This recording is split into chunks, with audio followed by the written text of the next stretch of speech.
苍兰大陆东荒域天元宗内，宗门里热闹非凡。一位弟子背靠在树，脸上布满担忧。今日乃宗主突破造化境的最后一天，也不知道成莫成功。若是没成功，怕是很难应付明花宗。你瞎担心什么？宗主乃东荒第一天教，怎么可能会失败？一位女弟子不满反驳。周围弟子附和点头。而有位弟子想到什么，不对吧？我记得第一天教不是林宇师兄吗？林宇几年前经脉受损，早就成为废人一个了。一位壮汉皱眉冷哼：啊，这位师弟，你闭门修炼多年，可能有所不知，如今的林宇就是过街老鼠，人人喊打。就是，谁让他之前这么嚣张，有点天赋了不起吗？那林宇师兄现在怎么样了？不知道，说不定死了吧。而事情也正如他们所说的一样，林宇真的要死了。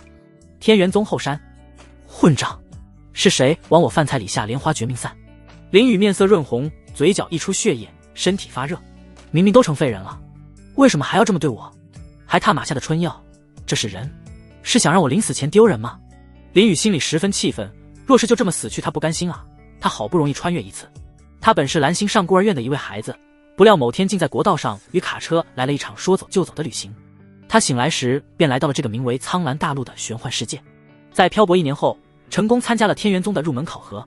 他本以为自己天赋差劲，可能都过不了，可没想到测试时他展现出来的天赋过于强大，被天元峰的峰主苏寒一破例收为座下唯二真传弟子。他努力修炼，因天资强大，成为了东荒赫赫有名的天才，名声大噪。也正因为名声广传，被魔修埋伏，经脉尽毁，他倾尽全力才勉强逃回宗门。后来无法救治经脉，成为了废人。曾经嫉妒林宇的弟子立马造谣，导致他的名声扫地，沦为今日的处境。林宇心里怒火中烧，但却强制按耐下来。现在不是发火的时候，他需要尽快得到治疗才行。现在宗门里的人都不待见他，能帮自己的只有师尊了。师尊，徒儿中了莲花绝命散。林宇踉跄来到御寒洞前，痛苦哀求，而里面却传出虚弱的女声，语气里还带着不甘。怎么会这样？为什么突破失败了？不可能，师尊突破失败了。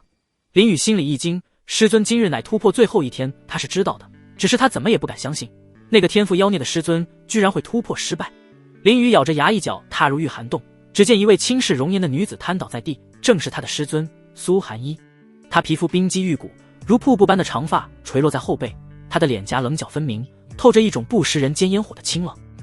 一身白色道袍，更添几分出尘的气质，腰间束一条黑带，将她修长的身姿完美的勾勒出来。只是那原本凌厉的美眸，此时竟有些迷离，并有一抹绯红出现在脸颊上。苏寒一缓缓喘息着，一股原始的冲动正逐渐蔓延全身。随后他再也支撑不住，倒在了地上。师尊，你怎么了？林宇艰难走了过去，用出全身力气将师尊扶起。而这时他突然闻到一股异味，这股异味他十分熟悉，刚才吃饭的时候他就闻到过，是莲花绝命散。等等，为什么师尊的洞府里会有这种味道？林宇心里一惊，莫非师尊是因为中了莲花绝命散才突破失败的？对，一定是这样，不然也以师尊的天赋必然能成功突破。只是现在他该怎么办？他和师尊都中莲花绝命散，而这种毒药唯有阴阳交融这一种解法。也就是说，想救师尊，他需要在此地。林宇望着苏寒一的绝世容颜，咽了一口唾沫，心里躁动不安。叮，检测到太阴玄女圣体有危险，激活神级掠夺系统。选择1，用灵脉护住师尊，代价断送修炼可能，奖励称号天下第一好徒儿。选择2，我要趁人之危，掠夺师尊第一次，奖励仙级功法混沌阴阳诀加新手大礼包1份。系统，林宇一愣，这东西还真是穿越标配啊，请宿主做出选择。林宇望着那2个选项，怎么看也只能选2了。系统，师尊对我恩重如山，我若真生出这般歹念，要是真成了事，岂非禽兽不如？林宇顿时悲痛万分。宿主几个意思？你得加钱。林宇哽咽，抽了一下鼻子。警告，宿主心脉已被莲花毒侵蚀，1分钟后莲花毒将布满全身经脉，神仙也救不了。末日，选2，我选2。林宇毫不犹豫地解开苏寒一的腰带，心里悲痛之色一扫而空。说白了，即便没有莲花绝命散，他也是选2的。谁能放着如此美人没有想法呢？孽障！苏寒一艰难睁开眼睛，抓住了凌晨的手，咬着银牙道：你这逆徒居然会有如此想法，本座今日便除了你。师尊，你中了莲花绝命散，徒儿这是在救你，徒儿也不想这般对待师尊的。林雨喘着粗气说道。什么？苏寒一脸色一僵，随后感应一番体内后，果然发现了莲花绝命散。是你下的毒？苏寒一瞪着林雨，只是他的那对美眸愈发迷离，体温也逐步上升，心里的欲望达到了顶点。此时林雨体内的莲花绝命散也即将满布全身，他喘息着，不是徒儿，徒儿也中。可他话还没说完，苏寒一便直接吻了上来，反手将林雨按倒在地。一时间春光无限，时间悄然流逝，已然过了1个时辰。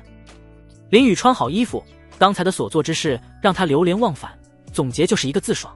宿主完成任务，成功掠夺苏寒一的第1次，获得奖励仙级功法混沌阴阳诀以及一份新手大礼包。林雨欣喜万分，他倒要看看所谓的混沌阴阳诀和新手大礼包究竟值不值。定，宿主获得仙级功法混沌阴阳诀。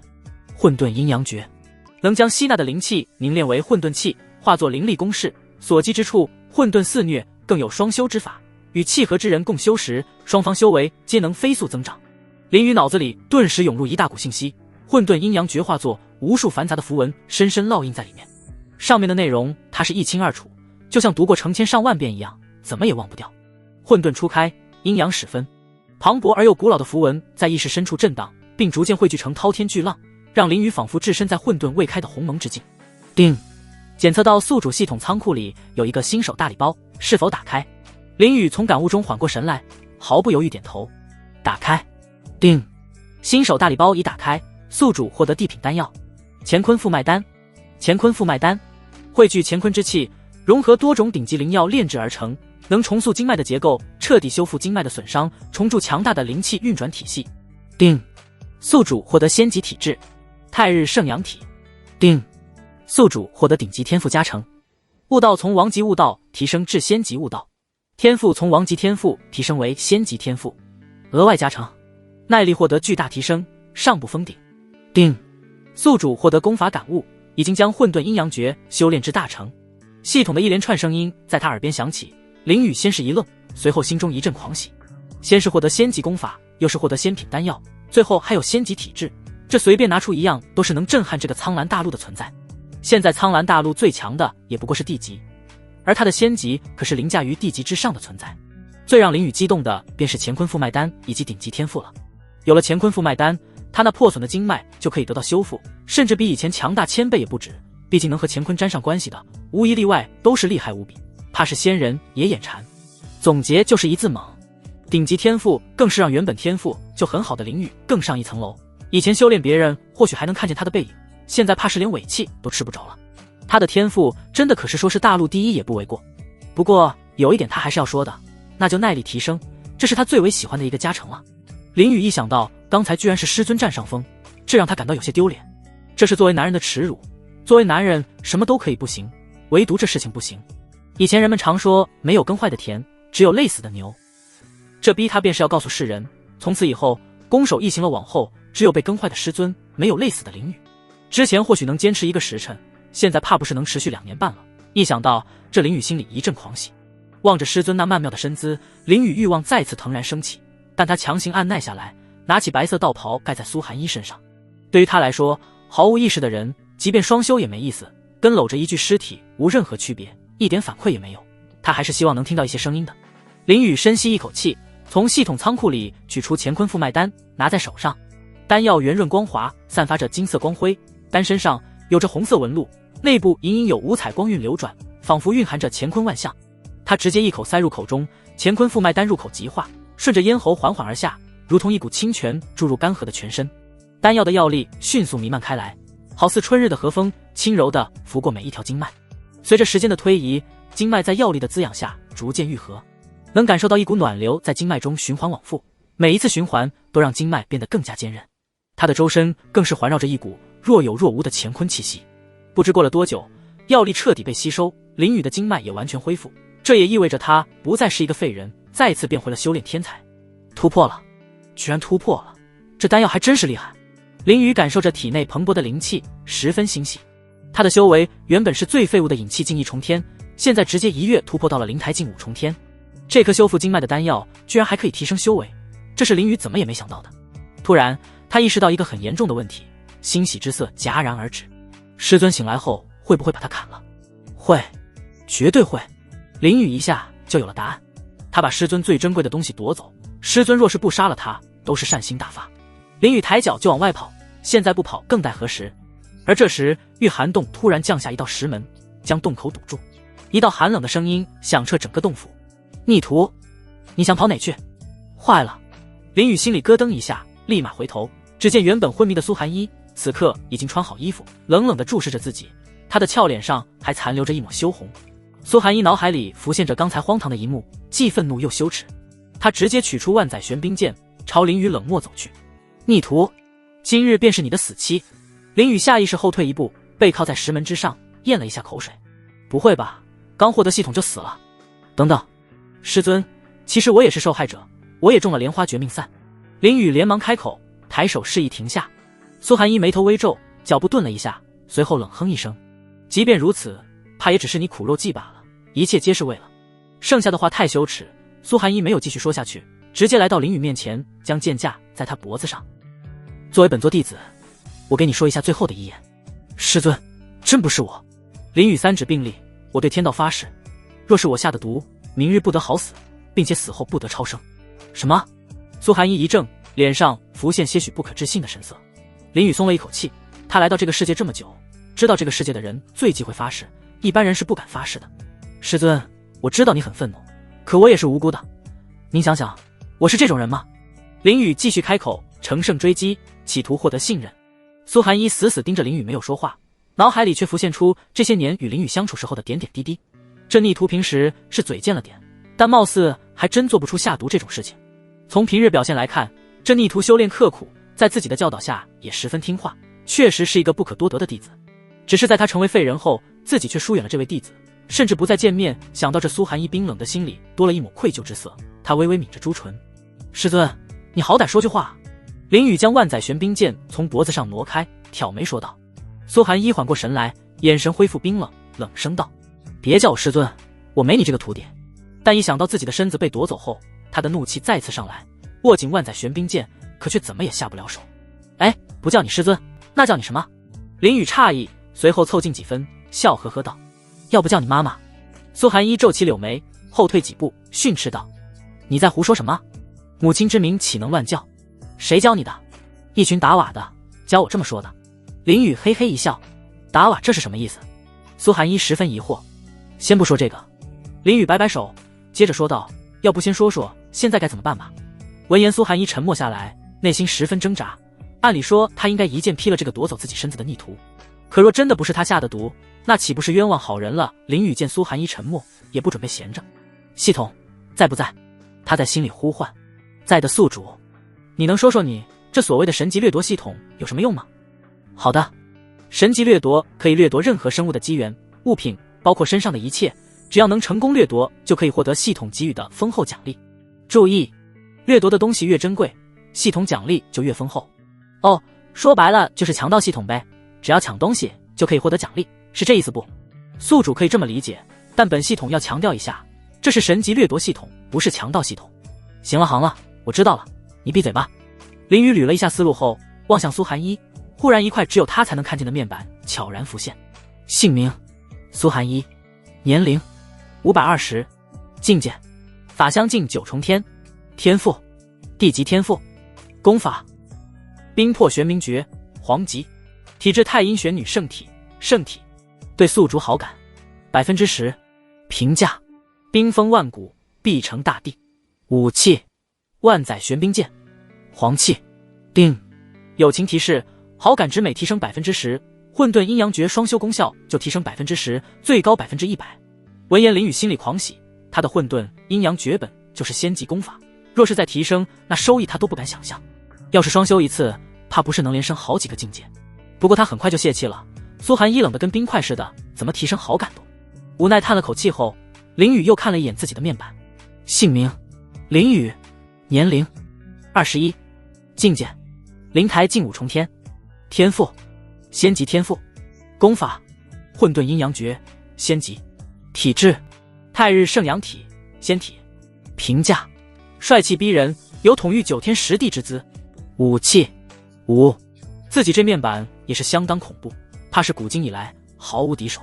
林雨已然想到自己横推各大天骄的画面了。不过现在不是想这个的时候。林雨来到苏寒一身旁，师尊，别想了，既然都发生了，那我作为一个男人，只能对你负责了。说着，他还做出一副大义凛然的样子。负责？你怎么负责？苏寒一再次皱起眉头，呵斥道：“别人至少都是门当户对，你呢？现在不过是一件。”话音骤然停下，废物2个字他还是噎了下去。苏寒一深吸几口气后，背过身去，沉声道：“看在往日情分上，我不杀你，但你冒犯宗主，违背了宗规。”说到这，他美眸有些暗淡，随后下定决心道：“你得离开宗门，从此以后我们不再相见，你也没有我这个师尊。”林雨默默望着苏寒一，没有说话。还不走？要本座赶你不成？苏寒一闭上美眸，语气严厉：“我不走。”林雨坐到椅子上，翘起2郎腿，咧嘴一笑：“不走？你是真以为我不敢动手不成？”苏寒一攥紧拳头，周身散发出阵阵寒气。“师尊，现在我可以修炼了，我能对你负责。”林雨深吸一口气后，郑重地说道。“什么？”苏寒一骤然睁眼，立马转身质问道：“你说的可是真的？莫不是在骗我？”林雨经脉刚废的时候，他有请过名医来治疗，可就连名医都束手无策，如今怎么突然好了？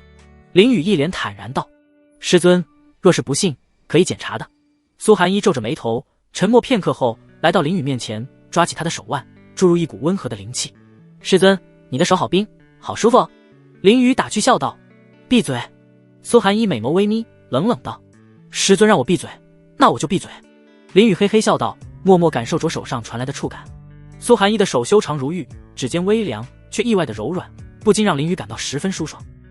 苏寒一认真地感受着林雨全身经脉，那原本残废的灵脉，此刻竟如渊海暗涌，浩瀚深沉，甚至隐隐有反震他灵气的趋势。“你的经脉居然真的好了。”他抬眸，清冷的声音罕见地带了一丝波动。“那是当然，我什么时候骗过师尊？”林雨拍着胸口自信道。“所以师尊可以放心，我真的有本事对你负责。”苏寒一指尖微颤，立刻收回手，袖袍一拂，冷声道：“即便恢复了又如何？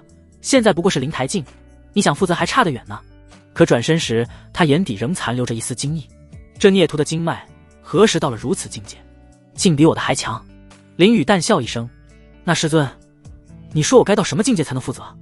你就别想了，我不需要你负责。”苏寒一冷冰冰地说道，扭头望着林雨，再次开口道：“别忘了，我们可是师徒，若是真如你所愿，天下人怎么看我？我不在意。”林雨起身来到苏寒一面前，认真地说道。苏寒一皱眉，呵斥道：“你不在意，可为师在意，懂了吗？”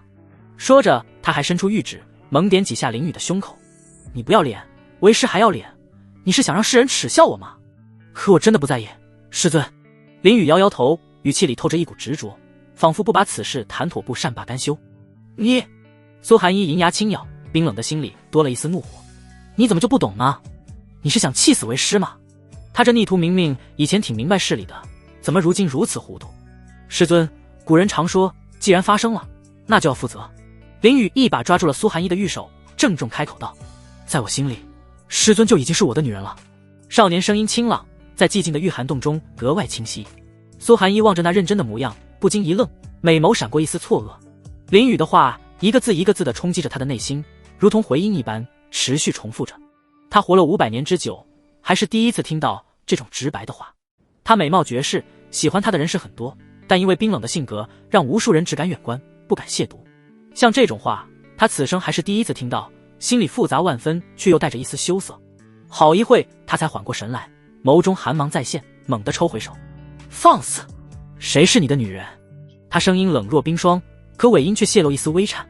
此时那白玉般的耳垂染上薄红，连带着呵斥声都失了往日的威仪。“我说是就是。”林雨向前一步，认真开口。他注意到了苏寒一羞红的耳垂，顿感心中有戏。“你就要这么逼迫为师吗？”苏寒一胸口起伏不定，银牙死死咬着。“没错。”林雨再次踏前一步，气势凌人。苏寒一望着林雨，明明自己修为比他强，为何却感觉落了下风？他的心里纠结万分，沉默了好一会后，下定决心开口：“行，既然你这么想负责，那我就给你这机会。”“真的？”林雨顿时一喜。“当然是真的。”苏寒一深吸一口气后，郑重开口：“只要你能在300年内修为达到造化境，到时候为师亲自上门求你娶。”他语气很重，每个字都咬得很死。“我去。”300年之约， 100倍的3年之约。这是穿越标配。马林宇心里暗暗吐槽一下，随后拍着胸口自信道：“没问题，这可是师尊你说的，别反悔。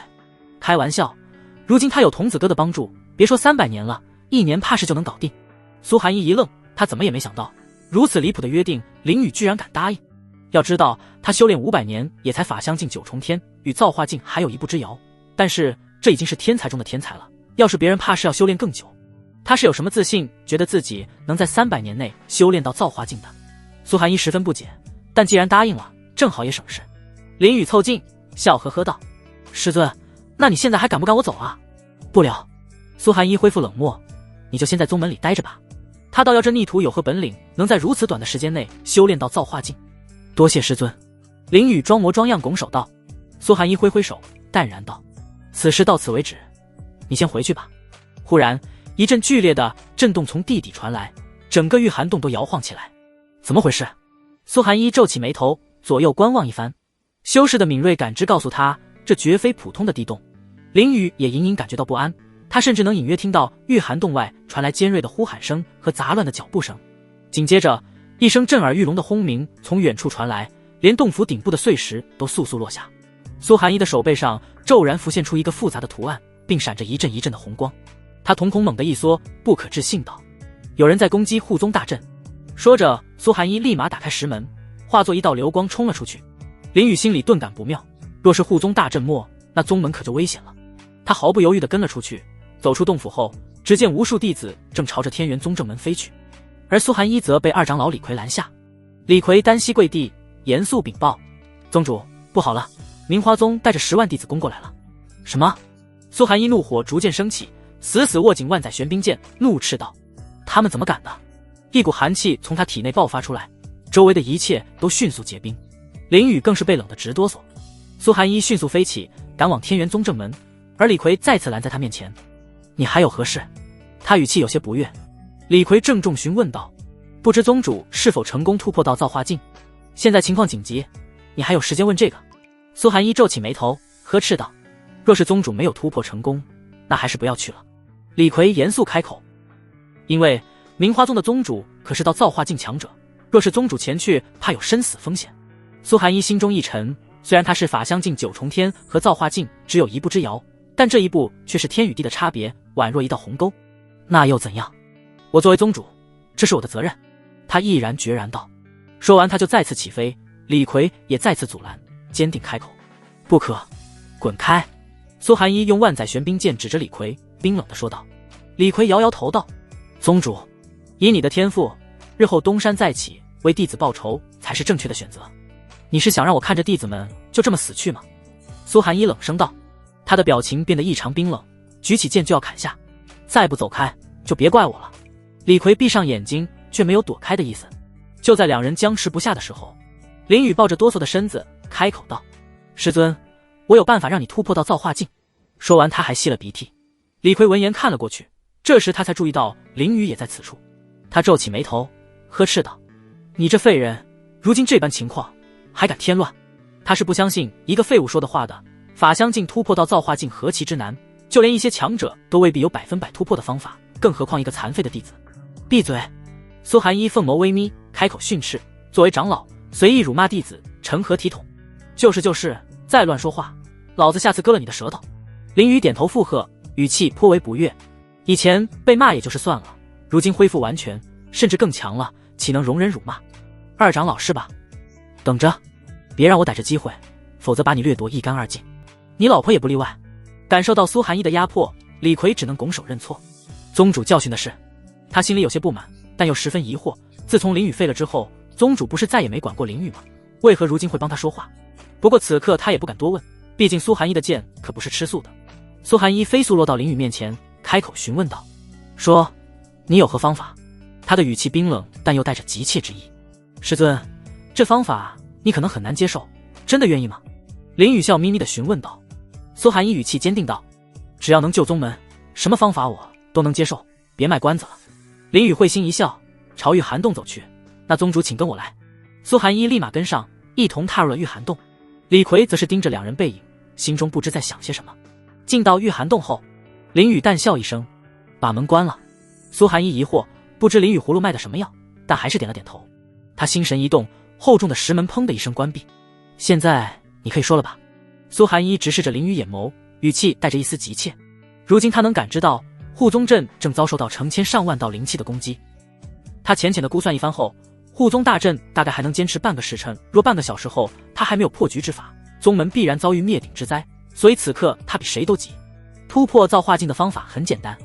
林雨神色淡然，直勾勾地盯着苏寒一，那就是和我同房。你说什么？苏寒一瞪大眼睛，满是不可置信。他的表情很快就冷了下来，滔天的怒火充斥在心中。显然他根本不信，甚至觉得十分荒谬。事到如今，你竟敢耍我！苏寒一冷声呵斥，周身弥漫着刺骨的寒气。他迅速来到林雨面前，用剑架在林雨脖子上，咬牙切齿道：现在宗门10万火急，你竟还想着龌龊之事，信不信我现在就杀了你？师尊，我此言非虚。林雨缓缓开口，淡定地注视着苏寒一。弟子其实领悟了一本强大的双修功法，只要与我双修，必然能突破到造化境。我凭什么信你？苏寒一凤眸微眯，语气冰冷。林雨叹气一声，师尊连我这个好徒儿都不信，太伤心。说着他还装出一副可怜巴巴的样子。闭嘴！苏寒一冷漠，眼神却带着一丝审问，质问道：你至少得给一个我信得过的理由，还要什么理由？师尊，你觉得你还有选择吗？林雨走到椅子前坐下，翘起二郎腿，笑意盈盈道：现在时间可不多了。苏寒一冷冷地注视着他，却未发一言一语，心中也知道在这里犹豫一分，宗门就危险一分。林雨继续劝说道：师尊，若是你现在不出来主持局面，怕是弟子们都人心惶惶，但他们心中仍存一点希望。林雨凑近，接着笑道：若是你以法相境的修为出去，那弟子可就半点希望都没了。苏寒一心中一沉，深知林雨说的不是没有道理的，只是他根本不敢确认林雨的话是真是假。就算是真的，那岂不是还要他的心里纠结万分，死死抿着嘴唇，娇躯都有些颤抖。沉默一会，终于下定决心。你若是骗我，碎尸万段。他的语气颤抖，玉手攥紧成拳头。林雨笑道：我若是骗人，随您处置。好。苏寒一深吸一口气，用灵气将林雨扔到冰冷的玉床上。事不宜迟，开始吧。苏寒一一步一步走向玉床，但一想到等会要发生的事情，脸上浮现一抹红晕。好，我听师尊的。林雨脸上露出得逞的神色。这次时间紧，你快点。苏寒一语气冰冷，但又带着一丝羞耻。什么？不可能，男人什么事情都能快，唯独这事不行。这次由不得你。很快，一件件衣物从玉床里飞出，落到地上。一时间，整个玉寒洞弥漫着春意盎然之气。天元宗正门上空，明华宗的弟子如同一片海洋一般，将周围的天空彻底遮住。明华宗弟子手上迅速结印，使出一道道功法，璀璨夺目功法犹如无数道流光一般，猛烈撞击着护宗大阵。宗门里无数弟子从洞府或者藏经阁冲出，从四面八方赶来，有的惊慌失措，有的愤怒至极，但无一例外都聚集在山门前。明华宗的宗主名为周媚清，长得妩媚至极。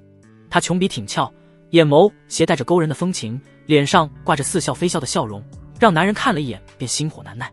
周媚清凌空踏前一步，朱唇轻启：苏寒一，若还不现身，是想当缩头乌龟吗？他的声音轻柔，却传遍周围一切。一位白发老者升空，与周媚清对峙，语气满是怒火：明华宗，你们此次前来是想引起两宗之争吗？他是天元宗大长老，名叫陈江，是宗门里实力仅次于苏寒一的存在，并在宗内有着深厚的威望，弟子平日称为陈老。周媚清捏着兰花指，轻笑一声：老东西，你说笑了，本宗主不过是听说苏寒一今日突破，特地前来祝贺。说着，他眼中闪过一抹得意的寒芒。陈江心底一沉，深知明华宗此次前来是笃定了苏寒一会突破失败，不然不可能这么大张旗鼓。只是如今宗主是否突破成功，连他也不知道，明华宗是如此断定的。陈江冷冷盯着周媚清，冷声呵斥：你所谓的祝贺就是这般祝贺吗？他冷漠地扫过明华宗众弟子，此时他们依旧肆虐攻击着护宗大阵，这般都算祝贺，简直就是荒唐至极。陈江心中怒火已然到达极点，很想把眼前这女人一剑斩之，只可惜修为不够，现在的他只能忍气吞声，否则刚从护宗大阵踏出，他就得人头落地。造化境的实力可不是开玩笑的。周媚清笑呵呵道：老东西，瞧你这话说的，若是不把护宗大阵打破，本宗主又怎么进入里面祝贺呢？荒谬至极。陈江攥紧拳头，浑身发抖。好了，本宗主不愿与你这老东西说话。周媚青淡然一笑，神色带着几分慵懒。随后他轻盈飞回处于众弟子中间的凤椅上，他优雅坐下，双腿交叉，雪白的大腿显露在空气中，释放着妩媚的风光。只可惜没有一个明花宗的弟子敢去看那绝美的一幕，因为他们深知宗主恐怖的手段。这时明花宗长老孙明上前小声询问：宗主，若是这次那苏寒衣突破成功，那我们岂不是白来了？放心，周媚青悠悠开口，若是没有十足把握，本宗主怎敢前来？现在的苏寒衣怕是身中剧毒，即便不死也是重伤。孙明心中一惊，苏寒衣身中剧毒，这怎么可能？东荒第一天骄，谁能给他下毒？还有这消息，宗主是怎么知道的？不知宗主是如何得知的？孙明小声询问，脸上满是疑惑之色。周媚青淡然一笑，天元宗有一个卧底多年的弟子，他按照我的法子给苏寒衣下了毒。说着，他美眸闪过一丝得意之色。苏寒衣啊，苏寒衣，你与本宗斗了几十年，如今终于要栽倒在我手里。孙明心里更是吃惊。要知道天元宗的入门考核一向以苛刻艰难为标准，凡是想进入天元宗一般都要经过无数层考验，可就是如此之难的考核，宗主居然还能安排弟子进入，这让孙明不得不更佩服宗主。周媚青似笑非笑道：所以你放心好了，苏寒衣是绝对不会出现的。此时天元宗内，陈江冷冷地望了一眼周媚青后飘然落地。此时一众弟子成群结队地走了上来，气势汹汹，每个弟子都带着必死决心。陈老，放我们出去和他们决一死战。没错，他们这般猖狂，简直是在辱我宗门，我们宁死不屈。作为弟子，死在战场上是光荣的。所有弟子都义愤填膺，纷纷朝陈江开口劝说。陈江摇摇头，无奈叹气道：不可，明花宗的宗主已然达到造化境，不能与之为敌。他深知以周媚青目前的实力，只需一掌就可将眼前这群弟子斩杀。若是放他们出去，只会害了他们。他们还有青春年华，不能死在这里。若是到了最危险的时候，他便燃烧最后的寿命，为他们争取逃跑时间。陈江沉默一会后下达指令：藏经阁有一个通道，你们从那里撤离。有个壮汉弟子立马站出来：不行，我们宁可死在这里也不逃。说得不错，陈老，我们和您共生死。陈老，若是当了逃兵，日后我们还如何安心修炼？你就让我们留下吧。其余弟子纷纷高声附和。陈老望着眼前一幕，心里十分复杂。他深知眼前这群一腔热血的少年，自己恐怕是劝不动的，但他又十分欣慰，宗门里居然有这么一群有魄力的弟子，即便是死他也能笑着起来。不过死可以死，但不能做无所谓的牺牲，眼下唯一能救他们的只有宗主了。陈江将目光放到一位弟子身上，认真开口：赵天，你去御寒洞看看怎么回事，若是宗主突破成功，便通知宗主过来。名为赵天的弟子拱手道：弟子遵命。说完，他就飞速去朝御寒洞赶去。来到御寒洞后，赵天只见御寒洞大门紧闭，而李逵长老则直直地站在一旁。赵天不明所以，上前询问道：李长老，宗主呢？里面。李逵指着御寒洞。赵天微微皱眉，莫非宗主还未突破完成？若是这样可就麻烦了，护宗大阵也不知道能坚持多久。若是宗主还未突破成功，那时候怕是非也。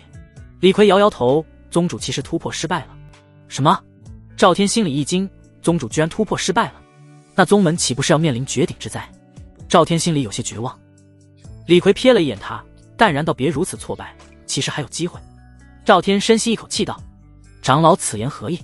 李逵淡淡地讲了一下刚才的事情。听完后，赵天皱起眉头，语气有些不悦：一个废物之言，宗主也信？真的急昏头了。他死死盯着御寒洞的门，眼神闪过一丝嫉妒。凭什么跟宗主进去的不是他呢？虽说他没有办法助宗主突破到造化境，但心里依旧渴望能与宗主谈上一句话。一句话就好，为什么不是他？明明他才是最努力的弟子，为什么始终得不到重视？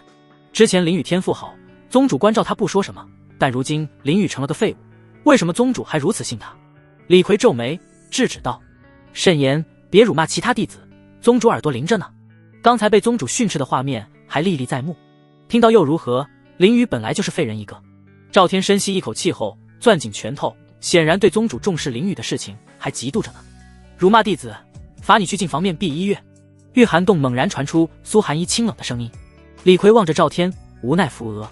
他都提醒了，听不进去就不怪他了。赵天心中一惊，顿时愣住了，万万不敢相信宗主居然会为了个废人去罚自己。刹那间，整座御寒洞剧烈震颤，山摇地动。洞顶岩壁崩裂，无数碎石如暴雨般倾泻而下。轰隆隆，伴随着震耳欲聋的崩塌声，玉涵洞表面瞬间爬满裂痕。在一声惊天动地的巨响中，这座千年涵洞终于支撑不住，轰然坍塌。就在这千钧一发之际，一道雪白身影破石而出，碎岩飞溅间，只见苏寒衣凌空而立，她衣袂翻飞如雪，在漫天烟尘中划出一道惊鸿般的弧线，飞向了天元宗正门处。李逵望着远去的苏寒衣，立马腾空而起，跟了过去。赵天望着那远去的白色倩影，心里竟然躁动起来。宗主这般绝世容颜，想必宗门里也有许多人暗自倾心。他想起那些同门师兄弟望向宗主时，眼中闪过的敬畏，却又在接触到宗主目光时慌忙低头的模样。他们即便敢表白，但也不过是普通弟子，师尊又怎么会答应他们呢？传出去，怕是会被扣上个败坏伦理的帽子。而且宗主那般清冷出尘，宛如仙女，这世间又有哪个男子能入得了他的眼？真是的，这女人出手也没个轻重，我衣服都没穿好就冲出去。忽然废墟里响起一个少年的声音，赵天皱起了眉头，循声望了过去，只见林雨推开一块块压在他身上的石头，一脸无奈地从废墟里走了出来。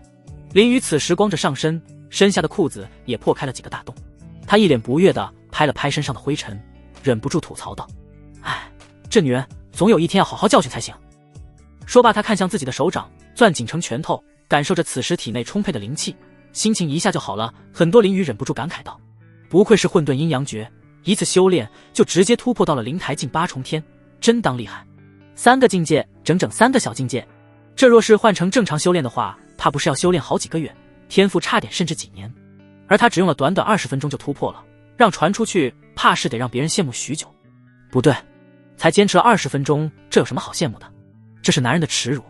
林雨心里悲愤交加，可恶，若不是那女人拿剑架脖子上，我这耐力点满的男人又怎么会20分钟就结束？此事日后必须复仇。喂，废物，你和宗主在寒玉洞里刚才干什么？一道声音打断了林雨思考。只见赵天走到了林雨面前，皱起眉头，一脸不悦。当然是干喽。林雨瞥了一眼后，好没气地耸了耸肩，眼眸更是闪过一丝厌恶之色。自从修为尽废，沦为众人眼中的废物后，赵天便处处针对他。用膳时故意失手将茶水泼在他身上，看着他狼狈如落汤鸡的模样，引得满堂哄笑。栽赃他偷窃丹药，害他被戒律堂鞭笞数十下，血肉模糊地跪在丹峰外，从此连丹峰的杂役都对他冷眼相待。这些事他一桩桩一件件全都刻在骨子里。从前是废人，即便心有不甘也只能咬牙隐忍，但如今死，你这话什么意思？赵天皱起眉头，一脸疑惑之色，完全没理解进林雨话了的意思。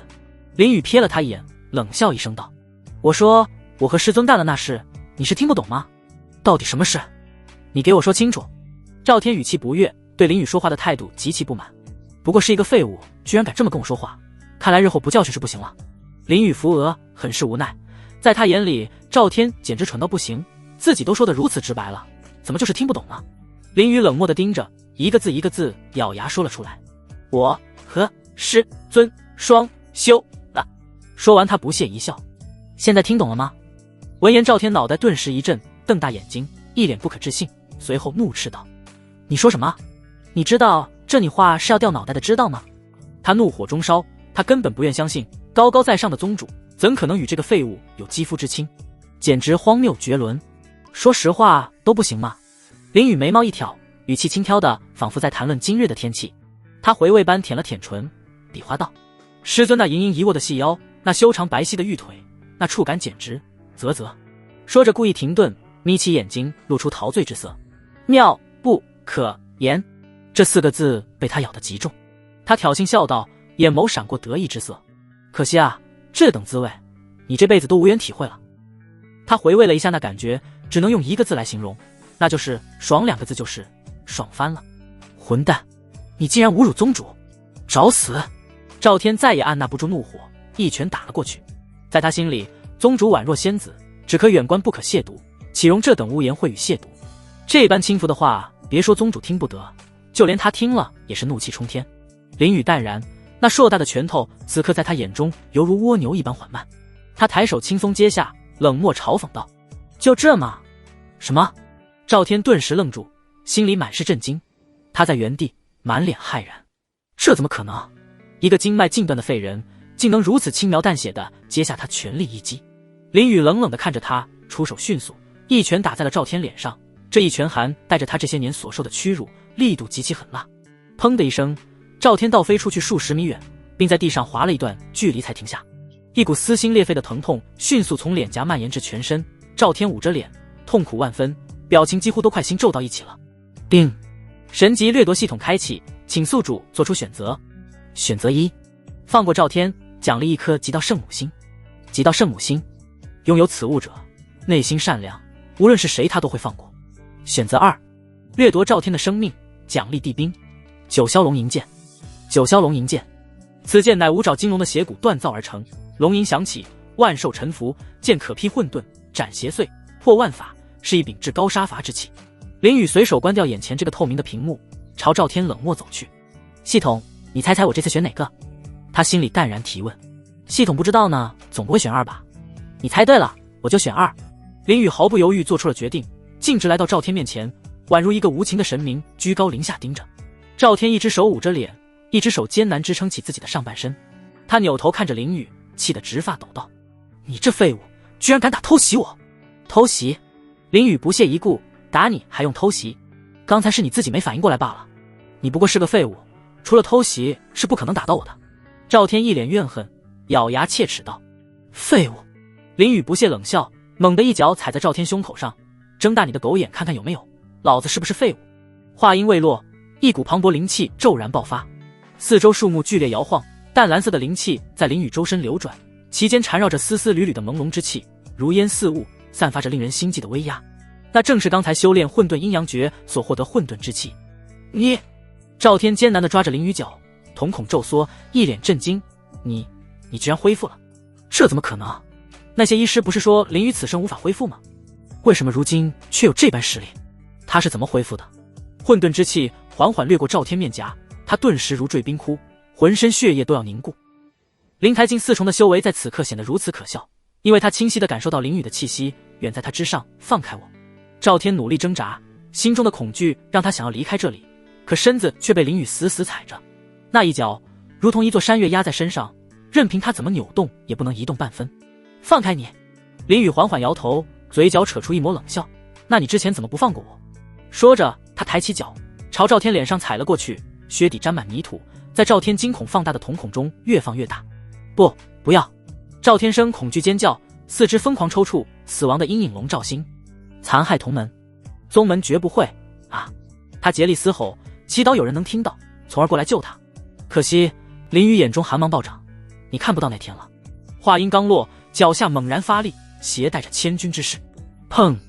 伴随赵天的头骨爆响，无数血液四溅，更是有些许飞到林宇脸上。林宇淡定擦去脸上的血液，望着尸体，没有一丝怜悯。叮！宿主完成掠夺，奖励地兵。九霄龙吟剑。系统话音刚落，虚空中骤然裂开一道缝隙，一柄通体漆黑的长剑缓缓浮现在林宇面前。剑长3尺7寸，通体如玄铁之色，剑柄隐现龙鳞纹路，刃口银光闪烁，末端那条10指长的破烂锁链无风自动，发出些许金属碰撞声。此剑未出鞘时已有低沉龙吟回荡，令人心悸。林宇将九霄龙吟剑握在手中，随意挥砍间，剑锋划过空气，竟带起道道残影，仿佛有龙影随行。好剑！他朝剑上注入灵气，霎时间，九霄龙吟剑爆发出耀眼的金光，一声震天龙啸响彻云霄。试试威力！他深吸一口气，转向坍塌的御寒洞，眼眸微眯，猛地斩出一剑，一道剑气射出。砰的一声巨响，坍塌的御寒洞被劈成2半。饶是林宇心性沉稳，此刻也不禁倒吸一口凉气。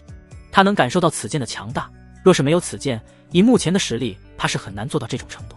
现在不是研究的时候。林宇很快平复心情，将九霄龙吟剑收入系统仓库。现在他需要去天元宗正门看看状况怎么样。虽然他对其他同门的死活毫不在意，但那位总是冷着脸的美人师尊不能出事，不然谁和他双修炼功？不过在去之前，他需要先解决赵天的尸体，免得被人发现。林宇冷漠走到尸体前，手掌冒出一团金色火焰，随后扔向尸体，很快尸体就被焚烧殆尽，连血液也被烧干了。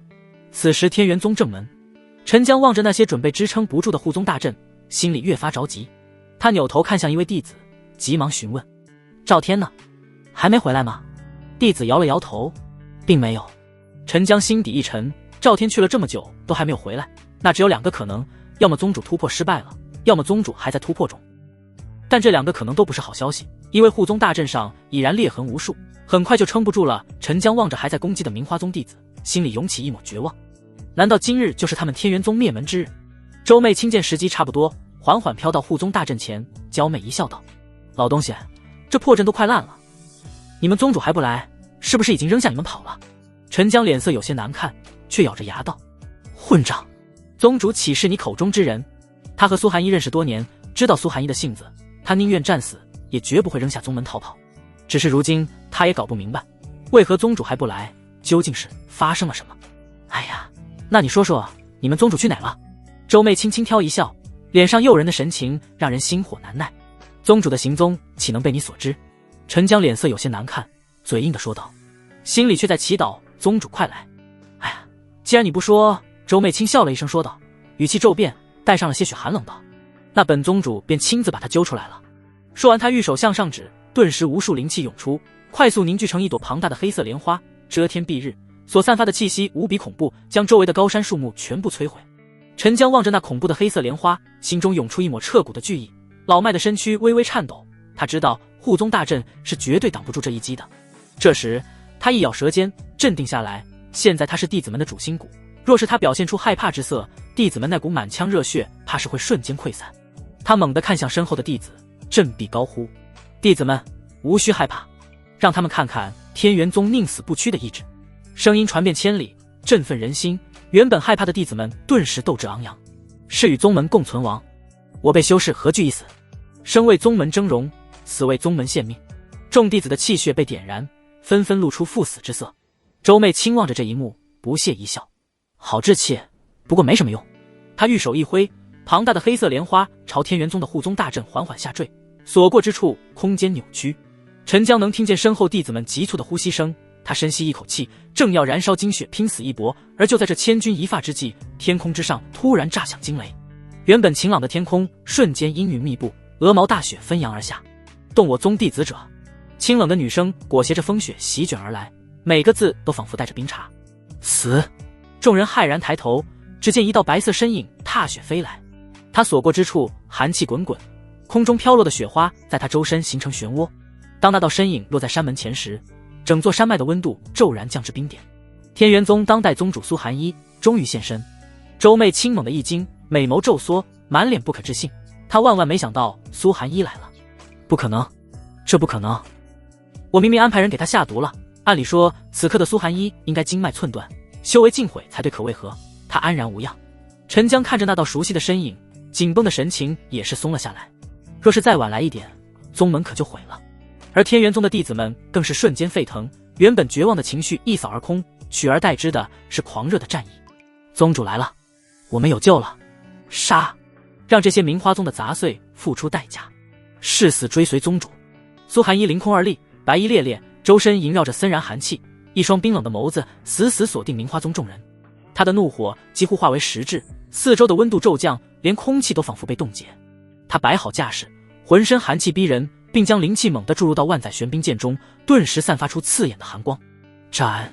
一道璀璨的冰蓝色剑气破空而出，所过之处大地冻结，草木冰封，连空气都被斩出一道霜痕。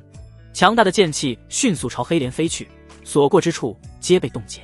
剑气瞬息而至，狠狠劈在那朵遮天蔽日的黑莲之上。咔嚓！黑莲应声而裂，随即轰然溃散，化作漫天黑雾，消散于天地间。然而那道剑气却于事不减，继续朝着明花宗弟子横扫而去。明花宗的弟子面露惊恐之色，一时乱了阵脚。不好，快跑！这气息让我想起了太奶。周媚清迅速来到弟子面前，双掌伸出，接下了这一道剑气。砰的一声，掌和剑气相碰，顿时掀起一阵狂风，将周围本就破碎的山河进一步摧毁。而无数的明花宗弟子更是被吹飞。周媚清此时面露难色，强大的剑气竟让他有些吃不消，手臂迅速布满冰霜，一股彻骨的寒意钻入他身体内，令他十分痛苦。他将灵气提升到极致，猛地用力才将剑气击碎，可手臂也在微微颤抖。这时周媚清心里十分震惊，刚才的对碰中，他能感觉到苏寒衣的修为已然是造化境。可是这怎么可能？他明明派人在苏寒衣突破时下毒了吗？他现在不应该是被毒药折磨吗？为什么还能安全突破？周媚青十分不解，可没人能给他答案，他只能死死盯着苏寒一，警惕万分。苏寒一持剑而立，眸中寒芒闪烁，杀意凛然。今日你们一个也跑不了。周媚青心底一沉，顿感不妙。虽然他和苏寒一同为造化境，可刚才的一番交手后，他清楚苏寒一实力在他之上。东荒第一天骄。周媚青回想起这4个字，再次记起往年被苏寒一碾压的事情，心中十分忌惮。这个后辈明明年纪尚轻，却以惊世骇俗的修炼速度碾压同辈，甚至超越老一辈强者，最终登顶东荒之巅。周媚青知道苏寒一的性子，一旦触怒他，就要迎接他滔天的怒火，直到死亡。他回头朝明花宗弟子急忙大喝：所有弟子现在立马逃回宗门去！明花宗弟子闻言，立马催动灵气飞速逃跑，不敢有任何停留，纷纷朝着四面八方飞去。一时间，漫天黑影仓皇逃窜，场面混乱不堪。苏寒一冷冷地看着，咬着牙一字一顿道：我说过，今日你们一个也跑不了。声音如同滚滚雷霆传遍千里。明花宗弟子闻言后，身体猛地一抖，一股彻骨的恐惧蔓延全身。不少修为较弱的弟子当即身形一滞，浑身战栗，险些从半空坠落。苏寒一柳眉一皱，握紧万载玄冰剑，朝前方一划。万载玄冰剑发出清越剑鸣，苏寒一玉腕轻转，剑锋划过之处，虚空竟被生生撕裂。一道破碎声响起，浩瀚的天空已然被撕开一道巨大的裂缝。他朱唇轻启，冷漠无情道：天霜凝寒刺。刹那间，那道横亘天际的裂缝中骤然迸射出数以万计的冰晶尖刺，每一根冰刺都蕴含着造化境的恐怖威能，所过之处连空气都被冻结成霜。明花宗的弟子面露惊恐之色，纷纷加速，可冰刺速度更快，直接命中了无数弟子。一时间，天元宗周围惨叫连连，凄厉的声音此起彼伏，无数明花宗弟子被冰刺贯穿，一具具尸体从天上落下。周媚青眼睁睁地看着弟子惨死，心里愤怒不堪，可却无能为力。他心中涌上一抹挫败感，这一次他又输了，但他不能在这倒下，若是死在这里，宗门可就失去主心骨，彻底沦为一盘散沙，然后无力与别的宗门争锋。周媚青瞬间将灵气提至最高，身子猛地爆射而出，化作一道流光，在空中留下一道狼狈的弧线。苏寒一美眸紧盯周媚青的身影，朱唇轻启，冷然道：天清玄寒斩。他玉手一挥，剑光寒芒闪烁，再次斩出一道凌厉的剑气，朝周媚青奔袭而去。剑气磅礴，所过之处温度骤减，空气都被撕裂了。周媚青回头看着近在眼前的剑气，身为造化境的他居然涌出一抹惧意。他连忙调整身形，可依旧躲闪不及，那让无数男人喜爱左臂瞬间被切断，断臂飞速落到了地上。周媚青倒吸一口冷气，连忙用灵气制止了血流不止的切割处，随后不敢停滞，飞速逃离，直到消失在了天际，但却留下了一句话：苏寒一1个月后，苍玄城我们还会见面的，到时候定要你颜面尽失。苏寒一望着逃离的周媚青，虽也想追，可一个造化境想跑，即便是他也未必抓得住，并且目前的身体状况也不支持他去追。刚突破还没稳定境界便赶了过来，虽说并无跌落境界的风险，但却也导致身心疲惫。这时他美眸缓缓垂下，随之闭合，而手中的万载玄冰剑也被收回储物界里。苏寒一身体再也不受控制，飞速朝地面坠落。宗主！陈江惊呼，立马朝坠落的苏寒一飞去。其余弟子也纷纷跟了过来，他们绝不能让宗主受到一点伤害。可就在这时，一道身影从空中掠过，迅速接住了苏寒一，然后稳稳落地。陈江顿时一愣，停了下来，看着眼前抱着宗主的少年，微微皱起眉头。林雨，怎么是你？林雨望着陈江，淡笑道：好久不见了，陈老。没成废人以前，陈江本就对自己有所照顾，成了废人之后，虽说没怎么见面了，但有几次冤枉事情都是陈江为他摆平的，而且有几次穷得吃不上饭时，也是陈江派人送一些零食过来救济，这些恩情他都记着呢。所以宗门里除了苏寒一以外，他最尊敬的就是陈江了。好久不见。陈江眉头舒展，有些恍惚，确实是很久不见了，如今再次见面，这不禁让他想起当年往事。而陈江身后的弟子们上下打量着林雨，有些新弟子对林雨不熟，有些疑惑此人是谁。熟悉林雨的老弟子则诧异，林雨如今已是废人，居然还敢奔赴战场，这让他们有所改观。这人是谁啊？他名叫林雨，是以前宗门里很厉害的天才，不过现在成了废人。成了废人还奔赴战场，和传闻中有些不一样，不是说他是贪生怕死之辈吗？弟子们议论纷纷，一时间场面繁杂，成了菜市场一般，而唯有一人死死盯着林雨，眼眸闪过一丝震惊。林雨注意到了那抹震惊的目光，看着那位弟子，想了好一会才记起这位弟子的名号。那弟子名为钟凌云，天赋不错，是天元宗10分真传弟子之一，排行老8。此人和他也算是仇敌了，没成废人之前，这人就因为多次和他争夺机缘结下了梁子，后又在自己废了以后故意恶心自己，算是他林宇最讨厌的人之一了。陈江微微皱眉，回头开口，语气带着些许训斥：都安静，皆是同门弟子，莫要一口一个废人。众弟子闻言立马闭嘴，噤若寒蝉。陈江扭头看向林宇，有些愧疚道：莫要见怪，弟子们并不是这个意思。这些年林宇的事情他也听闻一些，没想到这位昔日天才居然会落入如此境地，这一切都怪他没管理好宗门，没管理好弟子。无妨，这个词我都听多久了，早就习惯了。林宇咧嘴笑道，丝毫不在意。说到这，他顿了顿，接着说道：而且我如今也不是废人了。随后他释放出些许灵气来证明此事。陈江望着眼前的少年，先是一愣，随后一脸不可置信，最后激动万分，身躯止不住颤抖，语气带着一丝颤音：好，老夫就知道天不绝英才，托宗主之福得以恢复。林宇笑道，脑子里想起了御寒洞里的一幕，不禁有些窃喜。一些新弟子对此事并不有起伏，而那些老弟子则十分震惊了，经脉全废还能恢复，这有没有人样了？这简直颠覆了他们的认知，而唯有钟凌云也是一脸震惊，皱起了眉头，随后默默退到众人身后，立马逃离这里。他心中诧异至极，那废物居然恢复了，这怎么可能？不行，此事必须告知大哥。陈江闻言后感慨万分道：宗主果然惦记着你呢。说着他突然浑身一震，现在不是叙话的时候。他袖袍翻卷，一道柔和的灵力将林宇和苏寒衣轻轻托起，宗主伤势耽搁不得。只见青光乍现，三人身影已化作流星，直奔宗门深处。山门前只余下纷纷扬扬的落叶，在凌厉余波中打着旋儿，缓缓飘落。很快他们就来到了凌仙峰最高处的一座宫殿，这里是宗主平日处理公务所待的地方。由于是宗主所待，这里自然有医术最好的弟子待着，以备不时之需。林宇抱着苏寒衣走入院子，一眼锁定寝宫，走过去推门而入，然后将苏寒衣轻轻放到床榻上。这时名为顾星的女弟子走过来，她便是天元宗医术最好的弟子。顾星双手掐诀，释放出一道柔和的灵气，覆盖在苏寒衣身上，检查一番后，皱紧的眉头舒展，松了一口气。随后他朝陈江微微欠身道：长老，宗主并无大碍，只是身体疲惫，休息几天即可。陈江松了口气，随后淡然道：既然如此，那你们就在此照顾宗主，我需要去忙善后工作。顾星点了点头，平淡道：好的，长老。陈江转身离开寝宫，这时林宇急忙开口：哎，陈老，等我一下。说着便跟了出去。陈老疑惑道：你还有什么事？莫非也想为善后出一份力？那活太累了，不适合我。林宇摆摆手，随后笑道：我想说的是，陈老你能否把我送回大门那里？陈江不知林宇为何要回去，但还是点了点头，随后用灵气将林宇包裹，接着化作一道流光射向大门处。很快林宇就回到了天元宗正门处，落地后他没有停留，直接冲出了宗门，朝北方飞速而去。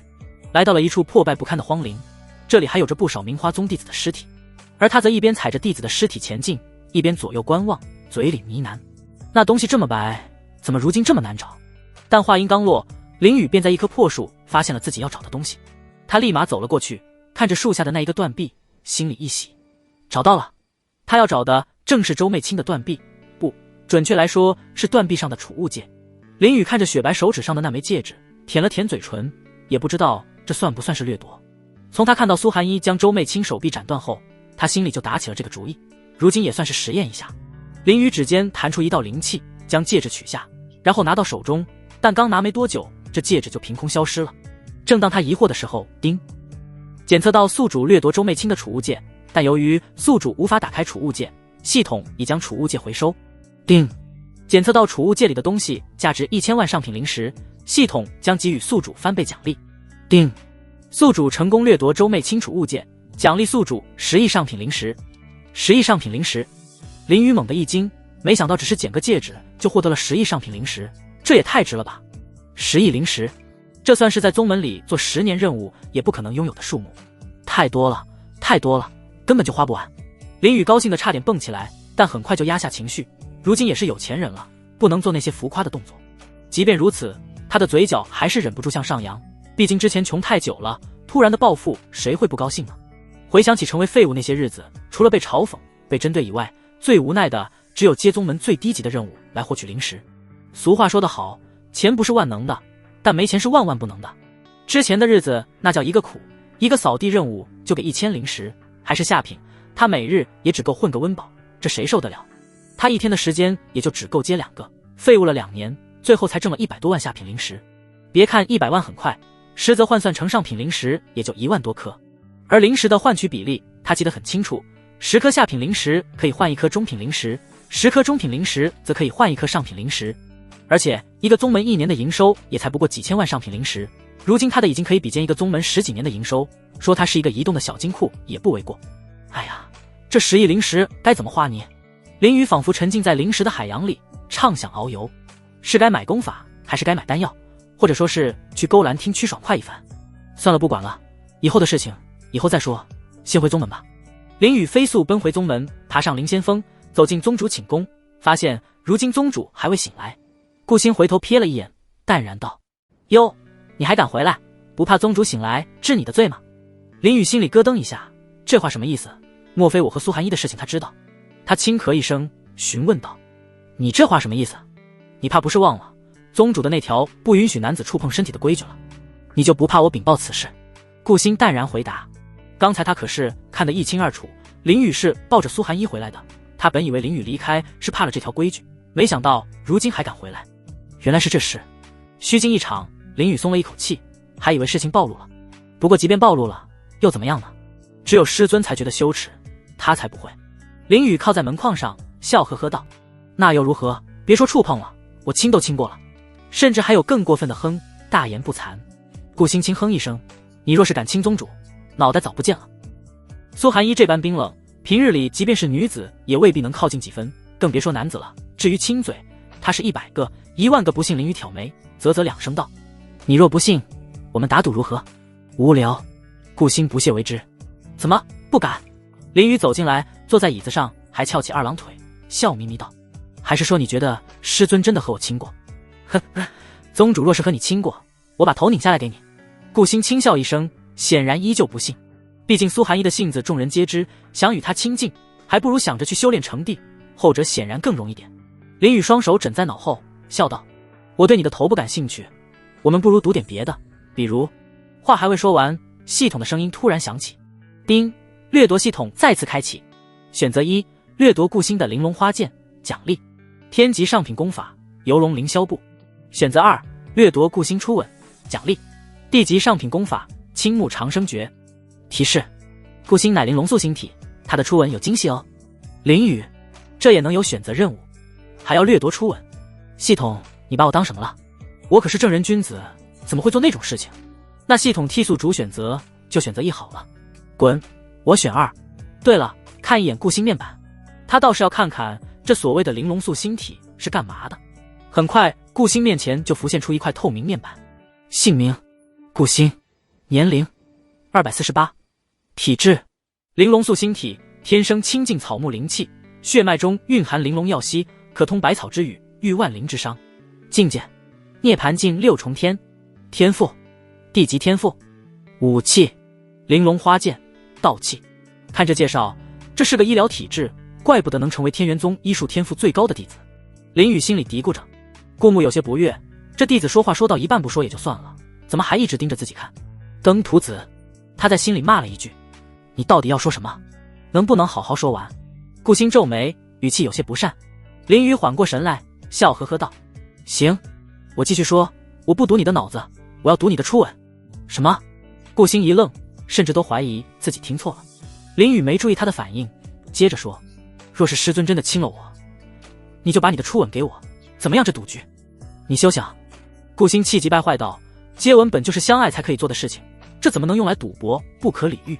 别急嘛，莫非你怕了不成？还是说你觉得我亲过师尊，所以不敢赌？谁怕了？只是你的条件谁能答应？师尊啊，他就亲过我。你还在说？你怎么敢这般侮辱宗主？这怎么算侮辱了？这是实话，我和师尊就是亲过，还是师尊主动亲上来的？不可能，宗主岂会和你接吻？你若是觉得我和师尊没亲过，那就和我赌，不然就别否认。好，既然你这么想赌，那就赌。我就不信师尊亲过你。顾星气的胸口起伏不定，甚至想抓狂。此人怎么这般无耻，张口闭口就说师尊亲过他，这种事情怎么可能吗？上钩了。林宇心里暗笑，随后开口，既然如此，那就这么定了，若是师尊亲过我，你就把你的初吻给我。等等，若是师尊没亲过你，又该如何？顾星急忙喊道。林宇顿时一笑，若是师尊没亲过我，我给你100万上品灵石。100万上品灵石。顾星上下打量着林宇，美眸透露着不信任。你觉得我信你吗？要是100万下品灵石他也许会信，但要是100万上品灵石，呵呵，糊弄鬼呢。他做了这么久的任务，也就才积攒了80多万上品灵石，如今这人居然张口就100万，这是当上品灵石是大风刮来的。你这般不信，若是我真拿得出100万上品灵石，你又当如何？林宇左手轻撑着脸颊，眼含微笑道，你要是能拿得出100万上品灵石，我就……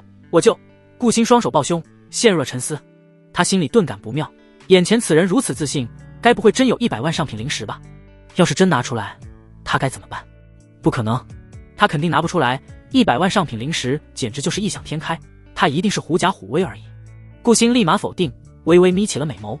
整个天元宗能拥有100万上品灵石的人屈指可数，除了部分长老和宗主以外，谁又有能力拥有这么多灵石？林宇见顾星久久不说话，催促道，若是我能拿出100万上品灵石，你就什么？能不能快点说？哼，若是你100万上品灵石，你让我怎么做就怎么做。顾星轻哼一声道，他才不信眼前这个无耻的家伙会有100万上品灵石，这人若是有100万，他就有1000万。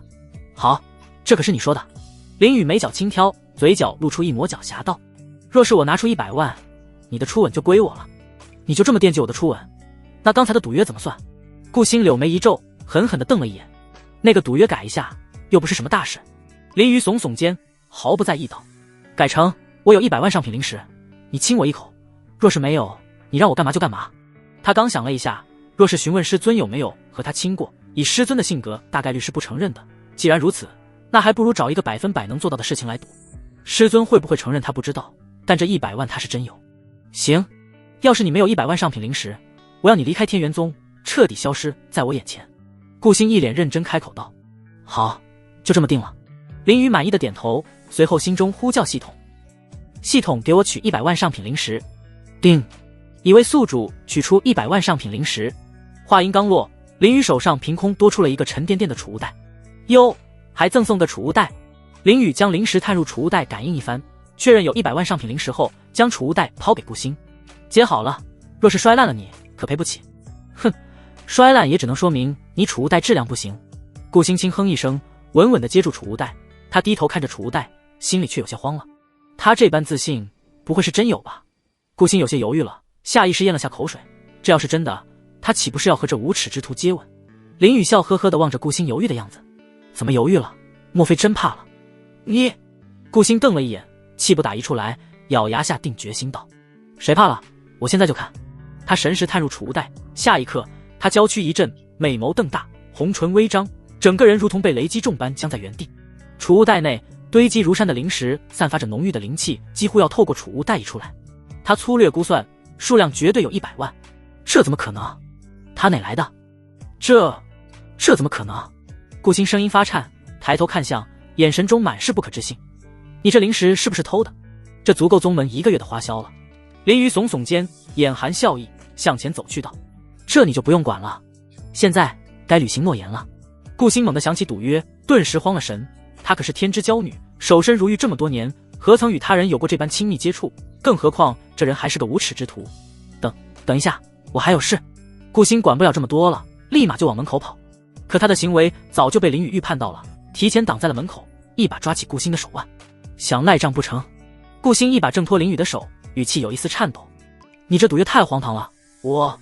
话还未说完，林宇就趁着他挣脱的那段空隙直接吻了上去。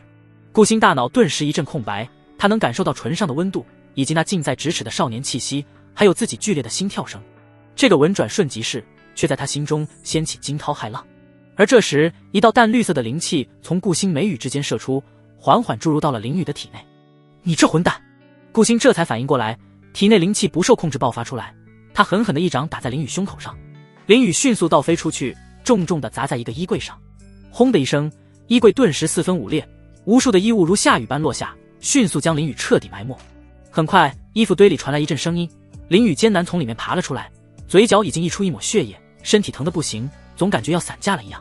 他倒吸一口凉气，颤抖地说道：“不是，你这出手也太重了，我差点就死了。”顾星站在原地，胸口剧烈起伏，脸颊绯红。他下意识地用手指处碰自己的嘴唇，那里还残留着林雨的温度。你，他气得说不出完整的话来，最终一甩袖袍：“今日之事，我定不饶你。”说完，他转身快步离去，连那装满零食的储物袋都忘了归还。定，宿主完成任务2，奖励地级上品功法青木长生诀。青木长生诀，修炼此术者衰老减缓，寿命增长。若是修炼至圆满可长生，且催动时可吸取周围的草木生机，增强自身灵气或者功法。定，宿主夺走玲珑素星体的初吻，成功获得玲珑药息。玲珑药息可消耗自身灵气，恢复伤势，甚至断臂重生。听着系统的提示，林雨擦了下嘴角血液，忽然感觉体内多了一股绿色灵气，环绕在丹田中。他能感觉到这股灵气散发着温和的气息，滋润着全身，刚才所受的伤势正在逐渐恢复。感受着体内逐渐恢复的气息，林雨咂了咂嘴，这一顿打没白挨，也算是值了。得了一本地级功法青木长生诀和一个可以恢复伤势的玲珑药息，他此次也算圆满了。要是那个吻能久点就更好了。正回味间，忽然感觉头顶有轻柔的布料飘落，啪嗒一声，一件藕荷色的丝织物不偏不倚落在他掌心。林雨定睛一看，顿时瞳孔地震，这分明是件女子贴身肚兜，而且这熟悉的款式和幽兰香气和他在御寒洞看到的一模一样。苏寒衣的。林雨望着那肚兜，咽了一下口水，一个大胆的念头闪过，要不收藏了，反正苏寒衣也没醒。定，检测到宿主有掠夺意向，并已经将苏寒衣肚兜成功掠夺。林雨，很快他手上的肚兜凭空消失了，仿佛从未存在过一样。林雨瞪大了眼睛，不可置信地握了握拳头。哎，等等，不是，我只是想一下而已，你还真掠夺了。系统，你是不是想害死我？若是苏寒衣发现，我岂不是人头落地了？你赶紧还回来。定，宿主成功掠夺苏寒衣肚兜，奖励极道地冰肚兜，九霄凤凰护心兜。九霄凤凰护心兜由上古神兽凤凰的尾羽之鹫融合了天蚕仙丝，经9天神火淬炼而成，传说曾是某位女帝的贴身护甲。材质：上古凤凰尾羽加天蚕仙丝。特性：可暂时提升一个大境界，持续半日，冷却1年。附加：神火护体、涅槃重生、千变万化等等。我靠，极道地冰肚兜，这不是叶天帝才有的东西吗？但随即意识到问题所在。等等，系统，你给个肚兜是几个意思？他一个大老爷们，总不能脑海中突然闪过一个大胆的想法。其实也不是不能穿，反正保命要紧，面子什么的以后再说吧。时光飞逝，3日后，凌仙峰天玄宫内，苏寒衣端坐在寒玉宝座上，修长的手指轻轻敲击着扶手。大殿内，12位长老分列两侧，正在逐一汇报宗门要务。殿外乌云遮日，将殿内的气氛衬托得更加凝重。宗主，3日前护宗大阵受到明花宗重创，如今需要1000万上品灵石才可完全修复护宗大阵。臣将上前一步，打开玉简证，重念着里面的内容。苏寒衣微微颔首，示意继续。宗主，下个月便是苍玄城的万宝盛会，按照惯例，我宗最少需要2000万上品灵石。宗主，这个月任务大殿需要300万上品灵石拨款。一个一个的汇报接踵而至，苏寒衣的眼眸逐渐凝重起来。差不多就是这些了，还请宗主定夺。苏寒衣望着长老手上的玉简，饶是心性冰冷的他，此刻也皱起了眉头。他玉手一挥，所有玉简飞到他面前的案台上。好了，长老们禀报的事情，我已得知，都退下吧。是。长老们微微欠身，离开这座华丽的宫殿。大殿内只剩下苏寒衣一人，他终于卸下那副从容不迫的面具，眉心紧蹙，从案几上拿起一枚枚玉简重新查看。每看一枚，他握着玉简的手就多用1分力，玉简被捏得滋滋作响。不知过了多久，苏寒衣这才把最后一个玉简放回案台上，可他的脸色却不怎么好看。4500万。苏寒衣朱唇吐出一个数字，这是他将所有玉简所需的灵石算到一起的总和。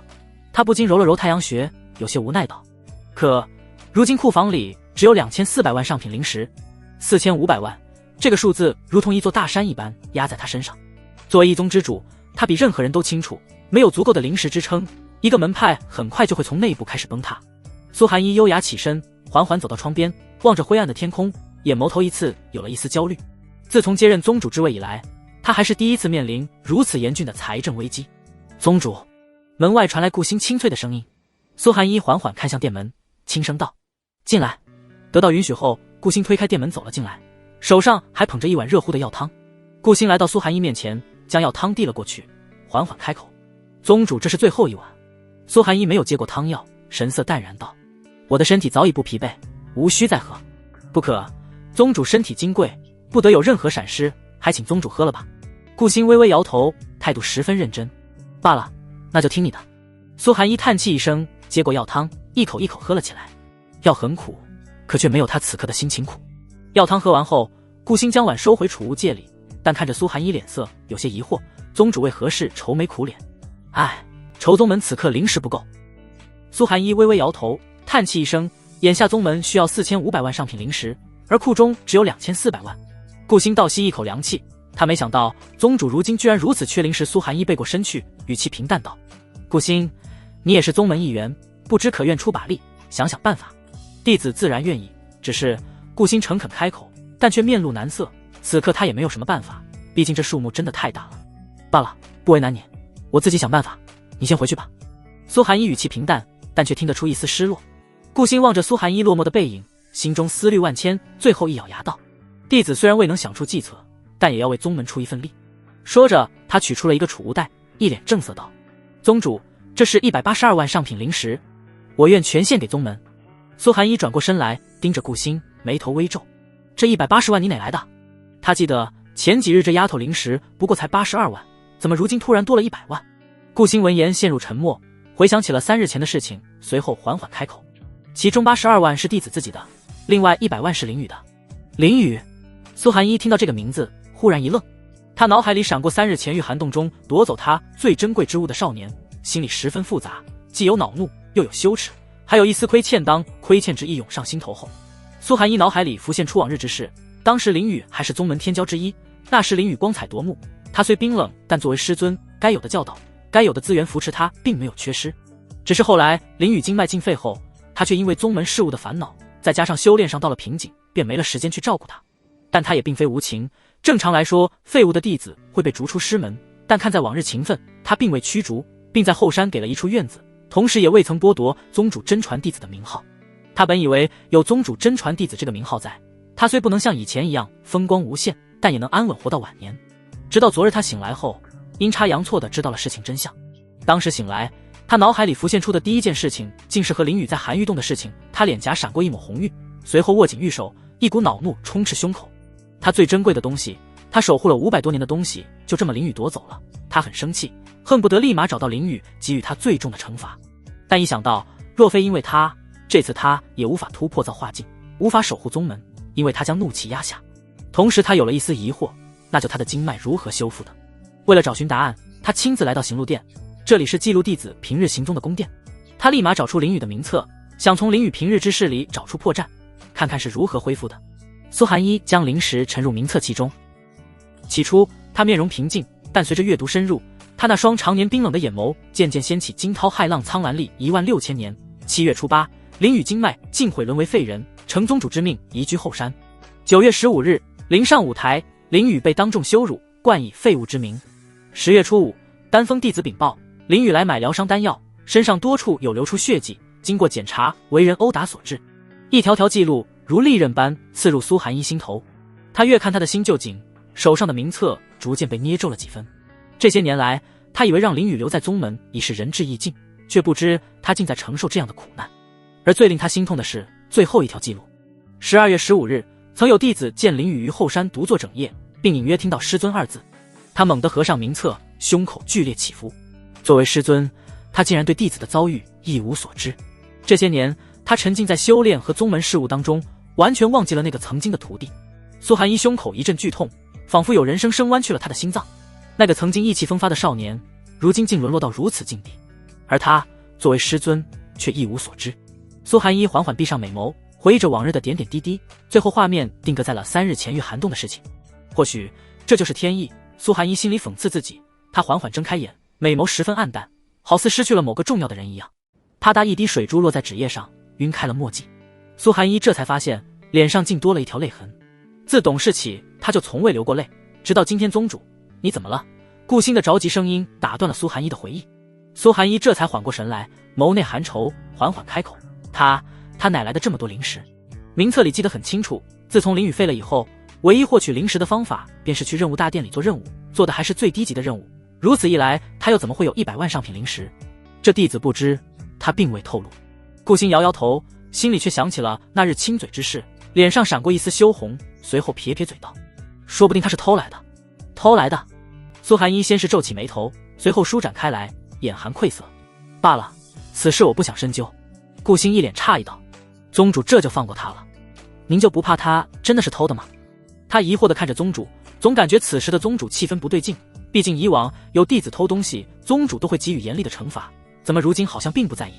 无妨，此事到此为止。苏寒一的语气听不出半分情感，内心却复杂万分。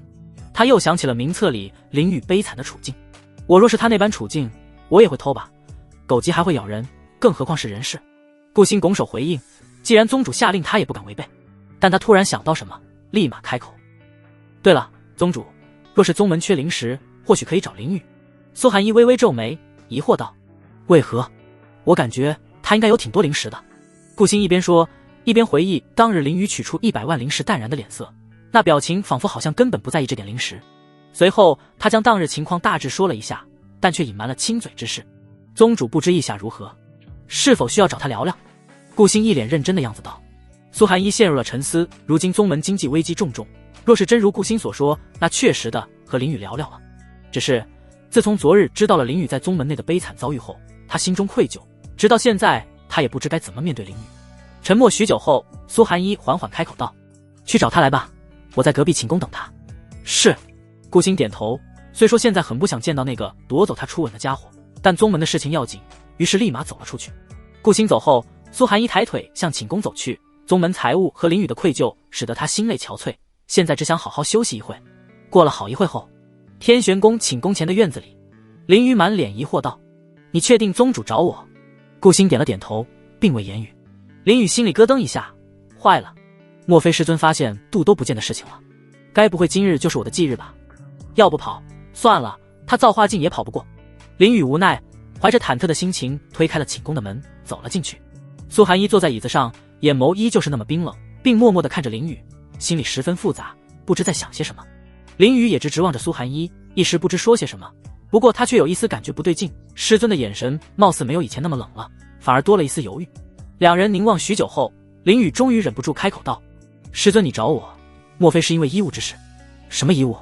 苏寒一微微一愣，平淡的语气带着些许疑惑，完全不知林雨为何突然讲起医务之事。既然不是医务，那师尊为何找我？林雨看着苏寒一疑惑的模样，心里顿感一喜。从苏寒一的模样来看，似乎不知晓肚兜之事，这也让林雨浅浅的松了一口气。苏寒一手指轻叩案台，沉默片刻后，缓缓开口道：此次找你是有重要的事情。什么重要的事情？林雨开口提问，微微皱起眉头，心里有些疑惑，猜测着究竟为何事。他上下打量着苏寒一，又环顾了一下四周，有些不解，什么重要的事情要在寝宫谈？突然他猛地意识到了什么，回想起了御寒洞之事，心里恍然大悟。孤男寡女共处寝宫，还要讨论重要之事，莫非师尊想双修了？这么想，似乎一切都通顺了许多。单独约见寝宫，冰冷的态度多了一丝犹豫，这不就想双修但又不好意思的表现？没想到师尊还有这一面，林雨心里的忐忑消散，多了一抹欣喜，甚至可以说是得意哀。没办法，谁让混沌阴阳诀如此强大，即便高冷如师尊也难以拒绝。苏寒一觉得不能这般犹豫下去，愧疚的事情日后再说，先把正事解决才行。他深吸一口气，语气变回了往日的冰冷。如今宗门……等等，师尊你不必多说，我懂。林雨抬手打断苏寒一，嘴角上扬。不等苏寒一反应，他迅速褪去上衣，露出傲人的腹肌。你……苏寒一美眸圆睁，顿时愣住了。师尊，女人要矜持，这种事情以后得让我来主动才行。林雨笑呵呵地说道。但话虽如此，他上的动作却没停下，眼看就要裂开腰带，脱下裤子时，一股寒气弥漫整个宫殿。苏寒一身影一闪，瞬间来到林雨面前，一把抓住林雨双手。他面若寒霜，可脸上却升起了2朵淡淡的红晕。放肆，你在干嘛？林雨顿时一愣，眉毛一挑，理所当然笑道：师尊今日找我来，不就是要与我双修吗？双修？苏寒一声音骤然提高，语气不知是羞是愤：“你怎么这般揣测为师？今日找你询问灵石一事。”店内气氛一时凝滞。苏寒一深吸一口气，强压下心头怒火。他背过身去，声音恢复了往日的清朗：“把衣服穿好。”林雨慢条斯理穿好衣服，笑意不减询问：“师尊什么灵石的事情要问我？”顾星的100万上品灵石，听他说是你的。苏寒一淡然处之道：“啊，是我，没错。”林雨微挑眉毛，恍然大悟，怪不得会突然找自己，原来是顾星告状了。100万灵石，你哪来的？苏寒一淡然询问，抬脚朝案台走去。林雨缓步跟上，淡笑一声道：“这是秘密，不能告诉师尊。”苏寒一回头看了一眼，朱唇轻启，想逼问，但又随之叹了口气：“罢了，你既不愿透露，为师也不逼你。”说完，他坐回刚才的位置上，玉手将案台上的玉简一一整理好。林雨识趣地坐在苏寒一对面，眼神戏谑道：“师尊突然提起灵石，莫非穷了？”苏寒一默默看着他，随后点了点头：“你自己看这个。”说着，他把桌子上的玉简推向林雨：“这是啥？”林雨拿起一个玉简晃了晃，疑惑询问：“这是宗门今日的汇报。”闻言，林雨似乎猜到了什么，不会是宗门没灵石了吧？于是他抱着怀疑态度打开玉简，仔细观看。看了许久后，林雨总算把最后一个玉简看完，然后将玉简随意扔到案台，随后笑呵呵凑近几分：“宗主，莫非宗门如今连4500万灵石也掏不出来了？”苏寒一摇摇头，纠正道：“库房里还有2400万，准确来说是掏不出2100万。所以师尊找我来，是认为我有2100万灵石。”林雨眼光流动，一脸玩味道。苏寒一点了点头，又迅速摇摇头，语气有一丝无奈道：“没有，只是听顾星说你应该挺有灵石的。”话音刚落，他就觉得自己的发言很蠢。一个弟子再怎么有灵石，也都不可能拥有2000多万，这绝不可能。毕竟宗门现在总共也就才2000万。这么说来，师尊是想借钱？林雨笑意盈盈道。苏寒一轻轻嗯的一声，缓缓开口道：“如今宗门确实急需一笔灵石。”啊，原来如此。2000万灵石我现在确实拿得出来，我也愿意献给宗门。林雨闻言，眼眸闪过一丝狡黠，心里打起了小算盘。真的？苏寒一猛地抬头看向林雨，清冷的目光此刻也燃起了一丝希望。当然是真的。林雨起身来到苏寒一身旁，故意站得很近，近到能闻到他身上淡淡的香气。不过，我有2个条件。最后，他故意延长了声音。苏寒一下意识微微侧身，柳眉紧蹙道：“什么条件？”“第一，师尊亲我一口。”林雨伸出一根手指，笑眯眯道：“放肆！”苏寒一周身灵力暴涨，案台上的玉简瞬间结冰。“我们可是师徒，这不合规矩。”“师徒又怎么了？反正我们什么都做了。”林雨耸耸肩，满不在乎地道：“再说了，我并没有感觉我们是师徒。当年我成为废人被欺辱时，也没见你这个师尊保护我啊。”这句话像一把锋利的匕首，直直刺入苏寒一心脏。他的脸色瞬间苍白，红唇微颤。“苏寒一的声音罕见地出现了一丝动摇。“我当年并不知道。”“不知道？”林雨冷笑：“我当年过得如此痛苦，你就一句不知道？你这师尊简直……”话语骤然停下，他语气变得轻松，眼神却冷了下来。“罢了，我早就不在乎了。”苏寒一感觉心脏被一只无形的手攥紧。林雨越是表现得不在意，他越是感到一阵尖锐的疼痛。当年那个天才的少年沦落为如今这般处地，他这个做师尊的要负主要责任。他确实亏欠林雨太多了。第2个条件是什么？苏寒一低声问道，手指无意识地绞紧了衣袖。林雨收起冷意，随即笑意更深：“师尊与我结为道侣。”“不行！”苏寒一几乎是脱口而出，耳根通红：“我们之间有约定，你要在300年修炼到造化境，此事才可以。”“那不一样，那个约定是只是尊嫁给我，而这件事情只是做道侣，是有本质区别的。”林雨挑眉笑道，脸上尽是戏谑之色。闻言，苏寒一陷入了挣扎，手上的衣袖越抓越紧，好一会后才缓缓开口：“可这事不是有违伦常？”林雨无所谓的耸耸肩：“那就算了，反正天元宗存亡与我何干？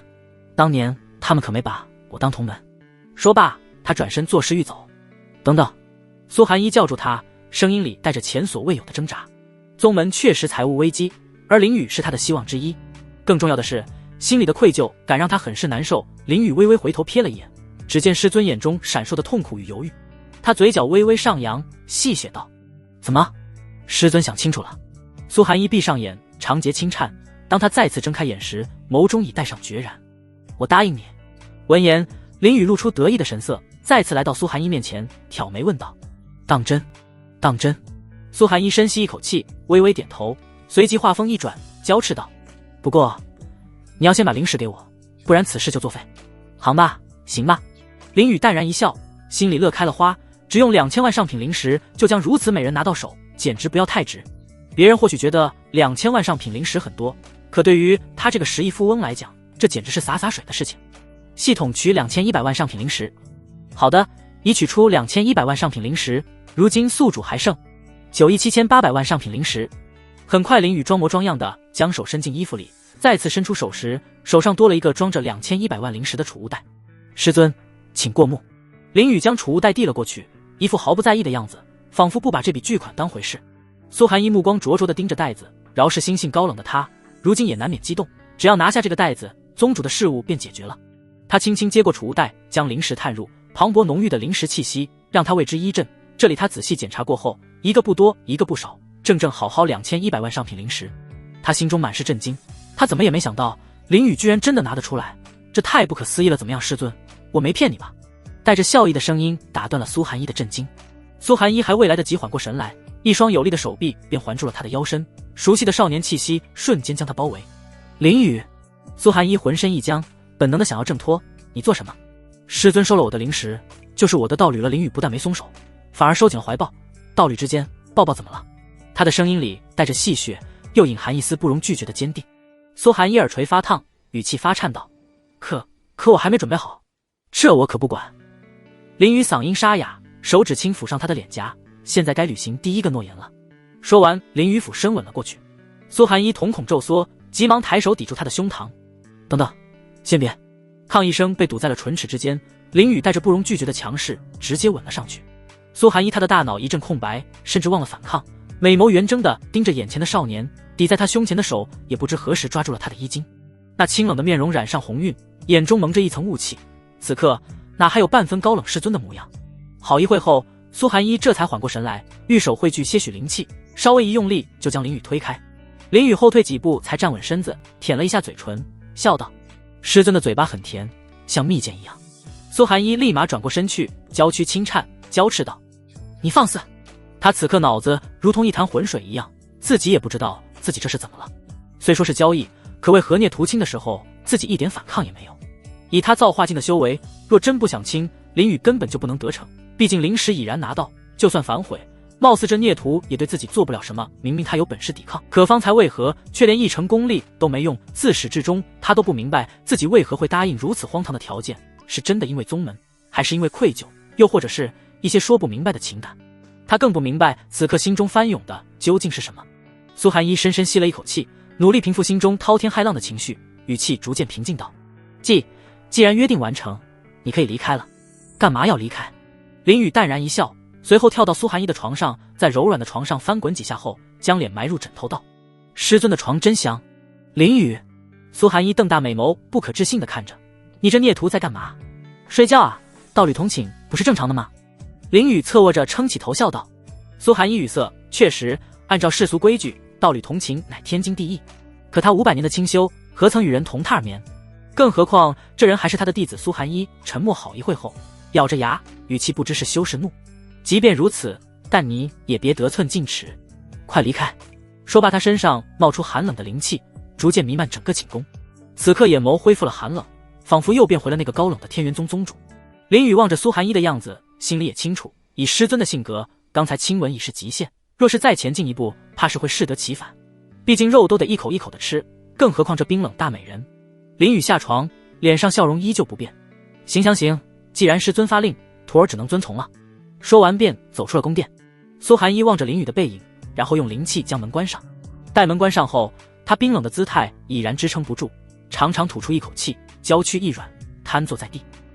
他抬眸看了一眼床榻，又看着手中的储物袋，轻轻抿着嘴唇，心里不知思索什么。林宇哼着小曲走出了寝宫，望着天上圆月，嘴角上扬：今日很不错，你和宗主聊得很开心。一道清脆的女声响起，林宇循声望去，只见顾星在坐在院子里的椅子上，手上拿着一本书籍。当然开心了。林宇脸上的喜色无从掩盖，随后诧异指了指顾星：不过这么晚了，你怎么在这？作为宗主的御用药师，我就住这。顾星淡淡回应，随后将目光放到书籍里。林宇点了点头，笑道：原来邻居啊，以后多多关照。谁和你是邻居？顾星皱起眉头，疑惑看向林宇。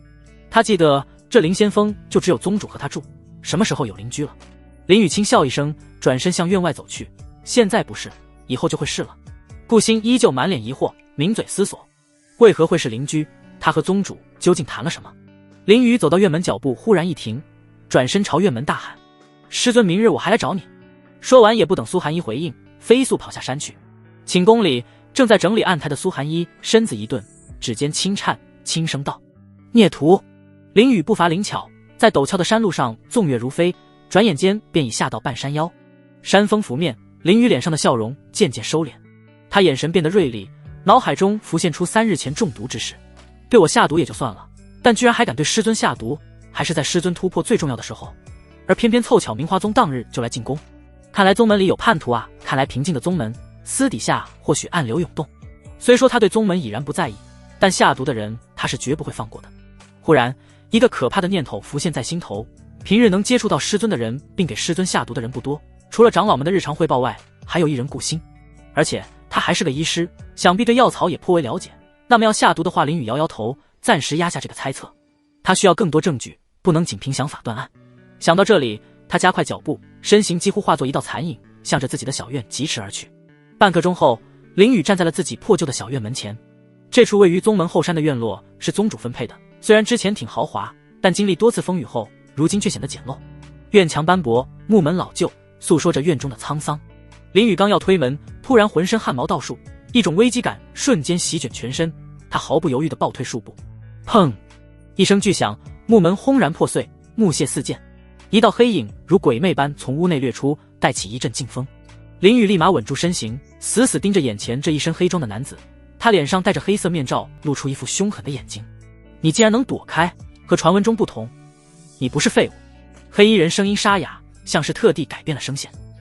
哎呀，你这话就说错了，我可是妥妥的废物一个，修炼这么几年，如今才堪堪灵台境。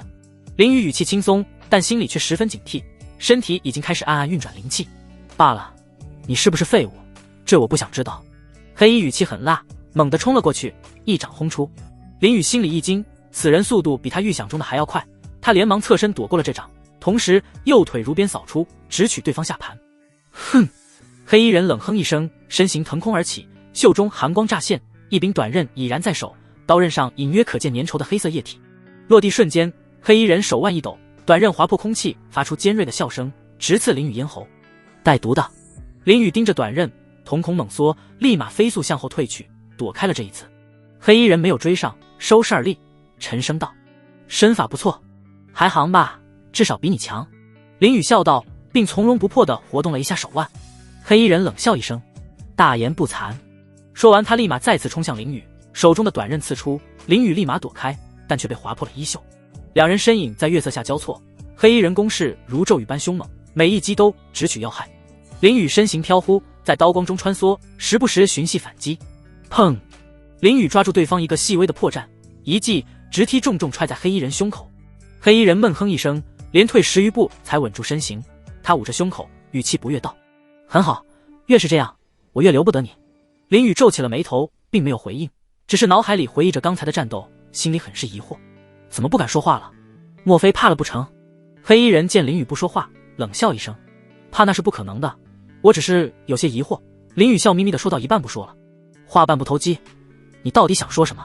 黑衣人冷冷地问道，心里隐约生了一丝不安，莫非被发现了？我疑惑的是你为何至今都未曾用过一丝灵气？林宇淡然处之，眼眸却开始上下打量黑衣人，戏谑道：是不屑于用，还是怕用了灵气会被我发现是谁？真是可笑。黑衣人摇摇头，不屑嗤笑，说的好像我用灵气你能发现似的。林宇只是淡淡地望着黑衣人，随后叹气一声道：哎，非也非也，其实你用不用灵气我都猜出你是谁了。黑衣人心里超颤了一下，随后冷笑一声道：吹牛也得有个度，你若是能发现，还至于和我说这些吗？林宇微眯笑道：这么说你是不信咯？黑衣人微微颔首，眼中满是不屑。你觉得我会信？你若能猜出，我就跪下认你做父。这次行动他不仅一身黑袍将自己裹得严严实实，还用功法将声音变调，最重要的是此次他还有师傅赠予天机符护体，现在即便是天元宗宗主苏寒衣在这也不可能认得出他来。这可你说的。林宇嗤笑一声，像是看小丑一样看着黑衣人。他奶奶的，既然你都这么说，那我今日必须收下这个逆子。系统调出他面板。好的，宿主。很快，黑衣人面前就浮现出了一个透明面板。姓名：江上河，年龄150，体质：天刀战体，天生与刀契合，肉身如神兵，血液蕴含刀意，每一滴血都可化刀气伤人。境界：玄法境5重天。天赋：天级天赋，万里挑一。武器：玄阳明刀，中品真气。好感度：负50，不死不休。江上河。林宇看着面板不禁皱起眉头，脑子里记起此人众多信息。天元宗内共有6大峰，分别为凌霄峰、丹顶峰、玄机峰、血战峰、御灵峰和星幻峰。在6大主峰中，血战峰以杀伐著称，而眼前这位正是血战峰主堂前的唯一弟子，宗门10大真传位列第6的天骄江上河。此人天赋异禀，曾在宗门里风光无限，引得众人纷纷以为江上河要被苏寒一收为宗主真传，甚至有流出言论说江上河早已是内定好的了。这一消息让江上河无比欣喜，甚至大肆铺张宴请自己的诸位兄弟。可偏偏事情发了意外，林宇横空出现，展示天赋竟比江上河还强，也因此宗主真传弟子这个名分最后落到了林宇手上。这也让江上河对林宇怀恨在心，认为是林宇抢走了他的宗主真传弟子。后面林宇成为废人后，也是江上河传出谣言，说林宇品德败坏、欺师灭祖等等之类的事情，成功让林宇臭名远扬。不过如今看来，只有欺师是真的，同时江上河也动手欺辱林宇的罪魁祸首之一。这些事情林宇可都记得一清二楚，他本来还想实力再强一些再找这些人算账，但没想江上河居然会主动找上门来。不过也挺好的，省得他主动上门找人。江上河，你真以为披上黑袍我就认不出你吗？林宇笑容收敛，语气森然，对于这种曾经欺负过他的人，他是绝不会给好脸色的。闻言后，江上河猛地一惊，如同一把重锤敲击在心脏上，那狠辣的眸中透露出了不可置信的目光。这怎么可能？这废物是怎么能猜出自己的身份来的？自己为了此次行动不仅准备多日，甚至还有拿出了珍贵的天机符，以保万无一失，可如今就这么被发现了，这绝不可能。天机符乃上乘符咒，可遮蔽天机，掩盖气息，若非大能是绝不可能察觉的。如今这林宇不过小小灵台境，是怎么发现的？难道天机符失灵了？江上河掀起衣袖，看着贴在左臂的天机符，瞳孔骤缩，符纸上朱砂纹路依旧流转着淡淡灵光，分明还在生效。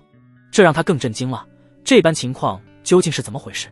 江上河，今日便将以往的恩怨一一算清。林宇冷冽开口，立马取出九霄龙银剑握在手里争。取出九霄龙银剑的瞬间，剑刃微颤，发出一道清脆的声鸣，宛若龙吟。江上河深深吸了一口气，压制内心的诧异，突然狞笑起来。好，很好。他一把扯下面罩，露出令人厌恶的脸。既然认出来了，那今日就更留你不得。他知道今日若是让林宇跑了，那后果不堪设想。现在的林宇不再是废物，宗主一定会再次重用林宇，那等待他的只有严厉的处罚。江上河也不再隐瞒，立马取出玄阳明刀。此刀长3尺7寸，通体如漆黑，却在刃口处泛着一线赤金色的颜色。准备好受死了？林宇冷漠道，言语听不出一丝情感。江上河举刀指着林宇，话中依旧不屑道：该死的是你，现在你不过是灵台境，凭什么认为打得过我？说完，他的灵气骤然爆发，浑身还缠绕着些许刀气，同时一股灵风掀起，破旧的房子被吹得摇摇欲坠，窗户吱呀作响。林宇衣服随风飘动，脸上却毫无波澜。月光下，他缓步向前，缓缓开口道：2年前你散播谣言，去年前待人如我，今年更是直接上门暗杀。他每说一句，气势就攀升一分，这些账今晚正好一并清算。话音刚落，林宇双眸金光一闪，瞳孔深处似有经验跳动，骤然迸发出炽烈光芒，整个人如同化作一尊烈日。太日圣阳体开。刹那间，黄暴的灵气爆发，院中温度骤升，地面枯叶无火自燃，化作火星飘散。江上河瞳孔骤缩，只觉迎面撞上一轮太阳，尚未触及肌肤，竟被那古灼热气浪硬生生逼退3步。这是什么？林宇不屑回答，冷笑一声道：现在我就送你上路。他猛地将灵气全部注入九霄龙银剑里，顿时通体剑身燃起璀璨的金色火焰，光芒照耀着周围昏暗的院子。若是仔细听，还能听到隐约的龙吟之声。江上河望着林宇的剑，喉结滚动，下意识后退一步。他很清楚地感受到了剑上恐怖的气息，那股能置他于死地的气息。这废物什么时候有如此强大的能力了？他心里不可置信，他他能感觉到现在的林雨比之前还要强上很多。但江上河立马掐了一下自己的胳膊，咬牙切齿道：“该上路的是你才对。”狂血刀斩，林雨不过是灵台境，他岂能被吓倒？很快，一股血色灵气迅速包裹住了玄阳明刀，散发着浓烈的杀气。林雨冷哼一声，右脚向前一踏，砰的一声爆射而出，直奔江上河而去。很快便来到江上河面前，他猛地举起九霄龙银剑，然后狠狠劈下。江上河手上青筋暴起，挥刀砍向九霄龙银剑，砰的一声巨响，一股强大灵气冲击爆发出来，周围土地龟裂，那破旧的院子更是被灵气摧残殆尽。两人一开始势均力敌，但很快江上河被那一剑炽烈的经验轰飞，一口鲜血从口中喷出，但他不敢懈怠，立马取出千里符，瞬间捏碎，化作一缕黑烟消散于夜色之中。林雨站在原地喘息粗气，并未追赶，因为没有传送符咒。紧接着他将九霄龙银剑收起，忽然他闷哼一声，踉跄半跪在地，右臂衣袖早已被狂暴的灵气焚毁，体内传来一阵疼痛。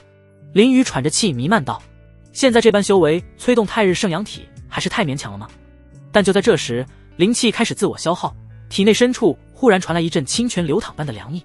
玲珑药息悄然运转，林雨长舒一口气，吐出一口带着药香的薄雾，一缕缕翡翠色的灵气自丹田升起，如春风拂过焦土，沿着受伤的经脉轻柔流淌。随后他望着弯月淡然笑一声，这玲珑药息确实厉害，当初那一吻值了。微风吹过，林雨笑容逐渐消失，看着倒塌的房子冷笑一声：“宗门如此庞大，我倒要看看你能跑到哪去。”此刻血战峰某处洞府，江上河踉跄地走进洞府，他一边扶着墙，一边朝洞府内部走去。他艰难来到床榻上，从储物戒中取出一枚7品运气丹，一口服下，丹药入口即化，药力慢慢进入身体里。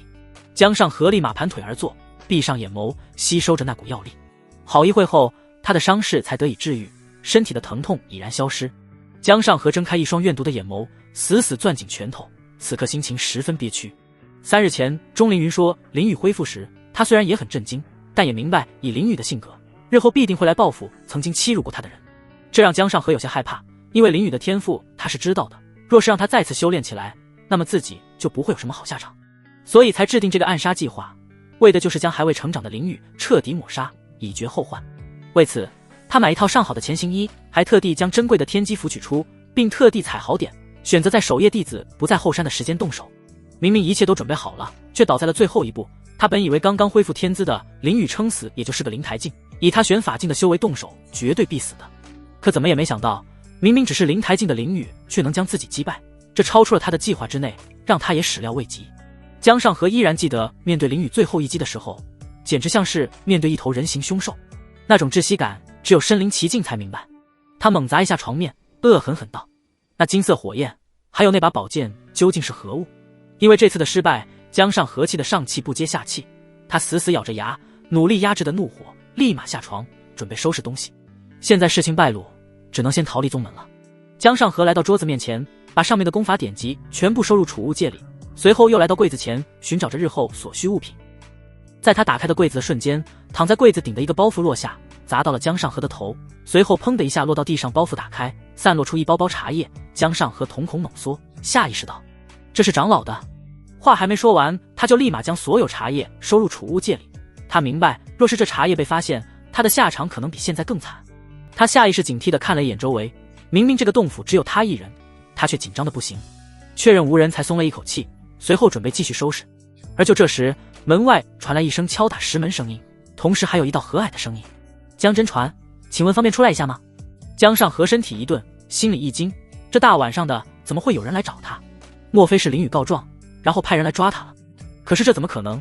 他计算过，林雨的住处无论是凌霄峰还是执法堂，亦或者是其他长老的住处，都有些距离，根本不可能这么短时间内告状且派人。但为了谨慎，他还是回应道：“你们是何人？有什么事情？”门外再次柔和回应：“江真传，堂前峰主赠与遗物给你，请您出来收下。”江上河皱眉：“你们放门外就好了，等会我亲自出来拿。”现在他只想立马逃离宗门，根本不想理会这所谓的东西。门外声音有些无奈：“江真传，您就别为难我了，若是不将此物亲自放您手上，堂前峰主会怪罪的。”江上河有些烦了，但又不好发作，只能沉着声音道：“你先说说你是谁？”现在他警惕万分，若不搞清门外是谁，他是不会出去的。门外叹气一声：“我是血战峰内门弟子，秦月，您的小师弟，您不记得我了？”秦月，江上河回忆一下后，记起此人确实是他的师弟，并且也是少数没什么背景，和执法堂也没关系的弟子。他心中略微放松警惕，朝门口走去。陈生，我知道你，现在就出来。江上河心神一动，石门缓缓开启。就在他准备训斥一遍这个师弟的时候，一条绳子从门外射入，速度极快，江上河根本没有反应过来，绳子就如同蟒蛇一般缠绕在身上，死死勒紧。江上河缓过神来，心头一惊，开始用力挣扎，可灵气却怎么也用不出来。这是锁灵绳，他的心里慌了，意识到处竟不妙，立马抬头，只看见门外确实站着的是秦月。可不对的却是，秦月身边却站着3人，他们与普通弟子的蓝纹白底色道袍不同，这3人的道袍的颜色是红纹黑底相交的。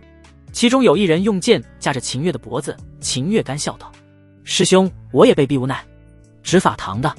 江上河一眼就认出了那3人的身份，心头猛地一震，难道林雨早就到了执法堂了？他怎么这么快？一位执法堂弟子上前，伸手去抓江上河，淡然道：“走吧，你们执法堂弟子没有命令也敢抓我？”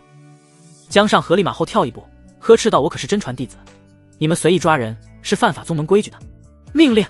执法堂弟子冷笑一声，随后掏出一块金色令牌，上面刻着一个苏字：“不好意思，我们是奉宗主之命前来抓你的。”什么？江上河更加震惊了，林雨直接跟宗主告状了。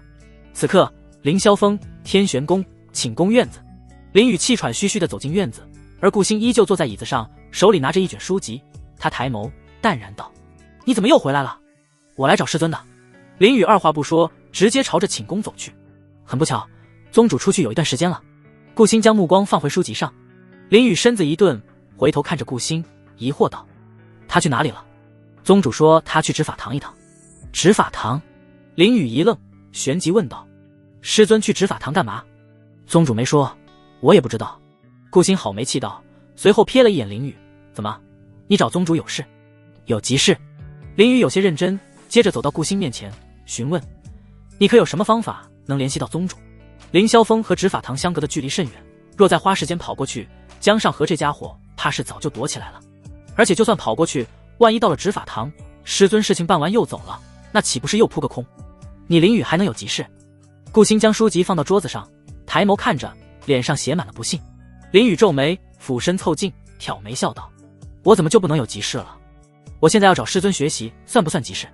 扑面而来的炽热男子气息令顾星身子一颤，微微往后移。但看着林雨的脸色，也知道林雨或许真的很急，但他可不是什么善人，别人急他就得给吗？“你觉得我信你？”顾星还是不信，语气有些不悦道：“再说了，我凭什么听你的？别忘了，我和你还有一把账还没算。”账？林雨先是一怔，随即恍然，他眼底闪过一丝狡黠，故意又凑近几分：“你若还记恨那日之事，这时声音压低了几分，带着几分暧昧，不如现在就讨回来，比如让你亲回去。”“放肆！”顾星俏脸瞬间通红，一掌拍在桌子上：“我现在不动手，已是看在宗主的面子上，你莫要得寸进尺。”林雨不退反进，几乎要贴到他耳边：“我得寸进尺？”温热的气息拂过他耳垂：“那你说说，我该怎么进尺才好？”“你！”顾星羞恼交加，玉手猛地拍出，只听砰的一声闷响，林雨整个人倒飞出去，重重摔在院子里的青石板。林雨倒吸一口凉气，疼得龇牙咧嘴，一边揉着胸口，一边站起：“你这下手也太狠了吧！”顾星胸口起伏不定，他努力压下，别过头，冷哼一声：“那是你自作自受。”只是那泛红的耳尖却暴露了他此刻的心绪不宁。林雨缓解着身子的疼痛，再次走过去，直接一屁股坐在顾星对面的椅子上，随后深吸一口气，摆出一副认真的样子：“不跟你闹了，说真的，你到底有没有联系师尊的法子？”“谁和你闹了？”顾星撇嘴小声道，但看着林雨少见的认真神态，皱起眉头，不满道：“我是有方法联系，但你若是想让我联系宗主，就得对几天前的事情做出补偿。”林雨的指节在桌面上轻扣，眉宇间渐渐染上焦躁。再这般纠缠下去，江上河怕是早已逃出宗门了。他立马双手撑桌而起，俯身凑近，神色凝重道：“补偿之后再说，现在我需要立马联系宗主，没开玩笑。”“你……”顾星看着眼前的少年，下意识后仰，不知为何身子一颤，有些愣住了。在他印象里，林雨一直都是嬉皮笑脸的，何时有过如此情形？他沉默了一会后，从储物戒中取出一张天音符，递给林雨，别过头去，淡然道：“就这一次。”林雨看到天音符，凝重的神色一扫而空，脸上瞬间浮现笑容：“我就知道你最好了。他立马夺过天音符，并突然在他的手背上落下一吻。你这登徒子！顾星触电般缩回手，白玉般的面颊瞬间绯红。他猛地站起，早已扬起手掌。林雨见状，立马跑出院子，笑呵呵道：“你的手比我想象的要香多了。”闭嘴！顾星呵斥，一把将桌子扔了过去。只可惜林雨早就跑没影了。砰的一声，桌子砸在院门上，木屑纷飞。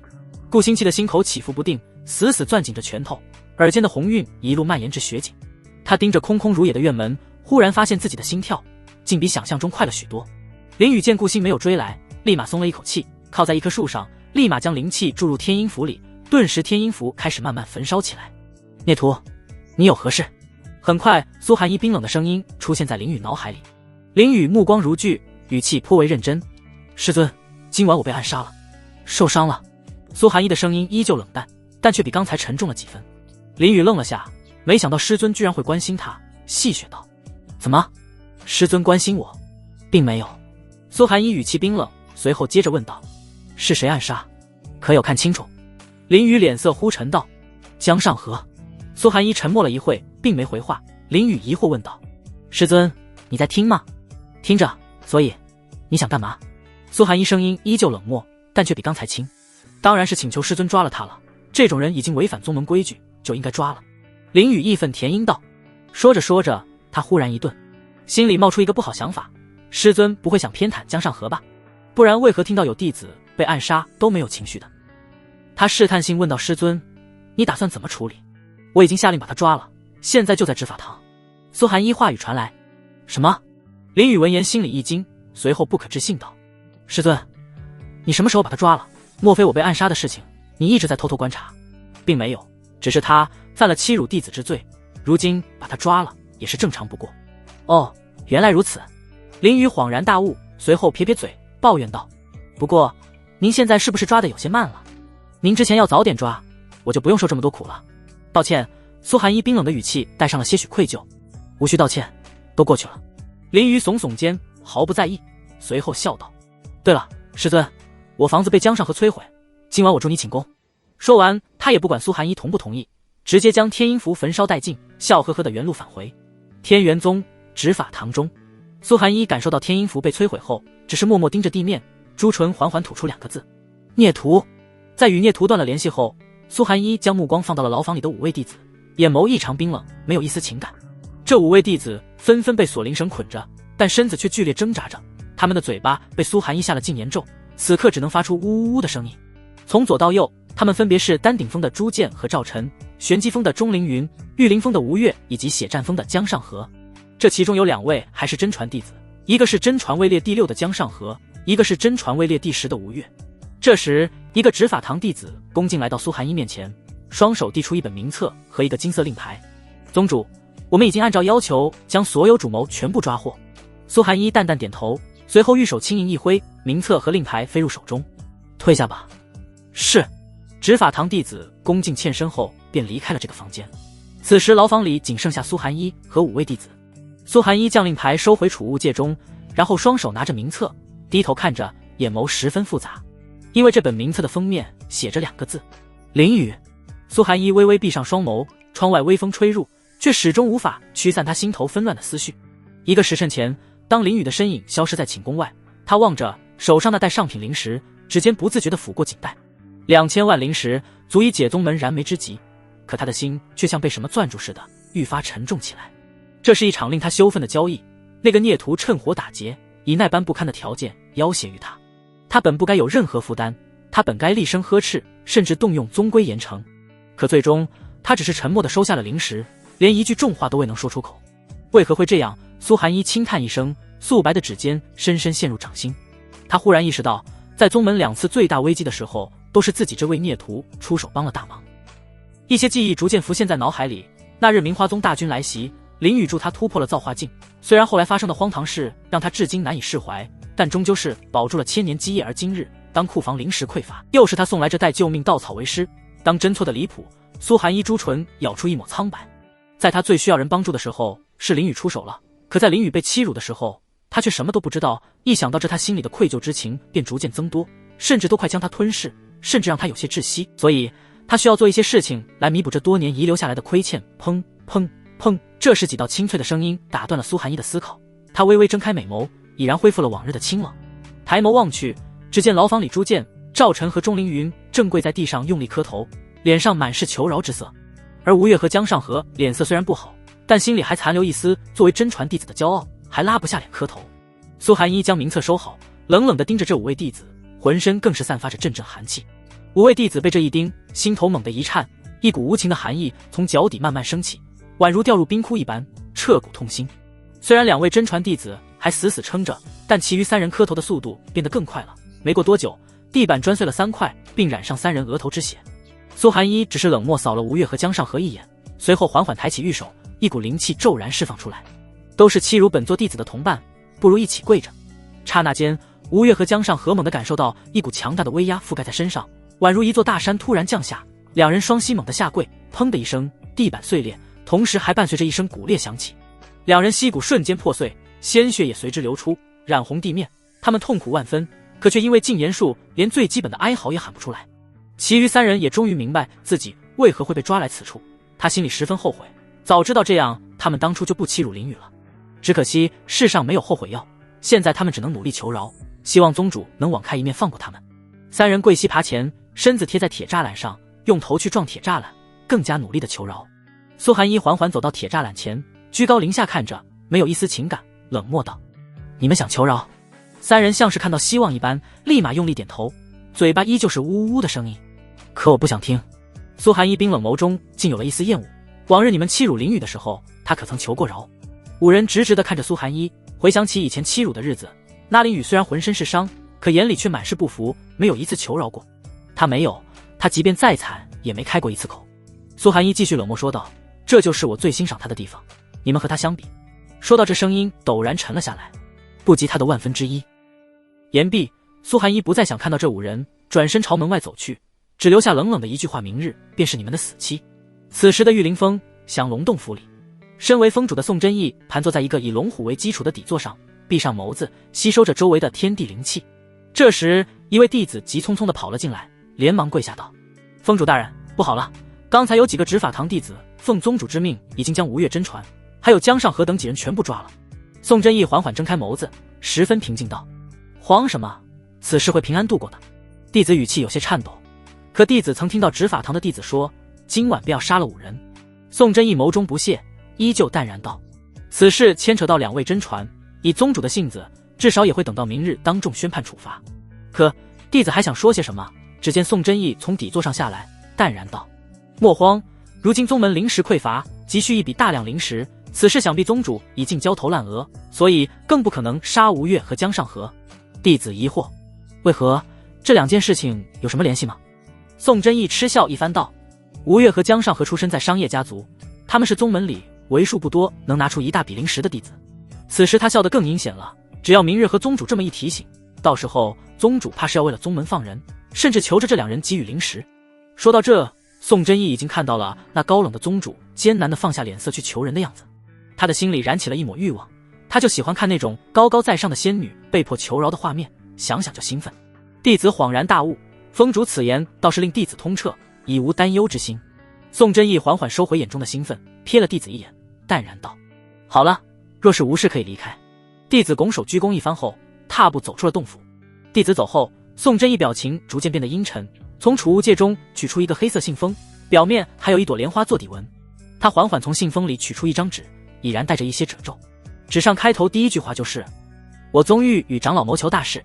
宋真义嗤笑一声，催动灵气，一把火将信封和信纸烧得一干二净，随后冷笑一声：明花宗，你们计划已然失败，本座如今也已是两难之地，若是被发现，本座也在劫难逃。说完，他环视着整个洞府，缓缓摇头，现在只有2个选择，要么销毁证据，要么跑。说着，他取出了一个木盒，抬手打开，里面放着竟是一包茶叶。沉默片刻后，木盒燃起火焰，最后连同里面的茶叶一起焚烧殆尽。明花宗，你们给的东西属实拙劣。凌霄峰，天玄宫。林雨哼着小曲，潇洒自在地走进院子，还未等他站稳，一道素白身影便携着寒意拦在面前。登徒子，你还敢回来？顾星眸若寒霜，周身灵力如涟漪般荡漾，我为啥不能回来啊？林雨倒是丝毫不在意，咧嘴笑道：顾星冷冷地看着，灵气不断向身外涌出。今日定要让你知道轻薄同门的代价。说着，他手上已然汇聚了一股灵气，立马摆好架势，蓄势待发。哎，停下！林宇连忙摆手阻止。宗主没有教过你，弟子之间不能内斗吗？呵，宗主也说过，弟子之间应该相互尊重，可你似乎也没有做到吧？顾星冷笑一声，眉头皱得更紧。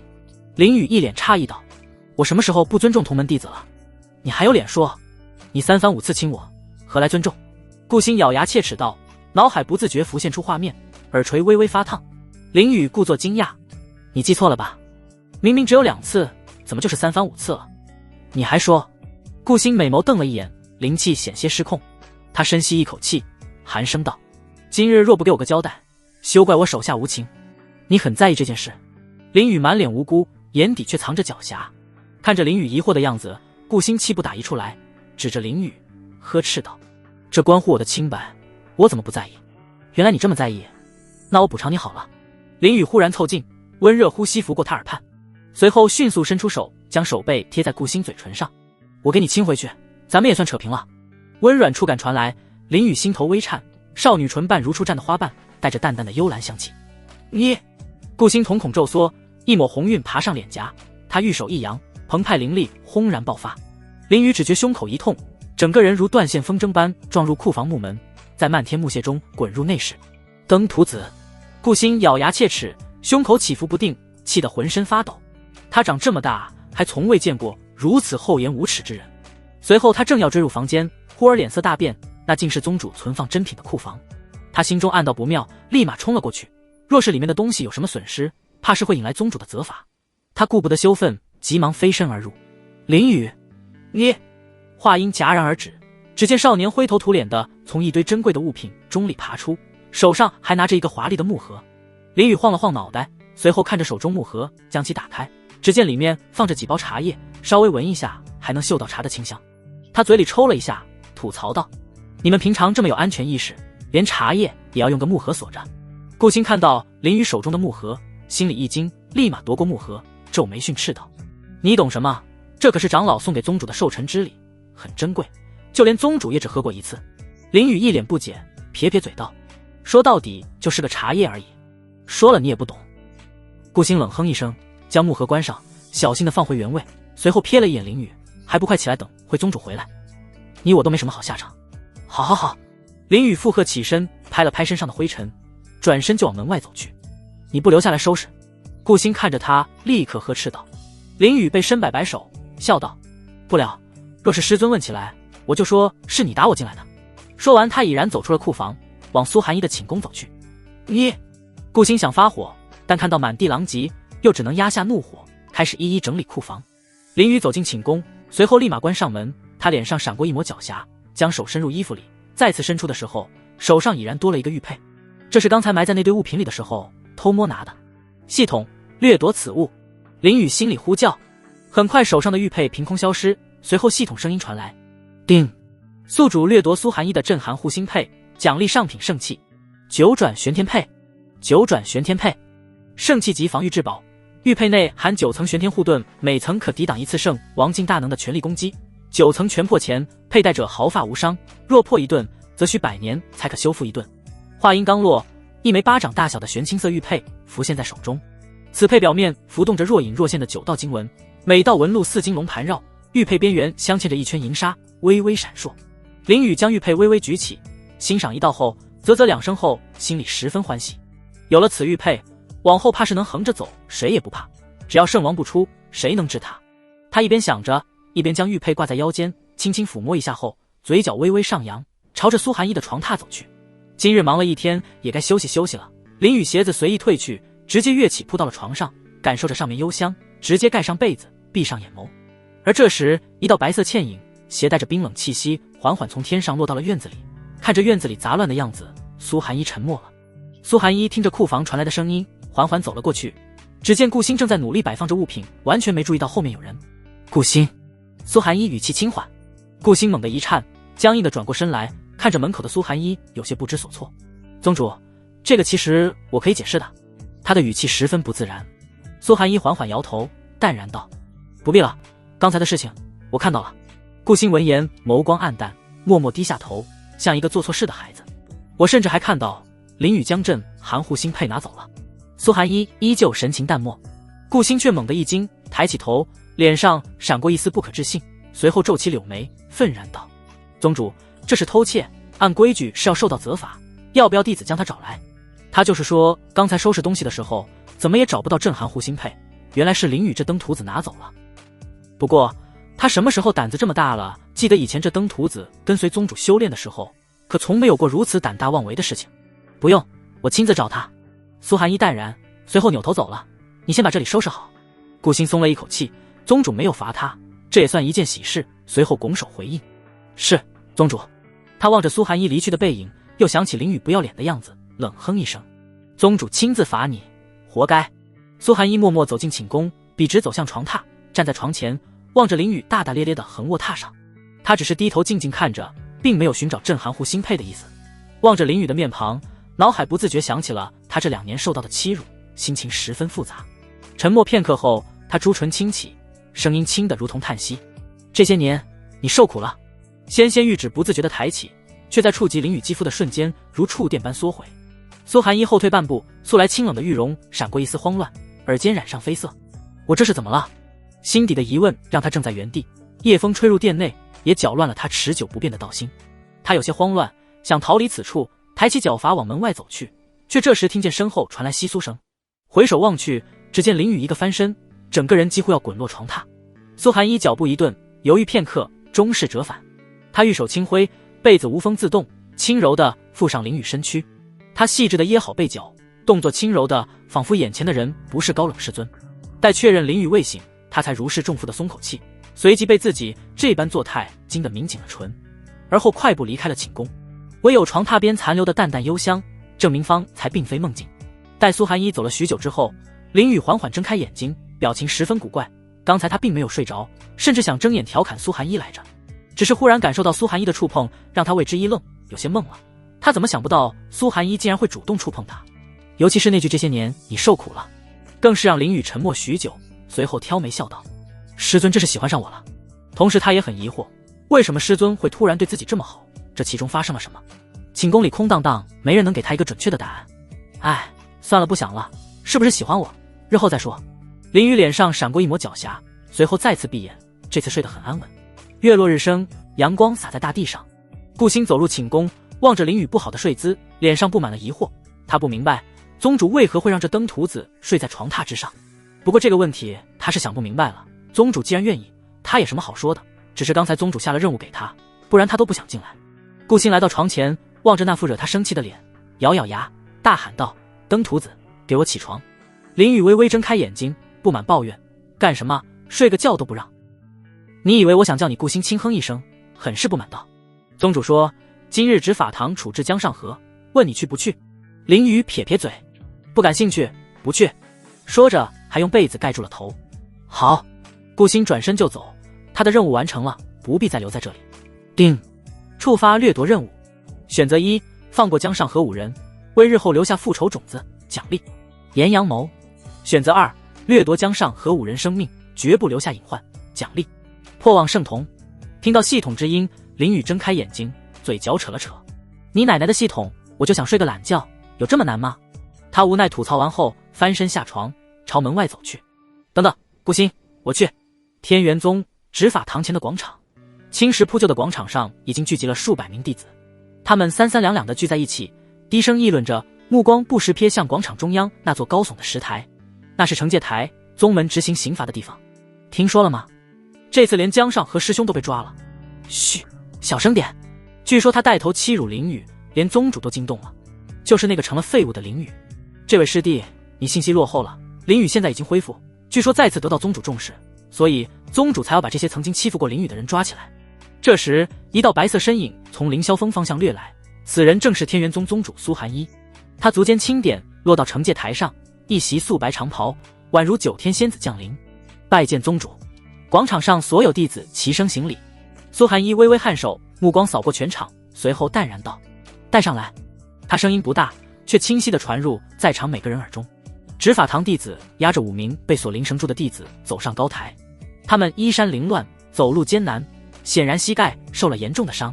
肃静！苏寒一清冷的声音传遍全场，所有弟子纷纷闭嘴。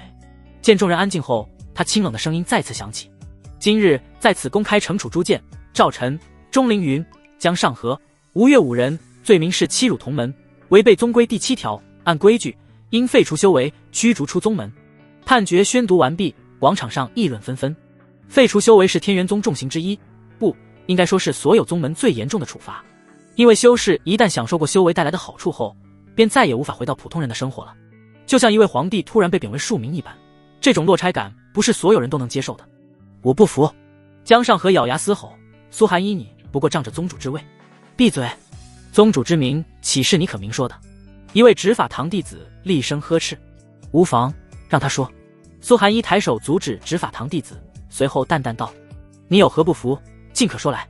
苏寒一，我等即便没有功劳，也有苦劳，为宗门付出这么多，最后只能换来这个结果吗？江上河大声怒喝，声音响彻全场。你们的苦劳难道是指欺辱同门弟子？苏寒一声音依旧平静，却让所有人感到一阵刺骨寒意。这又如何？吴越此时也冷笑一声，不过是教训了一个不知天高地厚的废物，修行界弱肉强食，这本就是天理。江上河见有人帮衬，底气多了不少，冷脸道：说得不错，若说这般有错，那宗门里欺辱同门的弟子多了去了，你们怎么就只抓我们几个，不把其余的人都抓了？广场上顿时哗然，不少弟子面色骤变。那些曾欺凌过同门的人此刻如芒在背，他们心里咯噔一下，下意识想跑，可反应过来后立马定住，现在跑怕是坐实了欺负同门之名，于是都偷偷看着苏寒一的脸色，想看看宗主什么态度。苏寒一神色依旧淡然，说完了。没有，我不服，为何偏在此时发难？就因为林雨恢复了。江上河凌厉说道：宗主，林雨才刚恢复几天，你就把我们抓了，难道林雨就比我们还重要吗？吴越愤恨之问道。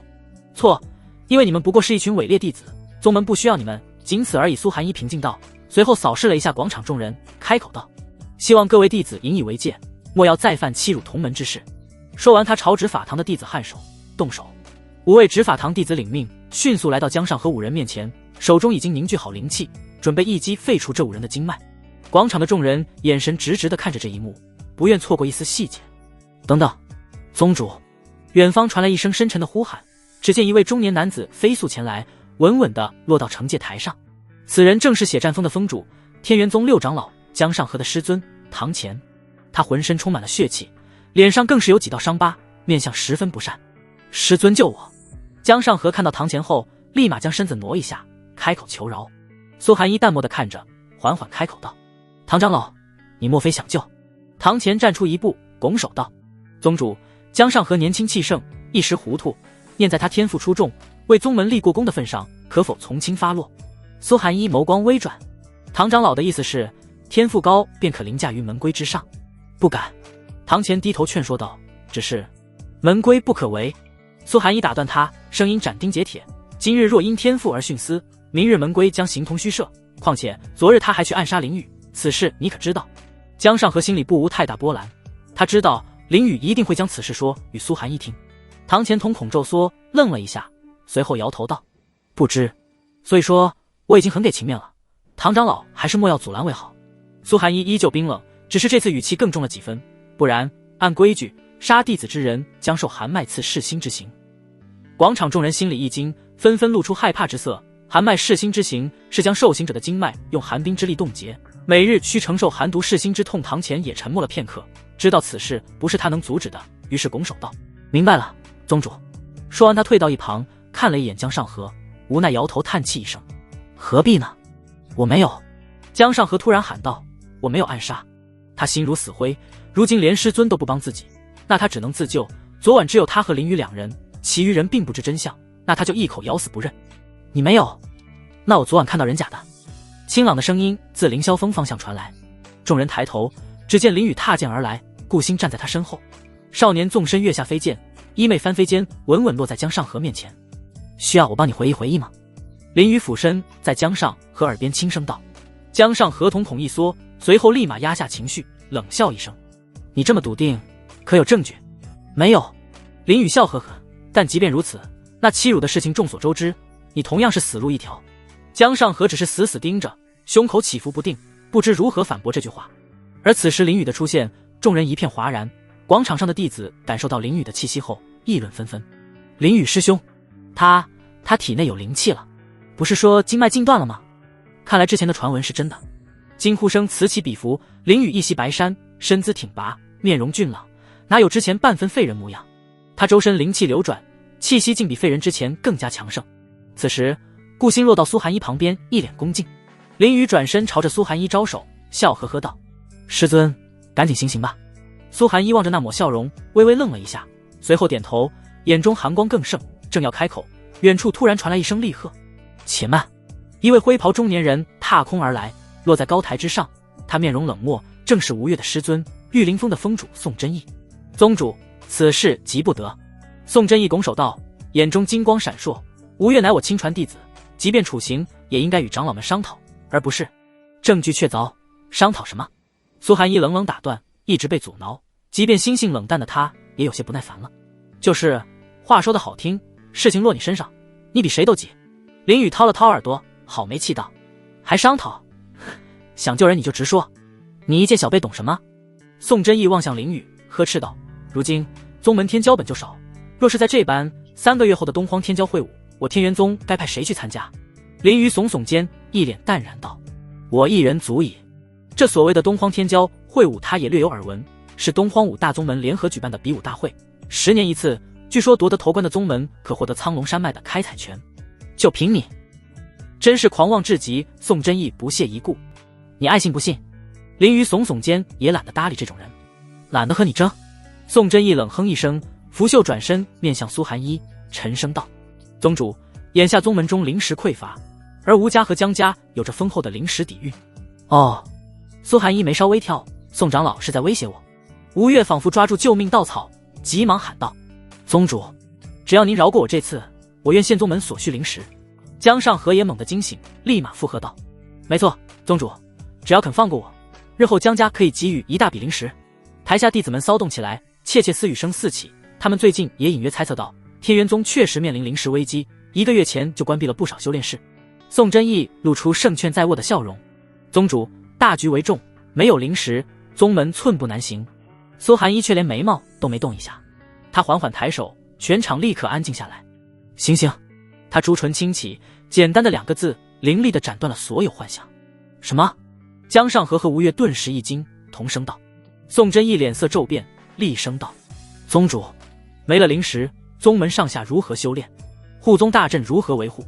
数千弟子何去何从？您要为了一己私愤置宗门于险境吗？苏寒一终于正眼看向宋真义，语气依旧冰冷，但带了一丝失望。灵石之事，昨日已解决。作为长老部尽心教导弟子，反而还带头威胁宗主，这让他的耐心消失得一干二净。不可能！宋真义惊呼：怎么可能在如此短的时间内凑够这么多灵石？当然是我给的了。林雨嘴角上扬，一脸挑衅道：你！宋真义立马转向林雨，一脸不可置信，呵斥道：你不过是一介弟子，也没背景，怎么会有如此多灵石？你不信，问宗主了。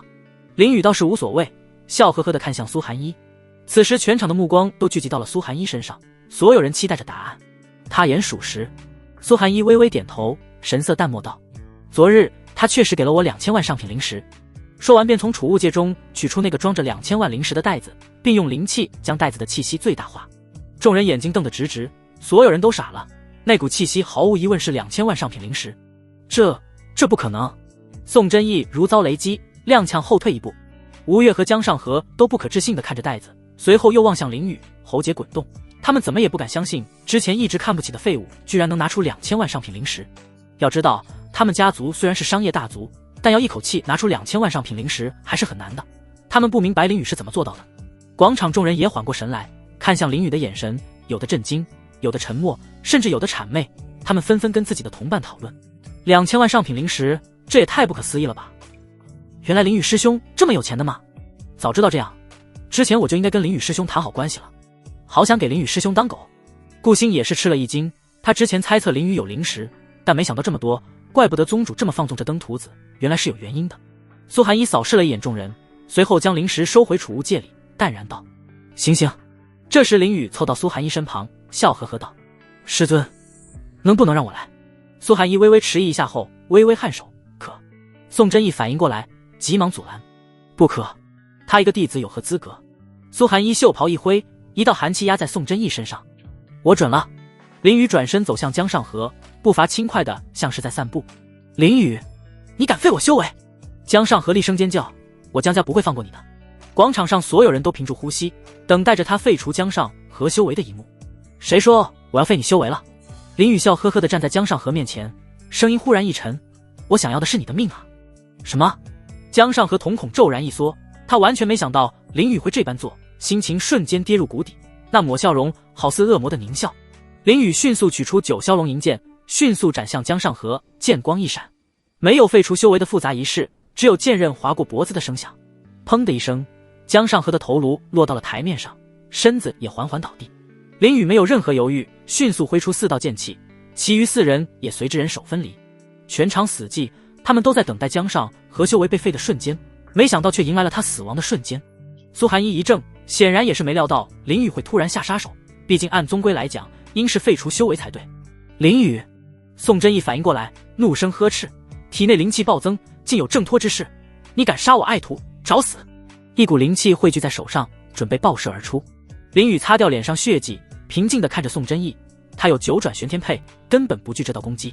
这时苏寒衣瞬间来到林雨面前，冷漠地看着宋真义，美眸微微眯起，一股寒气迅速缠绕住他的双手，随之寒气结为冰霜，将其死死冻住。惩戒叛逆，杀之何妨？苏寒衣语气冷得吓人。林雨甩去剑上血液，面向广场众人，笑道：“诸位师兄师姐，今后谁想欺负废人？”他踢了一脚江上河的尸体，最好先确定他真的废了。广场上的众人听到林雨此番话语，个个心头一颤，又望着江上河5人的下场，纷纷面面相觑。以后还是老实点好。林雨师兄太有魄力了，说好废除修为，结果一剑全杀了，以后还是少惹林雨师兄。弟子们都跟着自己的伙伴小声议论着。而此时台上，宋真义奋力挣扎，试图反抗，可却依旧无能为力。宗主，林雨藐视宗规，肆意杀人，你是要护着他吗？宋真义咬牙切齿道。苏寒衣只是淡淡瞥了一眼5具尸体，随后淡淡道：“他们违反宗规几年，落得身死也是理所应当。”说得不错。林雨在一旁附和道：“若是他们安安静静的修炼，也不会有此下场。”定，宿主完成选择2，掠夺江上河5人生命，奖励破妄圣铜。破妄圣铜乃上古的无上之铜，承载着无尽的神秘与威严，拥有此铜者，犹如掌握了看穿一切虚妄的钥匙。危机感应，自动感知1000米内的杀意，提前预警危机，瞳孔会浮现金色纹路。破幻之眼，无视一切幻术、伪装、阵法、障眼法，直接看穿本质。弱点洞悉，锁定敌人灵气流动薄弱点，攻击时伤害提升。天命篡改，强行逆转一次必死之局，但会失明半年，并折损100年寿元。注意，每次主动开启需消耗大量灵气，连续使用可能导致灵气枯竭。我去！林雨听到系统提示后，顿时愣住了。这破妄圣铜是不是有点过于逆天了？这还能自主预判杀意，这是蜘蛛感应。刹那间，他便感觉有一股灵气猛地注入到双目里，似乎正在改造着眼睛里的一切，但却没有想象中那么疼，反而是无比舒适，犹如春风拂面。在没人注意的时候，林雨的双眸正在被一道道金色纹路所覆盖。此时站在一旁的堂前也走上前一步，拱手，语气深沉道：“宗主，虽说他们有错，但您的惩戒是废除修为，而非处死。林雨这般行为确实越界了。他和江上河作为师徒也有几十年了，若说没有感情是假的。他本来接受了废除修为，甚至想看在师徒情分上为江上河安排以后平凡的生活，可没想到却突发事故。”苏寒衣沉默，他也知道堂前此言有理，他也没想到林雨会突然杀人，这也有些超乎他的意料。杀了就杀了，有什么的，他们也该死。林雨神情淡然，语气似乎毫不在意。堂前皱眉，语气沉重道：“他们和你可是同门，你就这么冷心吗？废除修为已经够重了，你还有什么不满意？残害同门，你可还有脸待在天元宗？”宋真义愤恨道：“同门？”林雨像是在看小丑一般看着这2位长老，忽然嗤笑一声道：“我以为畜生呢，我也不容易，你和师尊说去吧。”说完，林雨就笑呵呵地躲到苏寒衣身后。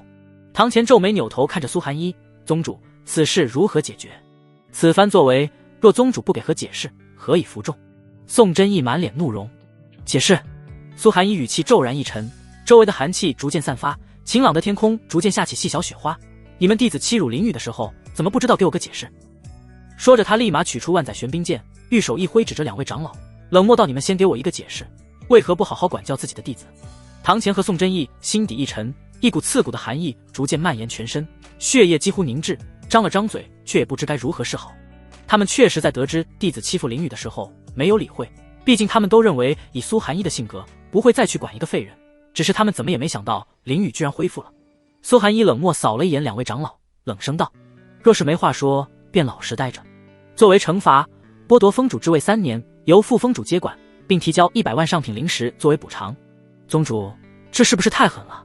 唐乾和宋真义都猛地抬头，不可置信地质问。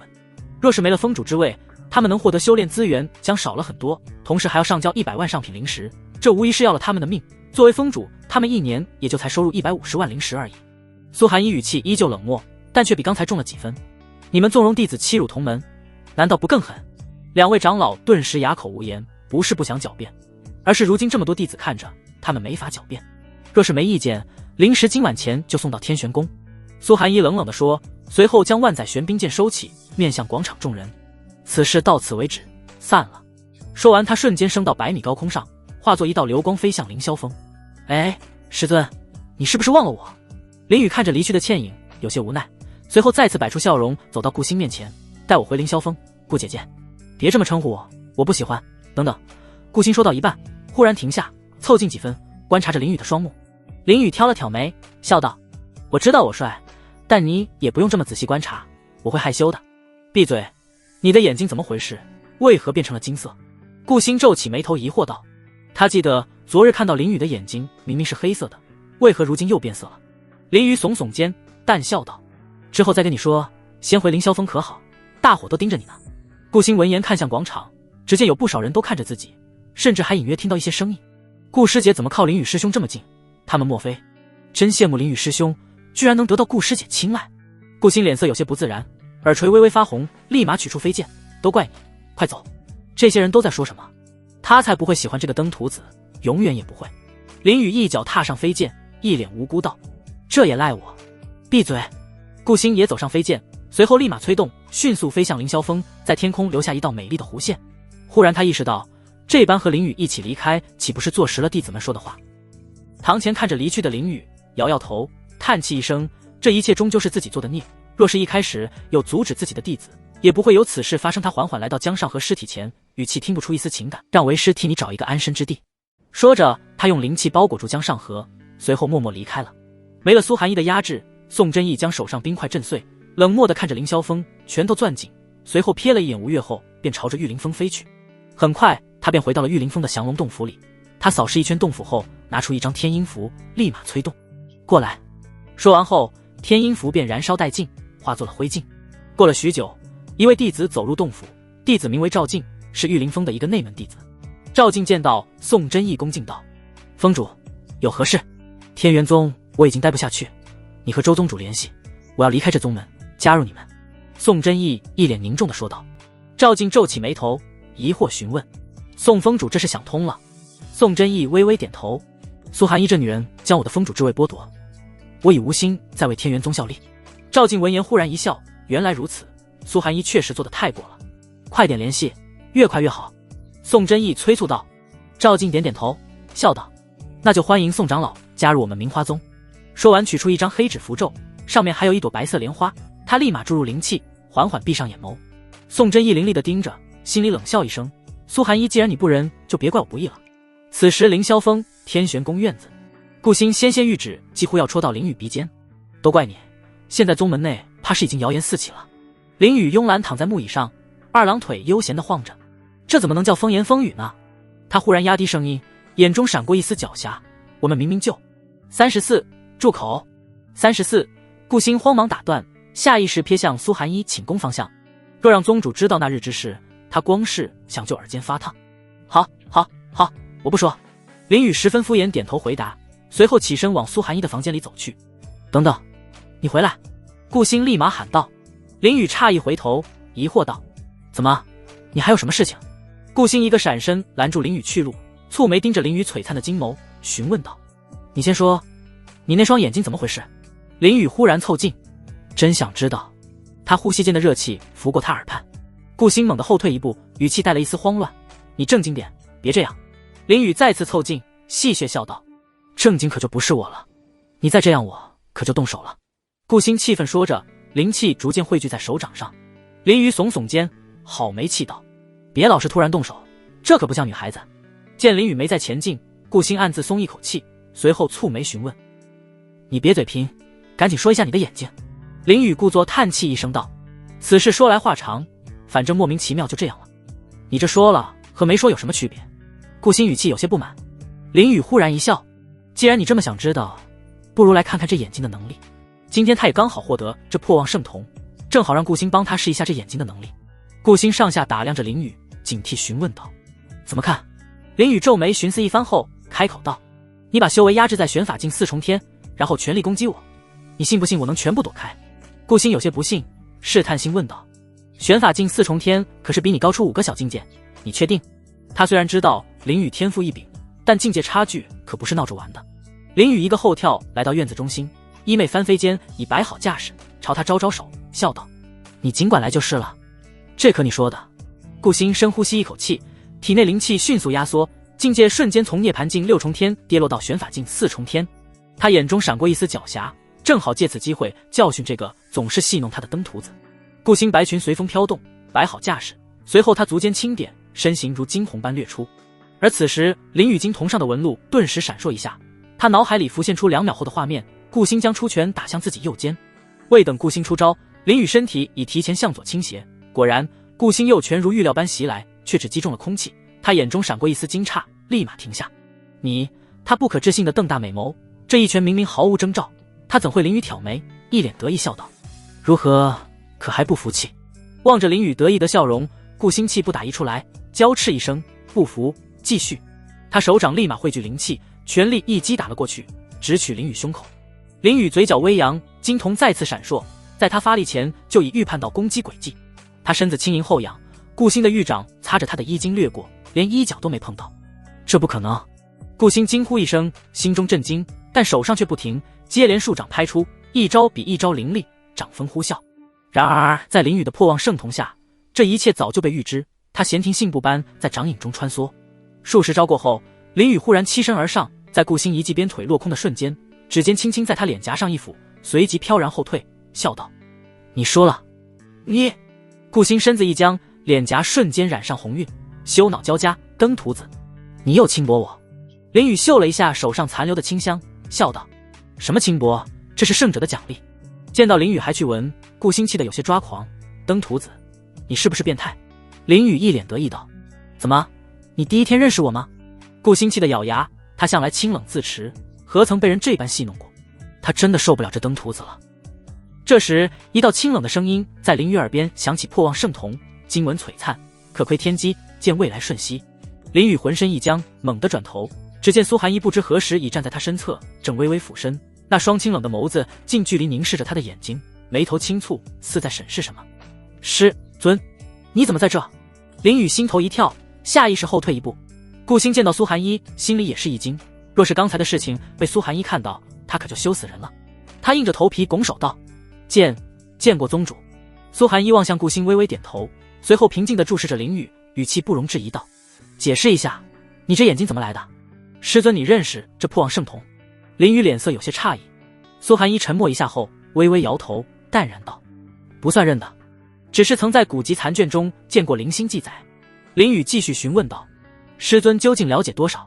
苏寒衣微微眯起美眸，脑海里回忆着以往的信息，随后朱唇轻启道：“此瞳乃上古神物，谋生经文，可预判敌手动作，甚至可窥见天机。”顾星闻言也是心里一惊，万万没想到林宇的眼睛居然这么厉害，但还是有些不信道：“宗主，你真的确定他这是破妄圣瞳？”苏寒衣摇摇头，淡淡道：“我也不清楚，那本古籍是残缺的，记录的信息不多，但徒儿的眼睛确实是和那破妄圣瞳十分相似。”顾星蹙眉，上下打量着林宇的眼睛，似乎想一探究竟。苏寒衣再次看向林宇，平静道：“你这眼睛怎么来的？为师记得你昨日并没有。”这个嘛，林宇语塞，总不能说是系统奖励。他眼珠一转，正想胡诌，却听苏寒衣淡淡道：“罢了。”他转身望向远处山峰：“每个人都有自己的秘密，你若不愿说为师，也不逼你。”林宇如蒙大赦，笑嘻嘻道：“还是师尊通情达理？小气鬼！顾星小声嘀咕一句，不甘心地瞪着林雨的金瞳，仿佛要盯出个答案来。微风拂过，三人衣袂飘飘。苏寒一忽然抬手，一道隔音结界悄然笼罩院落。他转身时，眸中闪过一丝罕见的凝重。若真是破望圣童，你要小心，此童强大，必引各方觊觎。此事，他深深看了林雨一眼，切勿再让第四人知晓。我懂，我懂。林雨笑嘻嘻点头，随后不再往双眸中注入灵气。很快，瞳孔上的金色纹路逐渐变淡，只留下一层淡淡的痕迹。若不仔细看，还真看不出来。看着林雨的行为，苏寒一微微颔首，随后平静开口道：“此事到此为止，下一件事。”什么事？林雨微微一愣，一脸疑惑。顾星也好奇地看着苏寒一，琢磨的苏寒一准备说的事情。苏寒一静静地看着林雨，语气沉重了些许：“今日执法堂，你为何做出那般事情？”林雨恍然大悟，随后耸耸肩，无所谓道：“当然是因为他们该死喽，难不成？”胡闹！苏寒一打断他：“当众杀人，太过张扬。师尊，有些人只有死了才不会继续害人。”林雨忽然一笑，随后凑近苏寒一：“还是说师尊是想借此事罚我？”苏寒一眸光微动，终是轻叹：“为师指望你日后行事多些分寸，谨遵师命。我以后只听师尊的。”林雨拖长音调，故作乖巧的行礼。一旁的顾星忍不住翻了个白眼，这登徒子会听话，那母猪都可以上树了。苏寒一只是默默看着，终是没再说什么，随后转身朝寝宫走去：“你们两个跟我来。”顾星疑惑地跟上，却在经过林雨时狠狠瞪了他一眼。林雨望着苏寒一的背影，心中疑惑：师尊主动找我进寝宫，莫非他眼中闪过狡黠？心念一动，系统面板在苏寒一身后悄然浮现，正好看看如今苏寒一对自己的好感。姓名：苏寒一，年龄520，境界造化境一重天，天赋地级天赋，功法冰破玄冥诀黄级，体质太阴玄女圣体，对宿主好感60，评价冰封万古，必成大地。武器万载玄冰剑，黄气60。林雨瞳孔微缩，短短数日，这位冰山师尊的好感竟从10飙升至60。他本以为用灵石要挟苏寒一亲他这件事会让好感降低，没想到不降反增，这着实有些令人意外。莫非苏寒一是受虐体质，越是被亲好感越高？还愣着做什么？顾星回头瞪他：“要宗主等你多久？”林雨缓过神来：“快步跟上，别催，我走着呢。”但嘴角勾起一抹意味深长的笑，看来这座万年冰山比他想象中要有趣的多啊。进入寝宫后，只是苏寒一已经坐在案台前，林雨犹如回到自己家一般，直接来到案台，在苏寒一对面坐下。顾星不可置信地看着林雨：“喂，宗主还没为赐座，你怎么能随意坐下？”“无妨。”苏寒一淡淡道：“你也坐我前面。”顾星难以置信地看向宗主，这位向来清冷自持的师尊，何时对林雨这般纵容了？他迟疑着在林雨身侧跪坐，却如坐针毡，总觉得身旁的登徒子随时会做出什么出格之举。师尊林雨手肘撑案，托腮笑道：“特意唤我们进来，莫非是想坨了？”苏寒一面色不改，从案台上取出一枚银白玉简推了过去：“自己看。”林雨接过玉简，打开一看，上面的内容是：万宝盛会，需备上品灵石2000万。师尊，你给我看这个干嘛？莫非灵石又不够了？林雨晃了晃手中玉简：“非也。”苏寒一轻拂衣袖：“为师是想问，你可对这万宝盛会有兴趣？”“兴趣？”林雨来了精神，总得先告诉徒儿，这万宝盛会是何物。他在宗门待了几年，竟然完全没听说过这所谓的万宝盛会。苏寒一眸光微动，缓缓道来。随着解释，林雨眼中渐渐泛起异彩。原来这万宝盛会乃是苍蓝大陆第一商会万宝阁所举办的拍卖盛事。此商会传承万载，底蕴深不可测，有传言其背后站着上古隐士家族，连圣地之主魔道巨擘都要礼让3分。其分行遍布苍蓝大陆各州，却无人知晓总会所在，神秘至极。万宝盛会并非定期举办，唯有时机成熟，会提前1年昭告天下。这么听，这万宝盛会似乎有点意思。林雨抚摸着下巴，笑道：“不过既是昭告天下的盛会，若各方势力齐聚，以我们的底蕴，怕是难以争锋。”“非也。”苏寒一素手轻抬，语气平静道：“盛会虽广邀天下，却分域而设，此番选址东荒，唯有本域势力可直入，外域者需缴纳天价灵石方可参与。”林雨眸光微亮，如此说来，倒还有几分胜算。此乃万宝商会立下的规矩，防的就是那些雄踞一方的霸主独揽盛会。苏寒一眸光流转，语气淡然。林雨手指轻扣案台，似乎是在思索什么，好一会后开口道：“可是我们只准备2000万上品灵石，这够吗？够的。苏寒衣朱唇轻启，我们这次只需要拍卖一个物品。说着，他袖袍轻拂，一张华丽的鎏金玉简飘然落于岸上。林宇好奇地将玉简拿起来，只见其上灵光流转，罗列着无数令人心动的珍品。1. 九幽冥王录残卷，上古魔道至高传承。2. 七窍玲珑果，吞服后开启第2神识。3. 龙血菩提，沾染真龙之血的灵种。顾星凑过来看，顿时倒吸一口凉气。这些都是传说中的神物啊！若不是神物，能被万宝盛会拍卖吗？林宇好没气瞥了顾星一眼。我当然知道，要你说。顾星脸色有些不自然，狠狠地瞪了一眼。林宇不再理会，扭头看向苏寒衣，疑惑道：所以师尊，你想拍的是何物？苏寒衣伸出玉指点在纸上，林宇寻指看了过去。35九叶聚灵莲，天生道纹，可纳8方灵气。宗主要这个干嘛？顾星抬眸询问。苏寒衣语气依旧平静，但却凝重不少。此莲若植于宗门灵泉之下，可使泉眼灵气浓度提升5成，门中弟子修炼事半功倍。林宇放下纸，挑眉笑道：师尊高义，弟子原以为是为自身谋求机缘。苏寒衣缓缓摇头：非也，在宗门面前，我的利益不算什么。这句话说得极轻，却让林宇心头莫名一颤。他望着眼前这个为宗门殚精竭虑的女子，突然想起那夜他独自站在凌霄峰顶，望着护山大阵时单薄的背影寝宫，突然陷入沉寂，仿佛连风都在叹息。苏寒衣突然开口打破沉默道：1个月后，万宝盛会将在苍玄城开启，你可感兴趣？林宇眸光流转，挑眉道：师尊这意思是想带我去？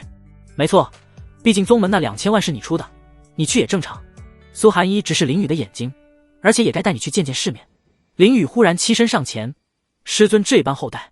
他呼吸间的热气拂过苏寒衣耳畔，弟子该如何报答？好好修炼，别到时候丢脸。莫要。苏寒衣脸色不变，轻轻推开林宇。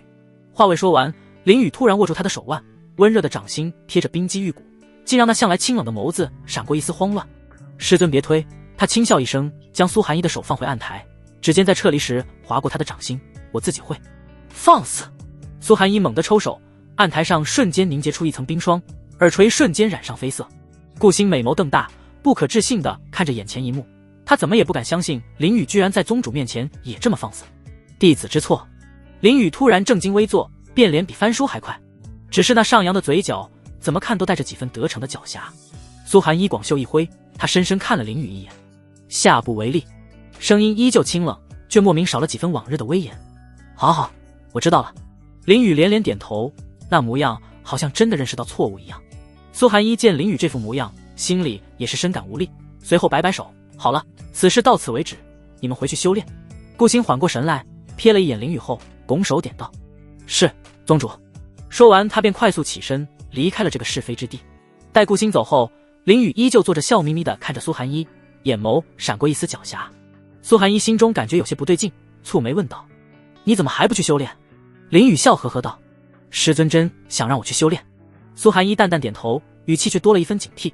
当然，弟子哪有不修炼的道理，可我的修炼的依赖师尊您啊。林宇眯起瞳孔，上下打量着苏寒衣，嘴角微微上扬。什么意思？苏寒衣脸上带上了一丝疑惑，但心里却有些不安了。林宇一脸戏谑道：师尊，你忘了吗？我修炼的是双修功法，需要你的配合才能修炼。闻言，苏寒衣一怔，不可置信望着林宇，脸上浮现红晕，连忙呵斥道：胡闹，我们可是师徒。这种事情……林宇猛地凑近，几乎快贴在苏寒衣脸上，语气带着一丝不容置：师尊，您真是健忘，您之前可是答应做我道侣的，道侣之间双修不是正常的吗？可是……苏寒衣一时语塞，不知如何是好。他确实为了宗门灵石答应过此事，可他没有想过做这种事情。师尊，你还在犹豫什么？你忘了上次双修时我们收获颇丰吗？林宇戏谑道，伸手抚摸苏寒衣耳旁的青丝，呼出的热气喷在苏寒衣耳垂上，令他身子一麻，下意识后退一分。林宇的话也让他苏寒衣呼吸一滞，那日的记忆如潮水般涌来，玉寒洞中氤氲的灵气，交织的身影，以及那场令他直破造化境的双修。师尊怎么不说话了？是默认了吗？林宇伸手抚摸苏寒衣娇嫩的脸颊，苏寒衣像触电般惊醒，猛地推开他，踉跄起身，整齐的衣襟竟散开些许。今日不行。他的语气不再高冷，不再威严，已然充斥着慌乱。林宇笑容不减，那师尊说个日子。他眼中经文流转，毕竟为了弟子修为，师尊也该尽职尽责才是。苏寒一呼吸逐渐急促，他望着这个得寸进尺的徒儿，突然意识到亲手教导的徒儿终于开始造反了。林雨，你出去。苏寒一尽量平缓呼吸，声音虽竭力保持平稳，尾音却泄出一丝颤抖。林雨手指轻扣案台，戏谑道：“我不，师尊若不给个准确的日子，我就不走。这种事情怎么给？双修本就是你情我愿，你不应该逼我。”苏寒一玉手紧握成拳，愤恨中又带着几分羞涩。林雨把玩着案台上的玉简，笑道：“可刚才是师尊让我修炼的。”你……苏寒一美眸瞪了一眼，咬牙切齿道：“修炼又不只有双修，你何必执着呢？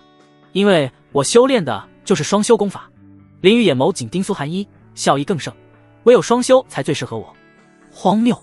苏寒一袖袍翻飞，他背过身去，声音已恢复往日的清冷，指尖仍在微微发抖。“出去！”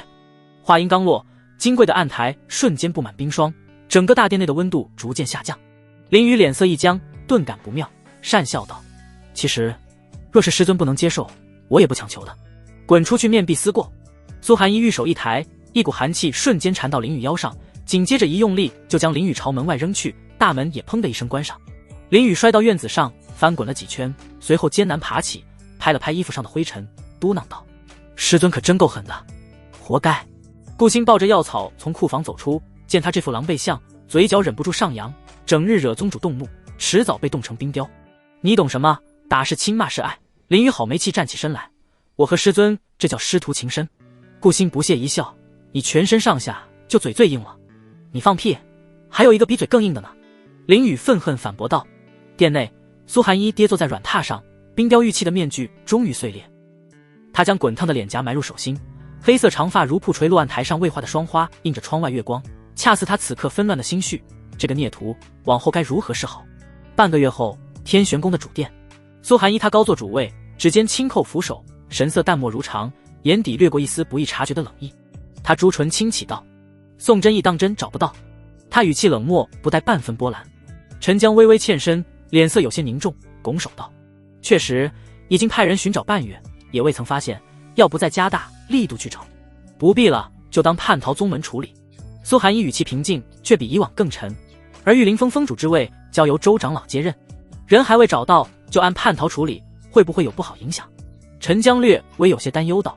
苏寒一语气依旧冰冷，但却带着不容置疑：“无妨，若真没叛逃，也不至于这么久都找不到。”陈江心底一沉，随后点头领命：“我知道了，之后我会将此事在宗门内公布。”苏寒一微微颔首：“行了，下去吧。”“是。”陈江点头，随后离开了天玄宫。待陈江退下，殿内重归寂静。苏寒一目光落向案台上的玉简，上面赫然记录着宋真意失踪的始末。昨日有探查弟子打听到，曾在明华宗附近见过宋峰主。他凝视片刻，忽而冷笑一声：“无聊。”玉简在他掌心瞬间附上一层寒霜，随即咔嚓一声碎裂成无数冰晶，洒落地面。此时敲门声响起，苏寒一抬眸，淡然道：“进来。”大门被推开，只见顾星走了进来。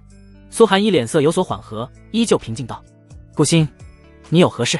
顾星拱手行礼道：“宗主，弟子想去藏经阁最顶层寻一本功法，恳请宗主允许。”苏寒一略一思索，袖袍轻拂，一枚令牌飞向顾星：“去吧。”“多谢宗主。”顾星连忙接过，心里一喜：“那弟子先走了。”“等等。”苏寒一忽然想起什么，开口道。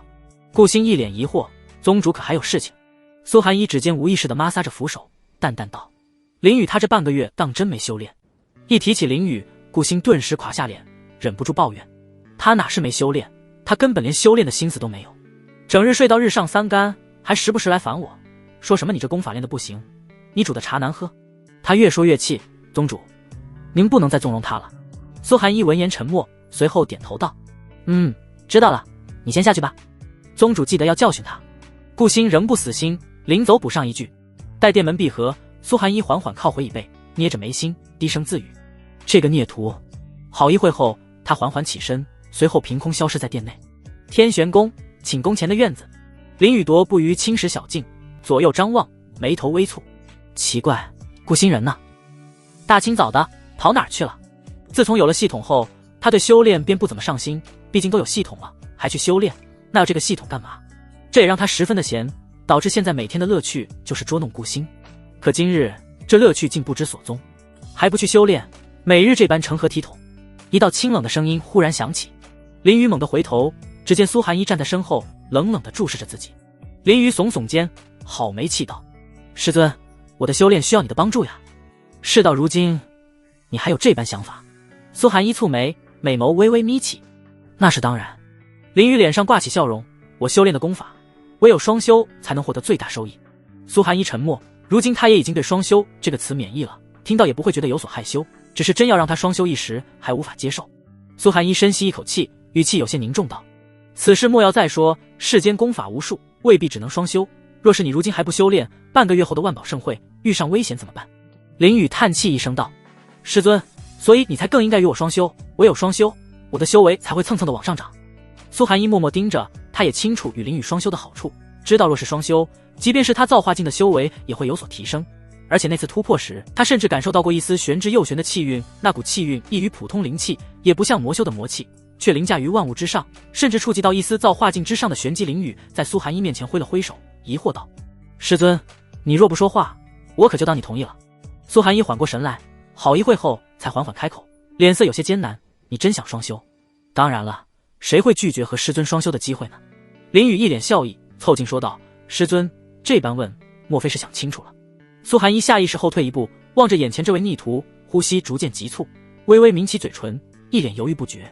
若是从前，这等大逆不道之言，早该将这逆徒逐出师门。可此刻，他只觉心口发烫，连训斥的话都堵在喉间。林雨见苏寒衣不说话，脸上笑意更盛。师尊越是这般行为，说明他在师尊心里地位就越重，双修的可能就越大。丁，触发掠夺任务，请宿主做出选择。选择一，良心大发，这次放过苏寒衣，可让他对宿主有所改观，为日后为所欲为埋下基础。奖励中品地级功法玉气斩天诀。选择二，强势来袭，掠夺苏寒衣一吻，可使他内心混乱，有提升好感可能，也有败坏好感可能。奖励功法10年修炼领悟。等等，系统，你敢压得上价呢？林雨心里诧异道，他是真的没想到系统居然会在此时出现，毕竟这半个月除了他主动掠夺一些东西外，这系统还从未主动出来过。宿主请做出选择。你这两个选择不好。林雨暗自腹诽，我要的是双修选项。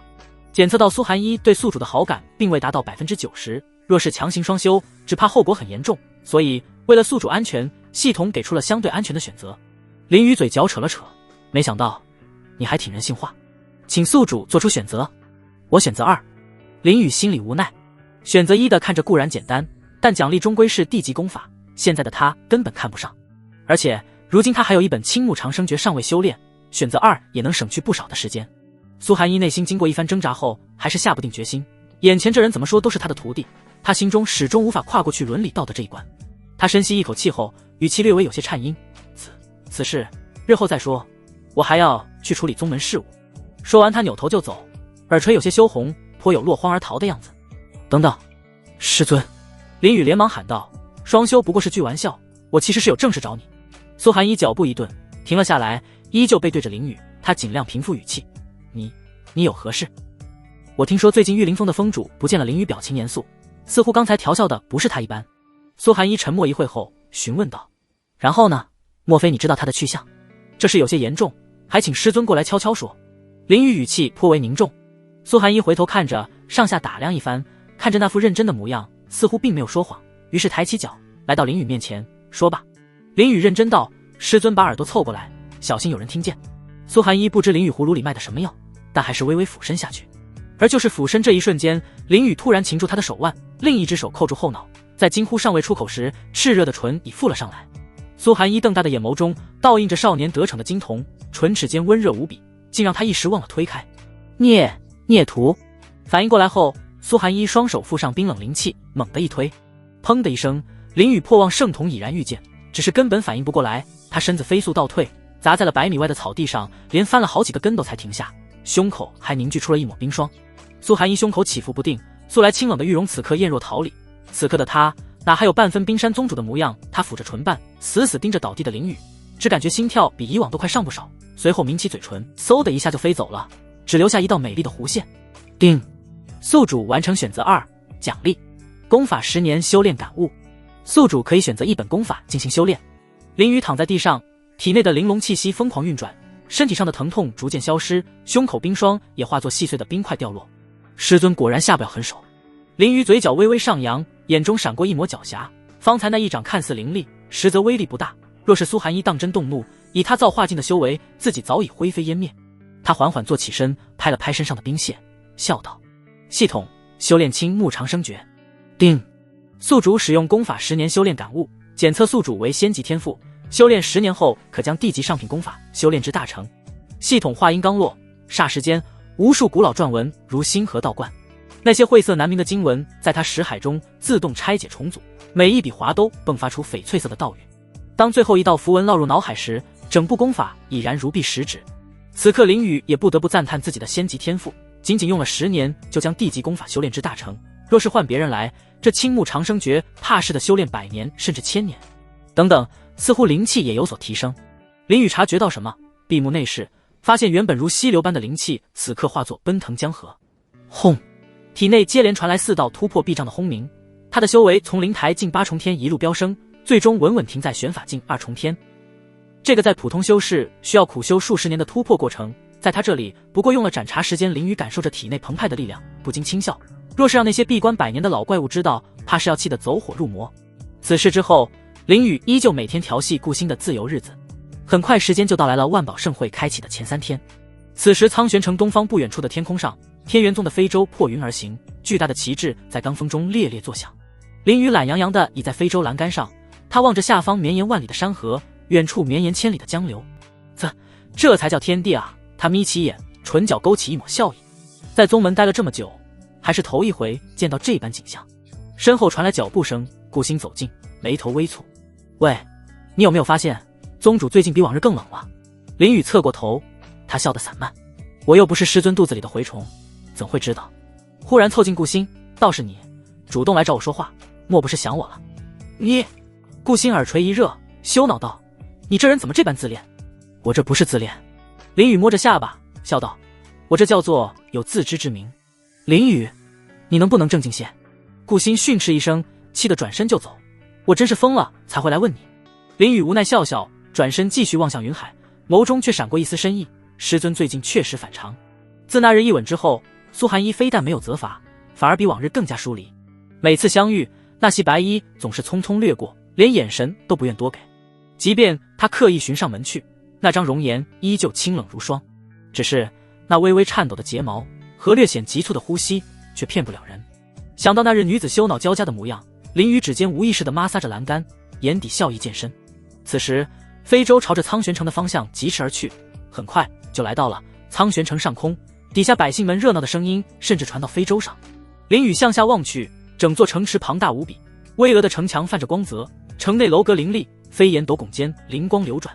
街道上人头攒动，欢笑声甚至穿透云层传到高空，处处张灯结彩，显然都在为的万宝盛会做准备。望着这座繁华的城镇，他忽然想起了顾新增和他说过的苍玄城的事情。苍玄城乃东荒第一城，实力强大，与其他城镇不同，苍玄城不属于任何一方势力，是一座独立的城镇。据说苍玄城城主有着造化境圆满的实力。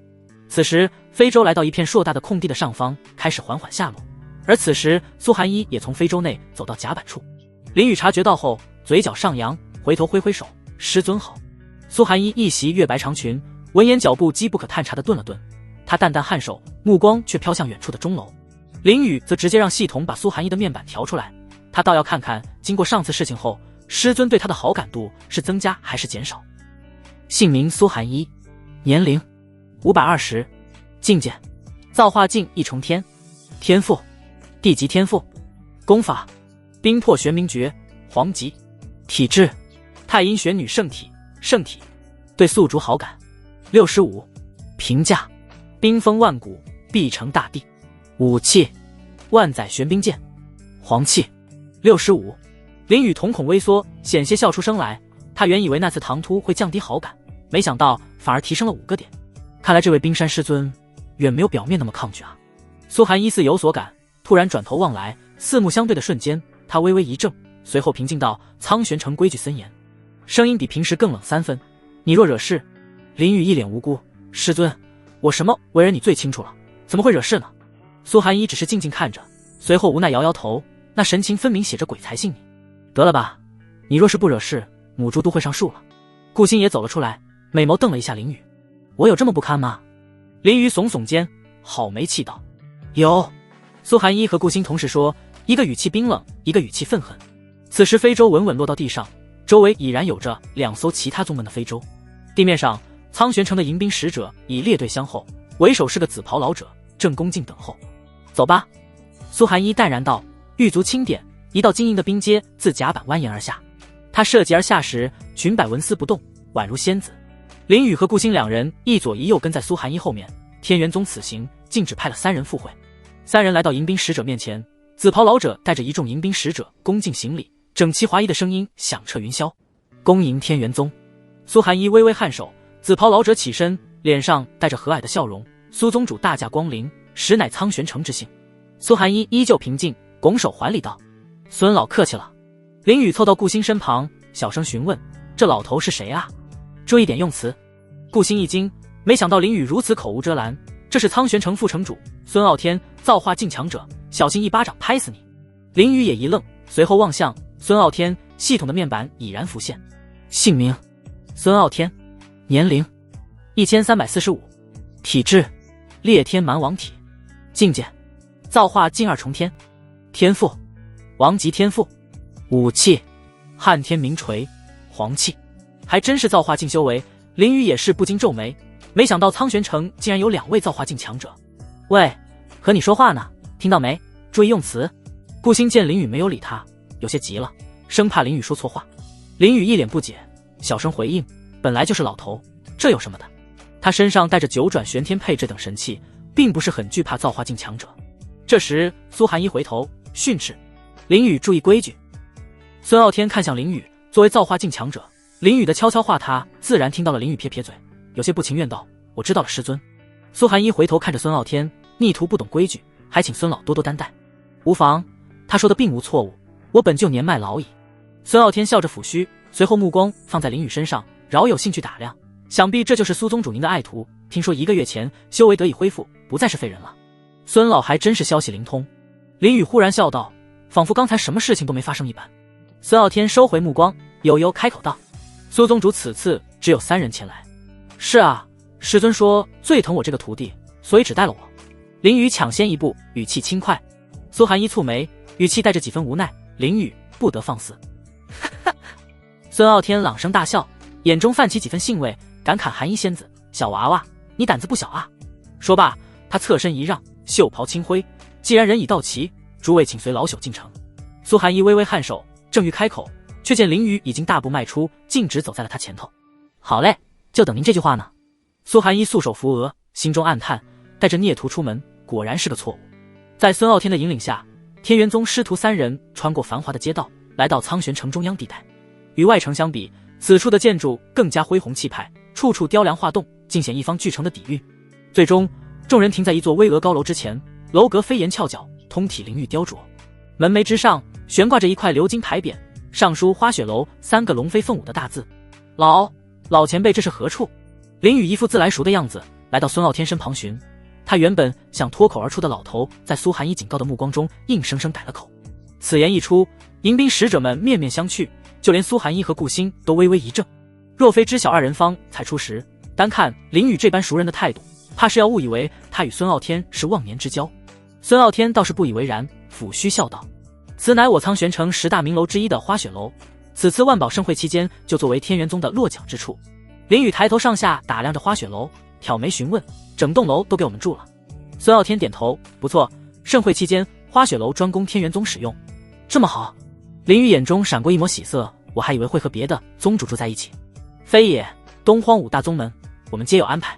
孙傲天摇摇头，随后指向西边一座华丽高楼，比如天宁剑宗就住在月君阁，而界灵宗则住在……打住。林雨摆摆手道：其他宗门的事与我何干？说罢，他转身就要往楼内走去，与其说这些，不如先进去瞧瞧这花雪楼有何玄妙。苏寒一见状，只得无奈轻叹，随即向孙傲天郑重拱手：孙老，列徒顽劣，是我管教无方，还望海涵。孙傲天却是爽朗一笑：苏宗主言重了，年轻人就该有这般锐气，若是太过拘谨，反倒失了朝气。说着做了个请的手势，现在请随老朽一同入内一观。苏寒一神色淡然，连步轻移踏入花雪楼，顾星跟在宗主身后，不时偷瞄四周奢华的装饰。林雨此时已经饶有兴致地打量着这座闻名东荒的楼阁。而在之后接下来的半个时辰里，孙傲天带着3人穿行于雕梁画栋之间，将花雪楼的建筑特色娓娓道来。从底层会客大厅的紫檀木雕屏风，到顶层观景台的琉璃穹顶，每一处细节都彰显着苍玄城的底蕴与气派。半个时辰过去后，孙傲天拂须笑道：“贵宗可还满意？”眼神中带着一丝自得。苏寒衣微微颔首：“苍玄城如此盛情，天元宗自当领受。”“满意，满意。”林雨双手抱胸，笑着点头。而此时天空响起一道声鸣，一艘黑色飞舟破云而出，中间竖着旗帜，随风飘扬，其上写着明花宗这3个苍劲有力的大字。孙傲天透过窗户看到飞舟，随后对苏寒衣拱手道：“明花宗已至，老朽需前往迎接，诸位请自便，若有需要，随时吩咐楼中侍从。”苏寒衣如常点头：“孙老请便。”但美眸透过窗户，死死盯着明花宗的飞舟，玉手紧握成拳。1个月前，明花宗攻打天元宗的事情还历历在目。当时若非他最后突破到造化境，天元宗怕是已经灭亡了。孙傲天深深望了一眼苏寒衣，依旧笑着，但语气却沉重了几分：“苏宗主，老朽多嘴一句，无论宗门之间有何恩怨，还望莫要在苍玄城内解决。”孙老放心。苏寒衣松开紧握的拳头，语气恢复了清冷：“天元宗行事自有分寸，苍玄城底蕴深厚，若是与之为敌，对天元宗而言并无益处。他比谁都清楚，在这座底蕴深厚的古城中，轻举妄动意味着什么。苍玄城能在东荒屹立1000年不倒，其背后隐藏的力量绝非一个新晋造化境能够抗衡。”待孙傲天走后，林雨笑呵呵来到苏寒衣身边：“师尊，接下来我们干嘛？”“接下来在花雪楼找好自己的房间，然后等待万宝盛会到来。”苏寒衣依旧平静道。顾星闻言立即欠身，转身上楼挑选房间，而林雨却纹丝不动。苏寒衣蹙眉疑惑：“你还有何事？难得来趟苍玄城，就这么闷在楼里多没意思。”林雨忽然凑近，温热的呼吸拂过苏寒衣耳畔：“不如陪弟子出去走走。”少年的气息扑面而来，令苏寒衣微微一颤，后退半步：“不可，为师怕你惹事。”“师尊说笑了。”林雨挑眉轻笑，眼中闪着狡黠的光：“弟子最是安分，从不惹是生非，顶多……”他故意拖长声调：“顶多惹师尊罢了。”“放肆！”苏寒衣声音依旧清冷，尾音却微微发颤。他广袖一甩：“老实待着。”不知过了多久，天元宗3人就在花雪楼待着。林雨百无聊赖地躺在椅子上，一脸无奈。苏寒衣则默默盘腿修炼，顾星拿着一本书籍观看。此时一位侍从走了进来，朝苏寒衣拱手道：“苏宗主，各方势力已经到齐，万宝阁长老邀请诸位宗主前去商讨。”林雨闻言，眼中闪过一丝金光。苏寒衣睁开美眸：“知道了。”说着他起身看向顾星，平静道：“我出去一趟，你看好他，莫要让他出去惹是生非。”顾星郑重点头：“放心吧，宗主。”随后苏寒衣又瞪了一眼林雨：“若是敢惹……”“师尊放心。”林雨举起双手做投降状：“弟子这张俊脸往那一摆，谁舍得找我麻烦？”苏寒衣深深地望了一眼，点了点头：“谅你也不敢。”刚才他已将苍玄城的规矩反复叮嘱，想来这孽徒再顽劣也不敢造次。半个时辰后，林雨，宗主的警告，你可还记得？顾星有些不放心，再次询问。无人回应。他猛然抬头，太师椅上早已空空如也，唯有雕花窗在微风中轻轻晃动，发出细微的吱呀声。窗外一抹青山身影正轻盈地掠过屋檐，转眼间就已经来到街道尽头。顾星咬牙切齿道：“这个不让人安心的登徒子，真是气死我了。”他银牙紧咬，衣袖一甩，便冲出门去，是要将那个不省心的家伙抓回来。此时的苍玄城主街上，车水马龙，叫卖声此起彼伏。林雨悠哉地穿梭其间，不时驻足打量两旁琳琅满目的商铺。自穿越以来，他还是第一次如此真切地感受这个世界的烟火。不知何时，他手中已多了一包蜜饯果干，拿起一颗丢入口中。酸甜适中，倒是比宗门那些灵果更有滋味。常年食用灵果鲜酿，偶尔尝尝这凡间小食，反倒别有一番风味。林雨，顾星冷冽的声音忽然响起：“你给我老实回去。”林雨往身旁看去，只见顾星冷着脸凝视着自己。他取出一块蜜饯，递到顾星嘴唇上，尝尝。这突如其来的亲昵让顾星一时怔住，随即恼怒拍开他的手：“少在这里嬉皮笑脸，连宗主的命令都敢违抗。”林雨耸耸肩：“你看我什么时候听过？”说着就抬腿向前，并把刚才触碰过顾星嘴唇的蜜饯一口吞了。顾星暗自咬牙，上前一把拉住林雨：“你要去哪？”林雨忽然笑道：“刚才我听到路人说，现在5大宗门的弟子大多都在一个名叫天赏阁的地方游玩，我去看看。”顾星立马拽紧，不行，人多眼杂，容易出事，跟我回去。林宇摇头，我不。顾星蹙眉，你若不回去，可别怪我了。说着，体内的灵气逐渐散发出来，想要将林宇强行带回去。林宇也不慌，望了一眼后，忽然抓住顾星里的手，戏谑道：“你的手真是娇嫩，抓人都抓得如此舒服。”你，顾星俏脸一红，连忙松手，呵斥：“你这登徒子的性格，什么时候能改改？”林宇眼前一亮，趁着顾星松手之际，立马飞奔而走，速度飞快，路上的百姓纷纷躲开。站住！顾星又急又气，提气便追。这个惹祸，今若放任不管，指不定要闹出什么幺蛾子。过了一会后，林宇驻足于一座金碧辉煌的楼阁前，仰头望着鎏金牌匾上的天赏阁三字，一脸玩味。就是这儿了。此时顾星站在林宇旁边，脸色无奈。刚才无论怎么劝说，他都试过，可这登徒子就是不听。为了以防出事，只能跟在一旁。顾星秀眉紧蹙，修士应当认真修炼，岂能入这种花天酒地之地？林宇不屑一笑：“你懂个屁！”说着就要抬脚进去。顾星被他这毫不客气的态度气得胸口发闷，却也只能硬着头皮跟上。大哥哥，能给点吃的吗？一道怯懦的声音打断了林宇的脚步。他循声望去，只见一位衣衫褴褛的少女站在小巷口，默默地注视着自己。她脸上沾满尘土，却掩不住那双澄澈如水的眼眸，俨然是个落难的美人胚子。林宇眉头微皱，环顾四周繁华的街景，这里可是苍玄城最富庶的中央区域，怎会有乞丐？少女注意到林宇的眼神，身子往巷子里缩了缩。抱歉，打扰到大哥哥了。顾星望着少女沉默了一会，捅了捅林宇的后腰，人家和你说话呢。我知道了。林宇叹气一声，随后走到少女面前，将剩下的半袋蜜饯果干放到少女面前，拿着。少女先是一喜，随后看了一眼，又有些犹豫，最后小心翼翼接过，谢谢大哥哥。她脏兮兮的小脸上绽开明媚的笑容。林宇看了一眼，随后回到天赏阁门口。顾星神色稍缓，没想到你还有这份善心。倒也不是，只是觉得拿一袋蜜饯进天赏阁有些不合身份。林宇耸耸肩，一脚踏进天赏阁，随后笑道：“你不知道穿西装打领带这个道理。”顾星一头雾水，跟着跨进门槛。西装领带是何物？说了你也不懂。林宇摆摆手，目光已被阁内金碧辉煌的陈设吸引。这时，一位身着锦绣华服的女子款款而来，她凤目流转，将二人衣袍上的天元宗纹饰尽收眼底。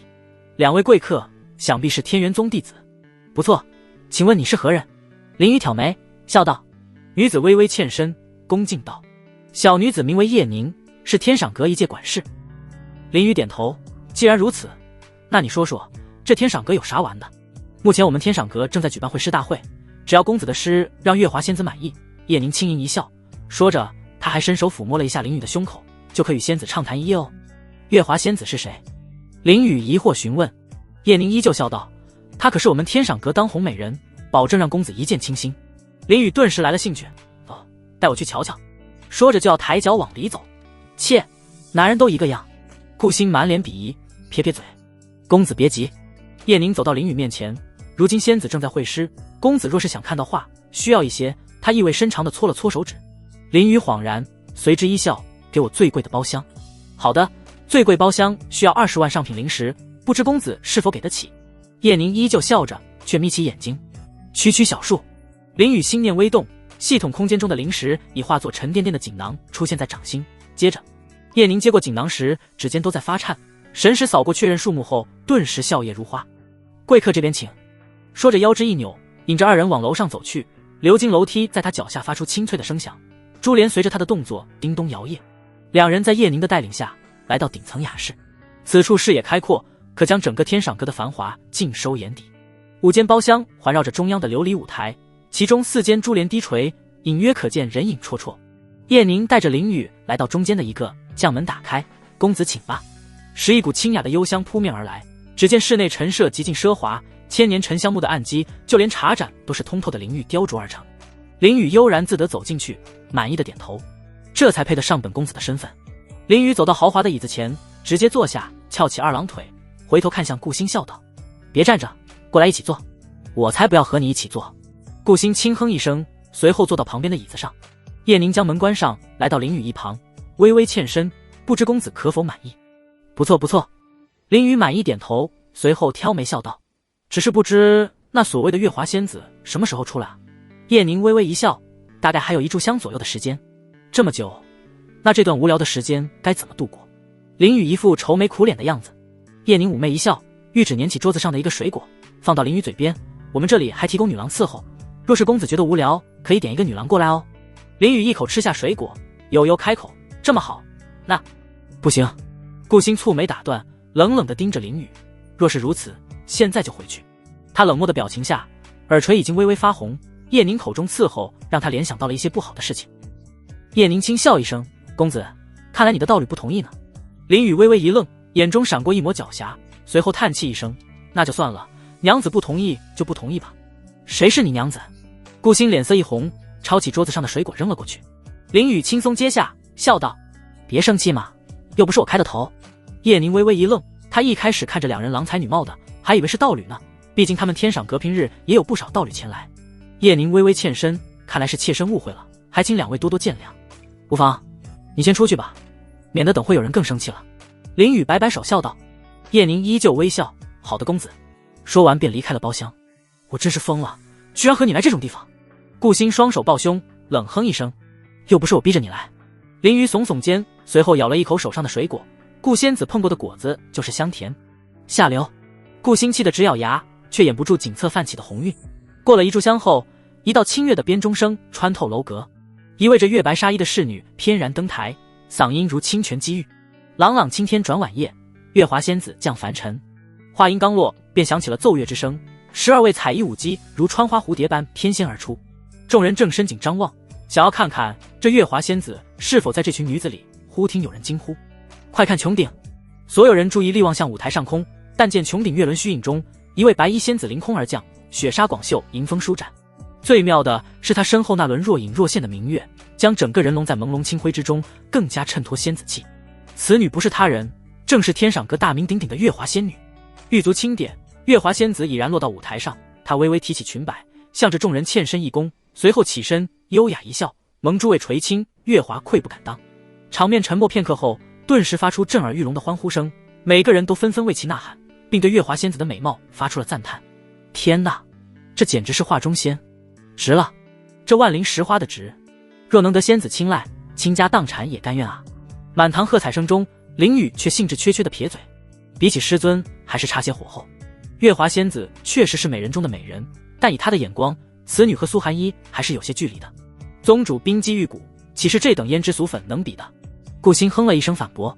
台上的月华仙子正在答谢宾客，忽然语节轻颤，目光似有若无地掠过林雨所在的雅间。那惊鸿一瞥，快得让人几乎以为是错觉。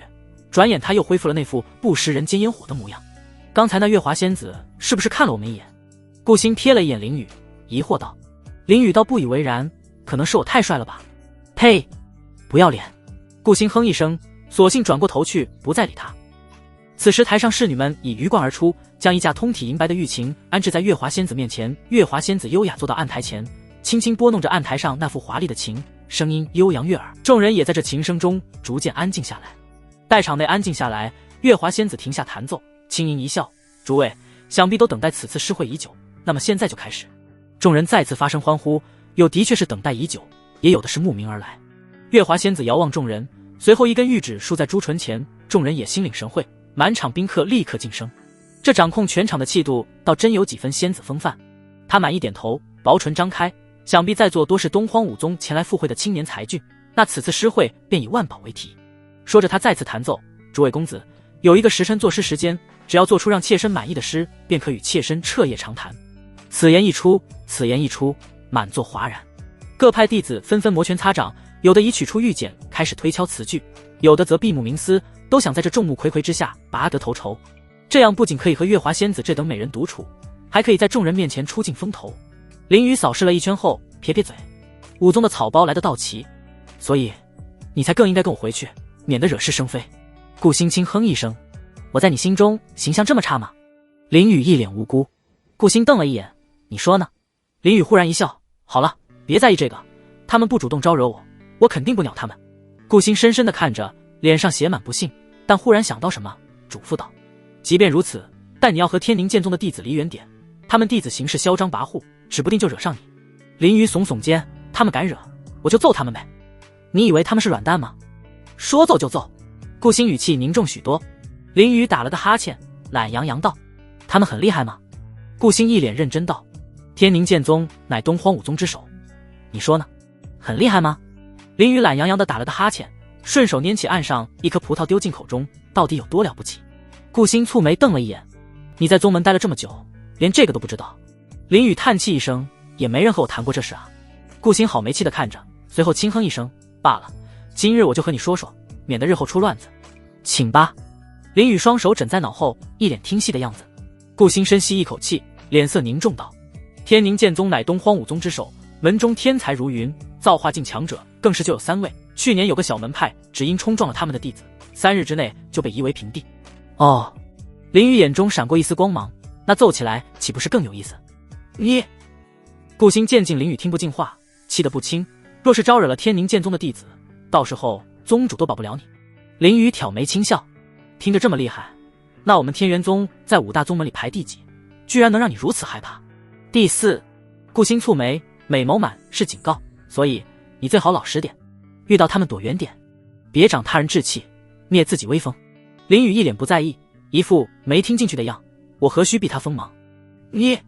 顾星气得直咬牙，别过身去，冷哼一声，若不是怕你影响宗门，我才懒得管你，你们也管不住我。林雨挑眉笑道。很快一个时辰悄然过去，在场的各位公子也已然做好诗词。月华仙子停下弹琴，朝众人一笑，时间已至，不知各位公子准备的如何？众人纷纷欢呼，一个个争先恐后的站起来。我准备好了，月华仙子。月华仙子选我，这诗我思绪良久，必然能让仙子满意。仙子，我人称小诗仙，选我。月华仙子轻笑道：诸位别急，一个一个来，妾身时间多着呢。说着还轻轻按下手，示意大家坐下。仙子似乎有魔力一般，刚才还吵闹的众人都已然坐下。月华仙子扫视众人，准备挑一个人先来，但脸上却挂上犹豫，不知选谁为好。此时包间里，林雨伸了个懒腰，终于开始了吗？怎么，你莫非准备好诗了？顾星一脸嫌弃，在他看来，这等风月场合的所谓诗会，不过是变相的花魁点客。我不会作诗。林雨咧嘴笑道，似乎对此事毫不在意。顾星愕然看着，不会作诗你还来？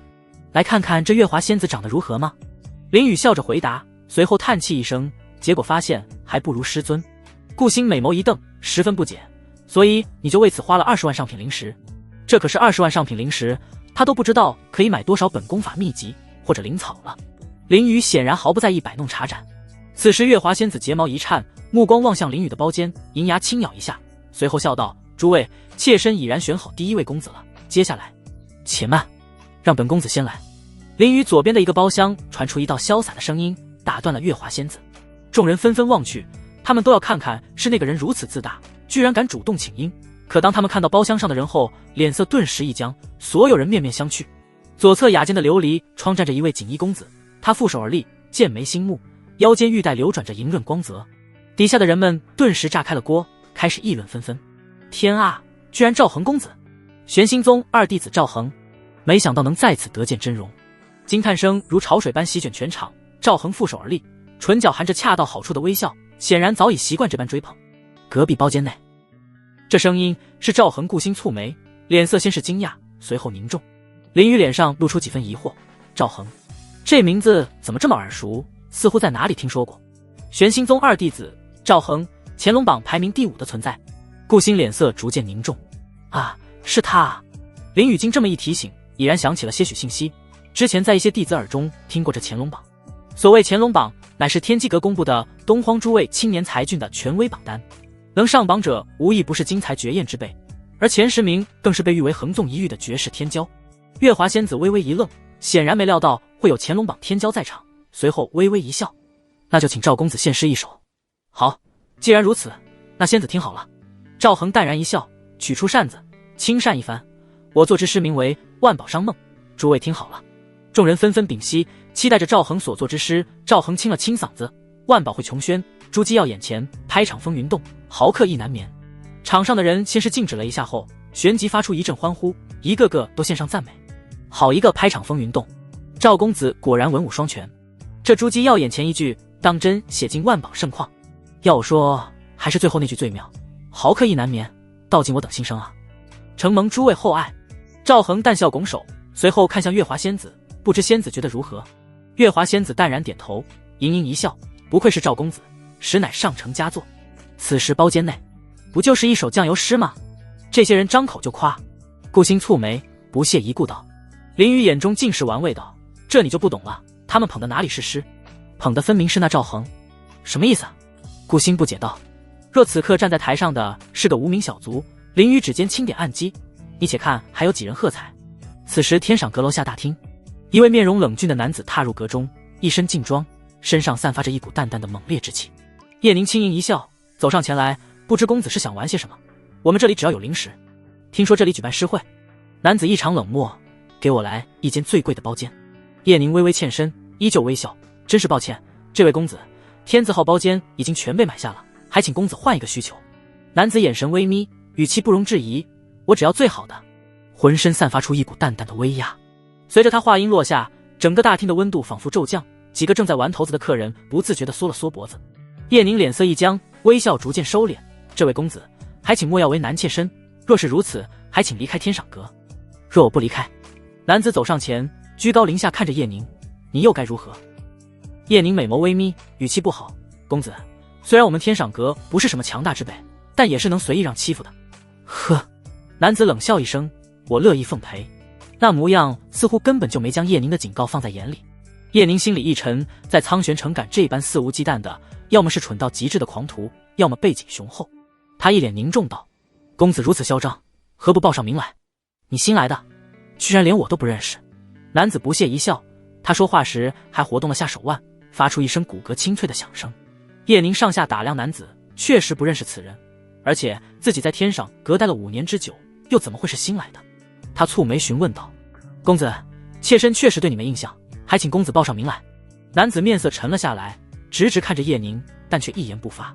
公子。叶宁被盯着有些发毛，你为何？话音未落，男子突然抬手就是一记耳光，掌风凌厉，竟带起破空之声。啪！叶宁根本来不及反应，整个人被扇得踉跄后退，最终跌坐在地上，一缕鲜血从他嘴角渗出，在美丽脸颊上格外刺目。公子，你欺人太甚！叶宁艰难坐起身子，瞳孔中的怒火已然冒出，饶是他性格再好，可也接受不了此事。他在天上隔待了这么久，还从未见过如此狂妄之人。来人！叶宁立马呵斥，给我把这个狂徒。可话只说一半，只见男子拿出一块令牌扔到叶宁面前，好好看看吧。叶宁虽有满身怒气，但还是下意识看了一眼地上的令牌，忽然瞳孔一缩，令牌写着天宁剑宗4个大字。他心中顿感不妙，天宁剑宗乃东荒5宗之首，其造化境强者就有3位，实力在苍玄城之上。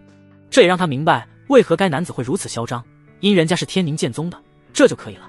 但叶宁依旧怒火难忍，咬牙切齿，公子即便是天宁剑宗也不该动手。男子默默看着，语气平静，我乃天宁剑宗真传弟子李景刚，你若不服尽可出手，但下场会很惨。说到最后一句话时，脸色逐渐阴冷，语气带着令人毛骨悚然的寒意。李景刚。叶宁瞳孔一缩，失声道，他听过李景刚的名号，50岁就一个人就灭掉了一个3流宗门的煞星。此刻他心里涌上了一抹恐惧，后背已然冒出冷汗。此刻天上阁顶楼，赵恒朝着底下众人拱手笑道，各位不必追捧，想必你们所作之诗定比赵某强。满座宾客闻言，顿时响起此起彼伏的客套声，有人面红耳赤的摆手推辞，有人绞尽脑汁的搜刮溢美之词，更有人直接起身长揖到地，一时间谄媚之声不绝于耳。不敢不敢，我等岂能与赵公子相比？赵公子还真是谦虚。就是，赵公子之诗，我等一辈子都想不出来。包厢内林语望着底下众人，戏谑道：这些人为了能和赵恒攀上关系，还真是什么话都说啊。乾隆榜天骄对他们而言，无异于登天梯。顾星冷漠地看着底下一群人，显然对这种行为不屑。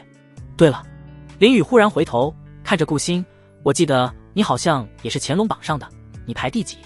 我记得。顾星蹙眉回忆，这榜单他已然好久没关注过，想了好一会才想起，好像是第12名吧。你天赋这么好，排如此之低。林雨一愣，有些意外，顾星可是地级天赋，按理说排前3都不为过。顾星摇摇头道，我平时都不出宗门，也不参加比武之类的，自然没人清楚我的实力。林雨若有所思地点点头，眼中金光一闪，破望圣瞳悄然发动，视线穿透隔板，将隔壁包厢内的景象尽收眼底。除了赵恒，还有一位身着鹅黄纱裙的少女正坐在椅子上喝茶。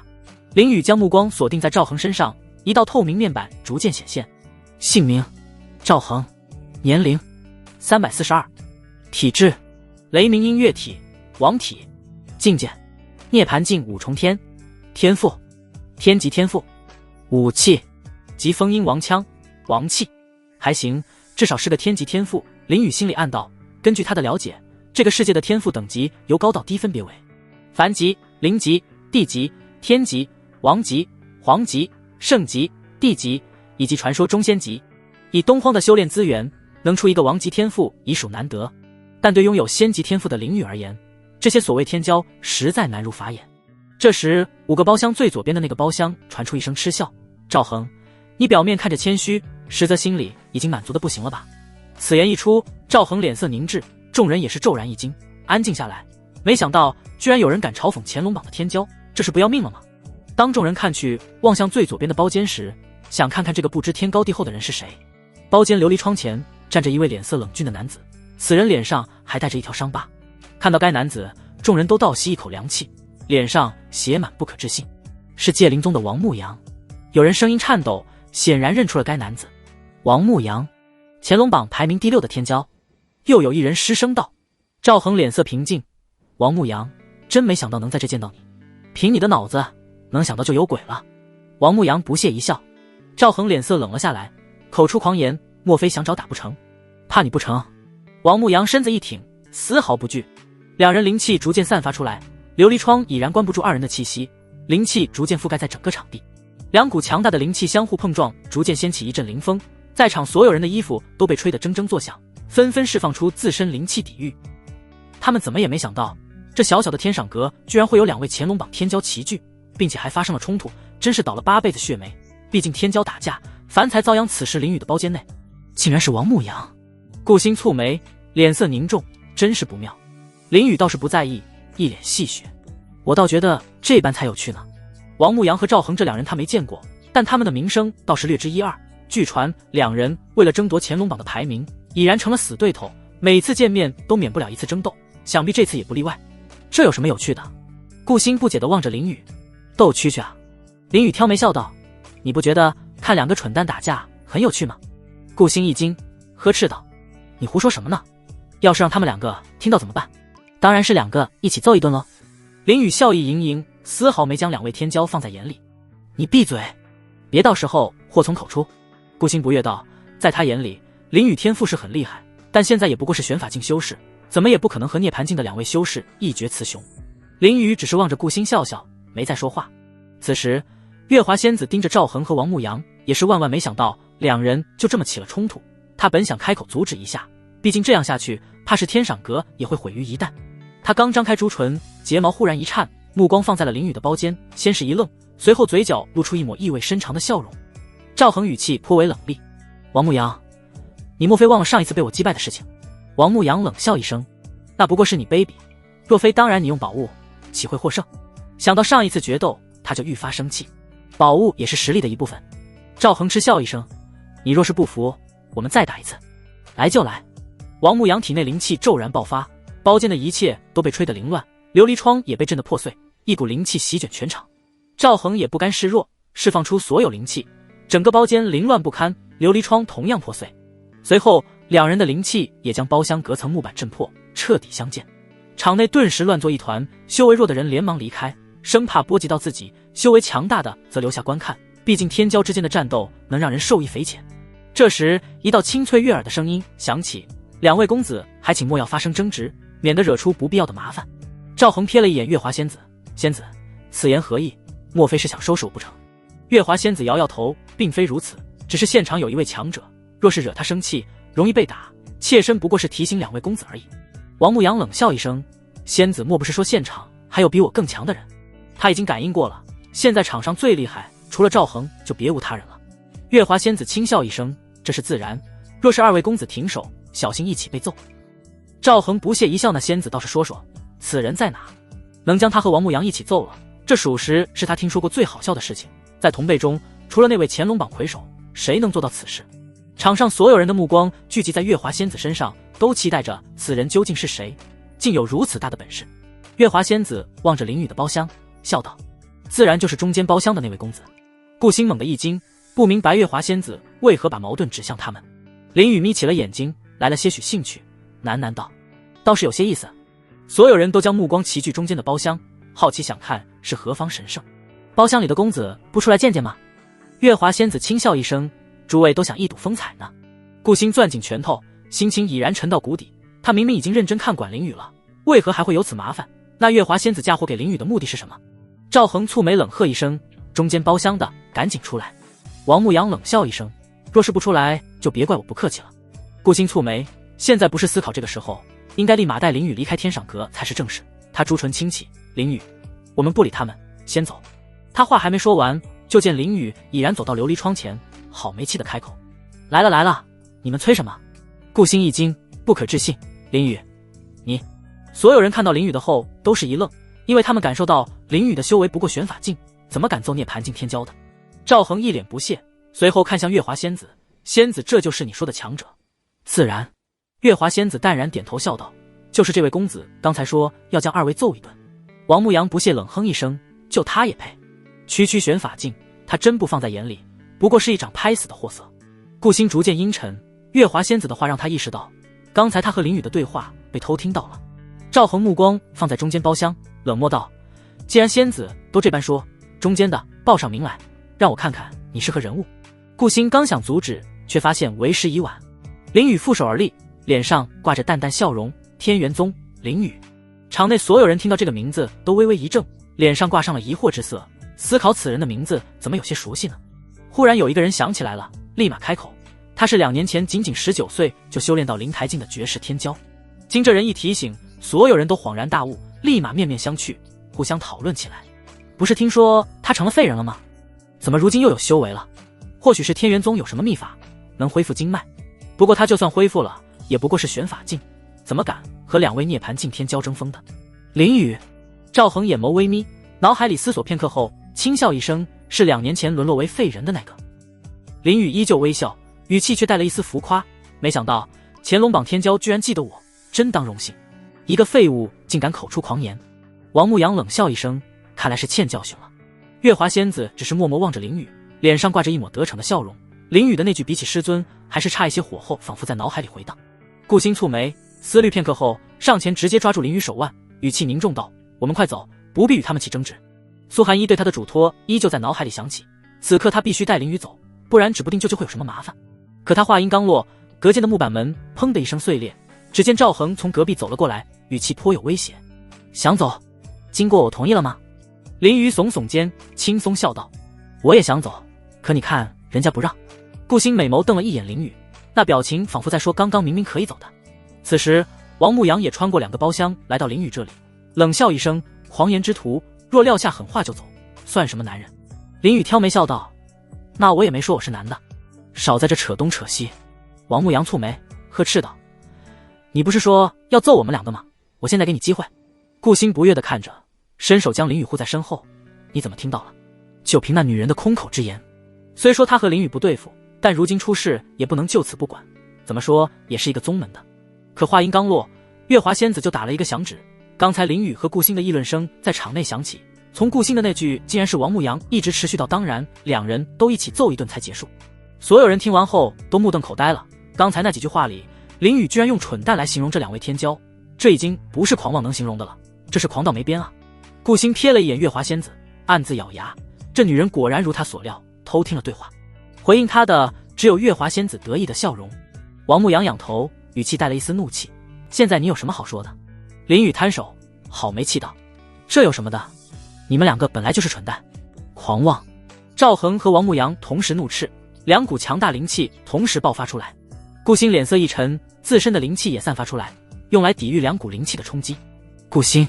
赵恒感受到灵气后，上下打量着顾星，旋即冷笑道，藏在宗门这么多年，终于舍得出来见面了。自从10年前的东荒天骄会晤后，他确实没再见过这位美人，甚至连消息都没听说过。可我却不想见到你。顾星嘴角扯出一抹冷笑，脸上写满了不悦。废话少说。王牧阳左掌右拳相碰，冷漠道，今日你们2个我都要打。赵恒一脸阴沉道，顾星，你确定要护着他？当然，虽他有错，但我必须得管。顾星目光在2人身上来回跳动，心里却有些没底。虽然他的境界要高2人一阶，但他的玲珑素星体非战斗体质，若是打起来还未必占好处，更何况还要分心去保护林雨这等徒子。打就打。林宇来了兴趣，顾惜你打赵恒，我打小母羊。他早就手痒难耐了，他获得了如此多的能力，如今正是实战检验的最好时机。你说什么？王牧阳圆眸一睁，你说谁是母羊？当然是说你了，牧羊不就是母羊吗？林宇耸耸肩，一脸无奈道，这你都听不出来，真是个蠢蛋吗？找死！王牧阳再也忍受不了，浑身灵气猛地炸开，地板迅速蔓延出无数条裂痕。他立马举起拳头就要冲了过去的时候，林宇的破望圣瞳闪过一抹光芒，但却诧异地瞥了门口一眼，立马拉着顾星后退一步。王牧阳和赵恒为之一愣，一脸不解的时候，大门砰的一声被踹开，两块木门飞进包厢内，砸在了琉璃窗上。一道冷冽的声音从门外传来，里面的给我滚出来，否则后果自负。这声音，赵恒蹙眉思索，随后一脸凝重道，是李景刚。包厢里听到此言，除了林宇皆是心底一沉，毕竟李景刚的恶名众人皆知。空气瞬间凝固，只见一名悬衣男子踏着木屑而来，腰间乌鞘长剑泛着血色寒芒，真是冤家路窄。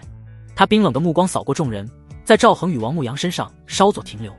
赵恒沉重道，真是巧啊，没想到大名鼎鼎的李景刚也会来这种地方。他的心底多了一丝烦躁，虽然他的修为高于李景刚，可他却不想此人发生冲突，因为这人是个疯子，打起架来不要命的疯子，没有人会愿意和这种人打斗。顾星脸色阴沉，将林宇护得死死的。而林宇听说过这人的传闻，有些好奇，伸出头瞥了一眼李景刚的面板。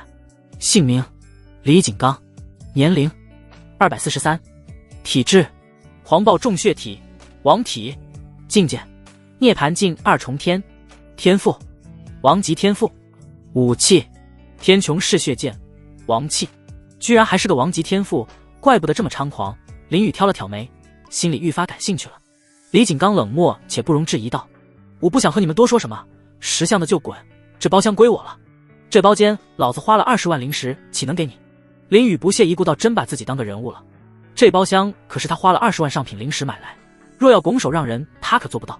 顾星一惊，猛地看向林宇，蹙眉沉声道，你还嫌事情不够乱吗？如今惹了2位天骄也就算了，若是还招惹上李景刚这种人，他都不知如何收场。赵恒和王牧阳也是诧异地看着林宇，这李景刚可是他们都不愿招惹的存在，林宇这小小的玄法境，这是疯了。李景刚眼眸微眯，一身血气逐渐散发，看来你是想找死了。找死？林宇挑眉，一脸戏谑道，你没看见我们这里4个人吗？你若是敢碰我，赵恒和王牧阳定不会放过你。你……赵恒心里一惊，猛地看向林宇，他没想到林宇会来这一套。你胡说什么？王牧阳骤然看向林宇呵斥道，他现在可是根本不想和李景刚这疯子有一丝牵扯。好，很好。李景刚冰冷的眼神锁定在2人身上，今日我倒要看看你们有什么本事护着他。赵恒眉头紧蹙，沉声道，李景刚，你当真信他一言之词吗？他说什么不重要了，现在我只想揍你们。李景刚扯着一抹狂笑，一股猛烈的血气迅速充斥着整个包间。刹那间，所有人都感觉呼吸猛地一凝，仿佛有一只无形的大手紧紧扼住了他们的咽喉。这血气浓烈的程度，若是没有杀过10万人以上，怕是无论如何都无法达到这般恐怖的境地。你当真认为我怕你不成？王牧阳一脸怒气，手上浮现出金刚锤，闪烁着金色光芒。赵恒取出疾风鹰王枪，咬牙切齿道，李景刚，你莫非以为同辈无敌不成？他们好歹也是乾隆榜上的天骄，有自己的尊严，若是就因为李景刚的恶名而怯懦的话，还不如去死。那就来战。李景刚眼中露出狂热之色，脸上浮现几道血色花纹，漆黑的瞳孔骤然变为血红色。他没有任何犹豫，一个箭步冲了过去，举起手就往赵恒脸上打去。赵恒迅速反应过来，对准袭来的手掌猛地一刺，唰的一声，枪尖捅穿手掌，一股鲜血飙出，溅得四处，甚至有几滴落到2人的脸上。可穿掌之痛并不能让李景刚停下，反而让他血性更盛，脸上的血液让本就狰狞的笑容更加恐怖了。他猛地一脚踢出，踹在了赵恒的肚子上，砰的一声，赵恒撞出包间，朝着场上的墙壁飞速倒飞，最后轰的一声，重重地砸在墙壁上，墙壁都被砸出了一个深深的人形大坑。王牧阳看准时机，浑身肌肉膨胀了1倍，拿着金刚锤用出全力一锤砸在李景刚后脑勺上，砰的一声，一股腥臭的血液再次飙出，可李景刚的笑容却更盛了，迅速伸手抓住王牧阳的脖子，直接甩出去。赵恒从墙壁上脱落，他利用灵气站在空中，捂着肚子死死盯着赵恒，这便是他为什么从一开始就不愿意和李景刚发生冲突的根本原因啊！这人简直就是个疯子，根本就没有痛觉，完全就是一副连命都不要的打法。而就在赵恒还在思考的时候，李景刚已经冲了过来，刹那间就来到赵恒面前，一拳轰出。赵恒瞳孔一缩，立马举起疾风鹰王枪进行抵挡，但却没有什么用。李景刚又挥出了另一个拳头，赵恒只能勉强躲闪，两人就这么扭打在一起。底下围观的众人一个个吓得脸色惨白如纸，他们明白稍有不慎便可能殃及自身，于是纷纷抱头鼠窜逃离现场。林宇眼中满是兴趣，你看，我就说这两个是蠢蛋吧，这么轻易的就被我坑了。即便如此，刚才你也不该如此鲁莽。顾星美眸瞪了一眼，趁现在和我离开。说着他伸手就要去抓林宇，可却躲开了。林宇一脸笑意道，别急嘛，螳螂捕蝉黄雀在后，让他们斗个你死我活，我们再捡便宜岂不美哉？若是能将这三人身上的宝贝掠夺，那么他的实力岂不是又能得到提升？你……顾星被气得说不出话来，想就此离开，却又放不下林宇一人在此，只能暗暗地咬咬牙，想用蛮力强行抓，又怕被林宇的破望圣童提前预知，只能无奈回到窗边，同林宇一同观看李景刚和赵恒的战斗。忽然他发现了什么，沉声道，你看，那月华仙子不见了。林宇耸耸肩，无所谓道，你才发现啊，李景刚刚来的时候他就跑了，都怪那女的，不然也不会和赵恒等人扯上关系。顾星一脸愤恨，一副想好好教训月华仙子的模样。此时赵恒咬着牙，他手中的疾风鹰王枪舞得密不透风，每一次抵挡都拼尽了全力，但同时又在努力寻找着反击的机会。而李景刚依旧带着癫狂的笑容，双手迅速出拳攻向赵恒，每一拳速度都极快，但却没有任何技巧，全是本能攻击。这种没有任何轨迹的攻击让赵恒防守的异常吃力，他知道再这么被动下去，输的只会是自己，于是将灵气提升到极致。刹那间他的周身光芒大放，紧接着他双手猛地一张，灵气以他为中心，如同一颗炸弹般轰然炸开。砰的一声，李景刚被击退几米，身上又多了几道伤痕，可他却不在意，血眸一亮，眼前的赵恒全是破绽，他立马取出天穹式血剑，顶着灵气冲击飞了过去，在飞的过程中，身上的伤势也逐渐增多。赵恒不可置信地看着，只见李景刚迅速来到面前，一剑挥出，唰的一声，他握着疾风鹰王枪的手迅速被切断了。李景刚狂妄一笑，归我了。说着他便迫不及待地伸出手，朝着掉落的疾风鹰王枪抓去。可就在这千钧一发之际，一道黑影瞬间掠过，只见此人稳稳落地，手中赫然握着那把疾风鹰王枪，此人正是刚才一直在旁边观战的林宇。赵恒捂着断臂后退几步，一脸痛苦道，林宇，把枪还给我。你想要啊？林宇一脸戏谑，抛了一下手中的疾风鹰王枪，可我凭什么给你？因为这是我的枪。赵恒强忍痛苦，一声怒喝，此枪乃他师尊所赐，陪伴他征战多年，若是被人抢走，恐怕他没脸去见师尊了。你说是你的就你的，又没写你的名字。林宇一脸挑衅道你。赵恒被气得说不话来。这时李景刚冷漠注视着林宇，这是我的战利品，我劝你老实给我，否则……林宇丝毫不惧，眯起眼睛，我若是不给呢？李景刚脸色一沉，语气冰冷道，若是你执意如此，那便死。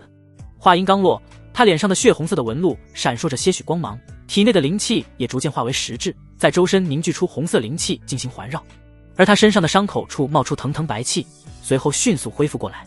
这时顾星从包厢里出来，落到了林宇面前，将其护在身后，呵斥道，你登徒子这么让人如此不省心？没办法，这长枪实在太诱人了。林宇淡笑一声。李景刚血眸锁在林宇身上，浑身灵气再次爆发，身子向下俯冲而去，速度极快，犹如一道离弦箭矢一般。顾星蹙紧眉头，右手紫光一闪，华丽的玲珑花剑出现在手上，他将灵气催动到极致，迎上了李景刚，猛地砍出一剑。轰的一声，两剑相碰的瞬间，顿时掀起一股强大的灵气冲击，场内的一切被震得支离破碎。林宇惊瞳微眯，悄然催动了太日圣阳体，抵御住了冲击。而赵恒因为身上有伤，只能艰难阻挡，但却在缓慢后退。这时砰的一声，李景刚和顾星也皆被对方强大的力气打飞，迅速向后飞去。李景刚犹如一道流星一般，将天花板砸出一个大洞，飞到了外面。顾星的速度也丝毫不逊色于李景刚，就像俯冲下来箭矢，就在准备落到地上的时候，林宇伸出手接住了顾星，双脚在地上滑行了10米左右，才将力道卸下。没事吧？林宇依旧笑呵呵的，但眼眸却有了一丝诧异之色。没想到顾星竟然能和李景刚打了平手。多谢。顾星简单道谢后，忽然察觉到林宇的手还搂着他的腰，身子一僵，随后立马挣脱，站好身子，强忍羞涩道，此地不宜久留，我们先走。行吧。林宇现在倒是无所谓了，反正已经掠夺了一件宝物，该见好就收了。赵恒一听两人要走，心里顿时急了，手掌对准林宇，一股灵气射出，精准命中疾风鹰王枪。刹那间，疾风鹰王枪发生了剧烈抖动了，竟有些要挣脱林雨手掌束缚的趋势，但他却丝毫不慌，戏谑地看着赵恒，随后心里默念：系统将此物掠夺。好的，宿主将下品王器疾风鹰王枪掠夺，系统将赋予奖励，提升6个境界。系统话音刚落，林雨手上的疾风鹰王枪直接消失，同时一股磅礴的灵气突然涌入体内，他就像一匹脱缰的野马，境界得到了飞速提升。他体内传来6道破壁的轰鸣声，原本宛如溪流的灵气逐渐化作了一条大江，原本玄法境2重天的境界，最后一路飙升到了玄法境8重天。而这时赵恒不可置信地看着林雨，心里已经彻底慌了。疾风鹰王枪是他滴血认主的兵器，无论此枪在何处，哪怕是在别人的储物袋里，他也能清楚地感知到，但现在他却无论如何也感知不到疾风鹰王枪了，就算是一丝一毫的气息也察觉不到。这家伙究竟用了何等手段？他的心中充满了不满的怒火。而此时顾星也震惊地看着林雨，他能清楚地感知到林雨刚才那一瞬间境界得到了飞速提升，一连突破了好几个境界，这完全超出了他的认知。按理说修士不应该突破完一个境界后需要稳扎稳打继续修炼才能突破下一个境界吗？为什么他却能一次突破几个境界？他就不怕根基不稳吗？顾星全是疑惑，刚想开口询问，却见李景刚从天而降，落到了他们面前。李景刚狰狞笑着，扭了一下脖子，很不错嘛，没想到你竟有这般实力。顾星噎住心中疑问，再次认真起来，上前一步道：你想如何？当然是继续打了。李景刚冷笑一声，好不容易遇到一个能打的，他可不会放过这种机会。苍玄城有规矩，我可不想违反。顾星冷声说道：规矩不过束缚凡人的，我才不在乎。李景刚同样冷漠。顾星脸色不悦，刚想反驳，却见林雨一步踏前，既然你这么想打，我陪你。李景刚上下打量了一下林雨，不屑一笑道：不过是区玄法境，也敢和我叫嚣，真当找死。顾星猛地看向林雨，急忙道：你疯了，他可不是一般的涅槃境，即便你刚才……可话还没说完，林雨就一脸认真地看着他，相信我。此言一出，顾星忽然噎住了，他望着林雨瞳孔中透露出来的自信，呼吸忽然凝滞一下，他还从未见过这般样子的林雨，一时不知如何是好。看着呆住的顾星，林雨只是笑笑，随后向前一步，正色道：玄法境怎么了？玄法境依旧可以将你斩于马下。狂妄！李景刚冷笑一声，随后猛地一踏，爆射而出，犹如一道一闪而过的闪电，瞬间就来到了林雨面前，用力一剑斩下。林雨破望圣瞳金光一闪，早已预判到剑的轨迹，身子提前避开，随后攥紧拳头，狠狠的一击打到了李景刚下巴。李景刚被打连后退几步，然后一步站稳身子，冷漠地看着林雨，吐了一口血痰后，冰冷道：我还未攻击，你就避开，如何做到的？你猜？林雨一脸轻松道：既然不愿说，那就打到你说。李景刚怒斥一声，身上血气愈发浓郁，再次冲向林雨，这次速度要比刚才还快上1倍。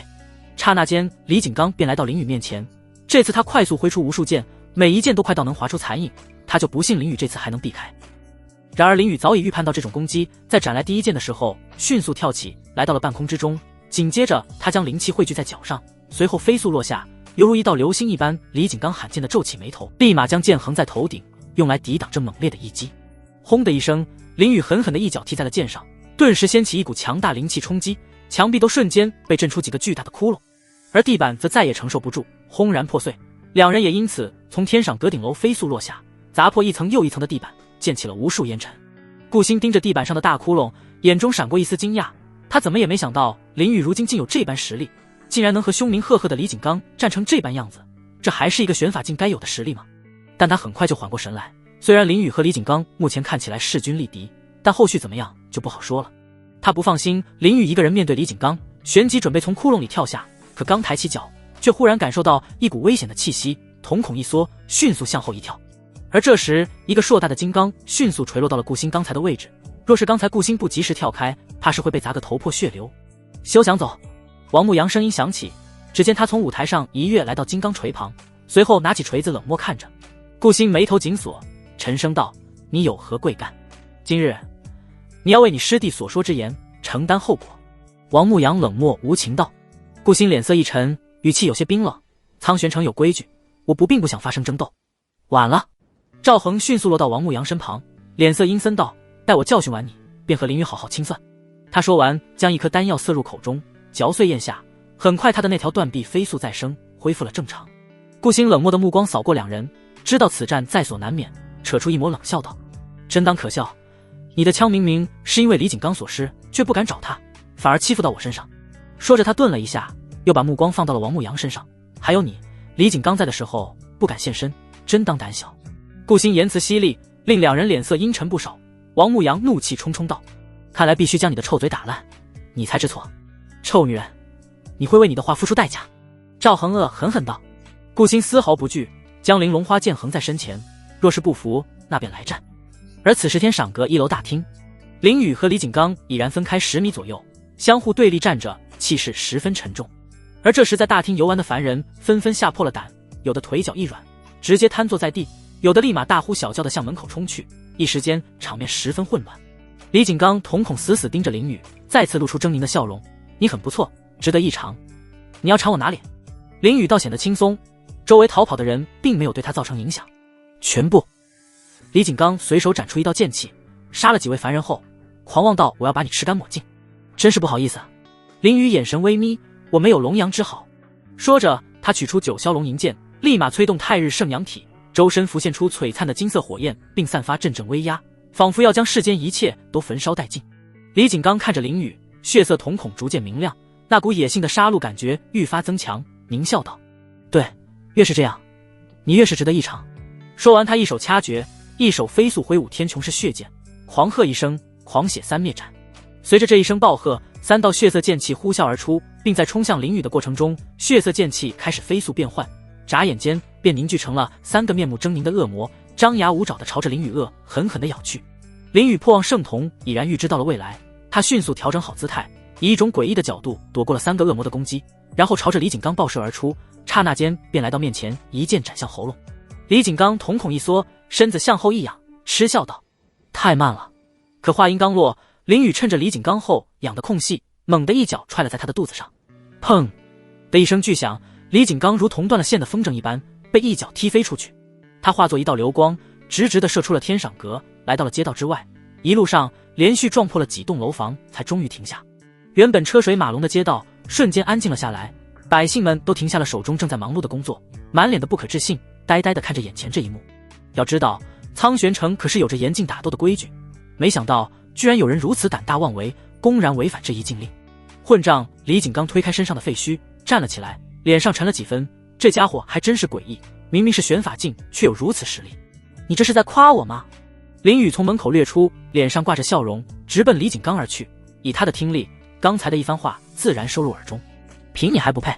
李景刚恢复狞笑，猛地一剑斩向已然来到面前的林宇，这一击又快又狠，甚至划出残影。林宇破望圣瞳一闪，但他却并不准备逃，同样还以一剑，这一剑同样够狠，剑刃散发出阵阵狰狞，宛如龙吟。轰的一声，2剑相撞，一股强大灵气冲击再次爆发，周围废物瓦片迅速被吹飞，没有修为的百姓更是站不住，在地上飞速翻滚。不错！李景刚猛喝一声，用力将林宇的攻击弹飞，然后手臂忽然加速，迅猛地劈出无数剑，短短1秒内就有100道斩击攻向林宇。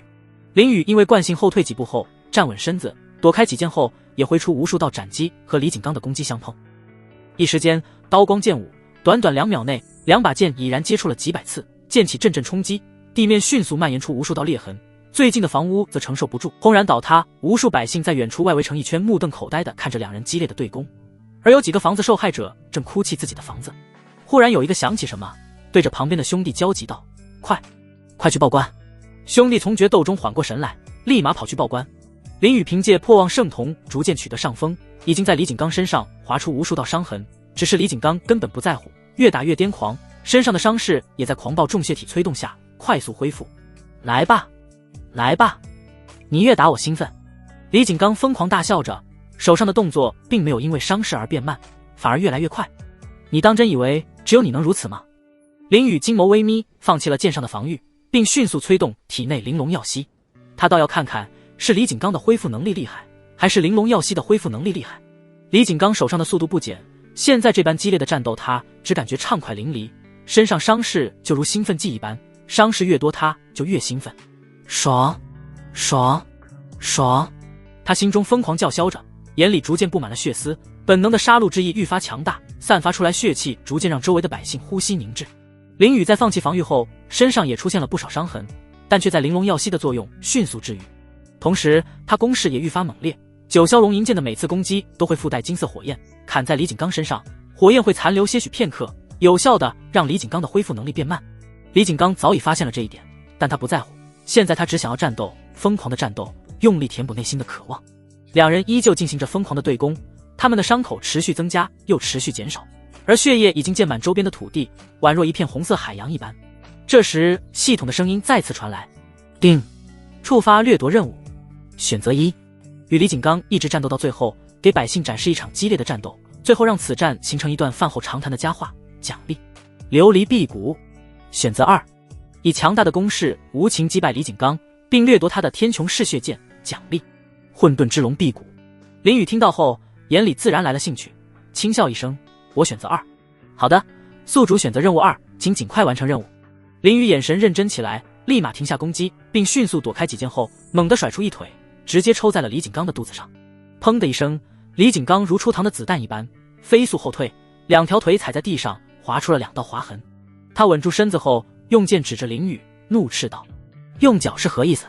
他本来战斗得十分畅快，心里的欲望得到了满足，可就在这时突然被打断，这让他很是不爽。因为过家家的游戏到此为止了。林宇一脸认真道：接下来该解决你了。过家家？李景刚额头青筋暴起，愤怒道：你说我刚才是在和你过家家？他活了这么久，和无数人战斗过多次，从而也让他不要命的打法名声大噪。如今同辈中哪个人对他不是有所畏惧和忌惮？他的战斗也因此被评为最恐怖杀戮，这让他有些洋洋自得。但是现在却有一个修为不如自己的家伙说和自己战斗就像过家家一般，这让他感受到了羞辱。此事他李景刚断不能接受，他今日就要好好教训这个狂妄之徒。今日就送你上路。李景刚目光逐渐变得很辣，天穹嗜血剑上逐渐附上浓郁的血气，紧接着怒喝一声，杀戮震龙斩。他猛地向下一挥，刹那间剑上的血迅速喷涌而出，如脱缰的野马一般朝林宇暴射而去，同时血气开始疯狂旋转，最后化作了一条狰狞的血龙。周围百姓都大吃一惊，即便没有修为，他们也能感觉到那浓郁的血腥味，这让他们呼吸逐渐困难起来。林宇只是默默看着，丝毫不慌，悄然运作了混沌阴阳诀，一股朦胧的气息迅速充斥着四肢百骸。他眼神微眯，混沌之气逐渐浮现在手臂之上，朦胧且神秘，同时还散发着一股古老威严的压迫感。血龙已然冲到了林宇身前，张开了血盆大口就要吞下，有的百姓已经捂起了眼睛，不敢看那血腥的一幕。而百姓人群中有几个修士已然认出了李景刚，脸色逐渐苍白。是李景刚的成名绝技，这人怕是完了，这招就算是乾隆榜的天骄都未必敢接。我们快跑，小心等会李景刚对我们动手。修士们议论纷纷，有的则直接仓皇逃离现场。此时巷口的一个少女观望着这一幕，心里瞬间揪了起来，手上的带子被攥出无数褶皱。她想要去出去，可却怎么也迈不开腿，嘴唇颤抖道：大哥哥。而此时林宇却不慌不忙地抬起手，砰的一声与血龙进行了接触，手上的混沌之气悄然释放。真是找死！李景刚看着这一幕冷笑一声，他没想到林宇会蠢到去徒手接他的杀戮震龙斩。要知道此招可是他将全身血气汇聚一起所释放出来的，上面积累他杀人无数的杀气与死者的怨气。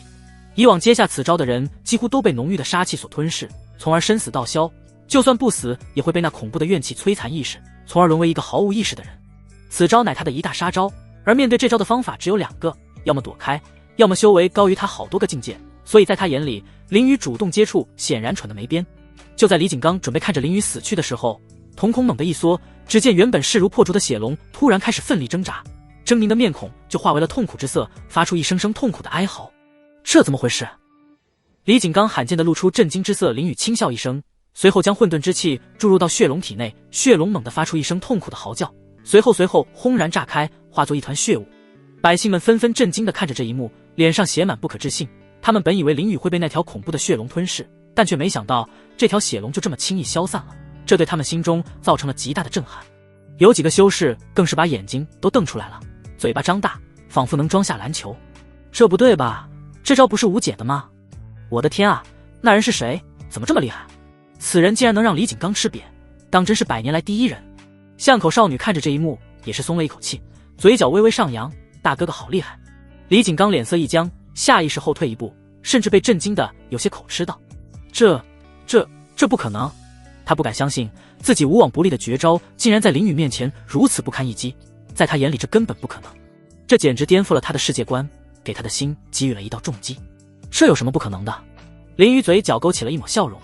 林宇望着手上的混沌之气，不禁有些傲然。混沌气世间万物的起始，凌驾于一切之上，无论是灵气还是魔气，统统不及混沌气。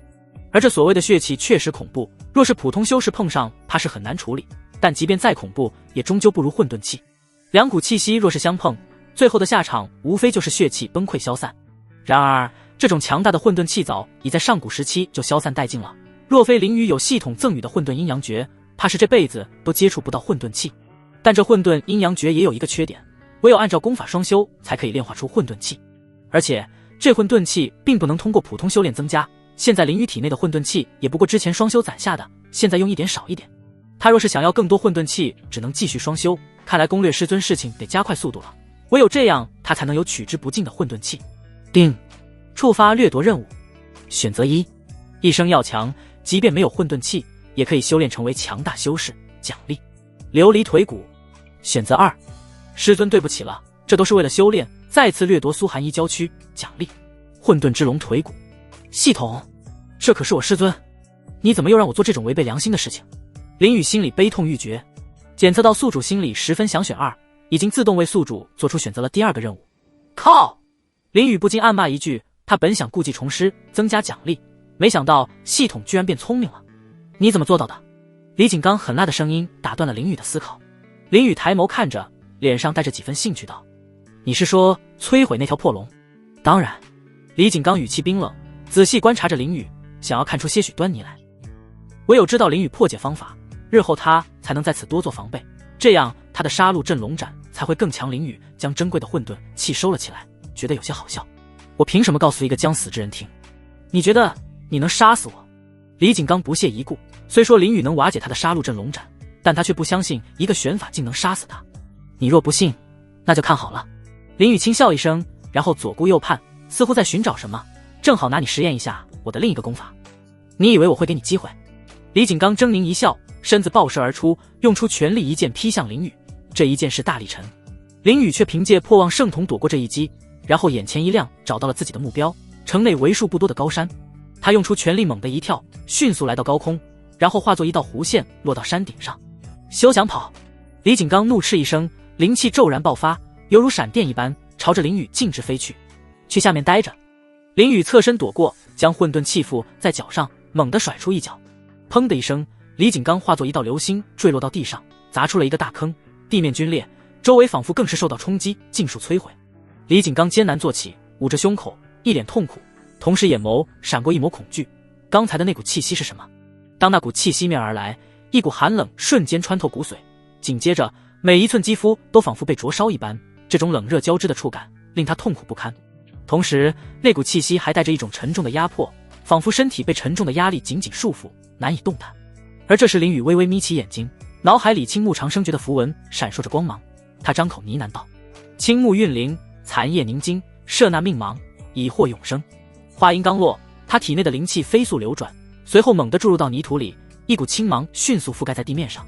很快地上的花草正以惊人的速度凋零，并且范围正在覆盖，凋零的花草逐渐增多，同时树木也迅速枯萎，枯叶飞速掉落，好似下了一场枯叶大雨。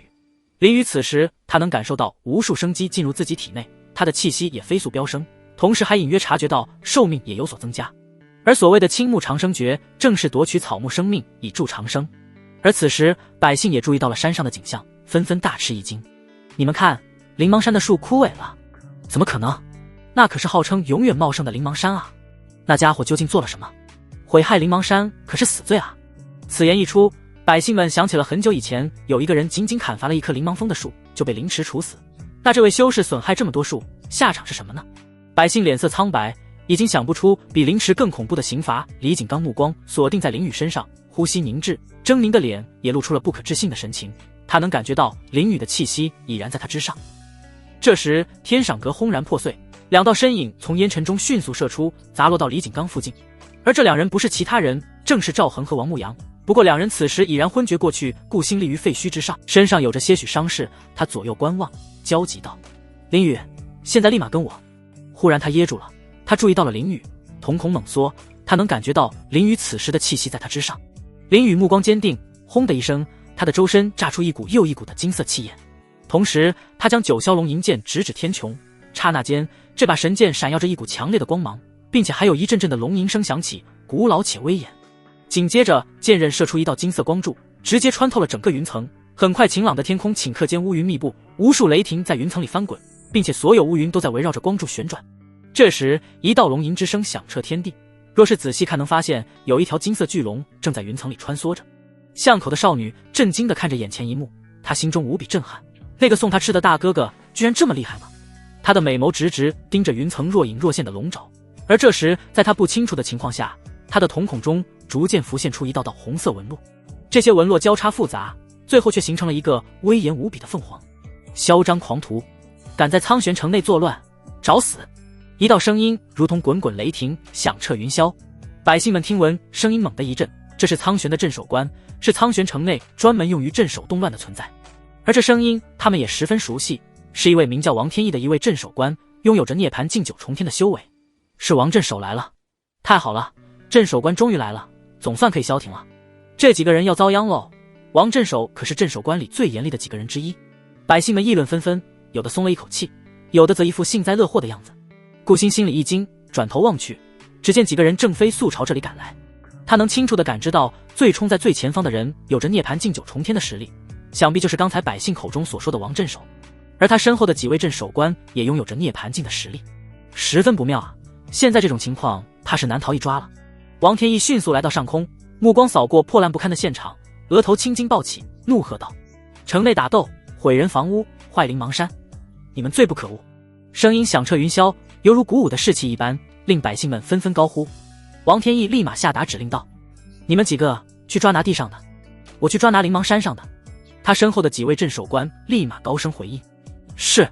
说完他们便向顾星、李景刚等人迅速飞去，速度快到留下几道弧线。随后王天翼朝林雨爆射而去，犹如一道闪电一般，很快他就来到林雨前方高空。他先是抬眸望了一眼天空上的场景，心里十分凝重。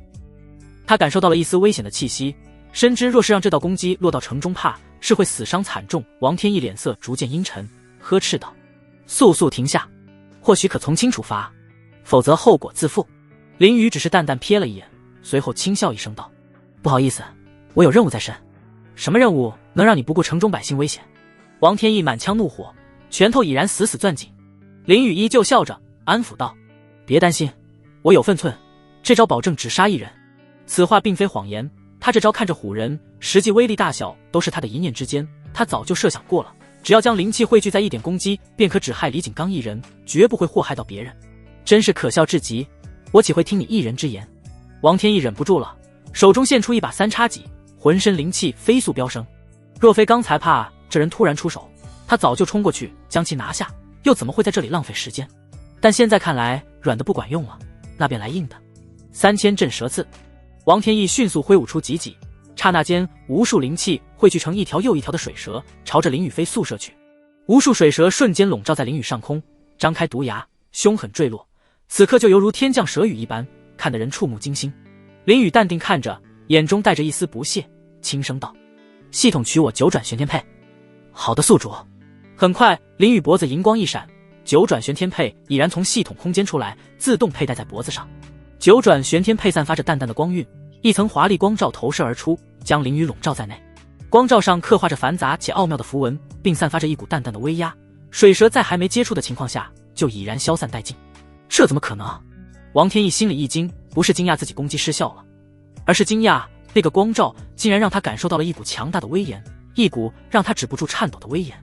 这东西是什么？为何会有如此效果？不对，现在不是想这个的时候。他很快就冷静下来，此刻他需要全力阻止眼前这人，否则后果不堪设想。王天翼深吸一口气，目光异常坚定道：万蛟炼海。话音刚落，一股水流的迅速从三叉戟中涌出，水流庞大无比，几乎和凌霄山一样大。凝！王天翼呵斥一声，紧接着水流高速旋转，最后凝聚形成了一条硕大的水蛟，恐怖无比。水蛟悬浮在王天翼身后，眸光直直望着林雨，时不时还会发出一声低沉的嘶吼。不过是一条破蛟。林雨脸上写满不屑道，紧接着九霄龙吟剑猛地一颤，一声响亮的龙吟威慑周围天地。很快天空乌云滚动，一个金色龙手破云而出，其头手硕大，双目赤金，透着无尽威严。金龙睥睨着底下一切，犹如一位君临天下的帝王。底下的百姓看到金龙以后，心头都是一震，这不是只存在传说中的生物吗？龙！王天一心中猛地一沉，他修炼沧海化龙诀几百年，也才堪堪修炼到蛟化境，这玄法境的小辈却直接唤出一条巨龙。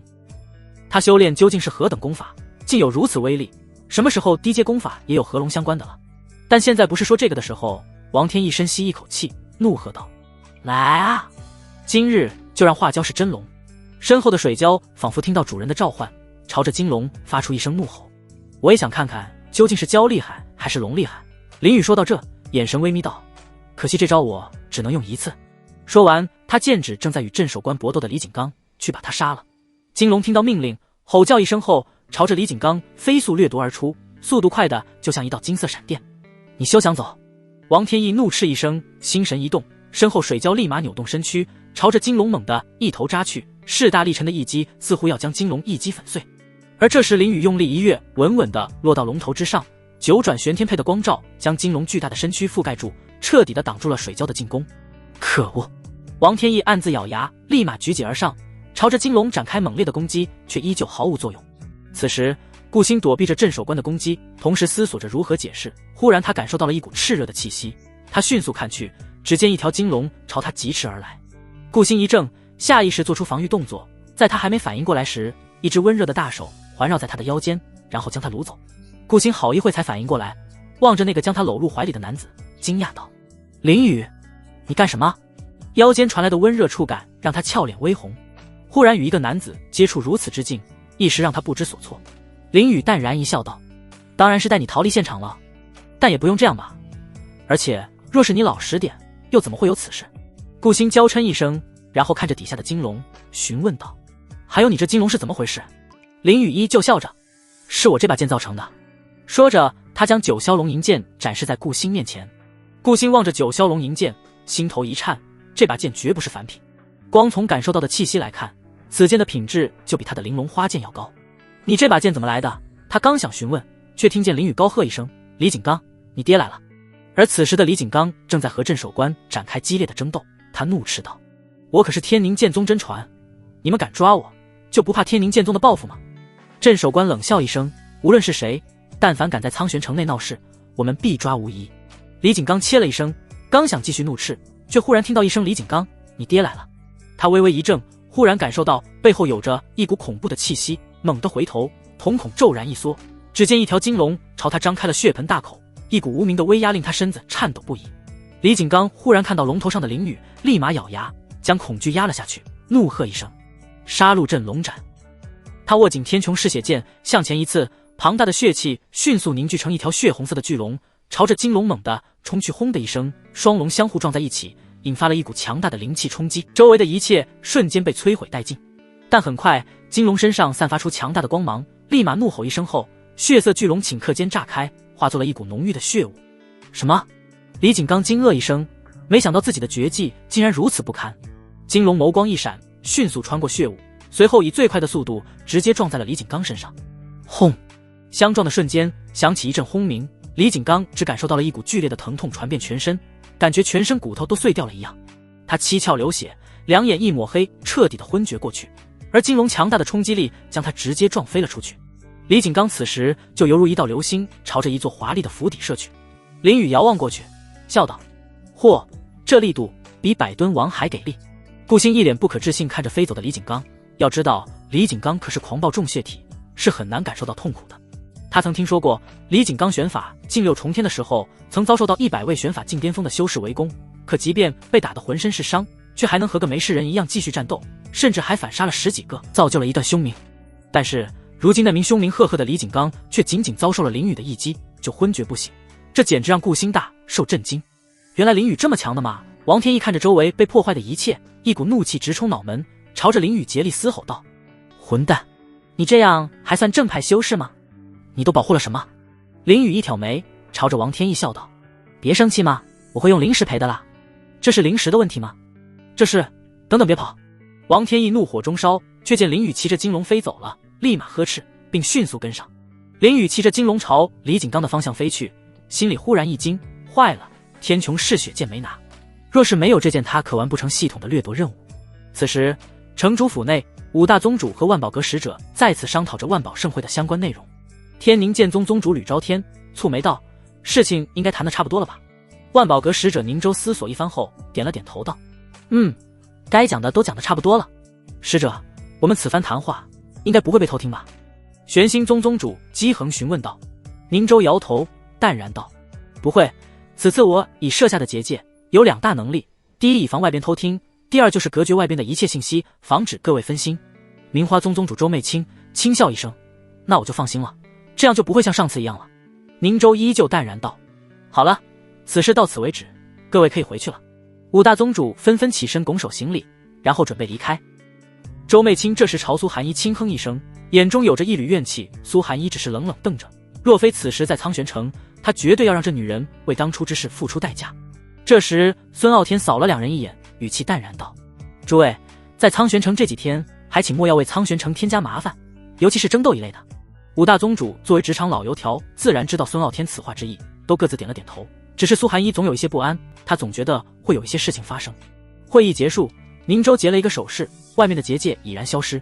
5大宗主也不久留，都各自开始施展身法，准备离开。而就在这时候，轰的一声，一个东西迅速砸进了城主府里，顿时将房间内的一切都砸得稀巴烂，并溅起一阵烟尘。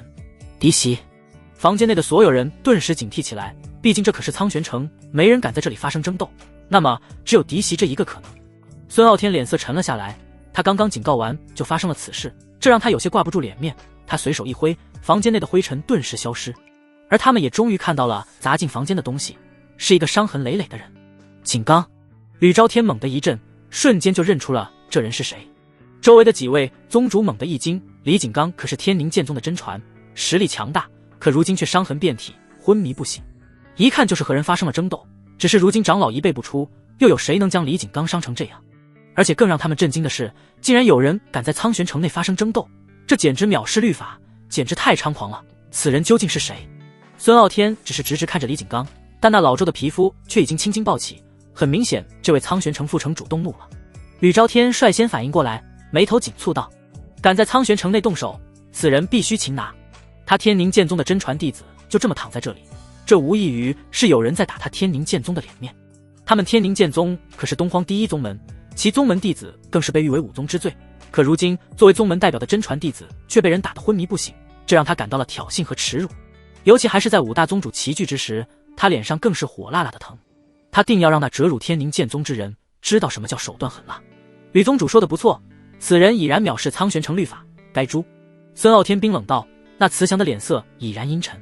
敢在太岁头上动土，真当是不知好死。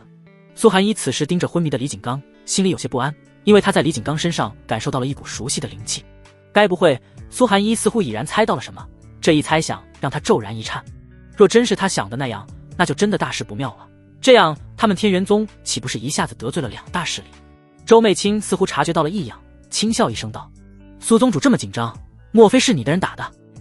其余人此时无声胜有声，都默默望着苏寒衣，发现这位冰冷美人的脸色似乎是要比之前多了一分紧张。苏寒衣心里一惊，眉头紧蹙道：“周媚清莫要血口喷人，此次我带的2位弟子皆没有能打败李景刚的可能。哎呀，这可不好说呢，万一你带的人隐藏实力了呢？”周媚清娇笑一声，根本不愿意放弃这次污蔑苏寒衣的机会。苏寒衣刚要开口反驳，却听见孙傲天冷漠道：“此事在调查清楚前，还望诸位莫要互相揣测。”他也想起来了，苏寒衣带的那2位弟子，其中有一个还是玄法境修为，即便2位弟子一同联手，怕也难将李景刚打成这样。周媚清轻哼一声，不再理会。而孙傲天继续开口道：“诸位，待我派人前去调查。”可他话还没说完，宁州挑起眉毛，笑道：“有人朝着这里赶来了，此人身上还沾染了李景刚的血气，看起来应该是罪魁祸首无疑了。”此言一出，所有人都心里一惊，打完人不仅不跑，反而选择径直前来城主府，这是何等嚣张！在场众人心里凝重许多，从破墙中遥望而出，他们倒想看看此人究竟是谁。轰的一声，一头庞然大物砸落到城主府前，2个巨大的爪子攀附在围墙之上，一颗硕大的龙头高耸而立，俯瞰着房间内的众人。龙！房间里的众人都为之一怔，皆有些不可置信地看着眼前这威严的龙首。龙乃兽族最强大的几个种族之一，血脉高贵，却十分稀少，平时更是神龙见首不见尾的存在。按理说，这世间之龙不都隐居在万兽圣域之中吗？怎么会出现在这？各位，虽然这龙能感受到独属于龙的气息，但此龙却是由灵气凝聚而成的。宁州笑眯眯提醒道。众人这才缓过神来，纷纷感应一番后，确实果真如此。但他们也很疑惑，什么时候灵气凝聚龙的时候会有气息了？通常不都是有形状但无气息吗？孙傲天上前一步拱手道：不知是哪位前辈，可否露面？能用出此等厉害的招式，除了一方大能外，他想不出其他人。而这时，众人只见一个人影从龙头上走出，此人衣袂飘飘，配合上站在龙头上的画面，让人不禁以为是一位将士仙人。众人要仔细一看，发现竟是一位玄法境的少年，都顿时愣住了。玄法境什么时候可以用出此等厉害的功法了？苏寒衣死死看着林雨，不禁抿紧嘴唇。他最害怕的事情还是发生了。他明明已经特别叮嘱过了，为什么？孙傲天也是为之一怔，不可置信看着林雨。他记得此人是顽皮了点，但没想到这么顽皮，居然刚来到苍玄城内不久就违反律法打人，而且打完人还主动前来报道。这已经不是顽皮和嚣张能形容的了，这简直是狂妄至极。吕昭天一脸怒气地打量着林雨，此人折辱天宁剑宗的门面，罪孽滔天，这是林雨玩世不恭道。顾星，老人家喊你前辈呢，喊你才对。顾星蹙眉反驳道，快下去认错。林雨无奈撇撇嘴，随后从龙手上一跃而下，落到了五大宗主面前，依旧嬉皮笑脸道：哟，各位看起来脸色不太对呢。顾星也紧随其后，并在他落地瞬间，身后的金龙也化作一团金色灵气消散了。吕昭天瞬间来到林雨面前，眼眸冷漠俯视着林雨，冰冷道：李景刚是你打的？他说话时浑身散发出一股彻骨的寒意，仿佛周围一切都凝重不少。顾星甚至都觉得有些呼吸困难。这可是东荒第一宗的宗主，实力至强，其他修士怕是望眼，怕是都双脚一软，摊地而坐。周媚清看了一眼林雨的衣袍，笑道：苏宗主，看来刚才我的话并非血口喷人呢。苏寒衣冷下脸来瞥了一眼周媚清，然后看向林雨，冷声质问道：林雨，此事当真是你做的？此时孙傲天造化境的威压也逐渐涌入，迅速充斥着整座城主府。但即便如此，离城主府500米开外的百姓也依旧感受到了这股威压，他们的身体微微颤抖。孙傲天缓步走上前，冷冰冰道：若是不是你做的，便大方承认，老夫会还你一个清白，但若是你做的，最好也大方承认，否则后果自负。周媚清嘴角扬起笑容，一副看好戏的姿态，其余几位宗主也亦是如此，毕竟孙傲天动怒可是很罕见的。唯有宁州则把目光放在了林雨手中的九霄龙吟剑上，眼神中流出一丝意味深长。这时王天翼迅速落在了林雨旁边，单膝下跪，怒气滔天道：孙副城主，此人公然在城内打斗，并毁百姓房屋，坏灵芒山生机，简直罪大恶极，按律法该斩。此言一出，在场所有人都不禁将目光放到林雨身上，不仅打架和损坏百姓房屋，最后竟然还把苍玄城内3大名山之一的灵芒山的生机破坏了，这简直妥妥恶徒一枚。要知道，灵芒山可是苍玄城最具代表性的特点之一，苍玄城还未建立的时候便已经存在，而且山上种植的树木皆是最为昂贵的一批。不仅如此，山上还有很多稀有的资源，例如灵草、灵果等等，这都令人羡慕至极。这也是为何灵芒山只允许在观摩，不允许靠近的原因，毕竟曾有无数人打过灵芒山的主意，最后却落得一个死无全尸的下场。但是眼前这位少年明明才刚来不久，就做出了这等大逆不道之事，这即便是在场的5位见多识广的宗主也不由得为之一惊。如今灵芒山上大片花草枯萎，枯木遍地，变成了一座废山。王天翼悲恨交加，咬牙道：此人所犯之罪，即便下18层地狱也不过。此言一出，众人皆倒吸一口凉气。灵芒山成了一座废山，这怕是苍玄城建立以来最为恶劣、最为严重的一次事件，说是城内历史之最也不为过。5大宗主都将目光放在了林雨身上，脸上都带着一抹震惊，因为即便是他们也不敢去损毁灵芒山，毕竟苍玄城的城主可不是吃素的。苏寒衣脸色更是十分苍白，他甚至都不知道该如何向苍玄城赔礼道歉。好，很好，很有胆量。孙傲天语气冷得向东日寒潮道：作为晚辈有如此魄气，令人欣慰，但只可惜用错了地方。说着，他将手举起，一股强大的灵气已然覆盖在手上。吕昭天手上也握紧了一把长剑，蓄势待发，脸色阴沉道：伤我宗弟子，你会知道后果的。顾星站在林雨身后，他能感觉到一股扑面而来的恐怖气息，那是造化境强者的威压，他只是稍微接触一下，便感觉呼吸凝滞，身子止不住的颤抖。苏寒衣眼神黯淡无光，他知道林雨犯下了滔天大罪，即便孙傲天和吕昭天在此将林雨击杀，也是完全没问题的。虽说作为宗主，看着自己的真传弟子死在眼前，却毫无能力拯救，这很耻辱。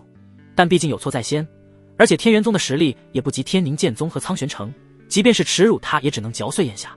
苏寒一缓缓闭上眼睛，不愿看到这残忍的一幕。忽然他身子一顿，准备闭上的美眸立马睁开，盯着林雨，露出了一抹不可思议。他发现林雨丝毫没有畏惧之色，反而还像没事人一样，依旧挂着那玩世不恭的笑容。这是为什么？明明连那个坚强无比的顾星都忍不住颤抖，他为何却能如此轻松？他难道面对死亡就没有畏惧之色吗？苏寒一不可置信，忽然他脑海突然炸开，想起已故师尊一句话：万剑止于喉，而色不改常者，可长世间乾坤。他脑海里回想着这句话，并不可置信地看着。此刻他的那位孽徒似乎就如描述一般，明明都火烧眉毛了，却气定神闲。莫非林雨日后真乃成大事者？苏寒依旧这么盯着林雨，脑子十分混乱，一时不知该如何是好。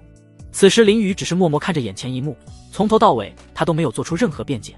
毕竟王天一说的句句属实，他若是反驳，反而丢了脸面。最后你可有什么遗言想说？孙傲天依旧冰冷，仿佛此话是最为理智的最后一点。林雨张开口刚想说没有，忽然注意到苏寒一复杂的脸色，眼中闪过一抹狡黠，做出一副十分痛苦的表情，朝着苏寒一大喊道：师尊，我来世还做你的弟子。苏寒一美眸睁到最大，死死地看着林雨，甚至都忘了呼吸。他脑海仿佛受到了剧烈冲击，让其不自觉地想起了林雨名册里记录的一条信息。12月15日，曾有弟子见林雨于后山独坐整夜，并隐约听到师尊二字。苏寒一冰冷的心仿佛被人捏住一般，令他痛不欲生。此时孙傲天毫无感情道：既然说完，那就准备好受罚。说完，他猛地一掌打向林雨，这一掌携带着庞大的灵气，恐怖万分，周围的空间都随之扭曲。你下黄泉毁过去吧。吕昭天一剑砍出，带着一股磅礴的剑意。林雨恢复表情，挑了挑眉，根本不慌，身上的九转玄天佩已然运转，一层淡淡的光照覆盖在身上。就在他准备淡定接着这一击的时候，哐当一声，一柄蓝色冰剑接下了这两道攻击，发出了一声轰鸣，震得人耳朵发疼。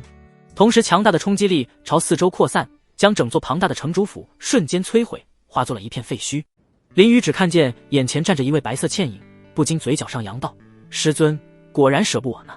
闭嘴！苏寒一轻声呵斥，但手上的力道却加重几分，万载玄冰剑散发着阵阵寒气，正抵御着攻击。苏宗主此番何意？孙傲天脸色冷了几分，却没有再加大灵气输出，生怕牵连到其他百姓的家。不过城主府没了就没了，反正城主整日见不到人，即便家没了，恐怕都不在意。吕昭天冷冰冰道：苏宗主，这次是要与我天宁剑宗为敌吗？随你怎么想，但我只知道我的弟子只能我来管教。苏寒一同样冰冷，但语气中却带着坚定。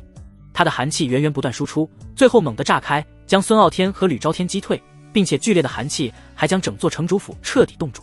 周媚清摸着残壁上的冰霜，故作惊讶道：哎呀，看来苏宗主是想跟苍玄城和天宁剑宗彻底开战了。但心里却依然笑开了花。苏寒一越是这般，他越是高兴，到时候他甚至可以联合这两大势力一同攻打天元宗。看来苏宗主突破到造化境后自信了不少啊。吕昭天冷漠，将剑上的冰碴震碎。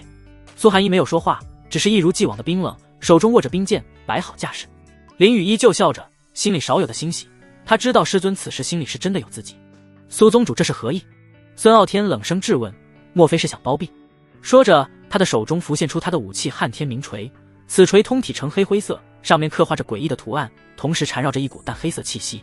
他所做之事，我很抱歉，但终究是我的弟子，不可放任不管。苏寒一脸色冰冷，却透露着一股坚定，仿佛此事不容置疑。顾星有些懵了，呆呆地望着苏寒一，总觉得有些陌生，这跟他印象中的苏寒一不符合。苏寒一向来冷漠，从来都以规矩办事，无论是谁有错就罚，绝不偏袒。他依稀记得很多年前，曾有一批弟子随苏寒一前往东荒域南部的穗歌城时，有一位弟子与其他宗门的弟子发生了争斗，不小心失手杀了。按照穗歌城的规矩，这是死罪，但以方士苏寒一的实力和地位，明明只需要一句话，穗歌城便毫无办法。可苏寒一不仅没有保全弟子，反而亲手送那位弟子上了断头台。此事过后，宗门大部分弟子都汗毛直立，都不太敢随意触犯律法。而这也是顾星为何一直让林雨不要闹事的原因，一是听从苏寒一安排，二是真的害怕出事后苏寒一的冷面无情。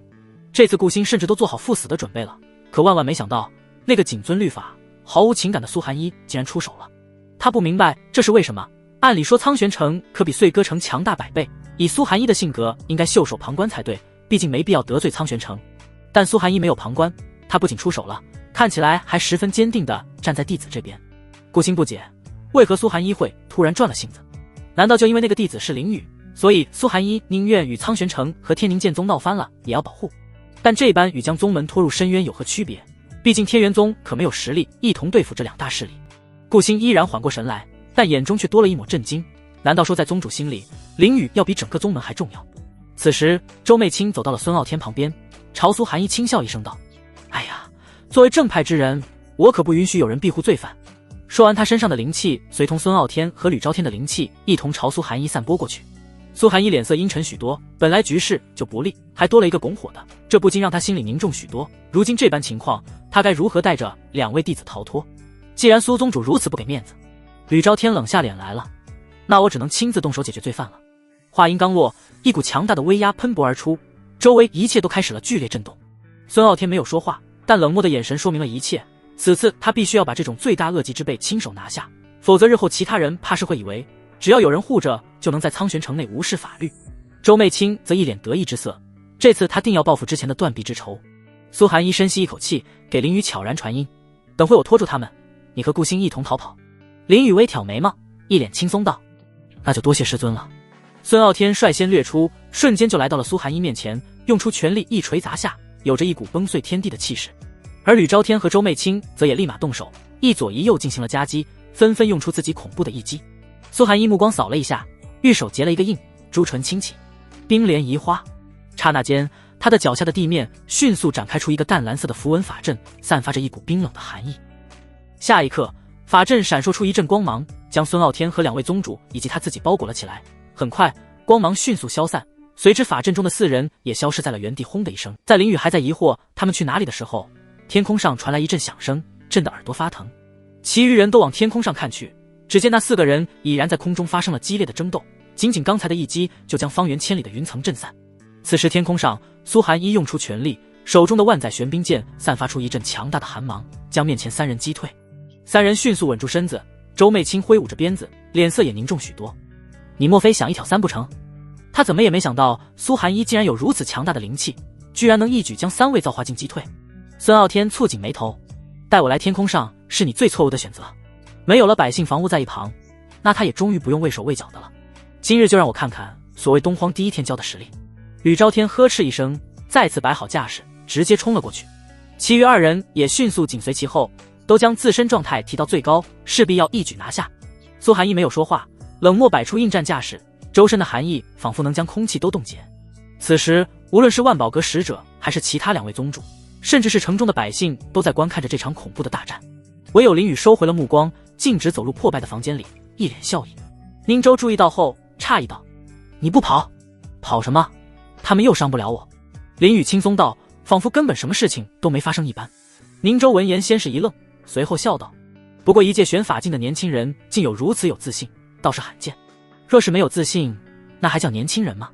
林雨笑着回应，已然来到李景刚跟前，伸手将天穹嗜血剑拿到手里，心中暗道：系统掠夺。好的，宿主。很快，天穹嗜血剑便从林雨手上已然消失。叮，宿主完成任务2，掠夺李景的天穹嗜血剑，获得奖励混沌之龙臂骨。话音刚落，一股强大的力量瞬间涌入林雨的体内，这股力量毫无阻碍地融入手臂，肌肉骨骼4倍重塑，闪烁微光。林雨通体舒坦，毛孔舒张，沉醉于这奇妙之感。他只觉得全身的毛孔都舒张开来，一种难以言喻的舒爽之感从手臂迅速传遍全身，仿佛吸收着天地间最纯净的灵气，每一个细胞都在欢呼雀跃。眨眼间，混沌之龙臂骨与林雨手臂合为一体，其臂浮现龙鳞，流转混沌光泽。轻轻挥动间，一股磅礴的混沌之力汹涌而出，四周的空间都为之震荡，仿佛在向世间宣告这股新生力量的诞生。林雨握紧拳头，眼中满是欣喜，他能清楚地感觉到自身体内的混沌气增加了许多，若是之前的混沌气是一桶水的话，现在可以说是一整片湖。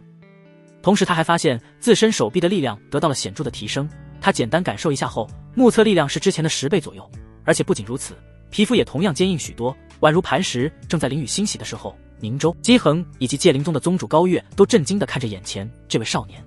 他们能感受到林雨身上散发着的气息十分诡异，没有灵气的浩然正气，也没有魔气的杀戮之气，有的只是一片虚无缥缈的气。他们用灵气悄然接触，瞬间就能感觉到沉重、粘稠和一股无形的压力，仿佛让人窒息。宁州眯起眼睛仔细观察，心里十分疑惑，这到底是什么？怎么会如此霸道？要知道他可是造化境强者，如今却被一个玄法境给镇住了，这传出去怕是要让人笑掉大牙。但这个都不是最重要的，丢了名声也罢，被嘲笑也罢，现在最重要的是要搞清楚少年身上的气息到底为何物。他在万宝阁待了如此之久，还从未听闻过此等厉害的气息，若是能搞清楚并上报，恐怕将得到一笔丰厚的奖赏。可无论宁州怎么感受那股气息，最后得到的结果就是虚无，好像是感受了，但又好像是没感受。无奈他决定动用最简单的方法，然后平缓心情，开口道：这位弟子，敢问你这手上的气息是何物？你猜猜看。林雨抬眸笑道，手上龙鳞褪去，混沌气息也悄然消失。宁州不缓不慢道：我若是猜得出来，便不会问你了。那你猜不到，就一直猜了。林雨耸耸肩，调侃道：他还不至于蠢到将混沌气这种东西说出去，毕竟怀璧其罪，要是不小心惹来杀身之祸就麻烦了。虽说他不怕麻烦，但也不想被麻烦缠身。有趣。宁州轻笑一声，来了几分兴趣道：好久没有人如此和我说话了，倒是让我很开心。作为万宝阁使者，平常手下的人都是对他毕恭毕敬，不敢有半分越界，如今突然有人这般和他说话，倒是让他想起了修炼那会的快乐时光。那你还真可怜呢，说话都能让你开心。林雨一脸笑意道：不说这些没用的。宁州淡然若知道：这位弟子，只要你能告诉我你手上的气息是什么，我可以给你一切想要的。哇，这么厉害。林雨故作惊讶道：莫非你就是苍玄城的城主？城主？宁州一愣，哑然失笑道：非也，我只不过是万宝阁的一位使者。万宝阁？林雨闻言略微收起笑容，若此人真是万宝阁之人，那他得小心应对了，毕竟这可是苍兰大陆最强大的势力之一。他微微眯起眼睛，宁州身前顿时浮现出一块面板。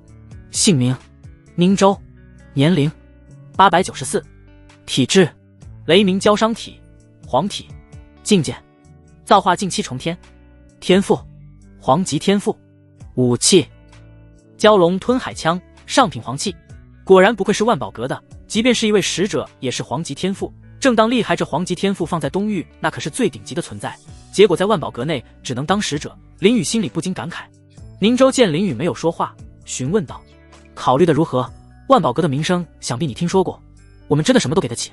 林雨沉默一会后开口道：当真什么都给得起？当然，只要你给的消息足够有分量，自然什么都好说。宁州点了点头。林雨望着他，眼中闪过一丝狡黠，轻咳一声，正色道：刚才手上的气息乃是灵气、魔气、血气，加上众多天材地宝孕育而出的气，我将它命名为天然气。他才不会把混沌气的消息说出去，毕竟要是万宝阁真人有这道混沌气，到时候派一个圣王过来抢夺，他就一个头两个大，毕竟九转玄星配对付圣王可没那么好用。天然气。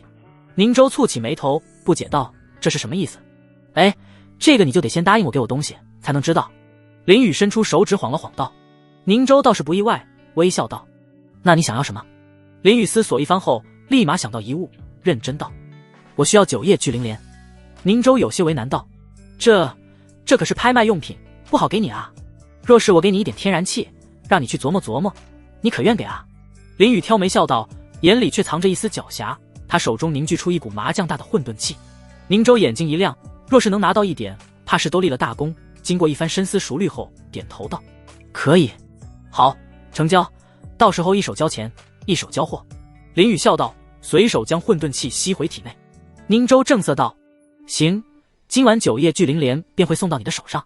林雨认可的点了点头，随后想起什么，提醒道：对了，天然气需保护谨慎，否则容易消散。他当然不会轻易将混沌气交出去，因为他曾经发现，若是没有混沌阴阳诀在身，混沌气在离开体内后不到1天便会消散，所以这笔买卖对他来说是稳赚不赔的。宁州倒是不在意，脸上写满自信道：这就不劳你担心了，我们万宝阁有着最好的法宝，不会消散的，若是消散也是我们没本事罢了。那我就放心了。林雨得意笑道，他们越是这样对他就越有利。但很快他又想到了什么，开口道：你今晚怎么给我？毕竟我们和苍玄城闹掰了，今晚恐怕是逃亡之旅，你怕是找不到我。放心好了，若是借助万宝阁之名，他们也不敢拿你怎么样。宁州安抚道：而且即便我不出手，城主也会出手的。城主何许人也？林雨疑惑询问道。如今事情闹得这么大，他都没出现，我还以为他是一只躲在阴暗处的老鼠呢。老鼠？宁州一怔，随后哑然失笑道：敢这么说，城主的你还是头一个？难道说的不对？林雨倒像是个自来熟一般，将旁边的椅子拿过来，一屁股坐下，并翘起二郎腿。宁州摇摇头，无奈道：当然不对，能当苍玄城的城主，又岂是老鼠？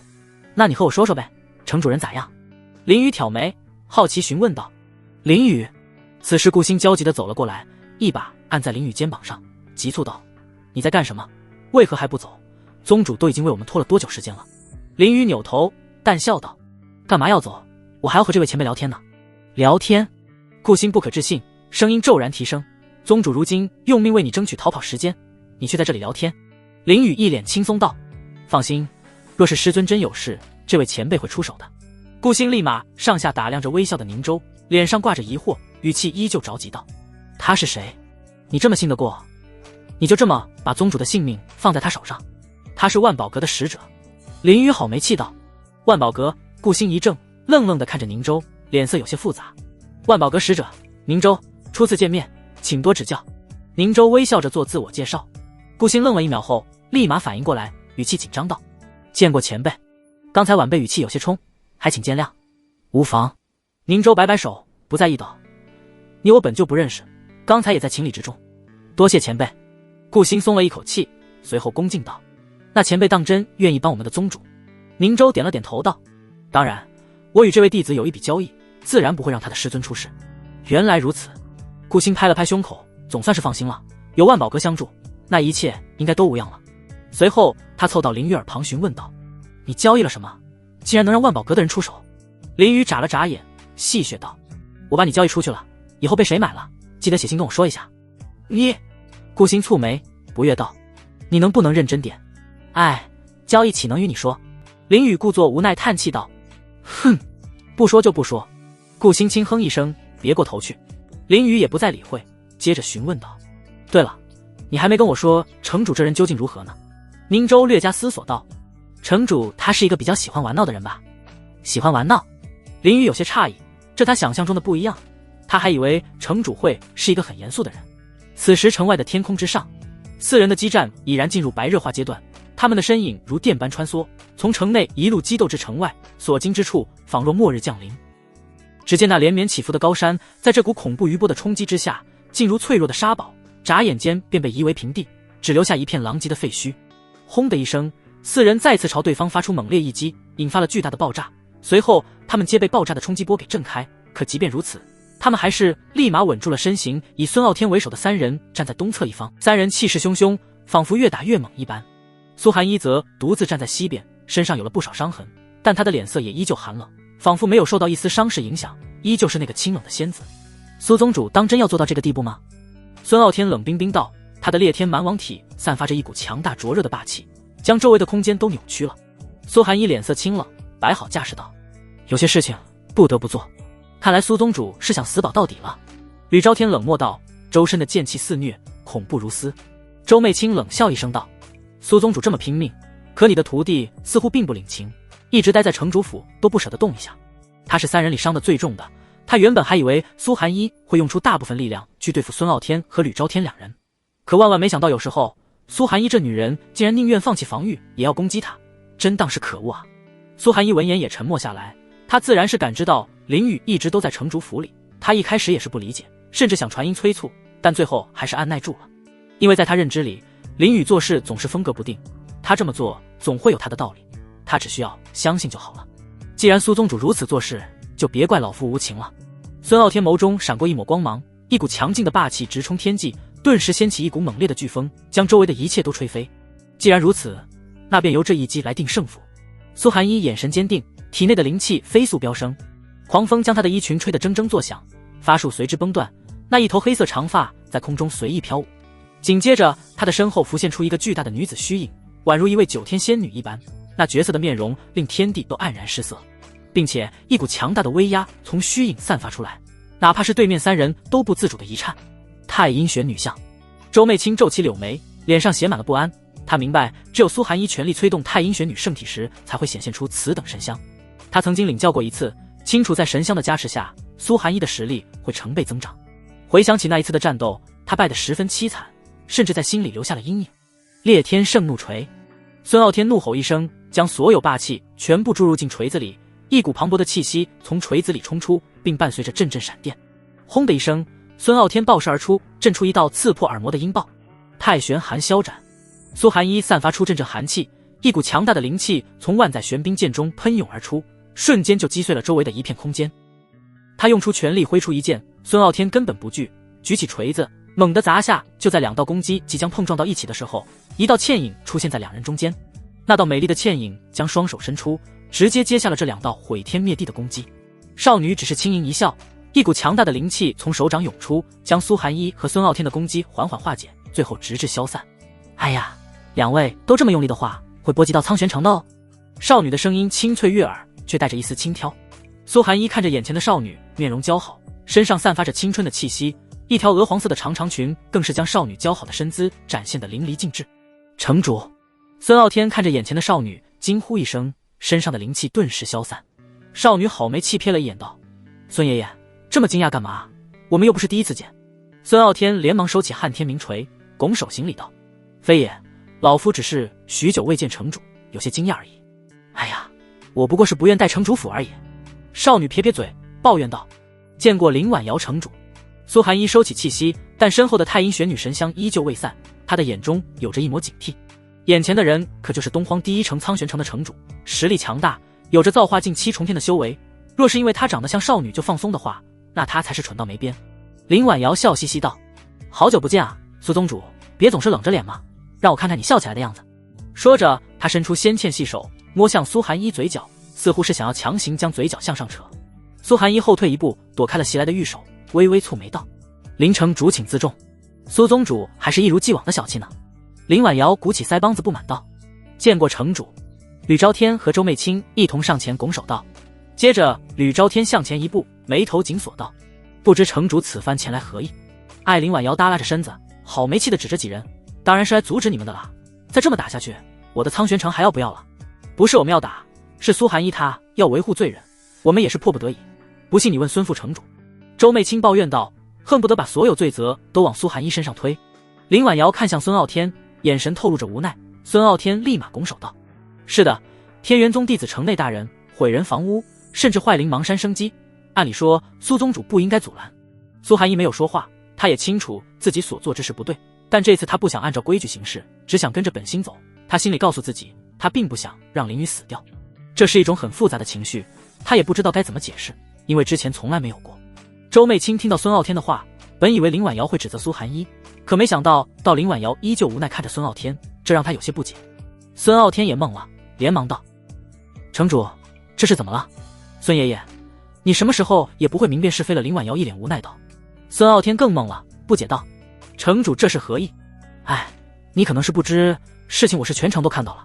林婉瑶叹气一声，掰着一根手指道：第一，你连他们为什么打架都没问清楚就下定论。第二，他说着又掰了一根手指，一开始并非是苏宗主的弟子惹是生非，而是天宁剑宗的李景刚主动挑起事端，所以才有后面一系列争斗。说到这，他顿了一下，又补充道：当时我就在隔壁包间，一切都看到了。此言一出，在场的人都懵了，他们一开始都以为是林雨是主动惹事一方，因为王天意的说辞几乎都指向林雨，而且破坏灵芒山这个罪责太大了，让他们一下子都忘了其他罪。周媚清暗自咬牙，若是这般的话，他还怎么污蔑苏寒一？吕昭天更是阴沉下来，感觉脸上火辣辣的，不是因为误会这件事，而是因为李景刚主动挑事，居然还打不过，这简直太丢脸了。原来是这样吗？我是不是又误会他了？苏寒一眼神中闪过一片恍惚，毕竟他一开始也是对林雨主动惹事深信不疑，甚至都产生了不想救林雨的想法。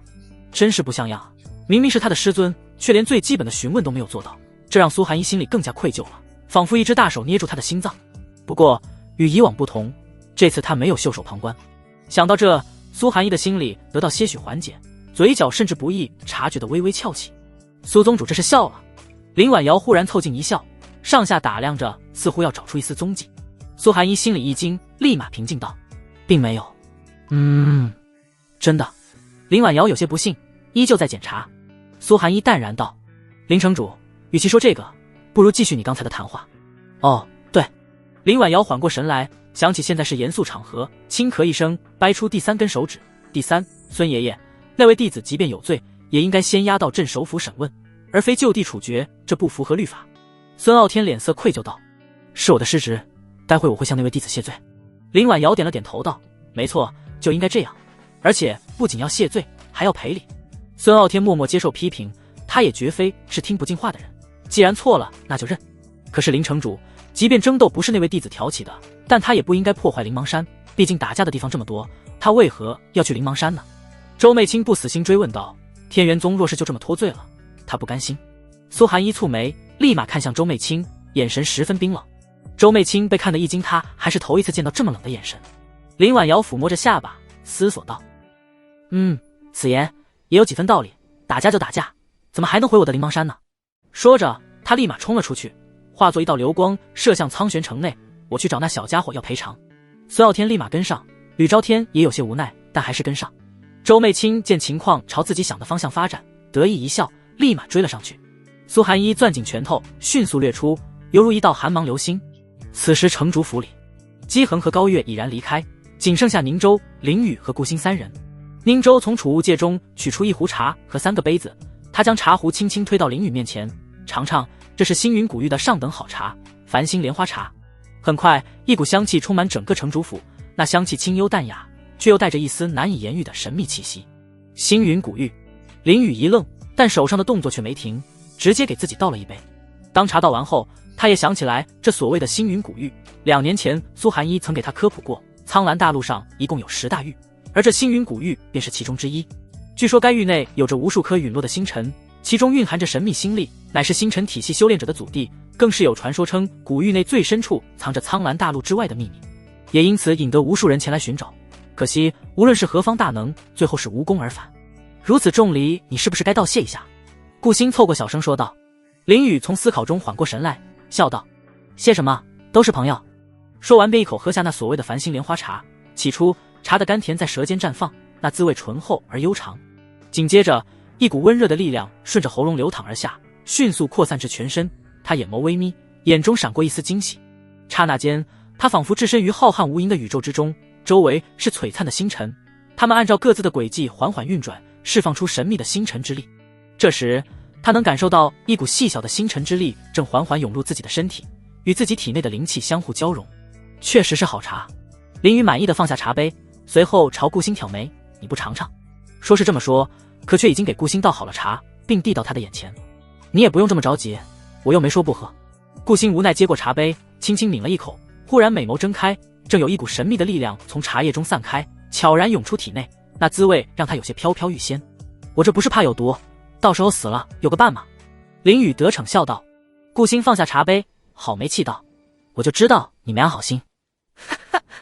宁州大笑一声，有了些许兴趣道：像你这么说话真是少见，不过你放心，这茶没毒。林雨故作虚惊一场道：那我就放心了，不然就要和顾星当亡命鸳鸯了。谁要和你当鸳鸯？顾星美眸瞪了一眼，轻哼一声，别过头去。宁州只是笑着，不知为何他总感觉这2人不像同门弟子，更像是拌嘴的道侣娃。你们喝茶不带我一起？此时林婉瑶瞬间出，直接坐在桌子上看着茶壶，不满道：真是太过分了。林雨和顾星都是一惊，因为这个女人出现的时候他们都没有察觉，也就是说这女人实力至少比他们高几个档次，否则做不到这么悄无声息。林雨很快缓过神来，他有9转玄天佩，并不是很怕。他微微挑起眉毛，戏谑道：想喝啊？林婉瑶点了点头，一脸笑意：这可是繁星莲花茶，稀少得很，我当然想尝尝了。这女人眼界不低，看来不是一般人。林雨察觉到异样，但他继续笑道：想喝就给钱，1万上品灵石一杯。1万？林婉瑶声音骤然拔高，随后凑近瞪着林雨，轻哼一声道：好啊，我都没找你要灵石，你倒先找我要了。你找我要灵石？你是哪位？林雨诧异地看着他，可不记得有认识这号人物。他是城主。林雨不得无礼。苏寒一从天而降，落到一旁，而孙傲天和周媚青也紧随其后，唯有吕昭天站在天空上，手掌轻抬，地上的李景刚直接飞起，随后他便带着弟子离开了，因为这次真的太丢人了。城主。林雨不可置信看着这长得跟少女似的，居然是城主。话音刚落，眼前便浮现出一块面板，姓名林婉瑶，年龄702，体质：青莲道胎，圣体。境界：造化境7重天。天赋：黄级天赋。武器：月影青莲扇，上品黄器。圣体：林雨一怔，没想到这位少女居然是世间罕见的圣体，还真是出乎他的意料。毕竟东荒域能有个黄体都是难得，不过要说难得，貌似也有些错误。毕竟就这一个小小的房间里，除了林婉瑶以外，还有2个圣体和他这个仙体。你这眼神什么意思？我看着不像城主吗？林婉瑶不满地抱胸。林雨上下打量着，撇撇嘴道：你要是城主，那我还是东莞域的域主呢。哼，就你这模样，给我苍玄城当看门的还差不多。林婉瑶撅起嘴巴轻哼一声：行了行了，不和你争论这个，你到底为啥？林雨无奈道：可为啥找我要灵石这几个字还没说出口，他就看到了苏寒衣身上的伤势，忽然一僵。随后他直接起身走到苏寒衣面前，仔细观摩着她美丽的师尊身上有着大大小小的伤痕，尤其是左臂上更是有着一条极其狰狞的伤口，甚至能隐隐约约见到白骨。若非苏寒衣用灵气抑制，怕是已然鲜血直流。林雨挑眉关心道：师尊你这伤得不轻啊。突如其来的关心让苏寒衣一怔，随后淡然道：无妨，都是小伤。但他心里也清楚，身上的伤势没有达到很严重的地步，但也不轻，每一个伤口都能传来疼痛，尤其是手臂上的那个伤口，更是有着吕昭天的剑气肆虐，若是想要用自愈，怕是得3天左右。林雨蹙起眉头，摇摇头道：这才不是小伤，这很严重。看着纤纤玉手上的伤口，他有些心疼，若是留下伤疤以后，他怎么玩？不对，是怎么欣赏？你说的严重了，其实过几天就好。苏寒衣被林雨的认真给整不会了，他很少见到这样的林雨。过几天太慢了，我现在就帮你。林雨很认真道，伸出手直接抚摸在苏寒衣的额头上。你干什么？苏寒衣一惊，下意识后退一步，耳垂瞬间染上一抹绯红。周围的众人都愣了一下，眼眸皆闪过一抹诧异。要知道苏寒衣可是东荒域出了名的冰山美人，常人都难以靠近的存在，但如今却被一个男子直接抚摸额头，这确实让他们十分意外，都不可置信地看着林雨，惊讶着这人究竟和苏寒衣什么关系，竟然能如此肆无忌惮地去接触苏寒衣。师尊莫慌，我真的在帮你。林雨根本不在意其他人的目光，手再次放到苏寒衣额头上，顿时将混沌气释放出来，并注入到苏寒衣体内。苏寒衣本想躲开，可看着林雨认真的表情，一时不知如何是好，呆呆地站在原地，任由着林雨将手放在额头上。很快他就感受到一股朦胧的气息进入体内，充斥着他的四肢百骸，让他十分舒适，仿佛春风拂过一般温柔。很快他就发现伤口残留着的霸气、剑气和灵气都被这股气息轻松化解，瞬间消失殆尽。没有了其他气息阻挠，他的伤势在快速治愈，而且在这股气息的帮助下，伤口愈合的速度要比平常要快很多。同时他自身的经脉也得到了滋润，灵气有了不小的提升，要比之前更纯净、更强大，运转起来更为流畅。这是和他双修那时所诞生的气息。苏寒衣忽然想起了当时的事情，俏脸微红，但现在更多的是惊讶。这股气息他体内也有，并且一直存放在丹田里，因为不知道是何物，所以不敢随意使用。但他万万没想到，这股气息竟然如此厉害，不仅可以将造化境强者的气息轻松化解，而且还能净化灵气，这简直太不可思议了。宁州也注意到苏寒衣身上的情况，这让他也不由得有些吃惊，毕竟灵气都是有着些许杂质的，但世间能净化灵气的东西都十分珍贵，即便是万宝阁也没有很多。惊讶过后，他的嘴角也微微上扬，看来和这位弟子做的那笔交易是一个正确的选择，到时候只要将这股神秘的气息上交，那他在万宝阁的地位恐怕会上升许多。周媚清看着眼前一幕，不禁暗自咬牙，作为斗了几十年的死对头，苏寒衣越是受益，他心里就越是过意不去，他就这么恨恨地盯着这对师徒，眼里满是嫉妒。等等，不对。而就在这时，他忽然想到了什么，这苏寒衣怎么会让男人触碰他的身子？正所谓最了解你的人往往是敌人，作为死对头，他可是最清楚苏寒衣的性子了。苏寒衣就是一座冰山，何时让别人如此靠近，而且还是一个男子，这不对吧？这还是他认识的苏寒衣吗？周媚清想到这，不禁眯起眼睛仔细观察，瞬间就看到苏寒衣耳垂的嫣红，顿时一愣，这不是女子羞涩的表现吗？那个冰冷的女人居然会害羞，这男人究竟是谁？竟然能让苏寒衣有这副姿态？周媚清震惊地看着林雨，满脸错愕，显然是不敢相信有男人可以抚摸苏寒衣。为什么会如此？莫非这两人不是师徒，而是有着更深层的关系？周媚清不禁思索，忽然脑海里似乎想通了什么，一股强大震惊之色充斥着脑海。他曾经派人给苏寒衣下了莲花绝命散，此药剧毒无比，凡是服下者皆难逃一死，但此药并非没有无解，只需要与异性双修即可安然无恙。也就是说，当初苏寒衣没事，并非是有神药救治，而是与他人双修了，而那人就是眼前这个让他害羞的男子。周媚清震惊的上下打量着林雨，随后脸上扯出一抹坏笑：“苏寒衣啊，苏寒衣，没想到你为了活命，竟然连自己弟子都不放过，真是龌龊。此事我定要让东荒的所有人都知道，让他们看看，他们心心念念的仙女早就被人夺走了。”他已经能想象到那时一群人上门讨伐林雨，而苏寒衣十分难看的画面了。待苏寒衣伤势全好后，林雨笑道：“师尊，如何？”苏寒衣检查了一下身子后，平静道：“确实恢复了，但下次不要这么突然。”最后的几个字虽说平静，但却掺杂着些许异样的语气。这我可不敢保证。林雨嘿嘿一笑道。这时孙傲天上前一步，脸上带着愧欠，拱手道：“林公子，不知可否方便聊聊？”林雨瞬间警惕起来，聊怎么处置我？非也，之前是我的不对，在不清楚的情况下便认为是林公子有错。孙傲天愧疚地摇头，此事是我做的不对，所以想对林公子进行补偿。补偿？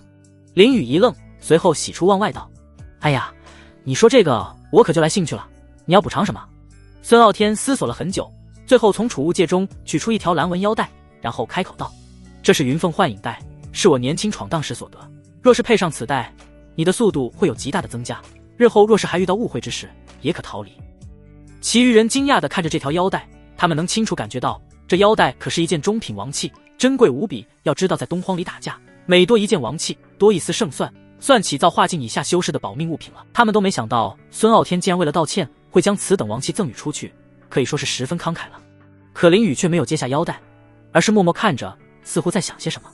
林公子，你这是不愿接受吗？孙傲天看着林雨，有些疑惑。林雨摇摇头，叹气一声道：“这是孙老您的东西，我不能收。”“为什么不能收？是无法原谅我吗？”孙傲天愣住了，若是林雨不肯收，他心里那股内疚始终无法抹去。其余人也惊讶，连王器都不要，林雨居然能大度成这样，要是换他们来，都未必能如此果断的拒绝。并非如此，别人的东西终究是别人的，拿了也不能有什么特殊感觉。林雨犹如说书人一般，讲着大道理。正当别人以为会以拒绝收尾的时候，林雨忽然话锋一转，狡黠一笑道：“而且比起送我东西，我更喜欢亲自夺走。”说完，他迅速伸手将腰带抢了过来，心里暗爽，若是就这么送给我，还怎么触发掠夺系统？孙傲天见林雨收下腰带，也是松了一口气道：“公子愿意收下就好。”不，这不是收下，这是抢来的。林雨伸出一根手指晃了晃，解释道。孙傲天虽说不解，但还是淡笑一声道：“好，就当公子是抢来的。”林雨满意点头，随后心里暗道：系统掠夺此物，好的宿主。话音刚落，林雨手上的云凤幻影带瞬间消失，而其余人则都以为林雨将腰带收入了储物戒里。已将云凤幻影带掠夺，奖励极道圣器焚天凤翼带。焚天凤翼带取自太古凤凰吞下的真羽，曾被一位遁术大能炼制千年。加速能力，佩戴者只需燃烧灵气便可瞬间提升 300% 的速度，并且每过10秒便会提升 10% 的速度。穿梭能力，佩戴者可化为一缕凤凰真火，穿透阵法阻碍。代价，使用过度会受凤凰真火灼伤经脉，但每次恢复过来，经脉都会比之前强上几分。焚天凤翼带不仅能持续加速，还可穿透阵法。林雨心里一喜，在他看来，能穿越阵法这个是最满意的，以后若是有宗门惹了他，便可以无视那护宗大阵了。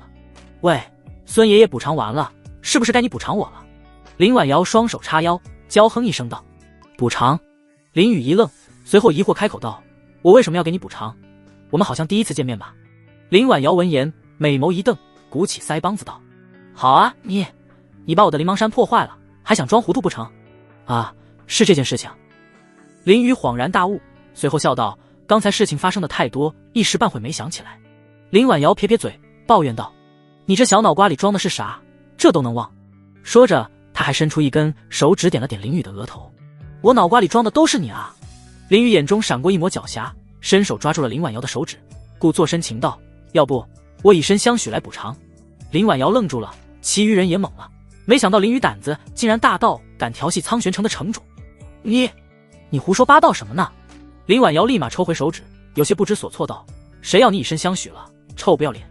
他本以为林雨顶多是个纨绔子弟，遇到强者就会老实的那种，但没想到居然不是，反而要比他想象中的大胆。太可惜了，你居然不要我这种完美的男人！林雨捶着胸口，故作悲痛道。那模样仿佛林婉瑶做了一个十分错误的选择。林婉瑶看着这一幕，羞涩之意已然消失，取而代之的是一阵无语。她本以为自己平时就挺会胡说八道了，没想到今日见到一个比她还能胡说的。你跟完美这个词好像完全不沾边吧？她嘴角扯了一下，十分无语道。随后她忽然想到什么，立马接着开口道：等等，我是在和你补偿的事情，你别转移话题。林雨耸耸肩，理所当然道：我没转移话题，补偿不就是以身相许吗？我才不许要。林婉瑶一个字一个字郑重地说，随后又扶着额头，百般无奈。她怎么感觉这人是故意的呢？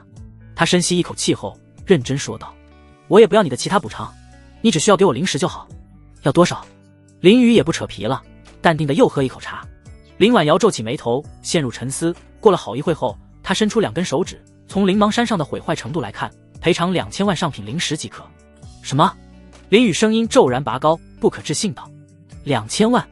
你当我的灵石是大风刮来的？不过他转念一想，好像还真是，储物界是捡的，灵石是系统奖励的。2000万，苏寒一不禁蹙起眉头，这个数字令他心底一沉，因为此次万宝盛会除了日常花销，也就只带了2000万灵石过来。若是将这2000万灵石赔出去，那还怎么拍卖9叶巨灵莲？可若是不给林雨，又该怎么办？2000万已经是优惠价了，你别不识好歹。林婉瑶瞪着林雨，气鼓鼓道：那灵什么山怎么这么贵？林雨无奈撇撇嘴吐槽道：是灵芒山。林婉瑶纠正道，随后掰出一根手指道：首先，山上种植的树木可是10万上品灵石1棵的玉华金树，其次更是有着各种各样的灵草灵果，以及……停！别说了，听得我耳朵疼。林雨摆摆手制止道：那就还灵石。林婉瑶伸出手来，一副要债的模样。林雨一时陷入犹豫，虽说2000万现在对他是洒洒水，但还是不太想给，因为就这2000万，他都不知道可以点多少个花魁，不对，是学习多少功法了。罢了，以后少点几个花魁就是了。林雨很快就做出了决定。正当他要开口的时候，宁州抢先一步道：林城主，这2000万我替他出了。林雨先是一愣，随后一脸欣喜道：哎呀，当真是好兄弟啊，出手就是阔绰，我都不知道怎么感谢你了。宁州淡笑道：不必感谢，只要把你答应的东西多给点就好了。好说好说。林雨点了点头，一脸笑意道。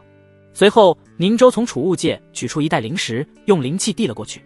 林婉瑶接过袋子，却一脸幽怨地看着宁州。怎么，城主？宁州被盯得有些懵，疑惑问道。林婉瑶将袋子收入储物界里，撇撇嘴吐槽道：你跟他才认识1天不到，就帮如此大忙，我跟你认识这么久，却没见你帮过我，真是太生气了。宁州有些哭笑不得道：那是因为我们之间有笔交易，所以才帮的，若是你也能拿出令我心动的，我肯定也帮你。万宝阁和林雨有交易。苏寒一注意到了重点，只是他不明白万宝阁拥有珍品无数，究竟是什么能让他们心动？你若是对他以身相许，说不定他就心动了。林雨忽然调侃道：滚啊！林婉瑶瞪了林雨一下，气呼呼道：我才不要呢。宁州无奈笑道：公子真当是什么话都说得出口，让宁使者见笑了，他就是这个性子。苏寒一语气也有些无奈，倒也不是笑不笑的问题，只是好久没见过如此有趣的人了。宁州摆摆手笑道：他这也叫有趣？林婉瑶气呼呼道，可那模样却看着像撒娇。说着他更是气得伸出手来，直接捏着林雨的脸颊，我看他纯属在气我。林雨也不反抗，一脸享受道：你手凉凉的，捏得好舒服。你……林婉瑶嗖的一下收回手，俏脸微红，别过头去，轻哼一声道：真是个登徒子。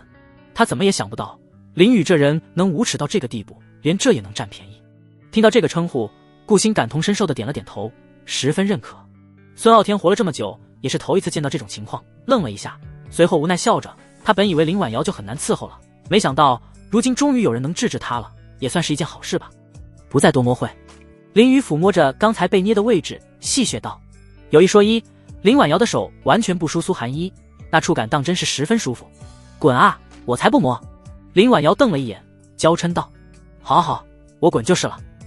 林雨无奈走到苏寒一身边，随后向孙傲天问道：孙爷爷，那花雪楼我们还能住吧？公子既然已经解释清楚了，那花雪楼依旧给天元宗提供。孙傲天再次露出那个慈祥的笑容。林婉瑶立马举手抗议：不可以，不准你住。那模样活生生就像个撒泼的少女，说的话完全没有威严。不听不听，王八念经。林雨捂着耳朵道，随后向苏寒一开口：师尊，我们走吧。苏寒一朝林婉瑶拱手道：林城主，我替徒儿向你致歉，那我们就先走了。走吧走吧，我现在不想看见他。林婉瑶气呼呼地别过头去。苏寒一点了点头，并用灵气将2位徒弟包裹起来，随后化作一道流光，迅速飞向花雪楼。这时宁州也站起身子，淡然一笑，既然如此，那我也走了。话音刚落，他的身影一闪，消失不见。周媚清心里十分不甘心，但此时待在这里也只是尴尬，道别一声后也飞走了。待所有人都走了以后，林婉瑶环顾一圈破烂的城主府，咬咬牙道：可恶的林雨，把我的家都弄没了。多谢城主。孙傲天单膝下跪，十分恭敬道：若非是城主出手，我怕要冤枉刚才那位公子了。孙爷爷，现在我觉得那家伙冤枉了才好呢。林婉瑶似乎还在气头上，心里一直惦记着刚才被占便宜的事情。孙傲天了解城主的性子，只是无奈笑了笑。这时林婉瑶突然叹气一声道：其实除了冤枉的事情以外，我出手的另一个原因是为了保护孙爷爷你啊。孙傲天闻言忽然一愣，询问道：城主这是什么意思？林婉瑶遥望远方花雪楼，罕见的正色道：若是我不出手拦住你们，就凭苏寒衣最后一击便可以将孙爷爷你打致重伤。什么？这怎么可能？孙傲天一脸错愕，他的境界可是比苏寒衣高的，按理说就算输也是苏寒衣输，而且就算天赋没有苏寒衣高，但也不至于一击重伤吧，这太离谱了，他有些不信。林婉瑶叹气一声道：孙爷爷，你看看这个就知道。说着他将2只手伸到孙傲天面前。孙傲天盯着2只玉手，有些诧异，因为什么都没看出来，但很快他就愣住了，因为他发现林婉瑶的左手开始微微颤抖着，甚至还散发着阵阵寒气。城主这是怎么回事？孙傲天心里一惊，立马询问道。林婉瑶眉头微蹙，似乎在忍耐着疼痛道：你看这2只手，右手接住了孙爷爷的攻击后安然无恙，但左手却依旧被苏寒衣的攻击摧残，若非刚才用灵气压制，恐怕早就被发现了。孙傲天立马意识到问题的严重性，若是真如城主所说的那样，他此刻怕是已经躺在地上一动不动了。苏寒衣的攻击能伤到造化境7重天的城主，那打他完全不成问题，毕竟他曾和城主比试过，最后的结果是完全伤害不到城主的一根汗毛。想到这，他有些后怕，拱手道：多谢城主的救命之恩。林婉瑶将手收回，淡然道：孙爷爷，你莫要小看了东荒第一天骄，这名号可并非浪得虚名的。孙傲天低下头，城主教训的是，如今已经领教到苏宗主的厉害了，如今东荒域怕是很难再找出一个天赋比苏宗主还恐怖的修士了。非也。林婉瑶反驳道：若是说恐怖，苏寒衣座下的林雨更加恐怖。林公子。孙傲天一脸疑惑，有些不解道。林婉瑶无比认真地盯着孙傲天，那家伙21岁就修炼到玄法境，这还不够恐怖吗？21岁。孙傲天满脸的震惊，终于意识到严重性。之前他只感受到林雨玄法境的修为，却忘了感知古灵，让他完全没注意到这个问题。21岁就达到玄法境，这简直离谱到了极点啊！他根本不敢相信。从古至今，修仙问道之路向来艰难险阻，无数天才耗尽一生，也不过在这漫漫长路上艰难攀爬几步。可那位林雨公子年仅21岁便踏入了玄法境，简直恐怖如斯。细细想来，过往那些修炼奇才，哪个不是历经无数岁月，在各种机缘巧合之下才得以突破瓶颈，提升境界？而像这般在弱冠之年便登临玄法境的，怕是翻遍古今典籍都难寻一二，说他是史上第一人也不为过。如此看来，没和林公子交恶是对的。孙傲天声音有些颤抖，心中的震撼依旧难以压下。林婉瑶双手背负在身后，一脸正色道：天元宗开始崛起了。孙傲天对此事十分相信，一个宗门能有2个绝世天骄，即便想不崛起都难。此时花雪楼内，林雨坐在大厅的椅子上，而苏寒一则站在面前，脸色有些不太好，唯有顾星坐在另一侧，一副看戏的样子。师尊，别用这种看着我嘛，我也会害羞的。林雨淡然一笑，根本看不出害羞的样子。苏寒一蹙紧眉头，训斥道：我说过不要出去惹事，为何今日会这样？林雨叹气一声，摊手道：师尊，这不能赖我，我一开始只是想好好看戏的，谁知道那什么仙子往我身上泼脏水。若是你好好待着不出门罢了。苏寒一训斥一半便停下了，毕竟他觉得即便说了也未必会听。林雨眉毛一挑，戏谑道：师尊，这是气消了。苏寒一微微摇头，叹气道：事出无常，不能将错都怪你身上。说着轻抚衣裙，优雅坐到椅子上。没错没错，我当时只是迫不得已。林雨认可的点头道。顾星微微诧异，没想到宗主竟然不追究此事，真是少见。他一开始还以为宗主会严厉批评教育来着。还有顾星，我不是让你看好他吗？苏寒一看向顾星，询问道。顾星一脸无奈道：这家伙一般人都看不住吧？他有些委屈，回忆起林雨的手段，一种无力感油然而生。这登徒子连李景刚都打得过，他怎么可能扛得住？苏寒一沉默一会后淡然道：罢了。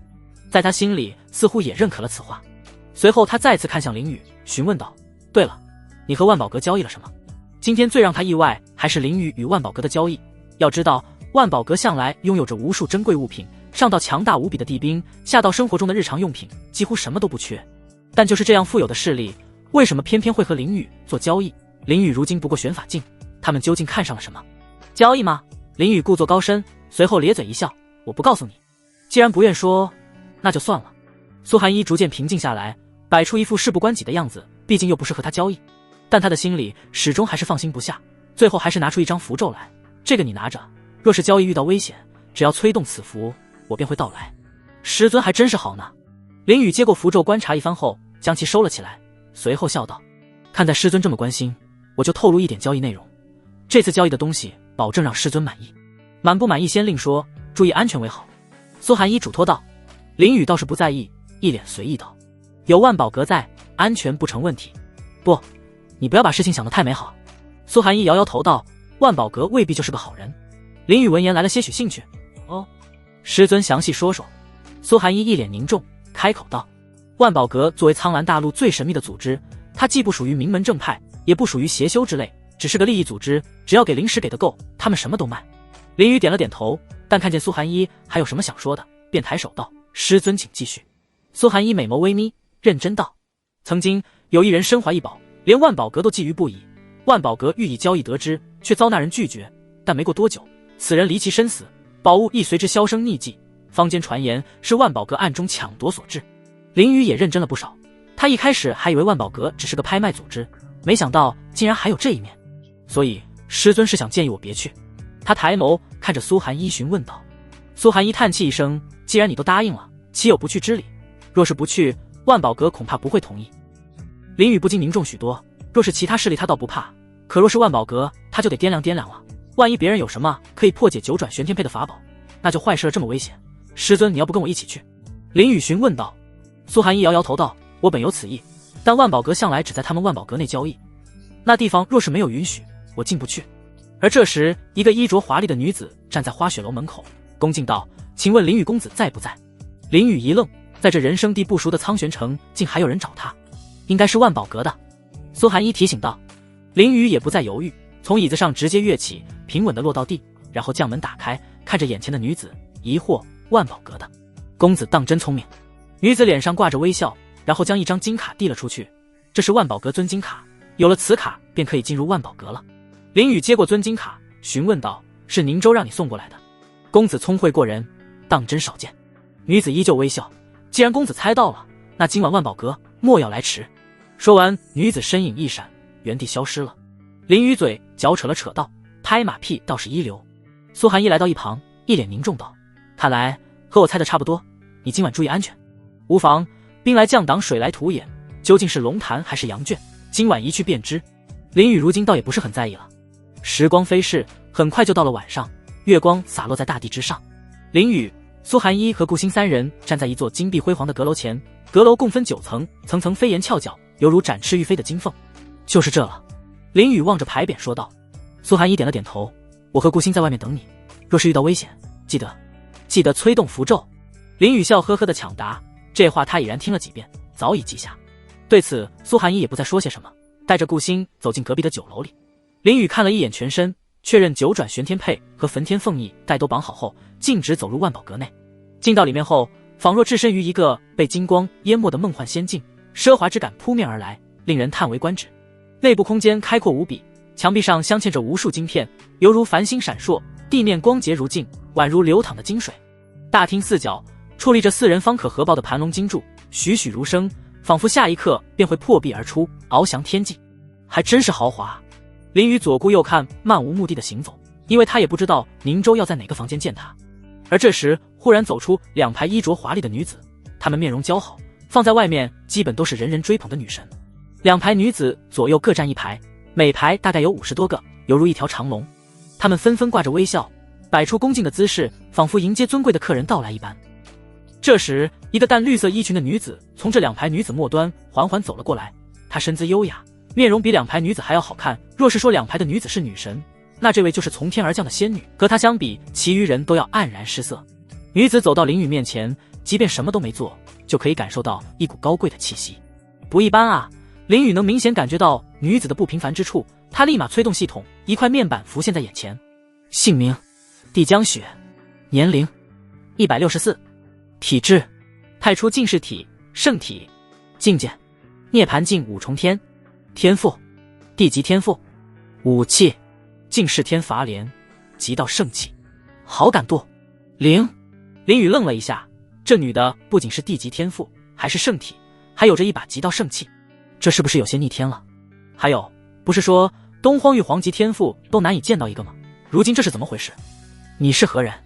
帝江雪朱唇轻启，声音宛如珠玉落盘，清脆悦耳，又恰似幽灵回音，婉转空灵。既然你诚心诚意地问了，林雨忽然正色，轻咳一声，那我就大发慈悲地告诉你，我乃世间美男第一，林雨是也。帝江雪上下扫了一眼，淡淡道，确实挺帅的，但第一称不上。哎，如此好看的面容，你居然说称不上。林雨叹气一声，显然是为女子没有眼光而叹息。帝江雪不为所动，依旧淡然道，你来此有何事？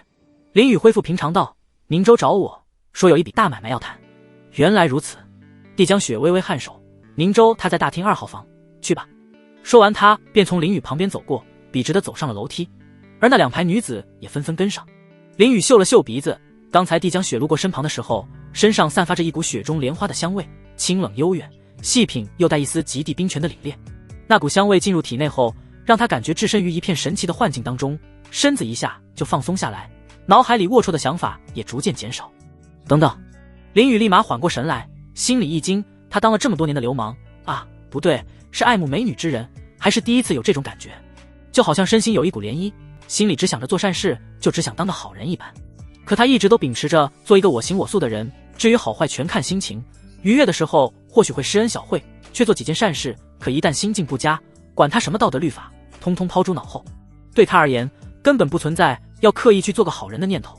今天这般还真是怪异。林雨忽然想到了什么，莫非是那太初净世体的作用？太初净世体难道是这个净法？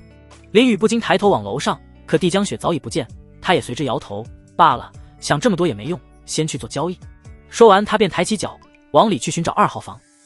而此时楼上，帝江雪缓缓走到护栏，盯着底下的林雨，眼光流转，不知在想些什么。这时一个女子走到身后，恭敬欠身道，能如此快地从净慧香中缓过来，此人不简单，比中州那些天骄还要厉害。把此人消息打探好，天亮前给我。帝江雪平静道，随后转身走入房间里。女子只是点了点头，然后身影消失了。林雨很快就找到了所谓的2号房，进门就看见宁州端坐在一张豪华的桌子前。林雨淡然走过来，伸出手道，我要的东西。宁州将一枚储物戒抛出，笑道，该你给我了。林雨接过储物戒，确认里面是9叶聚灵莲后，伸出一只手，刹那间一股朦胧的气息迅速浮现在掌心之中，逐渐形成篮球大小的光团。宁州看到混沌器，顿时两眼放光，神情激动，立马取出一个葫芦，然后对准混沌器，很快一股强大的吸力将混沌气吸入葫芦里。交易到此结束，我先走了。林雨说完就抬起腿往门外走去，此地不宜久待，先走为敬。宁州只是点了点头，随后仔细观察着葫芦的那股混沌气，不过还是一如既往压抑和凝重，每次感受都犹如一座大山压在身上。宁州，你和他交易了什么？一道悦耳的声音从门口传来。宁州缓过神来，抬眸望去，只见帝江雪已然走进房间里。他心里一惊，立马单膝下跪，恭敬道，见过大小姐，我和他交易了一股不明的气息。不明的气息？帝江雪略有疑惑道，随后伸出手来，给我看看。他的语气淡定，仿佛在说一件很平常的事情，但这话在宁州耳中却是一道不容违抗的命令。他立马双手将葫芦奉上，没有半点不从的意思。眼前这位可是万宝阁阁主独生女，万宝阁唯一继承人，她在万宝阁内的地位可谓是一人之下，万人之上。而她呢，不过是万宝阁一个微不足道的使者罢了，又岂敢拒绝这位天之娇女？除非她不想活了。帝江雪接过葫芦，闭上美眸，微微感受一番后，不禁蹙起眉头，这气息倒是怪异，不知大小姐可否认识？宁州抬起头，小心翼翼地问道。帝江雪摇摇头道，不认识，等事情结束后，我拿给爹爹看一下。宁州心里一急，刚想说些什么，而帝江雪似乎早已猜出，淡然道，放心，我会和爹爹说，这是你得来的。宁州暗自松了一口气，多谢大小姐。帝江雪微微颔首，朱唇轻启道：“此事到此为止，这几日你就继续去寻找凤凰之人。”是，我定会全力去寻找。宁州立马点头应道，展示出自己不达目的绝不罢休的表情。有劳了。帝江雪淡淡道，说完就转身带着葫芦离开了，步伐依旧高贵优雅。待这位万宝阁继承人离开后，宁州重重吐出一口气，伸手摸了一下额头的汗，刚才心里紧张的差点不敢呼吸，生怕说错一句话。果然只要身份到位，纵使帝江雪的修行境界在他之下，可他却不得不低下头来，只因对方那尊贵无比的身份宛如一座巍峨高山，压得他心生敬畏，不由自主的屈从。帝江雪那与生俱来的压迫感让他不寒而栗。待冷静下来后，宁州从储物界取出一个玉简，轻盈打开，上面的文字写得苍劲有力，而内容则是这次任务为数不多的信息：上古血脉，眸中有凤，毫无气息，难以察觉。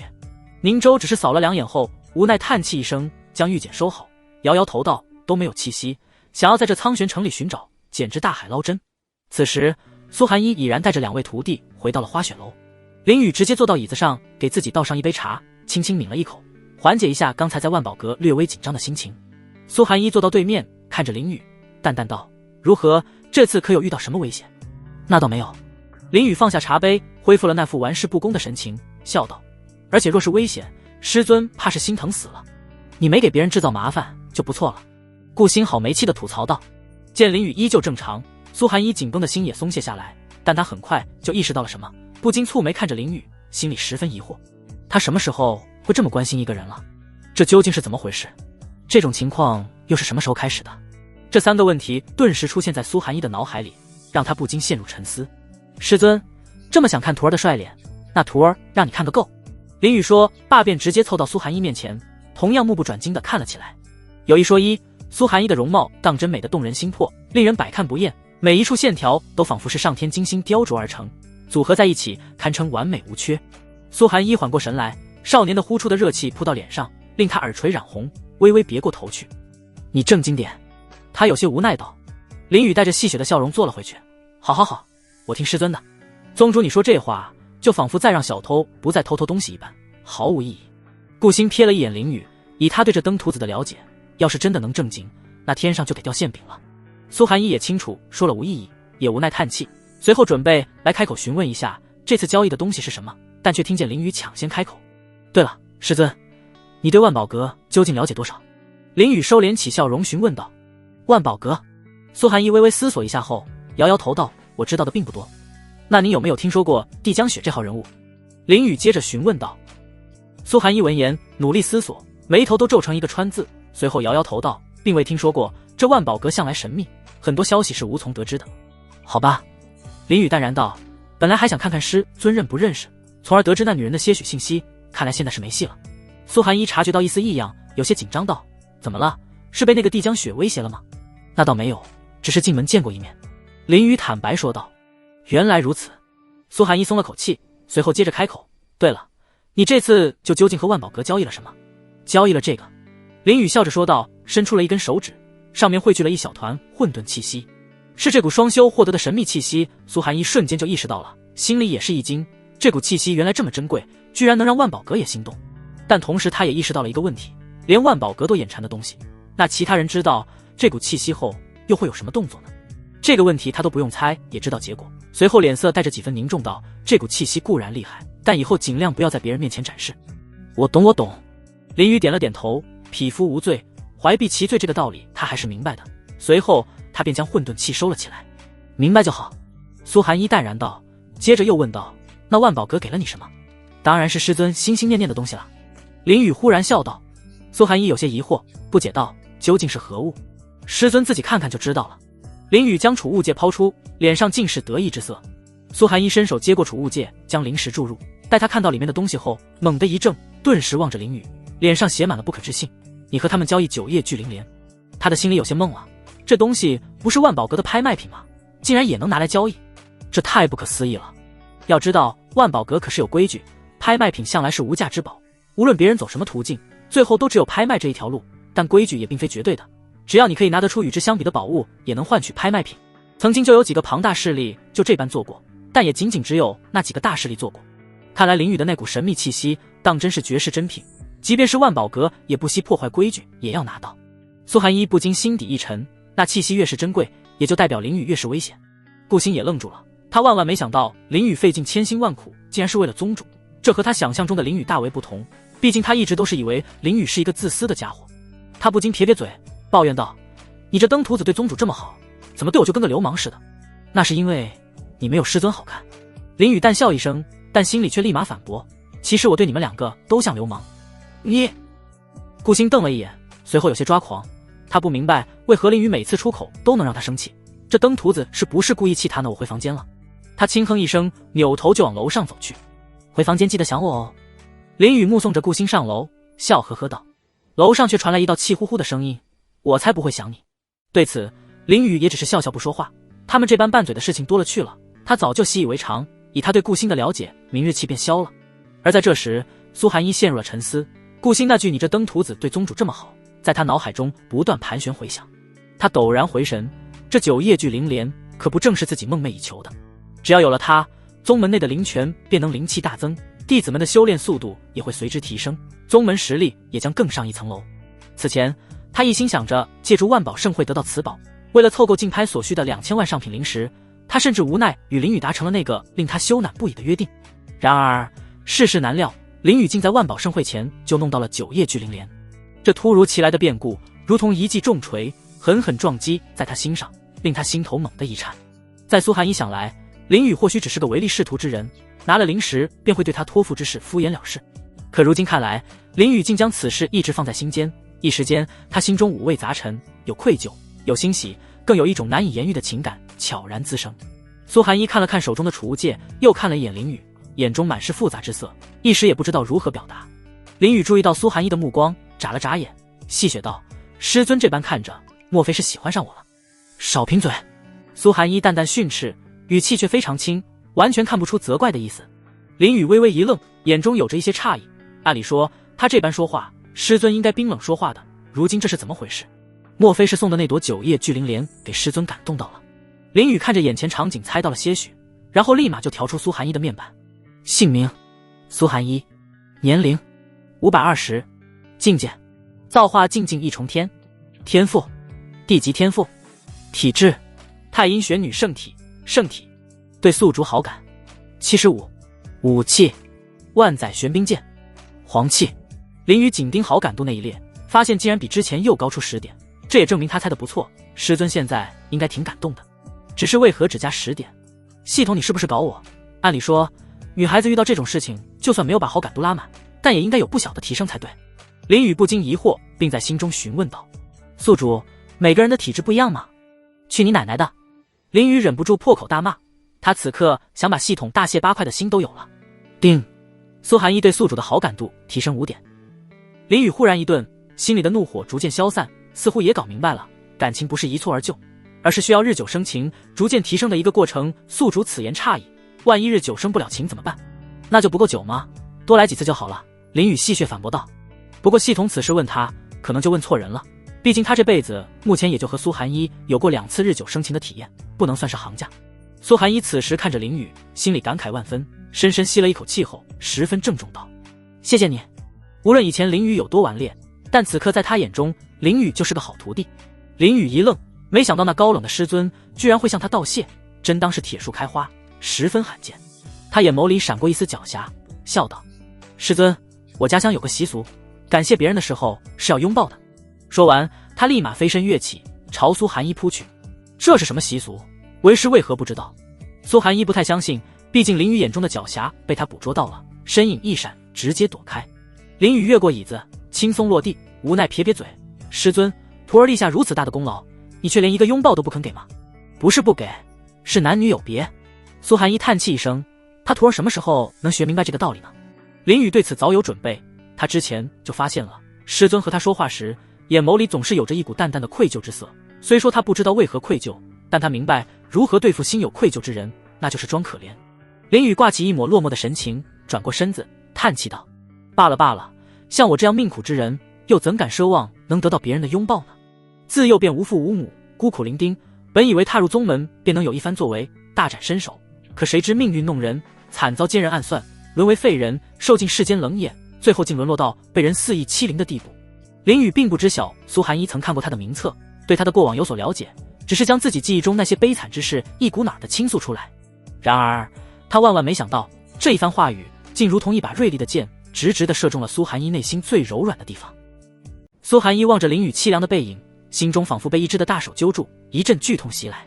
他的嘴唇微微颤抖着，眼神中满是心疼与自责，内心五味杂陈，一时之间竟不知该如何是好。林雨并未注意到苏寒一的表情，接着叹息道：“我本满心指望，若受了欺负，好歹还有师尊您能依靠，可谁能料到，自那之后整整2年啊，师尊竟从未踏足来看过我一眼。我就像个可怜孩子，受尽冷眼与欺辱。”这番话字字诛心，仿佛一剂猛药，直接注入苏寒一心里，令他瞳孔冷缩，身子颤抖，胸口起伏不定，有些呼吸不过来了，仿佛有一座巨山压在身上。只是这时林雨有些疑惑，他都这样了，师尊为何一句话不说？莫非是还不够惨？旋即他准备接着哭诉自己，可刚准备开口，就听见身后传来声音，转身看去，只见师尊来到身前。苏寒一再也无法压抑内心的情感，一把将林雨紧紧搂入怀中，声音颤抖得厉害，仿佛用尽力气才挤出这几个字：“别说了，之前是为师不对。”林雨也顿时愣住了，他没想到师尊竟如此之大的反应，他本以为只是会获得几句安慰的话，没想到居然是这样的结果。他本能的想开口调侃几句，但看着苏寒一的表情，竟然一时噎住，不知道该怎么说。他能感受到苏寒一的颤抖、愧疚等等一些复杂的情绪。苏寒一依旧拥抱着林雨，朱唇颤抖道：“对不起，是为师忽略了你，是我这个不称职的师尊让你受到伤害，我很抱歉。”他向来冰冷的声音，此刻竟有些嘶哑，一股浓浓的歉意充斥在语气当中。“我知道你心里可能记恨为师，但为师不怪你，因为一切都是为师的错。若是为师能早点发现，你就不会有此苦难。”苏寒一依旧倾诉着自己积压已久的愧疚之情。林雨有些哑然，此刻他竟然没有一丝龌龊的想法，在这温暖拥抱里，仿佛找到了自己从未有过的东西，那叫爱。作为一个孤儿，他对爱的理解仅仅只是听说而来，只知道当一对夫妻诞下子嗣后，那孩子便有了父母之爱。那种爱他没有过，自然不知道是什么感觉。但如今不同，他此刻仿佛在师尊身上感受到了爱，不是男女之爱，更像是长辈对小辈的爱。用他孤儿的理解来看待，这应该就是父母之爱吧。林雨沉溺在这爱与怀抱当中，轻轻伸手抱住了苏寒一，语气没有了往日的戏谑，轻声细语道：“没事的师尊，我若在意那些事情，就不会每天都缠在你的身边了。这就是母爱的感觉吗？”他的心中十分享受这种感觉，但很快他就意识到不对。靠！我不是瓦学弟，不能这样。苏寒一微微点头，身上的冰冷的感觉早已散去，声音比以往都要温柔：“谢谢你没有嫌弃为师。师尊这么好看，我怎么会嫌弃呢？”林雨柔声安抚道。苏寒一轻轻嗯了一声，随后直视着林雨的眼眸，十分认真道：“你日后若是再被欺负，记得来找为师，为师永远会站在你这边。”林雨闻言淡笑道：“师尊此刻才终于像人一样，有了人性之情，这是何意？莫非为师之前不像人？”苏寒一疑惑问道，但转念一想，貌似还真是，徒儿被欺负，自己却浑然不知，确实不太像人。想到这，他的又有一些难受了。原来徒儿之前是这么看自己的吗？非也，师尊刚才的话后半句才是重点。林雨摇摇头，随后解释道：“以前的师尊十分冰冷，一切都按照规矩行事，不像人，更像一台机器。不对，是像一纸律令，只认死理，不近人情。”他本来想说苏寒一像一台机器，但想到师尊或许不知机器是何物，所以又换了一个说法。原来如此，苏寒一恍然，沉默了许久，仿佛回忆起往事，随后轻声道：“以前或许是性子使然，亦或者宗主这个位置太重，才导致那般模样。但听你这么说，我也想明白了，以后的宗门里需要一些人情味，否则容易造成不必要的局面。”林雨点了点头，伸出一个大拇指道：“师尊，你能有这般理解，徒儿十分欣慰啊。”少贫嘴。苏寒一无奈又好笑道，随后松开手，后退一步，郑重道谢。不过这9夜聚灵莲，为师还是要感谢你。林雨嬉笑调侃道：“师尊，感谢可不是用嘴说的，还要有所行动。”说着，他还指了指自己的嘴唇。苏寒一自然是懂了，不禁有些窘迫：“你得寸进尺。”“这可不是得寸进尺。”林雨笑着反驳道：“还是说师尊觉得这9夜聚灵莲不值这个价？”你……苏寒一看着林雨，俏脸微微发红，并做着十分复杂的心理斗争。这孽徒取得9夜聚灵莲，这么大的功劳，轻一口不过分吧？一个黑装苏寒一在心里教唆道：“不对，我和他是师徒关系，不能这么做。”另一个白装苏寒一冷声训斥道：“哎呀，真的只是师徒关系吗？别忘了，之前可以答应做了道侣来着，亲一口不过分吧？黑装苏寒一反驳道。心里斗争了好一会后，苏寒一望着林雨，深吸一口气，沉重且紧张道：你闭上眼睛。林雨心里一喜，立马闭上眼睛，将脸伸过去，等待着香吻降临。可这时他却感觉到那股温热且湿润的感觉出现在额头上。林雨睁开眼睛，发现苏寒一已然离自己10步开外，并且背对着自己，可那红润的耳垂却逃不过他的目光。林雨只是笑笑，倒也不是很在意亲在额头上，因为他知道这是苏寒一第一次主动亲自己，能做到这样已经很不错了，毕竟感情不是一蹴而就的。苏寒一此时十分紧张且羞涩，心脏狂跳不止，仿佛要跳出身体。他刚才是想亲嘴巴来着，可最后还是羞耻充斥着内心，有些事情他现在根本做不到。师尊，你还好吧？林雨走过来安慰。苏寒一深吸几口气后，恢复了往日的平静，但还是有些羞涩道：我先回房间了。说着便往楼梯这走去，若是还留在这里，他都不知道等会该怎么办了。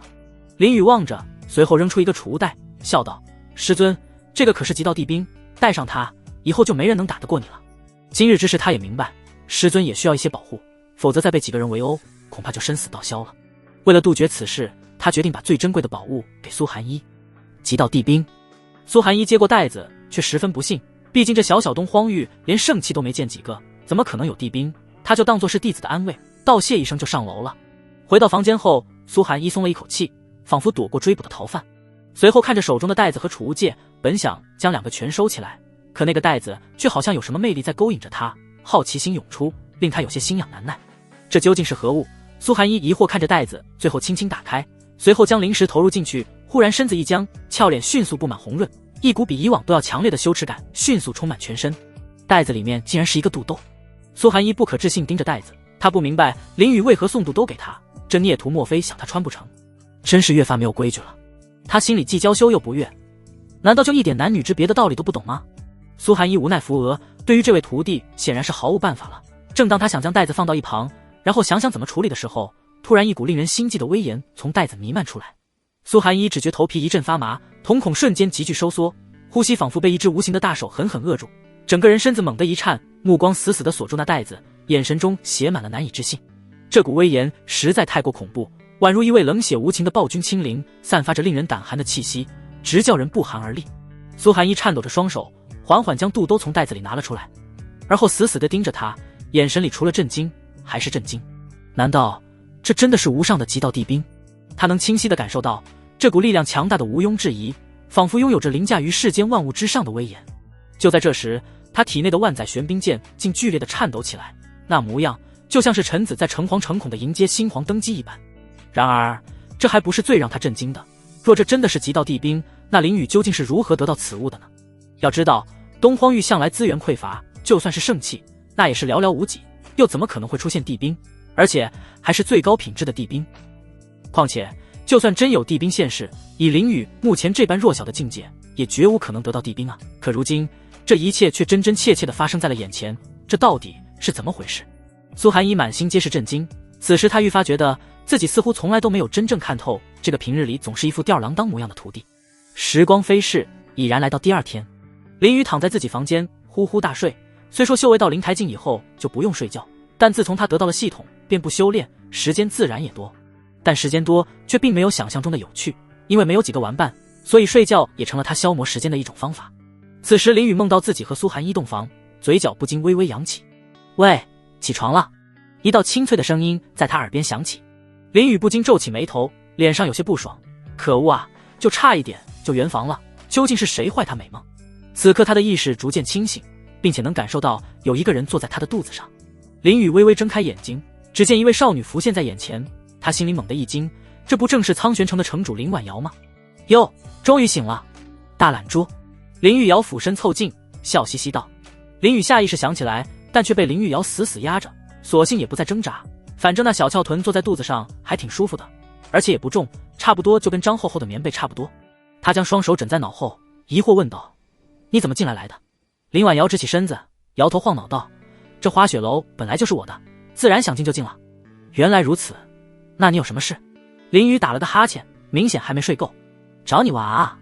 林婉瑶笑嘻嘻道：我觉得你这人挺有意思的。林雨有些幽怨道：所以就因为这事你就打搅了我的美梦。美梦明天再做。林婉瑶轻哼一声，现在跟我去玩。说着，他直接抓住林雨的手臂，然后往窗外迅速飞去。等等，我还没准备好。林雨惊呼一声道。此时另一个房间，苏寒一透过窗户望着离去的两人，无奈摇摇头，随后将一道灵石锁定在林雨身上，这样即便遇到危险他也能第一时间知道。紧接着他关上窗后，低下头，轻轻扯开衣领，看着里面的肚兜，俏脸一红。很快林婉瑶就带着林雨来到了苍玄城西边，两人迅速降落，平稳落地。林雨整理了一下衣服，抬眼望去，眼前是一条宽阔的主街，青石板路两旁店铺林立，各色幌子在微风中轻轻摇曳。街道两侧摆满了各式各样的摊位，有卖草药的，卖法器的，卖奇珍异兽的。整条街车水马龙，人声鼎沸，各种零食摊位散发着诱人香气，修士与凡人和谐共处。让一让，新鲜的灵泉水。一个少年推着独轮车从林雨身边经过，车上木桶中盛着泛着淡蓝色光芒的清水。几个妇人立刻围了上去，争相购买。林雨伸了个懒腰，懒洋洋地问道：这里是什么地方？这里天府街是苍玄城最热闹最好玩的地方。林婉瑶笑盈盈解释道，也是我平常待得最久的地方。说完他拉起林雨的手，直接朝天府街内走去，两眼满是金光。林雨无奈跟着，没办法，谁让别人修为高，还是个城主呢。不过在路过一个告示板的时候，他注意到了一张万宝阁的公告，凡是发现瞳孔中有凤凰印记者，赏100万上品灵石。100万！林雨微微一怔，不禁感慨道，万宝阁还真是有钱。虽说他身上有着几亿灵石，看不上这100万，但他也知道这100万够一个修士使用几十年了。而这时巷口的一个小乞丐正盯着街上的一个烧饼贪直咽口水，肚子已然饿得咕咕叫。他十分想去买一个，可身上一点灵石也没有，除了昨天吃了点蜜饯之后就没再进过食了。无奈小乞丐只能走到一旁的垃圾堆里，一点一点地翻找可以吃的。他的小脸满是污渍，根本不在乎多添加一点，可翻找了好一会，却什么也找到，连一个吃剩的包子也没有。正当他有些绝望的时候，一个熟悉的声音传入耳中，喂，你要拉我去哪？小乞丐身子一僵，忽然看向巷口，脏兮兮的小脚丫走了几步，看着街道上被拉着跑的林雨，嘴里呢喃，是昨天的大哥哥。他心里一喜，下意识想出去，可却顿住，他有些犹豫，不知该不该出去，毕竟大哥哥帮过一次，要是再去会不会让人反感。咕小肚子又叫了起来，小乞丐抿着嘴唇，犹豫许久后下定决心，艰难道，就最后一次。说完他便走出阴暗的小巷，来到了阳光照耀的街道上。小乞丐光着小脚丫在街道上快速飞奔，但跑的时候却又小心翼翼，都尽量不触碰到其他人，因为他知道自己脏，要是碰到别人可能会招人嫌。他努力奔跑，但可惜的是，如今的他速度根本跟不上，只能眼睁睁看着林雨越来越远。不过他并没有气馁，依旧在奋力追逐，他相信只要坚持不懈就能追上了。而且小乞丐还一脸欣喜的样子，这种在阳光下奔跑的感觉让他十分享受。自从娘亲死后，他就成了一个流浪街头的乞丐，整日混迹于阴暗的小巷当中，好久都没有这么畅快地沐浴着阳光奔跑了。此刻他感觉自己就像第一次飞翔的鸟，感受着大自然的自由。只是他不知道是享受自由的鸟同样也要面对来自大自然的危险。然而就在小乞丐沉浸在这欢快无比放松的时候，一道声音将他拉回现实。只听见一个小女娃快乐地跟母亲嬉笑道，娘亲，孩儿去那边玩。小乞丐忽然瞪大双眼，因为这个小女娃忽然从他面前横穿过去，他想停下，可根本来不及。砰的一声闷响，小女娃结结实实地撞在他身上，随即跌坐在地，手中的娃娃飞了出去。哇，娘亲，好痛！小女娃疼得一抽一气，最后嚎啕大哭起来。小乞丐自己也摔得不轻，屁股磕在坚硬的石板上，疼得他倒吸一口冷气。但他顾不上自己，立马起身，连忙伸手想去扶那孩子。对不起，我不是故意的。可小女娃抬头看见他脏兮兮的手和破旧的衣服，哭声更大了，手脚并用地向后爬去。孩儿，我的孩儿！一个身穿蓝袍的妇人跑了过来，一把将小男孩搂进怀里，担忧询问道，怎么了？谁欺负你了？他撞我。小女娃抽泣着指向小乞丐，妇人凌厉的目光如刀子般射来，小乞丐不由得后退了半步。对不起，夫人，我不是故意的。他结结巴巴的解释，声音细如蚊鸣。你这乞丐！妇人声音尖锐，充满怒火，眼睛长在后脑勺上了吗？要是我孩子有个3长2短，你10条贱命都赔不起。小乞丐低着头，双手不安地绞着衣角，他能感觉到周围渐渐聚拢的人群，那些或好奇或厌恶的目光像无数根针扎在他身上。现在的乞丐真是越来越无法无天了，看他那脏样，说不定身上还带着病呢，就该报官把这些臭乞丐都抓起来。七嘴八舌的议论声从四面八方传来，每一句都像一块石头重重砸在小乞丐心上。他的眼眶开始发热，喉咙像被什么堵住了似的，连呼吸都变得困难。我真的不是故意的。小乞丐试图解释，可声音淹没在了众人的指责中。还敢狡辩！妇人厉声喝道：像你这样的贱民就该被赶出城去。小乞丐双腿发软，泪水湿润了整个眼眶，面前逐渐有着模糊。他想起了3年前那个雨夜，病重的母亲躺在床上，用枯瘦的手抚摸他的脸庞。雪儿，娘亲要走了。母亲气若游丝，答应娘，无论多难都要活下去。这世上总会有好心人的。娘亲，小乞丐嘴唇颤抖，泪水终于流出，顺着脸颊滑落。娘亲，雪儿想你了。他再也支撑不住，跪坐在地面上，瘦小的肩膀剧烈的抖动着。此时林雨坐在椅子上，叹气一声：喂，你就不能安分点吗？这都给我跑累了。你可是玄法境修士，才这么点距离，累什么累？林婉瑶撇撇嘴不满道。林雨咧嘴一笑：每个修士的体质不一样吗？他是不累，只是跟着这位城主在这瞎逛，完全没有主动，让他有些不自在。现在还不如回去调侃师尊别狡辩，快跟我走，我们还有很多地方没完呢。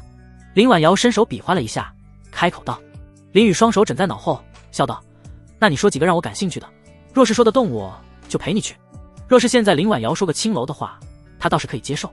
林婉瑶眼前一亮，介绍好玩的地方可是他的强项。正当准备开口的时候，忽然一顿，扭头往左边看去，只见一群人围成一圈，仿佛在做一些事情。乞丐！他眉头一皱，不禁疑惑道。林雨也顺着他的目光看去，询问道：怎么了？那边有美女不成？那倒不是，我听到他们在训斥一个乞丐。林婉瑶解释道。忽然他精神了许多，立马拉起林雨，迅速飞奔过去，笑道：走，我们去看看。这有啥好看的？林雨一脸无奈道，可却毫无办法，只能任由城主拉拽。此刻人群中不知是谁先扔出了一块石子，砸在小乞丐肩上，接着是更多的谩骂。小乞丐蜷缩成一团，准备承受即将到来的痛打。就在这时，一阵清冽的风拂过，让一下，谢谢。林婉瑶拉着林雨从人群中挤了进来。林雨看着眼前的小乞丐，微微一愣，没想到居然还能在这见到。小乞丐似乎是嗅到了熟悉的气息，他抬眸望去，立马看到了昨日的大哥哥。他下意识想开口求救，却又怕连累到大哥哥，于是又闭上了嘴巴，抿着嘴唇，身子一阵抽泣。就在有人准备再丢石头的时候，林婉瑶目光瞬间锁定，呵斥道：你想干什么？他虽然嬉闹，但也有身为城主的责任，不能容忍此事发生。此声呵斥令周围的所有人顿时安静下来，拿着石头的人也僵住了。林雨看着小乞丐有些沉默，随后走了过去，缓缓蹲下，淡然道：受伤了。小乞丐现在的模样倒是让他想起了当初在孤儿院的时候也是这般被欺负的，所以他此刻感同身受。小乞丐抬起头，脸上仿佛有说不尽的委屈，他摇了摇头，然后又点了点头。林雨伸出手，淡笑一声道：来，我给你治一下。小乞丐躲开了手掌，声音颤抖道：大哥哥，我很脏的。我不嫌弃。林雨直接摸着他的头，并将玲珑药息注入进去，随后询问道：对了，你叫什么名字？小乞丐看着林雨，沉默片刻后缓缓开口道：我叫柳雪莹，柳是柳树的柳，雪是下雪的雪。他一边说一边伸出小手比划着。好名字，我记下了。林雨淡笑道，手中的玲珑药息不断输入，逐渐将眼前的少女治愈。柳雪莹感受着的那股温柔的气息，刚才肩膀上的疼痛也已然消失。她鼻子突然一酸，好像自从娘亲去世以后就没有这么关心过她了，眼泪又不争气的流了出来，哽咽道：谢谢你，大哥哥。林雨看着柳雪莹，仿佛看到了小时候的自己，他用手擦去柳银雪的眼泪，安抚道：别哭了，有我在，没人能欺负你。柳银雪哽咽着点了点头。这时妇人也缓过神来，她看见居然有人帮柳雪莹，顿时怒火中烧，居然还有人敢护着这个欺负她女儿的乞丐，真是不知天高地厚。她上前一步，呵斥道：在这当什么好心人？告诉你，若是你真想护着她，今日就必须给个交代，并且赔灵石。柳雪莹被忽然的呵斥吓得身体一哆嗦，但看着妇人凶巴巴的脸色，也十分惧怕，不知如何是好。这时林雨缓缓起身，将柳雪莹护在身后，正视着这位妇人，淡淡道：你算几根葱，也敢跟我要交代？虽然林雨说话平淡，但身上散发的气势却令妇人心里胆怯几分，可却依旧梗着脖子叫嚣道：你好大的胆子，当街撞人，难道不应该给个交代？林雨回头淡淡询问道：这究竟怎么回事？没事，有我在，放心说。柳雪莹脸上写满委屈，哽咽了好一会后才缓缓道：是是那个女孩突然出现在我面前，我才不小心撞到的。他说的十分小心翼翼，生怕说错了话一样。林雨点了点头，随后直视妇人，开口道：你也听到了，是你家女儿突然出现才导致这样的。那又如何？难道说她就一点错没有吗？妇人接着呵斥道，并狠狠瞪了一眼刘雪莹。林雨只是轻笑一声，冷冷道：真是不讲理，我现在只给你2个选择，要么滚，要么被我一脚踢飞。你！妇人指着林雨，气不打一处来，但却又不敢出手，最冷笑一声：你等着，我现在就去报镇守关，定要把你们2个抓起来。说完，他就带着自己女儿走了。刘雪莹只是看着林雨的背影，心里一阵温涟漪。过了这么久，终于有人愿意帮她了，她终于不再是孤身一人。她忽然觉得这个背影好高大，好温暖。哇，她去报官了。林婉瑶望着远去的妇人，故作夸张道：你要被抓了哎。林雨好没气道：所以你想动手抓我？在你眼中我就这么不讲理的人吗？林婉瑶撇撇嘴吐槽道：放心好了，有我在，镇守官不敢拿你怎么样。这还差不多。林雨淡然道，心里却有些暗爽，这种有人罩着的感觉貌似十分不错。有城主在，那几个小小的镇守官又能怎么办呢？随后林雨将刘雪莹抱起，用力一跳，从人群头顶越过，最后落到了一处椅子上。众人也只敢看着，他们不过是一些引气境修士，感受到林雨的修为后都不敢出手阻拦。没想到你这种人还如此有爱心。林婉瑶落到一旁嬉笑道：倒也不是有爱心。林雨淡淡的说着，我不过是在拯救小时候的自己而已。小时候？林婉瑶有些疑惑，然后打量着柳银雪道：她跟你小时候长得很像吗？显然她并没有完全理解林雨话里的意思。罢了，说了你也不懂。林雨耸耸肩，好没气道。林婉瑶轻哼一声，我还不想懂呢。这时刘雪莹从林雨身上下来，低着头攥紧衣袖，十分紧张道：对不起大哥哥，给你惹麻烦了。林雨微微摇头，笑道：这对我来说不算什么麻烦。确实。林婉瑶点头附和道：要说麻烦，他昨天惹的那个才叫大麻烦。我看到了，当时大哥哥真的很厉害。刘雪莹放松了许多，看着林雨的眼神里多了几分向往。姑忽然小肚子又叫了起来，她连忙捂着肚子，十分窘迫。饿了。林雨挑眉笑道。刘雪莹不好意思的点了点头，脏兮兮的脸上隐约能看见绯红。林雨拿出装着1000下品灵石的袋子，递到她的面前，诺，拿着去买一些吃的。这刘雪莹看着袋子犹豫地伸出手，然后又缩了回去，最后下定决心接过。谢谢大哥哥。她这辈子都没真正拥有过一枚完整的灵石，那沉甸甸的触感让她心跳加速，生怕一个不小心就会把它们掉在地上。林雨笑道：去买些吃的吧，我在这等你。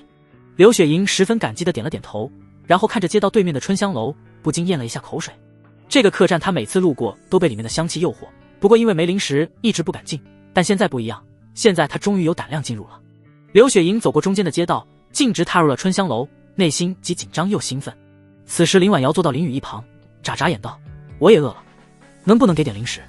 林雨撇撇嘴吐槽道：修士到了灵台境就不用进食了，你跟我扯淡呢。过了好一会后，林婉瑶有些无聊道：我们就在这干等着。那你想干嘛？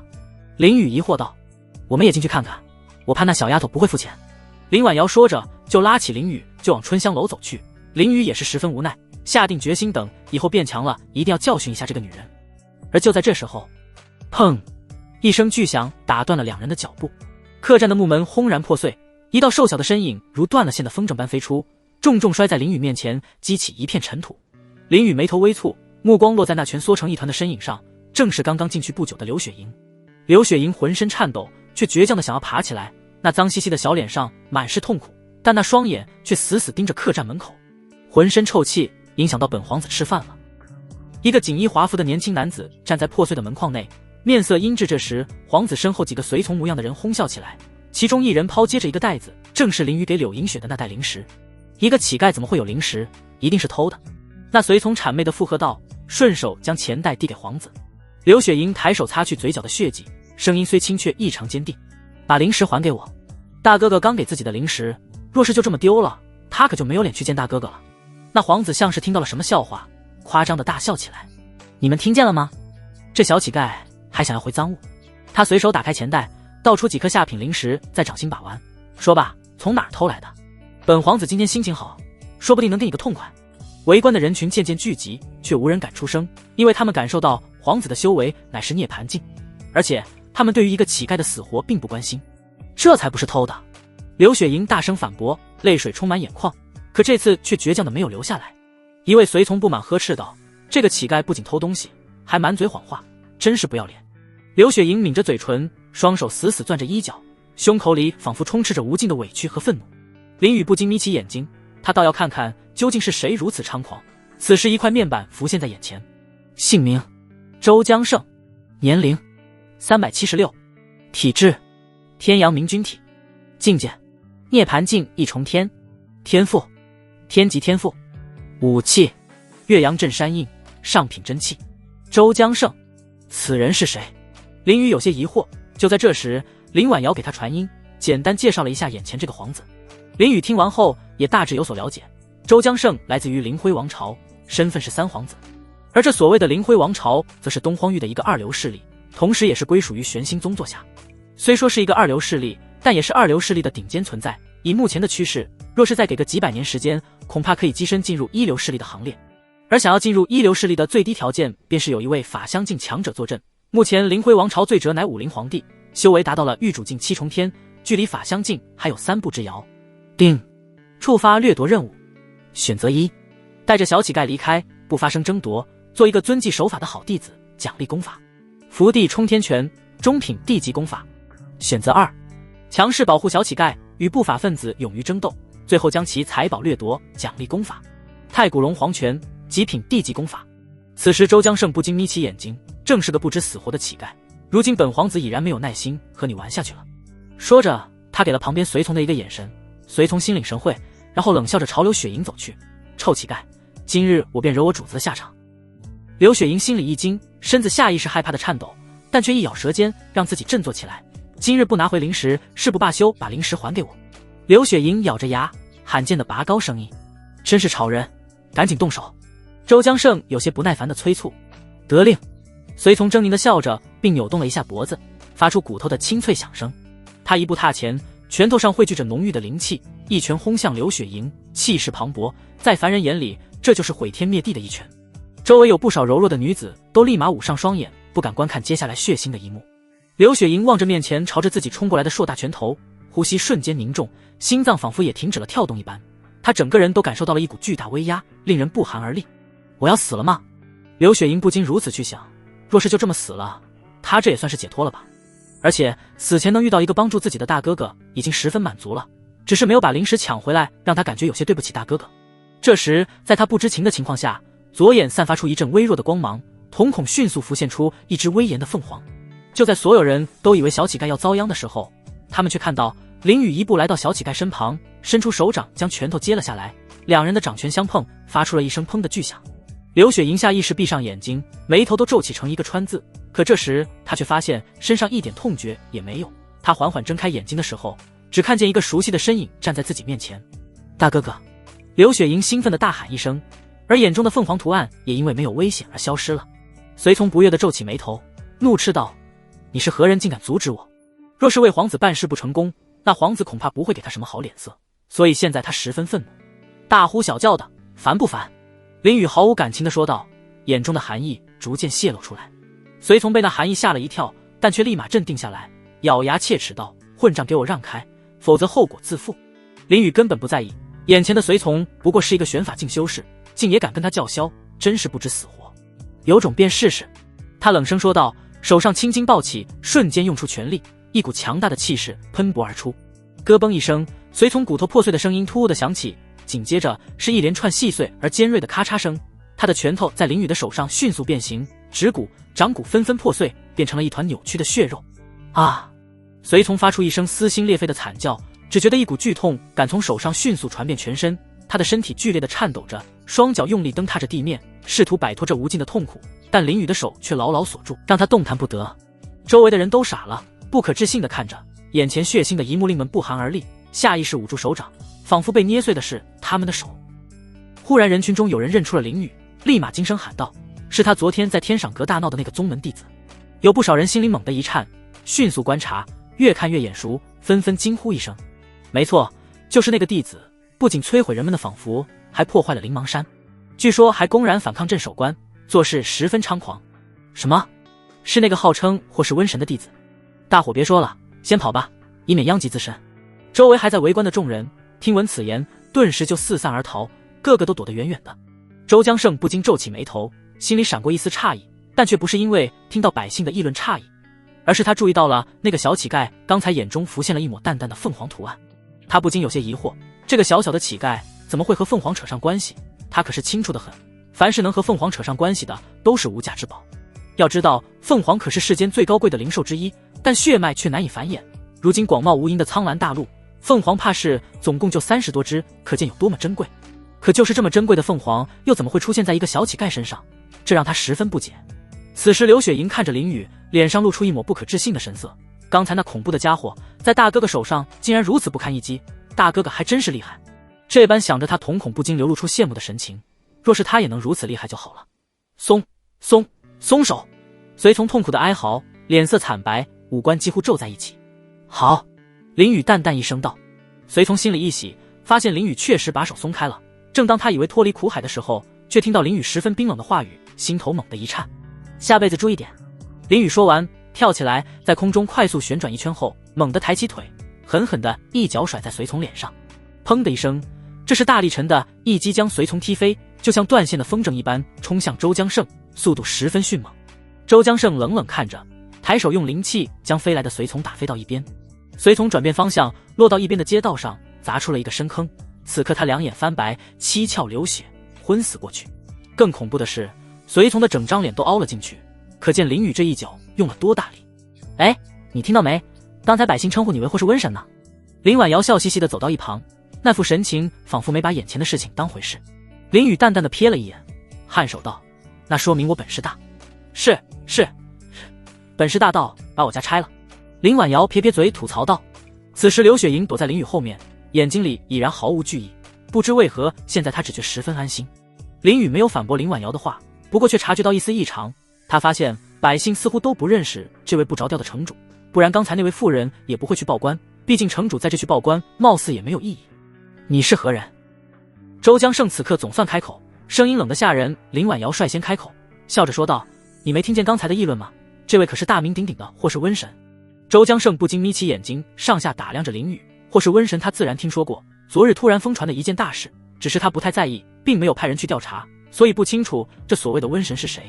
不过即便眼前这个家伙是那所谓的或是瘟神，他也不是很惧怕，毕竟百姓所传之事总会有夸张的成分，不可能有昨日说的那么厉害。看什么？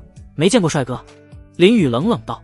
周江清嗤笑一声道：不过是一个小小的玄法境，也敢在我面前叫嚣，不知死活。林雨冷哼一声道：该死的死你！说完他瞬间催动太日圣阳体，金色火焰迅速缠绕周身，一股恐怖的气息弥漫在空气中。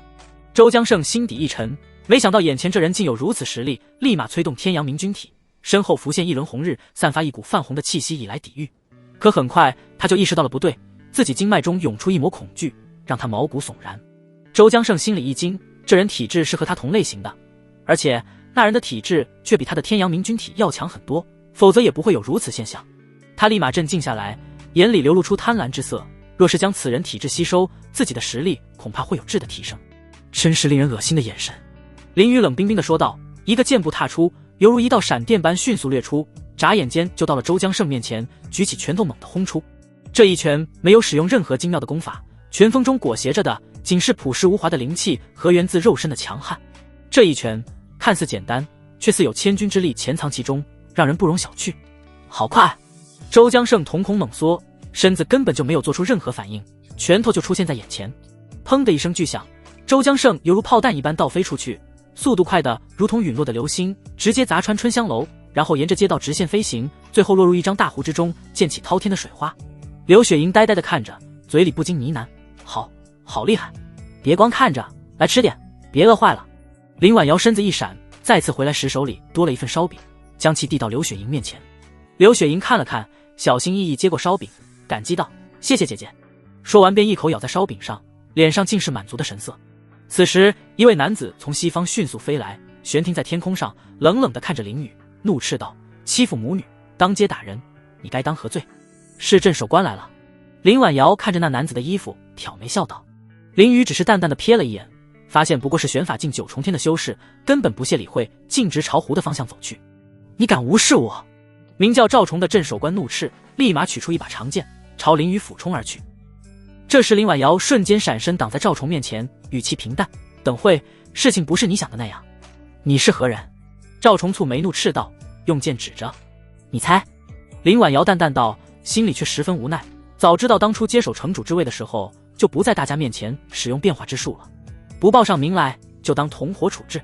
赵崇摆出攻击姿态：“你好歹先了解一下。”林婉瑶叹气一声道。此时刚刚平静的湖泊又突然溅起一道巨大的水柱，周江胜从水柱里冲出，浑身湿透，脸上更是留下了一个拳印。“你敢打我？你知道我大哥是谁吗？”他咬牙怒斥道。“谁在乎你大哥是何人？”林宇根本就不屑于听他讲那些有的没的。“我大哥可是玄星宗大弟子许苍天。”周江胜咬牙切齿，气呼呼道，“乾隆榜排名第3的存在。我说了，我不在乎，你是没听到。”林宇挑眉看着眼前此人，仿佛像在看小丑一样。周江胜冷哼一声道：“你不在乎又怎么样？我只是想警告你，动手之前最好先掂量一下自己几斤几两，别到时候看见我大哥就两腿发软。该发软的是你才对。”林宇冷冷地说道，眼神中透露出一股厌恶。他向来最讨厌仗势欺人的狗东西了，当然他自己除外。狂妄！周江胜再也忍受不了林宇这副态度了，左手一翻，岳阳镇山印迅速浮现出来，流转着淡淡的金光，宛如晨曦洒落在古老的山峦，神秘而庄重。镇压！他怒喝一声，天空之上，一个巨大无比的岳阳镇山印虚影凭空浮现。这虚影散发着强大的气息，如同汹涌的波涛，朝着四周疯狂散开。很快，岳阳镇山的虚影朝林宇俯冲而下，速度十分之快，犹如一颗巨大的流星一般，带着碾压一切的气势。林宇根本不惧，迅速取出九霄龙吟剑，用力一跳，朝岳阳镇山印的虚影直冲而去，缓缓开口：“九霄玉龙斩！”刹那间，一条栩栩如生的金龙从剑身上迅速缠绕而出，金龙周身散发着炽热的温度，仿佛能将世间万物点燃。紧接着，一声震耳欲聋的龙吟声响彻天地，这龙吟声中蕴含着无比威严的气势。林宇左手猛地发力，将全身的力量汇聚于剑上，朝着岳阳镇山印狠狠劈了过去。就在剑刃即将触及岳阳镇山印虚影的千钧一发之际，啪的一声脆响，林婉瑶轻轻打了一个响指，一道耀眼的银光瞬间笼罩了林宇和周江胜。刹那间，两人连同他们正在施展的功法，如同被黑暗吞噬一般，瞬间消失得无影无踪。紧接着，城外忽然响起一声爆炸的巨响，一股庞大的火光冲天起，仿佛太阳一般，照耀的城里的百姓睁不开眼睛。这两人还真敢打，差点就又把我的苍玄城给祸害了。林婉瑶无奈地挠挠头，刚才若不是他将两人传送出去，城内怕是已然一片狼藉。你是谁？赵崇心里一惊，能将人传送出去，拥有此等厉害的招式，这绝不是一般人。我说我是城主，你信吗？林婉瑶好没气道。放肆！城主不长你这样！赵崇怒斥一声，虽说他心里很害怕此人的实力，但他也不能因此看着别人冒充城主。林婉瑶有些无奈，他当初觉得好玩，就用变化之术变成另一副面孔出现在众人面前，这件事貌似是错的，现在一点也不好玩。赵崇，不得对城主无礼！一道雄厚的声音传来，只见一个中年男子从天而降，然后对林婉瑶拱手行礼道：“见过城主。”此人正是所有镇守官顶头上司魏文君。这真的是城主？赵崇愣住了，他一开始根本不信，可是自己的上司都这么恭敬，心里也不禁打颤，随后也立马拱手：“见过城主，刚才小的无礼，还请宗主莫要见怪。”“无妨，不知者无罪。”林婉瑶摆摆手道，随后瞥了一眼魏文君道：“魏大人有何贵干？”“城主，刚才有手下消息来报，天渊城派10万大兵来到了我们城外50万米处。”魏文君脸上透露着凝重之色。林婉瑶不禁眯起眼睛，语气十分平静道：“这天渊城想干嘛？东荒域第2城便是天渊城，拥有的实力和苍玄城相差无几，并且两座城从很久以前就是一对水深火热的死敌。如今天渊城这般派兵出来，恐怕是没安好心。”林婉瑶的面色罕见的十分凝重，一甩袖袍道：“真是烦人！偏偏在这时候过来。”魏文君通知所有大官去镇守府商量此事。去镇守府？不应该是城主府吗？魏文君有些不解，之前有这么重大的事情都是去城主府的，怎么如今去镇守府了？城主府被毁了。林婉瑶撇撇嘴，随后小声嘀咕：“都怪可恶的林宇。”魏文君心里一惊，但此刻也管不了这么多，闭上眼睛开始跟各位大官传音。林婉瑶望向城外，那种货色他问题不大，毕竟是能打败李景刚的天才。说完他便往镇守府飞去了。此时城外，周江胜身上多了不少伤痕，皆都是因为刚才的爆炸所致。只是现在他却顾不得这么多，疑惑地看着周围，怎么回事？为何到城外了？林宇深吸一口气，刚才的爆炸也给他造成了一些伤势，不过都在玲珑药息治愈中已然恢复好了。本来打算动用九转玄天佩抵御，但他转念一想，若是面对这种货色还用九转玄天佩，那就太掉价了，因为你死在城内会影响到别人。林宇淡淡的回应道，虽然不清楚怎么就到城外了，但仔细一想，这一切想必都是林婉瑶所做，就凭你也配杀我？周江胜一声怒吼响彻天地，岳阳翅。刹那间，岳阳镇山印瞬间被一股火焰包裹，一股强大的气势骤然散发，周围的掀起猛烈的热风，将一切都吹得凌乱。紧接着，岳阳镇山印越来越大，最后宛若一栋高楼大厦一般，遮天蔽日。去！周江胜指着林宇怒斥，岳阳镇山印仿佛听到指令一般，飞速落下，带着一股碾压一切的气势。林宇抬头望着，丝毫不惧，一字一顿道：九霄金龙刺。下一瞬间，他将灵气猛地注入到九九霄龙银剑里，一声声龙吟传出，每一声都无比威严。紧接着，整把剑散发着无比闪耀的光芒，强大的气息将空气都扭曲了。林宇深吸一口气，左手青筋暴起，用出全身力气，将九霄龙银剑猛地扔了出去。咻的一声，九霄龙银剑朝岳阳镇山印飞速掠出，犹如一道金色流光，划出一道美丽的弧线。九霄龙银剑带着无可匹敌的气势勇往直前，直接撞在了岳阳镇山印上。轰的一声巨响，两大法器相碰，顿时掀起一股巨大的爆炸，猛烈的冲击波迅速朝外边袭去，周围的高山被震出无数道巨大的裂痕，一块块巨石从山上滚落。周江胜咬牙切齿，将自身灵气全部都注入到岳阳镇山印里，他定要将眼前这人彻底碾碎。岳阳镇山印气势大增，逐渐开始下落，气势竟一度压过九霄龙银剑。死吧！周江胜仿佛看到胜利一般，用力嘶吼一声。他还以为这家伙很厉害来着，结果不过如此。想想也是，那家伙不过玄法境，凭什么打得过他一个涅槃境？林宇不屑笑了一声道：如果只有这般程度的话，那你还是去死吧。说着，他单手掐出一个手诀，自身的灵气逐渐飙升。刹那间，九霄龙银剑金光大放光，散发出一股股强大的气息，金光逐渐凝成一条威严无比的金龙，栩栩如生，每一片龙鳞都清晰可见。伴随着一声响彻天地的龙吟，岳阳镇山印开始剧烈颤抖，仿佛看见了十分恐怖的东西一般。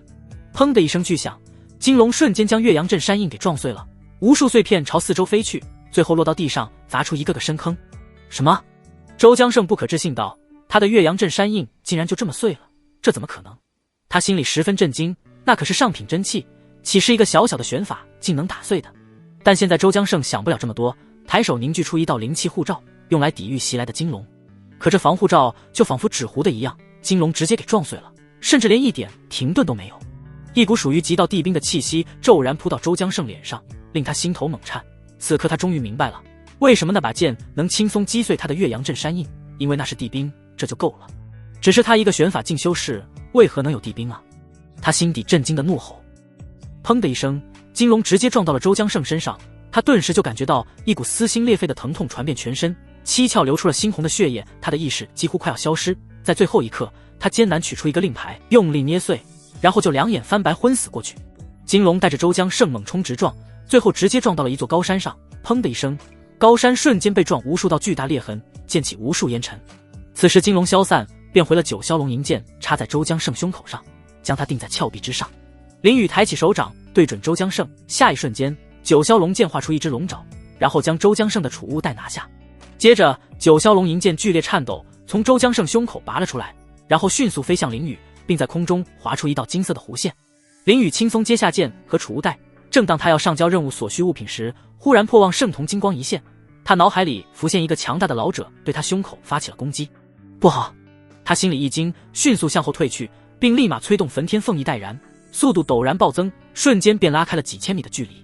同时，他将灵气注入到九转玄天佩当中，一股淡淡的光照附在身上。好反应！苍老的声音响起，一个青袍老者瞬间出现在林宇刚才的位置，只可惜还是慢了几分。只见老者一步踏前，瞬间跟上了林宇速度，直接来到面前，随后抬起手，一掌打在林宇胸口上。这一掌看着平平无奇，但却蕴含着无比强大灵气。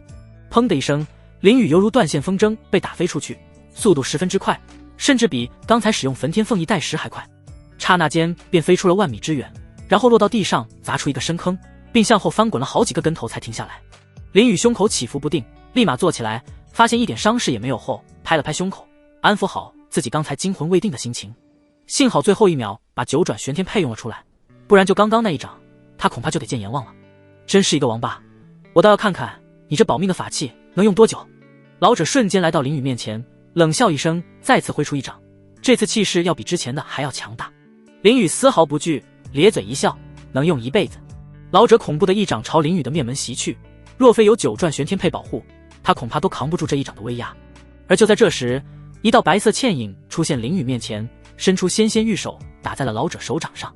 砰的一声，一股强大的灵气冲击将周围高山尽数摧毁，地面更是崩出无数道恐怖的巨大裂缝。一股冰冷灵气注入到林宇身上，令他没有被灵气冲击给吹走。林宇看着眼前的美人，面色一喜。师尊。苏寒一只是轻轻嗯了一声，然后猛地一用力，将老者直接推飞了出去。老者年迈的身体在空中翻了几个跟头，然后稳稳落地，皱眉呵斥道：苏宗主，你是要护着这个家伙吗？苏寒一冷声回应道：我倒想问，玄心宗三长老就这么不知礼数，居然攻击小辈。灵辉王朝受我宗庇护，他们被欺负，我若是不出面，怎么说得过去？老者冷哼一声：是那个黄仔先挑衅在先的。苏寒一语气冰冷，周围的一切都附上一层冰霜，若是你还执意无礼，休怪我不客气了。说着，一股造化境强者的气息散发出来。这时林宇本来还想调侃几句，忽然眼中闪过一丝狡黠，用灵气悄悄痛击自己，然后口吐鲜血，俯身躺到地上。老者感受到那股气息，不禁心底一沉，他不过是法相境，根本打不过苏寒一，而且他也没必要为了一个依附于宗门的实力去得罪苏寒一，而且当初不过是看在灵辉王朝给他的一笔灵石才给令牌，如今他也出手了，就算打不过灵辉王朝也不能说些什么。老者一拂袖袍，冷哼一声：此事老夫记下了，定要向宗主汇报。说完他便直接飞走了。望着远去的玄心宗长老，苏寒一什么都没做。虽说他目前有杀死那位长老的实力，但若是这么做了，怕是会引起两宗争斗，这不是他想看到的。随后望向躺着的林宇，有几分沉默，又有几分无奈。起来，别装了。苏寒一可是十分清楚，此人定是装的，毕竟刚到现场的第一时间，他就检查了林宇的身子，那是一点事情也没有，十分健全。他有些不解，为何林宇能在吃下长老的一击之后，居然还能安然无恙？但转念一想，这位弟子连极道地兵都能送一件给自己，那么他有几件宝贝防身也应该不是问题。苏寒一曾经也想询问林宇究竟是怎么获得这些法宝的，但终究是没有开口，毕竟每个人都有自己的秘密，徒儿没和他说，那就不要打听了。师尊，还真是什么都瞒不过你。林宇咧嘴笑着，一边起身一边拍打着衣服上的灰尘。苏寒一无奈摇头道：为何要伤害自己？刚才林宇所做的一切他都清楚地感知到了，但就不是这徒儿在搞什么名堂，这不是想让师尊多关心一下弟子吗？林宇笑道：既然事情败露，那就无所谓了。苏寒一闻言微微一怔，美眸睁大了些许，甚至一时都忘了呼吸，心里有些复杂。原来只是想要关心吗？林宇这番话都是让他有些意外，那个玩世不恭的弟子居然还有这一面，但仔细想想，这貌似也并非绝无可能。自己这位弟子从小无父无母，甚至还遭受同门欺凌，想要点关心似乎也很正常。师尊，你怎么不说话了？林宇伸出手在苏寒一面前晃了晃，疑惑开口道。苏寒一缓过神来了，伸手将林宇嘴角血迹擦去，淡淡道：若是想要关心，也大可不必伤害自己。他的声音依旧平淡，但却比平时多了几分温柔。林宇愣了一下，没想到高冷的如冰的苏寒一居然会为自己擦拭血迹，还真是有些意外。他抚摸着苏寒一的手，故作叹气道：这不是怕师尊以后不关心弟子，所以现在想多要一些。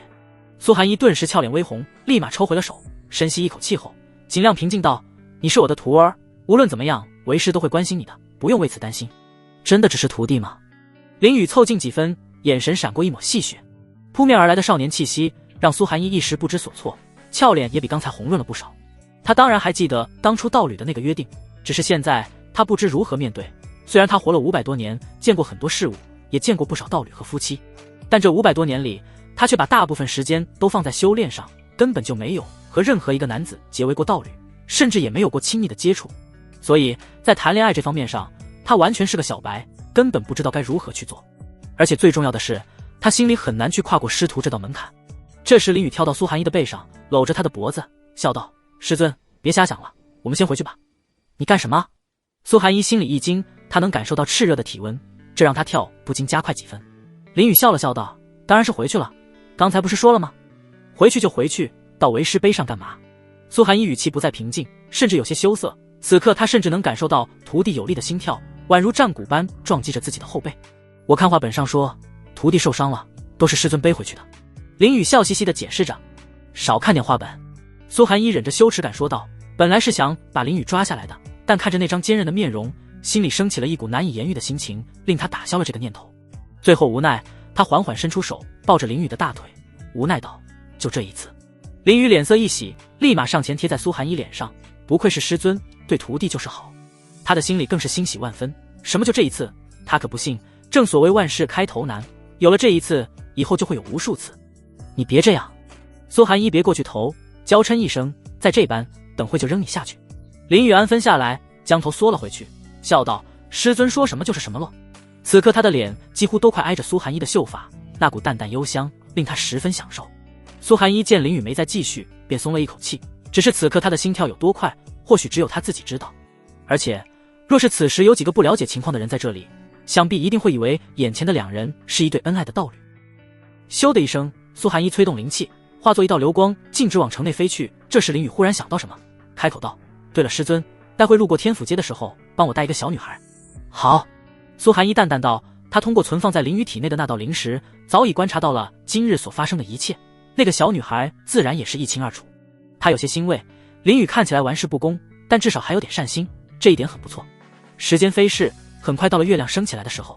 此时周江胜推开一些压在身上的石头，艰难起身，好在修炼达到了涅槃镜自愈能力有所增强，不然现在他恐怕是一具尸体了。只是虽然没有致命伤后，但体内依旧疼痛万分，他不禁咬了咬牙，此仇不报，我就不姓周。不过此刻还是先回城疗伤为好，此刻身受重伤，外面带着就是一个移动的宝藏。周江胜深吸一口气后，强忍着疼痛朝苍玄城内飞去，但由于伤势原因，他进到城后便缓慢走着，毕竟催动灵气，经脉的疼痛让他有些难以忍受。不知走了多久，周江胜又走回到了天府街春香楼，此时这里自然被封锁起来，不再让人靠近。他咬了咬牙，今日的事情他定铭记于心，日后加倍奉还。生完气后，周江胜便继续朝自己居住的地方走去。一路上闷闷不乐，明明刚来到苍玄城这几天都过得挺不错的，直到今天遇到的这个家伙，真是欺人太甚。他的拳头不禁攥紧，每走一步便感觉心里越发郁闷。此时路过一个告示板，他随意瞥了一眼，便继续向前走了。可刚走没几步，忽然定住。周江胜脸上露出不可置信的神色，立马回到告示板的位置，睁大眼睛认真看着上面的内容。万宝阁公告，凡是发现瞳孔中有凤凰印记者，赏100万上品灵石。什么？100万？周江胜愣住了，因为这笔钱对于他来说实在太多了。作为一个二流势力的皇子，他每个月的俸禄也就才10万中品灵石，若是想攒够100万上品灵石，恐怕得到猴年马月。他不禁咽了一下口水，心情十分激动，因为他今天就看到了一个魔屋中有凤凰的人。那个臭乞丐，只要将此事告知万宝阁，那他就可以拥有100万灵石了。说是迟那是快，周江胜立马转向万宝阁的方向，就在准备飞速过去的时候，忽然顿住，一股贪念从心底升起。若是他将那小乞丐亲手抓过去，万宝阁会不会给的更多？他觉得十分有可能，万宝阁这种财大气粗的主，想必到时候会看在自己这么辛苦的份上，多给100万也说不准，毕竟他们也不差这点。究竟是就此收手，还是去抓臭乞丐呢？周江胜犹豫不决，但想了以后会后，他下定决心，那就去抓乞丐。虽然也有可能万宝阁不会多赏，但自己怎么说也有100万保底，说不定还能借此能攀上万宝阁这种庞然大物。反正捉一个乞丐无非是多出点力而已。周江胜安抚好自己，随后就准备去抓乞丐。可该去哪抓？这乞丐又在哪里呢？毕竟这苍玄城人山人海，找一个乞丐难如登天。忽然周江胜想到了林雨，不禁眯起眼睛，那人这么帮助那乞丐，会不会也想得到那笔赏金呢？对，一定是这样的，不然没有人会无缘无故帮助乞丐，那乞丐定是在那家伙手上。他很快就想明白了一切，而且按照传闻，那家伙若真是或是瘟神，那他应该就是天元宗的林雨。周江胜不禁思索起来，心里有些担忧。如今他该怎么在一个比自己强的修士手上抢走一个人呢？这让他陷入了沉默。忽然想到一点，他可以利用玄心宗的人啊。想到这，周江胜不禁露出一个意味深长的笑容，给他们上供了这么多灵石，若是不利用一下，这怎么说得过去？此时花雪楼，刘雪莹从浴室里走了出来，换上了一条崭新的小裙子，身上的污渍早已清洗干净，没有了污渍的遮挡，她那美丽容颜彻底展示出来，真当是让人惊叹不已。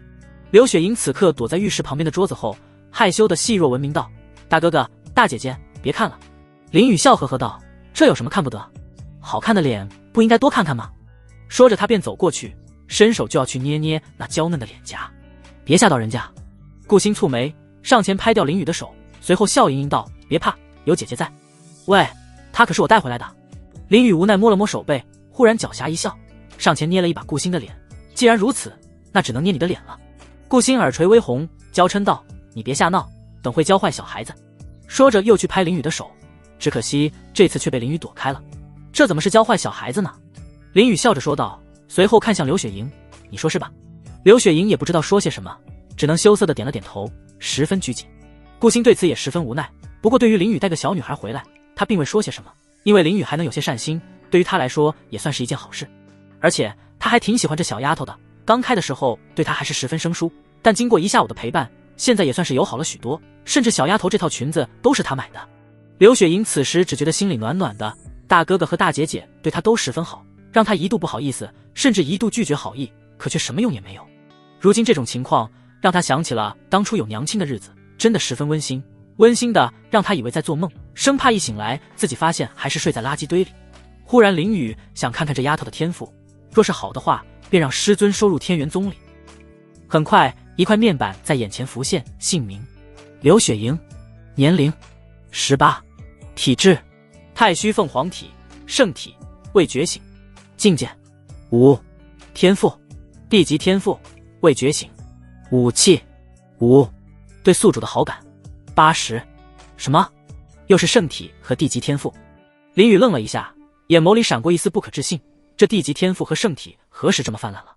他现在只感觉自己就像小说主角一般，走到哪里碰到的都是机缘，随手救下的乞丐竟都有大帝之资，这运气是不是有些太好了？他突然感觉现在完全可以写一本小说，书名就叫……不是，怎么我救的乞丐全是大佬？不过这位觉醒是怎么回事？林雨注意到了重点，莫非是时机未到，还是说需要吃点特殊的天才地宝才可以？林雨一边想着，一边蹲下来仔细观察起刘雪莹，想看看究竟是不是有个开关在身上，只要一打开就能觉醒。大哥哥，你这是怎么了？刘雪莹被这突然的观察整得羞涩不已，双手死死攥紧裙子。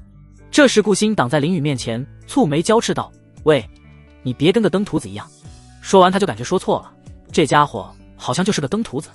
林雨无奈叹气一声：“行行行，我不看。”这时刘雪莹从顾星背后掏出头来，羞涩道：“没事的，大姐姐，大哥哥他并无恶意，你看看人家多懂事。”林雨认可点头，随后又摸了一把顾星的脸。而且我从未否认过自己不是登徒子这件事啊。你……顾星娇嗔一声，美眸瞪了林雨一眼，十分无奈道：“登徒子。”林雨笑着说道：“你这话都说了多少遍了？”他发现如今的顾星已经从当初的激烈反抗到了现在的无奈接受，这说明顾星对他的容忍度越来越高了，那么以后一同修炼混沌阴阳诀应该问题不大。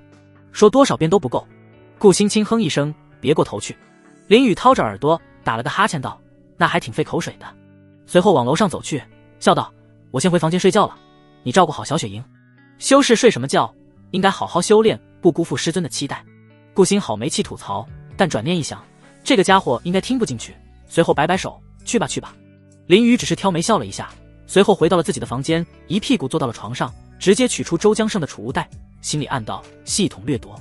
话音刚落，手上的储物袋就消失了，而后便是系统机械的声音：叮，成功夺取周江胜的财宝，奖励级到地级功法太古龙皇拳。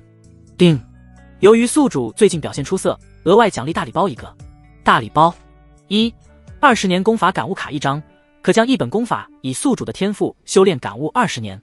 2，地品丹药，古龙丹一枚，丹内蕴含着大量的龙血，并可将自身血脉和龙血完美融合。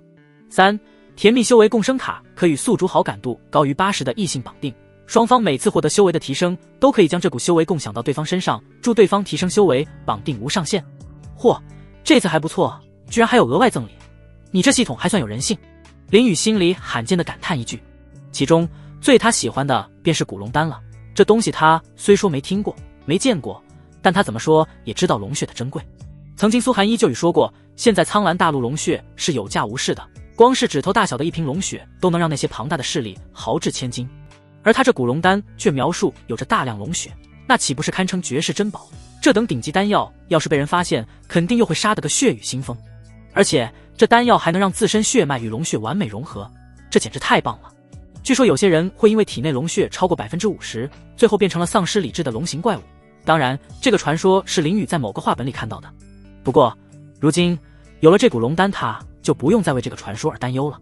不过在此之前，林宇需要先看看甜蜜修为共生卡。按照他的理解，若是他绑定了师尊，那等他玄法境突破境界后，师尊应该也能获得这股灵气。只不过，玄法境突破的灵气对师尊这个造化境强者应该没什么用，但若是师尊突破境界，造化境那股庞大的灵气对他这个玄法境可就有大用了。而且，如今除了师尊以外，对他有80好感的还有可爱的小乞丐刘雪莹。虽说他现在不能修炼，但怎么说也是地级天赋，先绑定再说。定，系统提醒：刘雪莹目前乃凡人之身，若是宿主突破，他的身体将会因为无法承受玄法境灵气，从而爆体而亡。那等以后再说吧，先绑定我的好师尊。林宇心里无奈道。定，甜蜜修为共生卡已经绑定地级天赋的苏寒一，很好。那么接下来再看看顾星好感度够了没？林宇心里一喜，十分期待师尊突破的那天。姓名：顾星，年龄248，体质：玲珑素星体，境界：涅槃境6重天，天赋：地级，武器：玲珑花剑，上品道器。对宿主的好感度65，才65，那很可惜了。林宇叹气一声，本来还想绑定来着，看来现在不太可能。毕竟顾星这丫头就像一匹烈马，想要短时间提升好感，还是有些难度的。既然如此，那现在先修炼太古龙黄泉好了。定，系统提醒：若是想修炼太古龙黄泉，需要体内蕴含着龙之血液。林宇眉毛一挑，心里一喜，看来系统什么都帮自己准备好了呀。若是没有这股龙丹，他怕是难以将太古龙黄泉修炼成功。很快，他将古龙丹取了出来，拿在手上。这枚丹药约莫拇指般大小，周身流转淡淡的光芒，宛如一颗绝世明珠。丹药表面龙纹若隐若现，每一处龙纹的线条都细腻入微，同时还散发着独属于龙的威严。林宇深吸一口气后，直接将古龙丹放入口中，丹药入口即化，一股磅礴的热流瞬间在他喉间炸开，如洪流般直冲向他的五脏六腑。那热流中蕴含着海量的龙血之力，霸道且充满侵略性，好似要将他的身体彻底重塑。那炽热且痛苦的感觉，他不禁皱起了眉头，并悄然催动了太日圣阳体，用来减免痛苦。两股血液在体内相互碰撞交融，每一次的冲击都有一阵钻心的疼痛。林宇咬紧牙关，努力忍受着，额头甚至冒出汗水。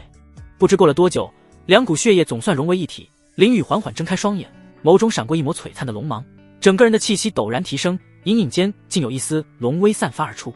他尝试地握紧拳头，发现自己的体质有了十分巨大的提升，光是力量就不知道提升了多少倍。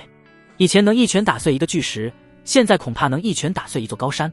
林宇深吸一口气，现在龙血有了，那么就该修炼太古龙黄泉了。随后他心里马上催促道：系统对太古龙黄泉使用20年功法感悟卡。定，对太古龙黄泉使用感悟卡，以宿主的仙级天赋修炼20年可达到圆满境界。系统话音刚落，林宇就感受到脑海中浮现出许多繁杂且古老的经文，这些经文散发着淡淡的龙威，他甚至能从经文里感受到一条庞大的五爪金龙正在使用太古龙黄泉，那模样威武霸气，仿佛能一拳打破整片天地。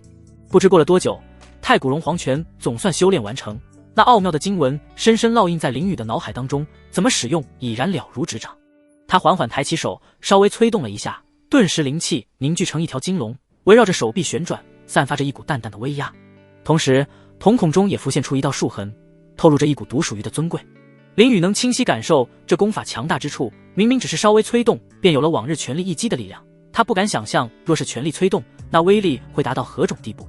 而且在将太古龙黄泉修炼完成后，他的灵气得到了成倍的提升，庞大的灵气正在冲击着他的瓶颈，无比猛烈。砰砰砰砰砰，他默默闭上眼，感受到体内传来5道破壁的轰鸣声，那汹涌的灵气冲破枷锁，犹如滔滔江水一般充斥着整个身躯。此刻原本月光明亮的天空刹那间便乌云遮蔽，闪电在云层中肆意游走，一股浓郁的灵气以林宇为中心，形成了一个巨大的灵力漩涡，笼罩上城镇上空，发出呼啸之声。强大的灵气波动掀起狂风，周围房屋的窗户被吹得吱呀作响，无数物品都被吸入漩涡当中，百姓们的衣服吹得铮铮作响，他们纷纷停下手中的活计，抬头看着头顶的灵气漩涡，脸上写满了震惊与敬畏。人群中爆发出一阵此起彼伏的惊呼声。天啊，这是什么样的力量，竟如此恐怖！难道是哪位天才在突破吗？这何止是天才，这简直是绝世妖孽！百姓们交头接耳，眼神中充满了对未知强大力量的恐惧与好奇。苏寒一猛睁开美眸，停止了修炼，立马看向林雨的房间，冰冷的脸上多了一抹震惊之色。林雨居然又突破了！要知道，林雨恢复经脉到现在也才1个多月的时间，没想到就这么短的时间内，他这徒弟就突破到涅槃境了。这速度已经不能用快来形容了，完全是旷硕古今，令人窒息的绝世成就。别的天才修炼到涅槃境需要100-200年，他这徒儿只需1个月，这太夸张了。苏寒一深吸一口气，尽量平息震惊的心情，然后身影一闪就来到了林雨房间里。他目光灼灼地盯着林雨，冰冷的眼神中透露着一抹关心与期待，那眼神仿佛能穿透林雨的身体，洞察其体内灵气的每一丝变化。这时顾星带着刘雪莹走入房间，他脸上也满是震惊，可却没说什么，生怕打扰到突破。刘雪莹只是默默看着林雨，眼里满是欣喜，大哥哥又变强了。然而在他不知道情况下，那水灵灵的瞳孔感受到了一股淡淡的龙威，再次浮现出一抹淡淡的凤凰印记。此时周媚清望着花雪楼，不禁暗自咬牙，心里十分嫉妒。为什么苏寒一这女人连弟子的天赋都这么好？界灵宗宗主高月只是瞥了一眼，并没有说什么。而玄心宗的宗主姬恒望着花雪楼，淡淡道：天元宗有此弟子，倒也是一次大机缘，就是不知道能不能守护得住了。天元剑宗吕昭天不屑道：不过是突破到涅槃境罢了，有什么好大惊小怪的？我剑宗弟子个个天赋卓绝，岂会将这小子放在眼里？林雨，李景刚感受到熟悉的灵气，不禁咬紧牙关，上次的那份耻辱他定要血洗。此时林雨努力维持着经脉里的灵气流转，以防出岔子。紧接着一股灵气从林雨的灵魂深处升起，他脑海当中一个虚幻的身影正缓缓凝聚成型，这身影与林雨身形相仿，散发淡淡的光泽，这便是唯有突破涅槃境才会拥有的灵魄。从今往后，即便他的肉身遭受致命重创，只要这灵魄尚存，便能在强大的灵气滋养下涅槃重生一次。虽说只有一次重生的机会，但对于很多修士来说，这都已经十分满足了。毕竟他们不是凤凰，不可能一直重生。而且有了灵魄的存在，自身的精神力会强大许多，在面对别人对自己脑海的侵入，也算是多了一条保命的手段。不知过了多久，林雨重重吐出一口气，他的灵气变得比之前更加精纯，原本玄法境8重天的境界，最后一路飙升到了涅槃境4重天。他心里有些惊喜，没想到这么短时间内就突破到涅槃境了，而且若不是有系统相助，这么快突破恐怕都会根基不稳。林雨缓缓睁开眼睛，刚想活动一下，却看见面前美丽的面庞，忽然一愣：师尊，你怎么在这？苏寒一一脸正色道：如何，突破后可有感到不适？师尊这么关心，倒是让我有些意外。林雨淡笑一声道。苏寒一耳垂微红，依旧正色道：徒儿突破，若是为师不关心，那还配当师尊吗？快说说，你可有不适？没有。林雨摇摇头道：他现在只感觉精力旺盛。那就好。苏寒一松了一口气道。此时顾星呆呆看着林雨，心里不可置信，这登徒子居然修炼到涅槃境4重天，这修为都快追上他了。要知道1个月，他们之前可是有着天壤之别，没想到如今差距这么小了，这让他有些深受打击。顾星不禁抿着嘴唇，立马走出房间，心里下定决心，不行，现在必须努力修炼，否则会被这登徒子追上的。林雨看着顾星刚才的表情，自然猜出顾星刚才心里想法的大概，无奈一笑：小顾星呀，小顾星，你何必和一个挂戈比修炼呢？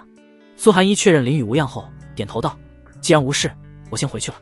说完便瞬间消失了。此刻房间里就剩下林雨和刘雪莹2人大眼瞪小眼。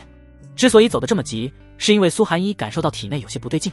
回到房间后，他立马查看自身，发现体内凭空多了一股灵气，并且还完美的融入经脉里。这究竟是怎么回事？苏寒一愣了一下，但很快发现异常。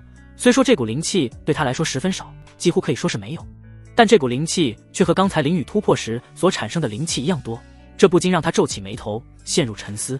苏寒一忽然意识到了什么，这股灵气是刚才林雨刚突破结束后便凭空出现在自己体内的，完全没有任何预兆。想到这，他不禁皱起柳眉，已然将大概思路捋得差不多了。林雨刚突破他便凭空有了这股灵气，那么也就说这凭空而来的灵气和林雨有关。究竟是为什么会发生这种情况？苏寒一再次陷入沉思，忽然眼前一亮，难道说是因为双修？想到这，他又回忆起了当初御寒洞所发生之事，脸色羞红了不少，呼吸一凝。但他很快就压下羞耻之心，旋即想到了林雨说自己有双修功法，要他帮忙这件事。他本以为不过是这位孽徒调侃自己的借口，没想到如今貌似是真的。那凭空多出的朦胧气息和凭空多出的灵气，说不定都是那孽徒口中的双修之法所致。苏寒一曾听说过一些双修功法，据说那些功法双方皆有受益，且双修过后，双方会无形的联系在一起。只要对方有所提升修为，那么另一方也将受益。想必林雨修炼便是这种功法。如果林雨修炼真的是双修功法，那么对于他来说，只有双修才是提升最快的。那这样的话，下次林雨再次对提出双修要求，到底该不该同意呢？苏寒一不禁陷入思考，应该要同意吧，毕竟师尊帮助徒儿修炼，这是义务。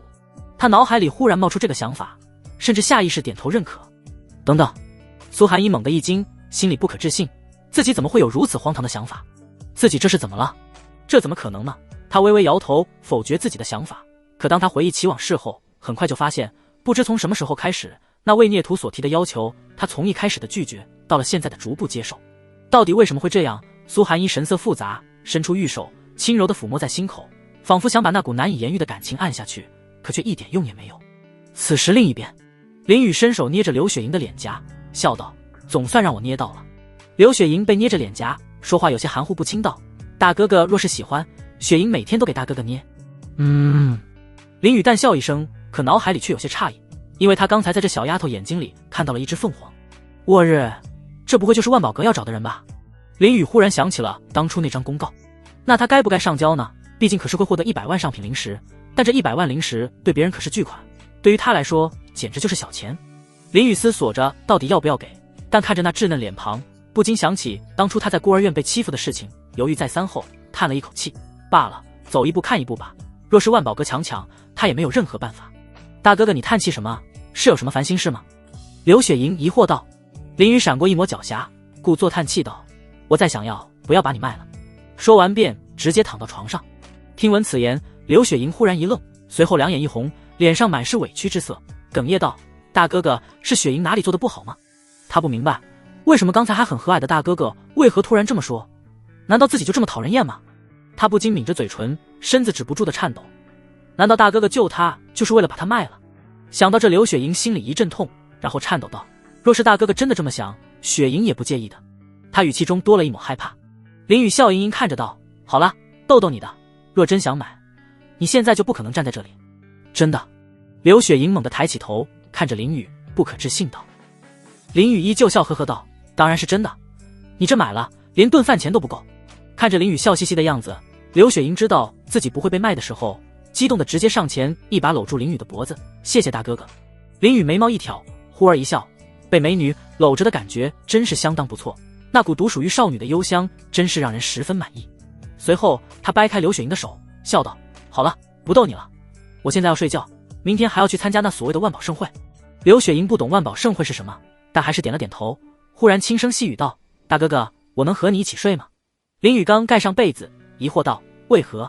这丫头怎么虽说看着小，但怎么也是个18岁的人了，居然会提这种要求，还真是少见呢。”因为我怕。刘雪莹语气有些发颤，她经历这么多年的流浪生活，可每次睡觉的时候都有一阵害怕，不是怕黑，而是怕孤独。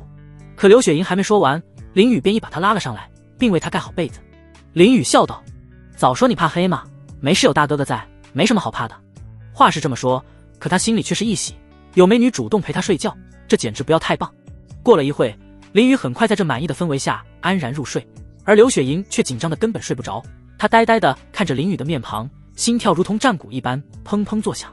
她懵懂的认知里，不知此刻内心的情绪是怎么回事，但现在却回想起了当初和娘亲一同睡觉的事情。那时候很温馨，她的娘轻亲了她一口脸颊，宠溺的说道：“雪儿，若是日后遇到对你很好的人，你也可以这样来表达谢意。”这句话在刘雪莹脑海里响了起来，她不禁陷入沉思。自从沦为乞丐后，每个人都对她恶语相向，没有一个人对她好过。那些年的日子，她过得很惨，每日都是饿肚子。直到她遇到了林雨，那柔和的笑容仿佛一束阳光，照进自己黑暗的生活中，令她再次感受到温暖。若说对她好的人，那目前也就只有林雨了。既然人家对她这么好，那是不是要回现？想到这，刘雪莹缓缓凑近，呼吸变得十分急促，脸颊肉眼可见的红了起来。她怀着紧张的心情，最后吻在了林雨的脸颊上。刘雪莹亲完，立马缩了回去，小脸瞬间通红，拿起被子将自己盖住，大口大口喘着气。她闭上眼睛，想尽快入睡，以免被发现。可即便闭上眼睛，刚才的一幕却依旧浮现在脑海当中，令她紧张到根本无法入睡。此时林雨微微睁眼，偷偷看着刘雪莹。虽说刚才她睡着了，可作为修士，若是遇到情况，还是能第一时间反应过来的。所以当刘雪莹将头伸过来的时候，她就已经醒了。林雨不禁勾起一抹笑容，没想到这丫头居然还会做出这种事情，真是让她意外。以前都是她主动去亲美女的，现在居然有美女主动去亲她，真是倒反天罡。不过这貌似也很不错，至少怎么样都是她享受。林雨心里不禁感叹一句，不愧是好感度到达80的女人。时间悄然流逝，很快就到了早上。今日在东荒域中坐落着繁华的苍玄城，这座城迎来了一场举世瞩目的盛事——万宝阁拍卖会的盛大开幕。如同以前举办一般，整座城市便如同被注入了鲜活的生命力，瞬间热闹起来。街道两旁挂满了喜庆的红色绸带，每隔数丈便有一盏造型精美的琉璃灯笼高悬，灯内烛火摇曳。百姓们身着盛装，脸上洋溢着喜悦的笑容，纷纷涌上街头。因为每次万宝盛会都会带来不少宗门弟子，他们都能从盛会中取得不错的收益。久而久之，这万宝盛会就成了苍玄城内百姓的一个百年难遇的节日。此时，万宝阁附近早已人山人海，变成了一个热闹非凡的集市。百姓们纷纷拿出自家的宝贝，摆满了摊位，有能提升修炼速度的灵芝盆栽，还有精心锻造的灵器，那锋利的剑刃仿佛能划破空气。作为东荒第一城，其中的百姓更不乏能人修士，他们所拿出的物品可谓是让那些2流、3流势力的弟子喜爱不已。来自无数宗门的弟子很快就涌入这片热闹之地。来自各个宗门的弟子们身着各具特色的服饰，穿梭在人群之中。他们或3两成群，或独自闲逛，饶有兴致地打量着摊位上的商品。对于他们而言，这不仅仅是一场买宝之旅，更是体验人间烟火气、感悟世间百态的修行契机。此时花雪楼，林雨被窗外的铜鼓声吵醒，无奈坐起身来，打了个哈欠道：“这万宝盛会还真是吵闹。”刘雪莹也迷迷糊糊地睁开眼睛，昨晚也不知道什么时候睡着了，只是感觉睡的时间不长。不过她这也已经很满足了，毕竟这可是暖乎乎的床，不是臭烘烘的垃圾堆。林雨看着窗户外的景象，无奈叹气一声，今日是重要的日子，不能再赖床了，于是直接下床，并同时用灵气进行了漱口。刘雪莹也立马下床：“大哥哥，等等我。”说着便跟了上去。林雨挠挠头，回头看了一眼，伸手弹出一道灵气，注入到刘雪莹口中，先漱口。刘雪莹懵懂的点头，只觉得口中涌入一股清香的气息，口中的青涩和臭气瞬间消失。不过这时，刘雪莹还感受到了一股淡淡的威严，脑海里隐约浮现出一条金龙，瞳孔中再次浮现出凤凰印。啪的一声，她忽然听到了一声铁链崩碎的声音，这让她有些疑惑，望了一眼四周，却没有发现任何铁链，不禁迷惑的挠挠头。只是这时她的额头也浮现出了一个细小的凤凰图案，不过很快就连同瞳孔中的一起消失了。这时林雨带着刘雪莹来到大厅，此时这里只有顾星一人盘坐闭眼修炼师尊呢。林雨不禁疑惑，按理说这么重要的日子，师尊应该比他还看重的，怎么如今却不见人影？莫非师尊比他还能赖床？顾星缓缓睁开眼睛，淡淡道：“城外遇到了一些麻烦，城主请师尊去帮忙了，不过应该很快就回来，师尊让我们先去。”城外如今还能有麻烦？林雨不禁疑惑，这可是东荒第一城，谁敢招惹？而且就算有麻烦，也用不着师尊这种修士去解决吧？不知道，据说5大宗主都去了。顾星不禁叹气一口，然后缓缓起身：“走吧，我们先去万宝盛会。”“行吧。”林雨点了点头，不过心里还是有些惊讶，什么麻烦居然要5个宗主，还真是少见，莫非其他地域的势力攻过来了？不过这也不是他能管的，索性也不再多想，随后便牵起刘雪莹的手，带着她走出花雪楼，朝万宝阁走去。此时远处的一个客栈的顶楼，房间里坐着10几个人，其中一个便是周江胜。“大哥，你看，就是那个人。”周江胜指着林雨，跟坐在主位的男子说道：“此人不是别人，正是玄心宗大弟子许苍天，更是乾隆榜第3的天才。就是他。”“我明白了。”许苍天语气深沉，有些怒气，询问周江胜过来和他倾诉的时候，他就不禁掀起了一丝怒火，没想到有人居然不给他面子，敢动他的人。他有些不悦，但并不想出手，因为这种事情太丢人了，他出手只会让别人觉得自己是一个恃强凌弱之人，而且他师尊下令过，不能在苍玄城动手，否则后果自负。直到周江胜和他说林雨知道凤凰之人是谁，这不禁让他陷入沉思，毕竟一旦找到，那可是100万上品灵石，即便是他也很是心动。在想了许久过后，他出手并制定一个不容易被发现的计划。许苍天扫了一圈众人，沉声道：“各位记住那人的面貌，稍后按计划行事。”“是。”其余人连忙高声附和。而赵恒作为玄心宗2弟子也在众人当中，他看着林雨的背影，不禁攥紧拳头，心里依旧记得林雨夺他枪的事，此仇不报非君子。周江胜上前拱手道：“大哥，为了能让计划发展得更加顺利，我昨日找到了一位法相境的强者，他和林宇似乎有仇，或许能帮我们一手。”哦，许苍天来了些许兴趣，此人在哪？这位前辈应该……周江胜拱手认真说道，可话还没说完，便被一道深沉的声音打断：“不用问了，老夫亲自来。”话音刚落，房间里凭空多出一个人。这人面相严肃，穿着一身刚劲的黑色道袍，衣服上还隐约印着一朵莲花图案，而他正是天元宗前长老御寿封前封主宋真义。许苍天看着宋真义的衣服，起身拱手道：“不知这位前辈是明花宗何许人也？”“老夫乃明花宗四长老。”宋真义淡淡的说道，找了个位置缓缓坐下。昨日林宇与周江胜的冲突，他早在一旁酒楼悄然偷看到了全过程，本以为周江胜能给林宇一些教训，这样他心里或许能畅快许多，但没想到这周江胜竟如此不堪重用，堂堂涅槃进修士居然打不过一个玄法进修士，这若是传出去，怕是得笑死人了。不过好在他发现这人败后，似乎心里十分不服气，于是昨晚他主动找上了周江胜，并商量此事，用更准确的话来说，应该是用的拳头商量。许苍天眼神微眯，接着问道：“听闻前辈愿意帮我们一手？”“当然。”宋真义淡淡道，仿佛在说一件很平常的事情。许苍天上下打量着宋真义，半信半疑道：“不知前辈为何要帮？又或者说前辈是看上了我们什么东西？”他可是不相信天上掉馅饼的好事，一个法相境无缘无故帮他们，这十分可疑。倒是谨慎。宋真义并不在乎许苍天的语气，只是淡淡道：“我帮你们纯粹是因为和林宇有仇，就这么简单。正所谓敌人的敌人就是朋友，我们的目的差不多的。”许苍天思索万分，有一个法相境强者帮忙，自然能省力不少。只是他该不该相信这番话呢？万一这人有别的目的，他们很有可能陷入万劫不复的地步。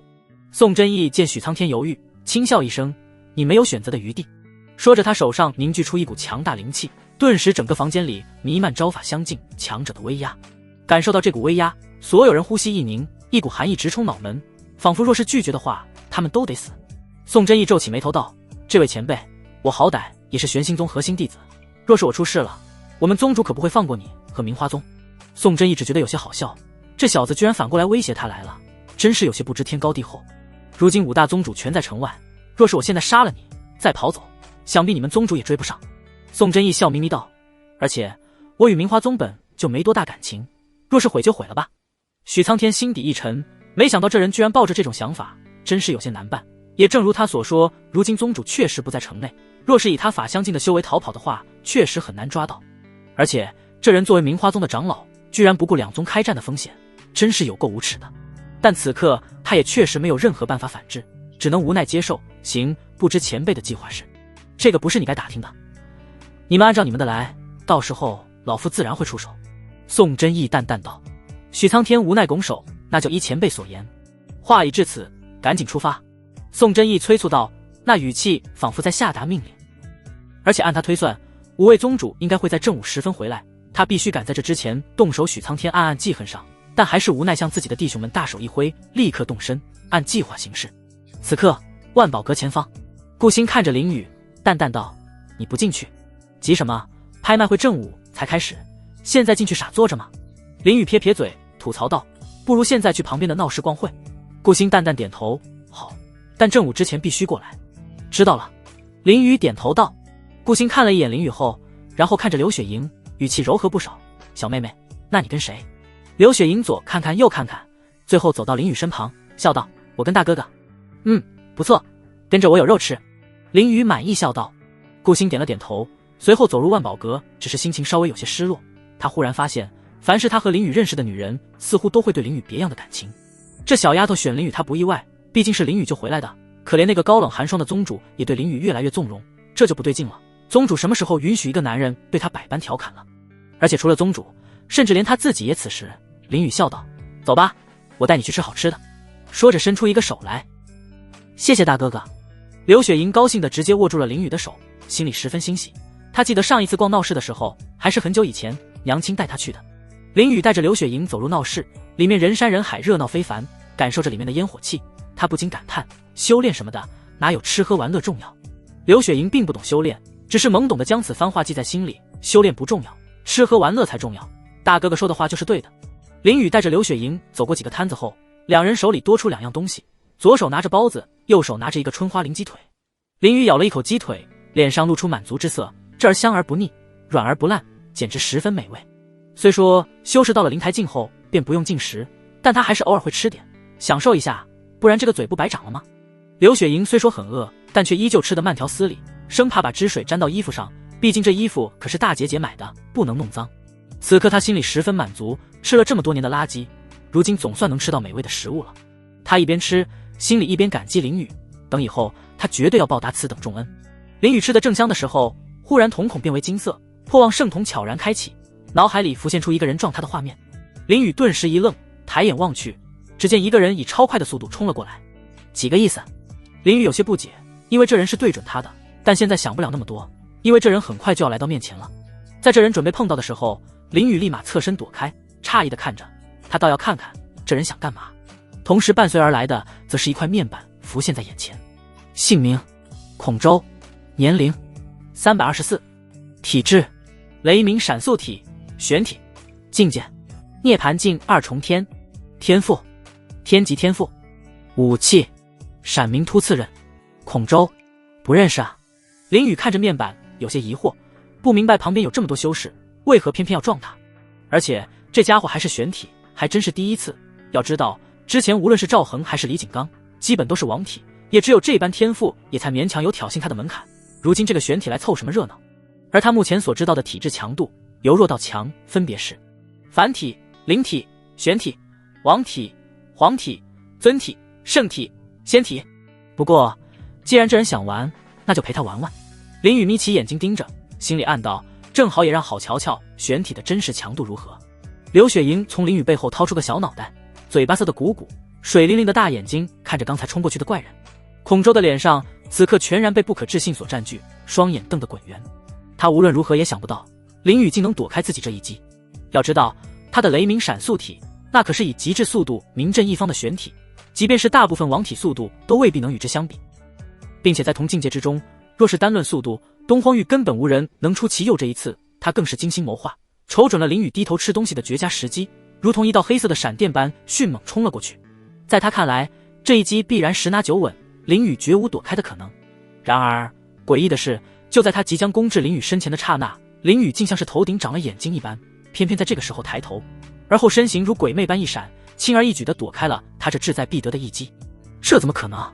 孔周震惊不已，随后又有一抹恐惧。而且若是计划就这样失败，到时候许苍天指定又要责怪于他。为了防止谩骂与殴打，孙周咬紧牙关，立马调转方向，朝着林雨再次冲了过去。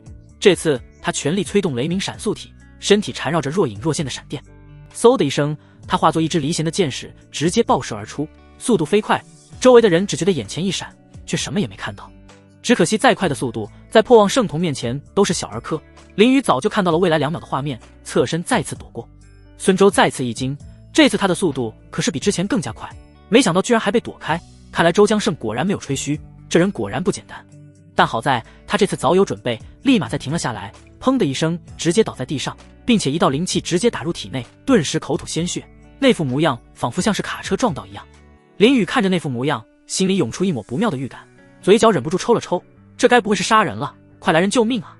孙周声嘶力竭地惨叫起来，边喊边又吐出一口鲜血，仿佛遭受了天大的冤屈。666，在修仙世界还能遇上碰瓷的林雨心里十分无语，不妙的预感应验了，还真是和他想的一样。此时万宝阁边上有2个侍卫看到这一幕，2人乃是一对师徒。弟子侍卫询问：师父，我该不该去管？师父侍卫笑着摇头，只要没有妨碍到万宝阁的事情，我们就不要瞎管，这是一道没有写在纸上的规矩。弟子侍卫点了点头，看来侍卫这一行的规矩，我还得多向师父学习。师父笑了笑，没有说话。救命啊！来人啊！有人要人命了！孙周依旧痛苦大喊，引得周围的群众纷纷过来观看。百姓们都吃惊地看着这一幕，毕竟今天可是万宝盛会的日子，敢在今天闹事，无异于在太岁头上动土啊！你瞎说，明明是你自己摔倒的。刘雪莹惊讶地看着这一幕，没想到有人居然如此不要脸。为了防止大哥哥遭受污蔑，他必须要站出来证明。孙周艰难起身，脸色惨白，语气颤抖道：你放屁，明明是刚才路过的时候，这家伙给了我一拳。他愤怒地举起手指着林雨。众人都将目光放到林雨身上，忽然他们心里猛地一惊，认出了林雨。有个公子立马大喊一声：是或是瘟神。此言一出，百姓们纷纷骚动起来，一个个退后几步，甚至对孙周的话更加信任几分。毕竟这可是连灵邙山都敢拆的狠人。他们开始交头接耳，议论纷纷。就是他，老狠了，据说才刚来苍玄城2天，结果这2天都闹出事情来。我听说他去到哪里的房子就没了。那照这么说，现在他又惹事了。这就是坏名声远扬的结果吗？林宇眉毛一挑，望着周围，但并是很在意。毕竟他没实力再强，也没办法修改别人思想。而且对于别人说的事情，他反倒觉得这是一种徽章。毕竟苍玄城屹立在东荒域这么久，也就只有他破坏了灵邙山，这也算是独一份了。才不呢，明明是那个人主动撞过来的，刚才我看得一清二楚。刘雪莹看到林宇被污蔑，心里十分着急，立马上前喊道。可又有什么人会听一个小丫头大喊大叫呢？毕竟他们只相信自己所相信所看到的。见周围的人不信，刘雪莹心里更急，甚至都快哭了出来。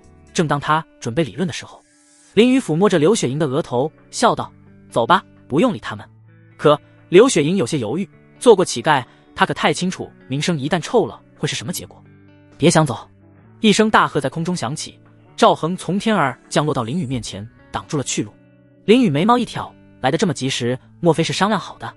又见面了，怎么今日你又要给我送枪吗？林宇忽然咧嘴一笑道。听闻此言，赵恒下意识攥紧拳头，冷冷道：少在这得意忘形，今日你欺负我宗门弟子，该怎么解释？哎，你这人张口就来。林宇只觉得有些好笑，明明是这家伙主动摔倒，还赖我了。说着他还摸了摸刘雪莹的脑袋，接着说道：而且有人可以为我作证，是不是呀？刘雪莹用力点头道：没错没错，刚才那人就是故意来撞大哥哥的，我可是看得一清二楚。你血口喷人，明明是他打的我。孙周坐在一旁痛苦嘶哑地叫着。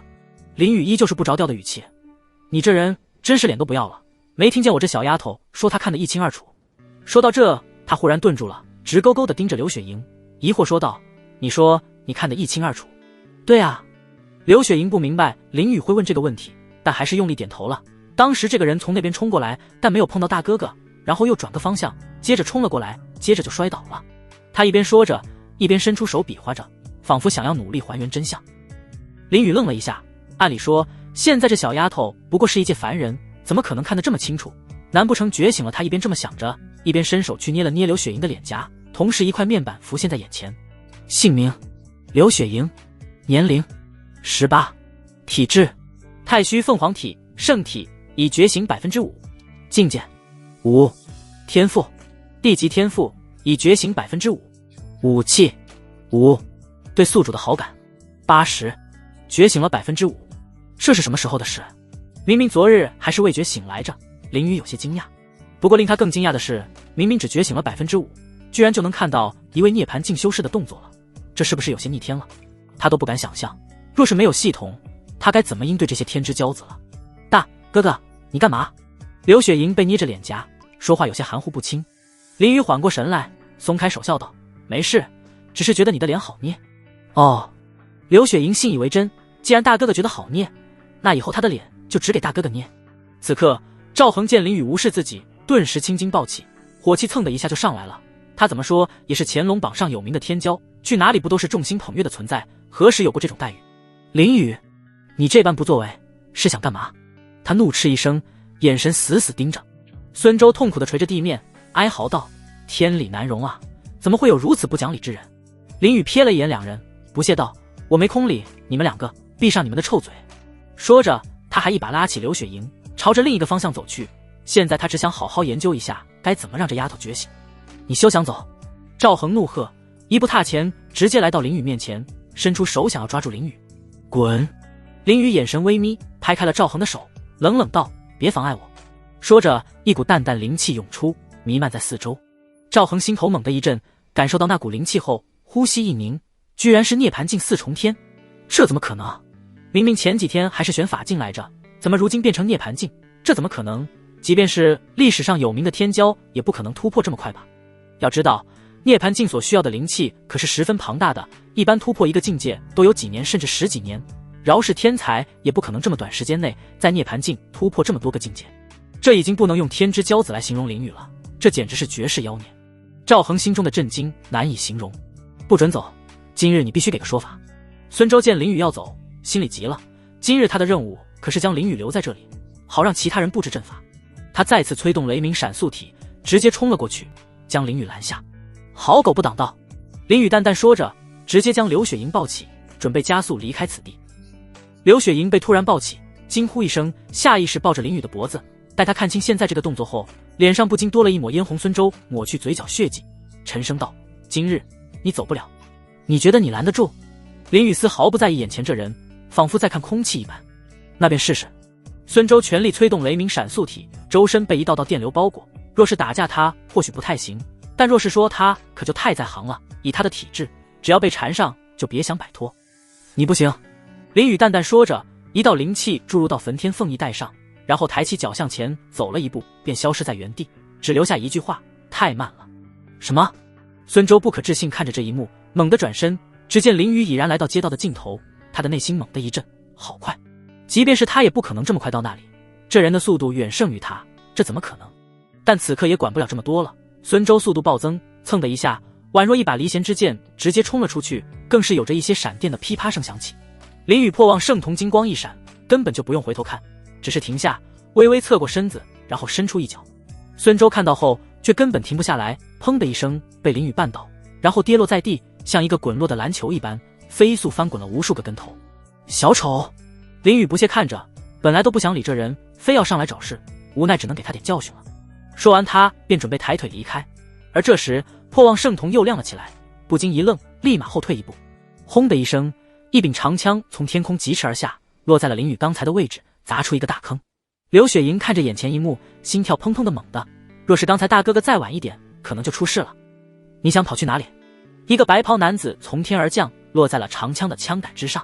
林雨看着眼前男子，挑眉询问道：你是何人？许苍天，玄心宗的大弟子。男子淡淡说道，随后从枪上飘下，缓缓落到林雨面前。今日你欺辱我宗门弟子，莫非还想跑？明明是你们污蔑大哥哥。刘雪莹鼓着腮帮子，气呼呼说道，怎么一点道理都不讲呀？林雨看着刘雪莹，只觉得这丫头单纯的可爱，待日后有时间再和这丫头科普一下，在修仙界里根本就没有道理可讲，只有拳头硬那才是真理。臭女人，闭嘴！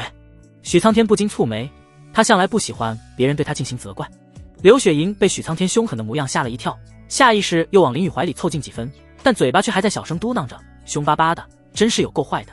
林雨闻言笑了，将刘雪莹抱得更紧，说得不错，像你们这种污蔑人的狗东西，确实坏。许苍天额头爆起一根青筋，但还是按下怒火，尽量平淡道，何来污蔑？我只看到我宗弟子身受重伤，而作为主谋的你却想逃离现场。现在他绝不能让林雨离开此处，只需要再拖一会，法阵就大功告成了。林雨只觉得有些无语，好没气道，你们宗门教的是坑蒙拐骗吗？怎么这么会说瞎话？说完便抬腿离开，根本不想理会这几个玄心宗的人，毕竟碰瓷这东西一旦坐实，他身上这9亿多的灵石根本就不够赔的。休想走！许苍天怒喝一声，左手掐印，灵气猛地涌出，震天手。庞大的灵气顿时凝聚成一只巨手，朝林雨迅猛抓去，气势十分逼人。林雨转身用力挥出一拳，将这巨手一拳打散，冷冷道，告诉你，我的忍耐是有限，如今没动手，只是单纯不想给师尊惹麻烦。说着一块面板浮现在眼前，姓名许苍天，年龄288，体质金刚战虎体王体，境界涅槃境8重天，天赋王级天赋，武器罡风破灭枪。但你已经惹了麻烦，那就应该好好解决。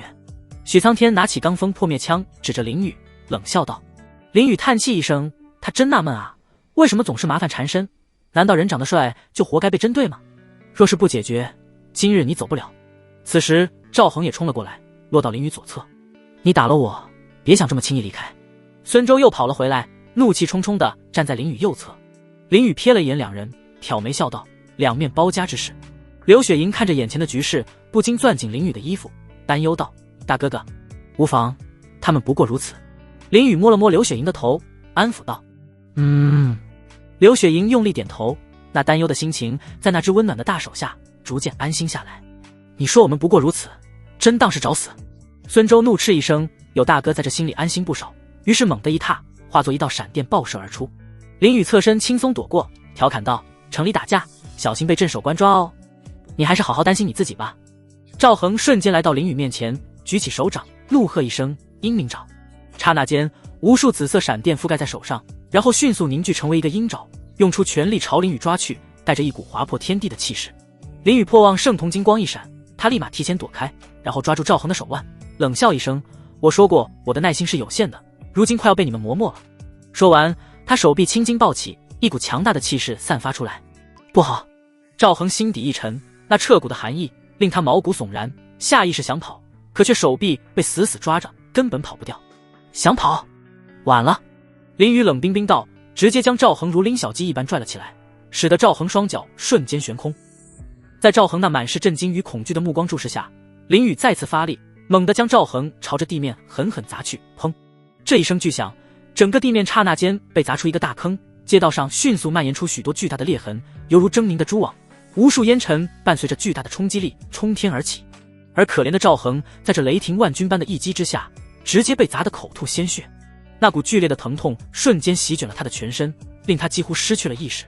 天虎拂晓，许苍天直接闯入烟尘当中，举起长枪对准林宇，用力劈下。那庞大的灵气迅速在枪上凝聚，形成一头猛虎，发出一声响彻天地的虎啸。大哥哥，小心身后！刘雪莹感受到后背恐怖气息，立马回头，焦急大喊。林宇却根本不慌，早已通过破望圣童知晓攻击路线，立马侧身躲开。砰的一声，这强大的一击直接砸在了赵恒背上，顿时令赵恒惨叫一声，再次吐出一口鲜血，彻底失去意识。太慢了，林宇淡淡道，若是再快点，就不会同门相残了。许苍天缓缓起身，仿佛根本不在意赵恒伤势一般，淡笑一声，是啊，太慢了，当然我指的是你。什么意思？林宇不禁蹙眉道。许苍天仿佛得逞一般，笑了几声，若是你刚才快点离开这里，或许计划就失败了。计划？林宇不禁眯起眼睛，怀里的刘雪莹抱得更紧了，心里升起一抹警惕。这时一股大风吹过，将这股庞大的烟尘吹散，此刻只见地面上浮现出一个巨大的法阵，散发着淡淡的光芒，上面的奥妙符文缓缓流转。玄冥传送阵。许苍天立马掐印，开口喝道。顿时整个传送阵散发出耀眼的光芒，将周围的一切全包裹起来。下一瞬间，整个法阵直接消散，刚才被光芒包裹的所有事物也原地消失。刹那间，林宇只觉眼前光影如电般一闪，紧接着一股天旋地转之感袭来。待他回过神时，已然置身于一片荒芜寂寥的森林之中。放眼望去，四周竟是满目疮痍的黑色高山，每一座高山之上都密密麻麻地缠绕着无数条铁链，那些铁链锈迹斑斑，像是岁月刻下的沧桑痕迹。这里是何处？林宇环绕着四周，仔细观察着周边一切。对于这个陌生的地方，他立马将感知提升到最高，以免出现什么意外。这阴森的环境不禁令刘雪莹攥紧了林宇的衣服。周围的一切都十分安静，只能听到细微风刮动树叶的声音，有的残破树木更是一副摇摇欲坠的样子。此处便是你的葬身之所。许苍天深沉的声音从天空上传下来。林宇抬头望去，只见许苍天悬浮在高空之上，不仅如此，此刻更是有着10几个人站在许苍天的身后，其中一个便是昨日挨揍的周江胜。这10几个人每一个都拥有着涅槃境修为，一同释放出来的恐怖气势令周围的空气都开始扭曲了。林宇不禁挑眉，丝毫不慌道，说不准此处反而是你们的葬身之所呢。好大的口气，就凭你！一个高大的男子张口呵斥，他名叫张晨，是许苍天最忠诚的小弟之一，平日里嚣张跋扈惯了，但却看不得别人在他大哥面前嚣张。对，就凭我。林宇淡淡说着，有一说一，你们把我带到这是一个错误的选择，毕竟在城里我还是会收敛一点。说着，他身上的灵气骤然提升，一股强大的气息顷刻间喷涌而出，迅速笼罩着周边一切，甚至隐约有些要盖过那10几个人的气息。这10几个人心里顿时一惊，有些不可置信地看着林宇，纷纷惊讶林宇就仅凭一人就能与他们分庭抗礼。你莫要过于自信，在这里你未必能威风起来。许苍天沉声说道，心里有些心烦意乱，没想到林宇居然强大到这个地步，若是去到别的地方，林宇或许有逃离的机会。不过他们这次准备充分，将林宇带到了苍玄城北方10万里处的万劳山，只要进到这里，拿下林宇几乎是板上钉钉的事情，毕竟这里曾经可是封印过度捷径强者的地方。大哥说的不错，在这里是龙给我盘着，是虎你给我窝着。周江胜附和道，此刻他是最看不惯林宇嚣张的样子。不过说话的同时，他的眼睛却不由自主地看向刘雪莹，眼中流露出贪欲，仿佛100万灵石在和他招手。林宇看着眼前这10几人，只觉得有些好笑，无奈摇摇头，罢了，既然你们这么自信，那我奉陪到底。说完，他将刘雪莹放下，随后用灵气凝聚出一个光罩，将这丫头周围10米处笼罩起来，淡淡道，别出这个罩子。好的，没有大哥哥的允许，雪莹是不会出去的。刘雪莹用力点头，随后一脸担忧道：“那大哥哥也小心一点，不要受伤了。放心，他们几个还伤不了我。”林宇安抚一声，随后缓缓升空，对许苍天10几个人对立站着，然后朝那10几个人招了招手：“来吧，一起上便是了。”狂妄！张晨怒斥一声，用剑指着林宇，不悦道：“就凭你也想一个打我一群，真是不知天高地厚。天有多高，地有多厚，我当然不知道，毕竟我又没有量过。”林宇好没气说道。许苍天看着林宇两手空空，不禁蹙眉：“你该不会以为不用灵气就可以打倒我们吧？”林宇这般作为完全就是将他小瞧了，这让他心里十分不爽。对付你们，用拳头就够了。林宇自信说道，随后爆射而出，宛若一支离弦之箭一般射向这10几个人。还有就是，你们废话可真多，不知道反派死于话多这个道理吗？看着冲过来的林宇，10几个人纷纷警惕起来，做好战斗姿态迎接过去。双方迅速发生激烈的碰撞。此刻，万宝阁内距离万宝盛会开始还剩5分钟。整座万宝盛会的拍卖场散发着一股尊贵气息，令人心生敬畏。拍卖场里面整体呈圆形，整体由无数珍贵的材料建造而成，宛如一座神话中的天宫。拍卖场中央是一座高达数丈的圆形拍卖台，拍卖台由玄金打造，散发着璀璨的光芒。环绕拍卖台四周的是一排排精致的座椅，而边上更是有着5个贵宾包厢，包厢的门由珍稀的紫金木制成，奢侈至极。现在整个拍卖场所已然涌入了无数宗门的弟子，他们都纷纷坐到自己的位置，激动地等待着拍卖会开始。顾星正坐在天元宗的包间里闭目修炼，只是现在眉头皱紧，怎么也无法安下心来。随后他睁开眼，无奈挠挠头道：“怎么修炼时还会想着那个登徒子啊？”说完，他又看向桌子上的沙漏，然后又环顾包间四周，叹气一声：“这家伙都快开始了，怎么还不回来？”这让他有些担心，毕竟明明嘱咐好让他正午之前回来，如今怎么连人影都不见？这家伙不会放他鸽子吧？顾星扶额摇摇头道，心里已然顺从，毕竟不是每个人都喜欢参加拍卖会的，而且以林宇的性格，想必也不会在这里老实坐着。此刻，一个紫袍女子从拍卖台后面走出，她面容姣好，身材风姿绰韵，散发着一股高贵的气息。她名为曲倩倩，是这次万宝盛会主要的拍卖主持人，一切拍卖品由她来介绍。各位，万宝盛会即将开始，还请安静一下。曲倩倩朱唇轻启，轻柔的声音传遍整个场所。众人闻言立马闭上嘴巴，原本吵闹的场所顿时鸦雀无声，安静的掉下一根针都听得到。毕竟若是不规矩，那便是和万宝阁作对，和庞大的势力作对，那后果不堪设想。此时顾星忽然心里一惊，他发现自己身上根本就没有多少灵石，也就说他来这里根本什么都干不了，这让他有些无奈。早知道这样，那还不如直接不来。这时他不得不感叹林宇这家伙聪明，说不定这登徒子早就料到这点，所以才不来的。顾星现在只能祈祷苏寒一快点回来，这样就不用为灵石发愁了。这时顾星的愿望仿佛实现一般，下一刻苏寒一便出现在包间里，只是有着一些伤痕，衣服似乎也因为打斗而损坏了一些。顾星感受到气息后，立马看向苏寒一，惊喜道：“宗主，你总算回。”说到一半，他忽然噎住，回来了这几个字甚至都没出口。看着苏寒一身上的伤痕，心里担忧道：“师尊，你没事吧？”“无妨。”苏寒一只是轻轻摇头，然后看着周围疑惑问道：“林宇他人呢？”“不知道，说不定是去玩了吧。”顾星摊手好没气道。苏寒一闻言沉默了些许时间，随后淡淡道：“行，我知道了。”语气虽然平淡，但心里却不免有些担忧林宇，生怕出了意外。随后便释放出一道灵石，紧接着灵石穿过万宝阁的房顶，来到空中，一股庞大的感知力瞬间覆盖在整座苍玄城。但好一会后，却感知不到林宇的任何气息，这不禁让他心里有些疑惑：不在城里，这怎么可能？既然不在城里，那又会在哪？又或者这期间出现什么问题？苏寒一陷入沉思，如果不能确认林宇的安危，他始终难以放心。此时顾星看着苏寒一的伤势，不禁担心道：“师尊，你这是去干嘛了？为何伤成这样？”城外天渊城带兵攻来，苍玄城主有些难以招架，所以请了5大宗主过去帮忙。苏寒一淡淡说着，然后扶好裙子，缓缓坐到顾星一旁。苍玄城主难以招架，这怎么可能？顾星不可置信道，显然对此事有些震惊。按理说苍玄城可是东荒域第1城，而天渊城则是排名第2，两城交战，怎么说也应该是双方势均力敌，即便苍玄城没有占据上风，但也不应该是招架不住的局势。而且更让他震惊的是，在5大宗主外加苍玄城联合攻击下，天渊城居然还有能力伤害到师尊，这简直太可怕了。这天渊城什么时候这么厉害了？苏寒衣仿佛看出顾星在想什么，淡淡解释道：“这次天渊城有一股神秘的势力帮助，所以城主才不得不求助于我们。什么势力？居然能让天渊城有能力与5大宗主和苍玄城对抗？”顾星十分震惊，仿佛听到了什么了不得的事情。不知道。苏寒衣微微摇头，随后美眸微眯，语气却严肃许多。但他们身上的气息和2年前重伤林雨的气息差不多。2年前，顾星立马开始回忆，他记得不错，当初林雨就是被一群魔修重创后才变为废人的。也就是说，天渊城这次是和魔修合作了。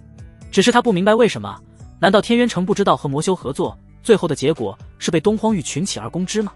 苏寒衣也不禁蹙眉，拳头死死攥紧。若真是这帮畜生，他定要斩杀殆尽，为2年前的事情报仇。魔修躲了这么久，总算有些信息，他不愿放过。那后面怎么样了，师尊？顾星忽然开口道，毕竟魔修出现可不是小事，若是不及时解决，难免会有意外发生。苏寒衣淡淡道，天渊城和那群神秘势力眼见不敌，便匆匆撤退了。虽说现在危机解除了，但他却下定决心，待万宝盛会结束后，定要去天渊城好好调查一番。而就这时，他忽然感知到了林雨的气息，不，与其说感知，不如说是惺惺相惜。他发现自己貌似和林雨有了别样联系，似乎无论离得有多远都能察觉到，就仿佛2人的心被一根丝线连在一起一般。这莫非也和林雨的双修功法有关？苏寒衣不禁想到了关键，但此刻想不了这么多，他倒要看看林雨现在在干嘛。话音刚落，他立马操控灵石朝林雨的方向飞去。为了能加速抵达，他第一次使用存储在体内的混沌器，将混沌器注入到灵石里后，灵石速度得到极大提升，甚至消耗的灵气减少了很多。此刻万劳山，刘雪莹站在防护罩里，水灵灵的大眼睛直直看着天空上的激烈战斗。每次敌人朝林雨发起攻击，他的小心脏都不禁提到嗓子眼了。林雨10几人的猛烈攻势下辗转腾挪，仿佛万花丛中过，片叶不沾身，无论什么攻击都能被破望圣童预判到，然后轻松躲过。林雨躲开张晨的斩击后，一脚将张晨踢飞，调侃道：“若是就这般攻势，还不如回家睡觉，毕竟修炼了也没用。”狂妄！许苍天用出全力刺出一枪，可是却依旧被林雨躲开。看着林雨的得意的笑容，他心里气啊。周江胜躲在人群身后，并未发起攻击，只是时不时偷看刘雪莹，再找机会把这女人夺走。既然你这么喜欢躲，那这招我看你怎么躲。许苍天飞上高空，将罡风破灭枪指着天空，怒斥道：“猛虎震天机！”顿时无数庞大的灵气开始在他身后飞速旋转，最后凝聚成一只巨大的白虎，威风凛凛，已然有一座大厦般高大。10几个人见状，立马将自身灵气注入到白虎体内当中，白虎的气息顿时得到提升，散发出强大的气息，令人不寒而栗。既然如此，那便陪你好好玩玩。林雨见状来了几分兴趣，深吸一口气后道：“拳如龙皇灵式，一击可碎星河，太古龙皇拳，第一式龙皇怒。”他的声音不大，却如龙吟般回荡在天地之间。下一瞬，他的瞳孔骤然化作璀璨的金色龙瞳，威严尊贵的气息如潮水般扩散。他的右臂衣袖寸寸碎裂，露出被金色龙鳞覆盖的手臂，散发一股令人生畏的气息。林雨右拳缓缓抬起，刹那间庞大的金色灵气喷薄而出，令周围空气瞬间扭曲。吼！一道震天龙吟响彻九霄，100丈长的五爪金龙虚影腾空而起，悬浮在林雨背后，龙威浩荡，压得方圆千里的妖兽尽皆匍匐颤抖。许苍天呼吸一凝，龙吟响起时，他的身子竟然因为恐惧而颤抖，这让他不可置信。他都不知道有多久没有这种感觉了，但他很快压下恐惧。若是现在害怕，那么现在死的只会是自己。他怒喝一声，驱散恐惧：“来啊，让我看看你的本事！”刘雪莹只是震惊地看着金色巨龙，瞳孔中的凤凰再次浮现。既然你都这么说了，那我成全你。林雨淡淡道，他右拳缓缓向后一弓，拳锋之上凝聚出一枚古老的龙纹，刹那间周围灵气疯狂汇聚。下一刻，一拳轰出，龙吟震世，拳锋迸发出璀璨光芒，金色的巨龙张牙舞爪，咆哮着冲向许苍天。许苍天看着飞来的呼吸瞬间凝滞，然后紧咬牙关，怒喝一声：“猛虎震天机！”刹那间，白虎升腾起一股强大灵气，然后咆哮一声，接着张开狰狞的大口朝金龙迅速奔去，速度极快，就仿佛一道白色流星。轰的一声巨响，龙虎瞬间碰撞，顷刻间爆发出一股强大的灵气冲击，周围荒凉的树木的倒地了一大片，方圆1000米内顿时引发了剧烈的地震，地面开始出现一条又一条的巨大的裂缝。有几个倒霉的人更是直接被气浪掀飞，已然撞到了高山之上，砸出一个大坑。但没过多久，白虎如同纸糊般破碎，瞬间化作灵气消散于天地之间。璀璨的金龙没了阻碍，勇往直前，并伴随着一道威武霸气的龙吟。不好！许苍天心里一惊，没想到他的白虎竟如此不堪一击。可现在没有那么多时间去震惊了，他立马取出师尊给的天虎门护盾，放在自己身前。天虎门护盾散发出闪耀的光芒，并还有着一声接着一声的虎啸之音。一块刻着猛虎的大门迅速凝聚出现，有着防御一切的姿态。轰的一声，金龙撞在了大门上，再次震出一股灵气冲击，席卷周围一切，令荒凉的环境更加破败不堪。许苍天艰难抵御着，脸色十分不好。金龙强大的攻势令他难以吃消，他的心里已然震惊不已。明明都祭出师尊送的保命法器，居然还是依旧落入下风。刘雪莹直望着金龙，只感觉自己心脏砰砰直跳，体内的血液犹如被火烧开一般，十分炽热，耳边时不时传来一道又一道微弱的凤鸣。林雨淡然看着，仿佛在看一场马戏团演出一般随意，然后轻打一个响指，破。下一刻，金龙散发出无比闪耀的光芒，然后在许苍天震惊的目光中发生了剧烈的爆炸，一道冲天的火光喷涌而出，迅速吞噬了周围一切。那残破的树木花草被焚烧殆尽，天空上云彩更是被火光的冲击直接冲出一个巨大窟窿。很快火光消散，只留下一大团烟雾和残破的环境。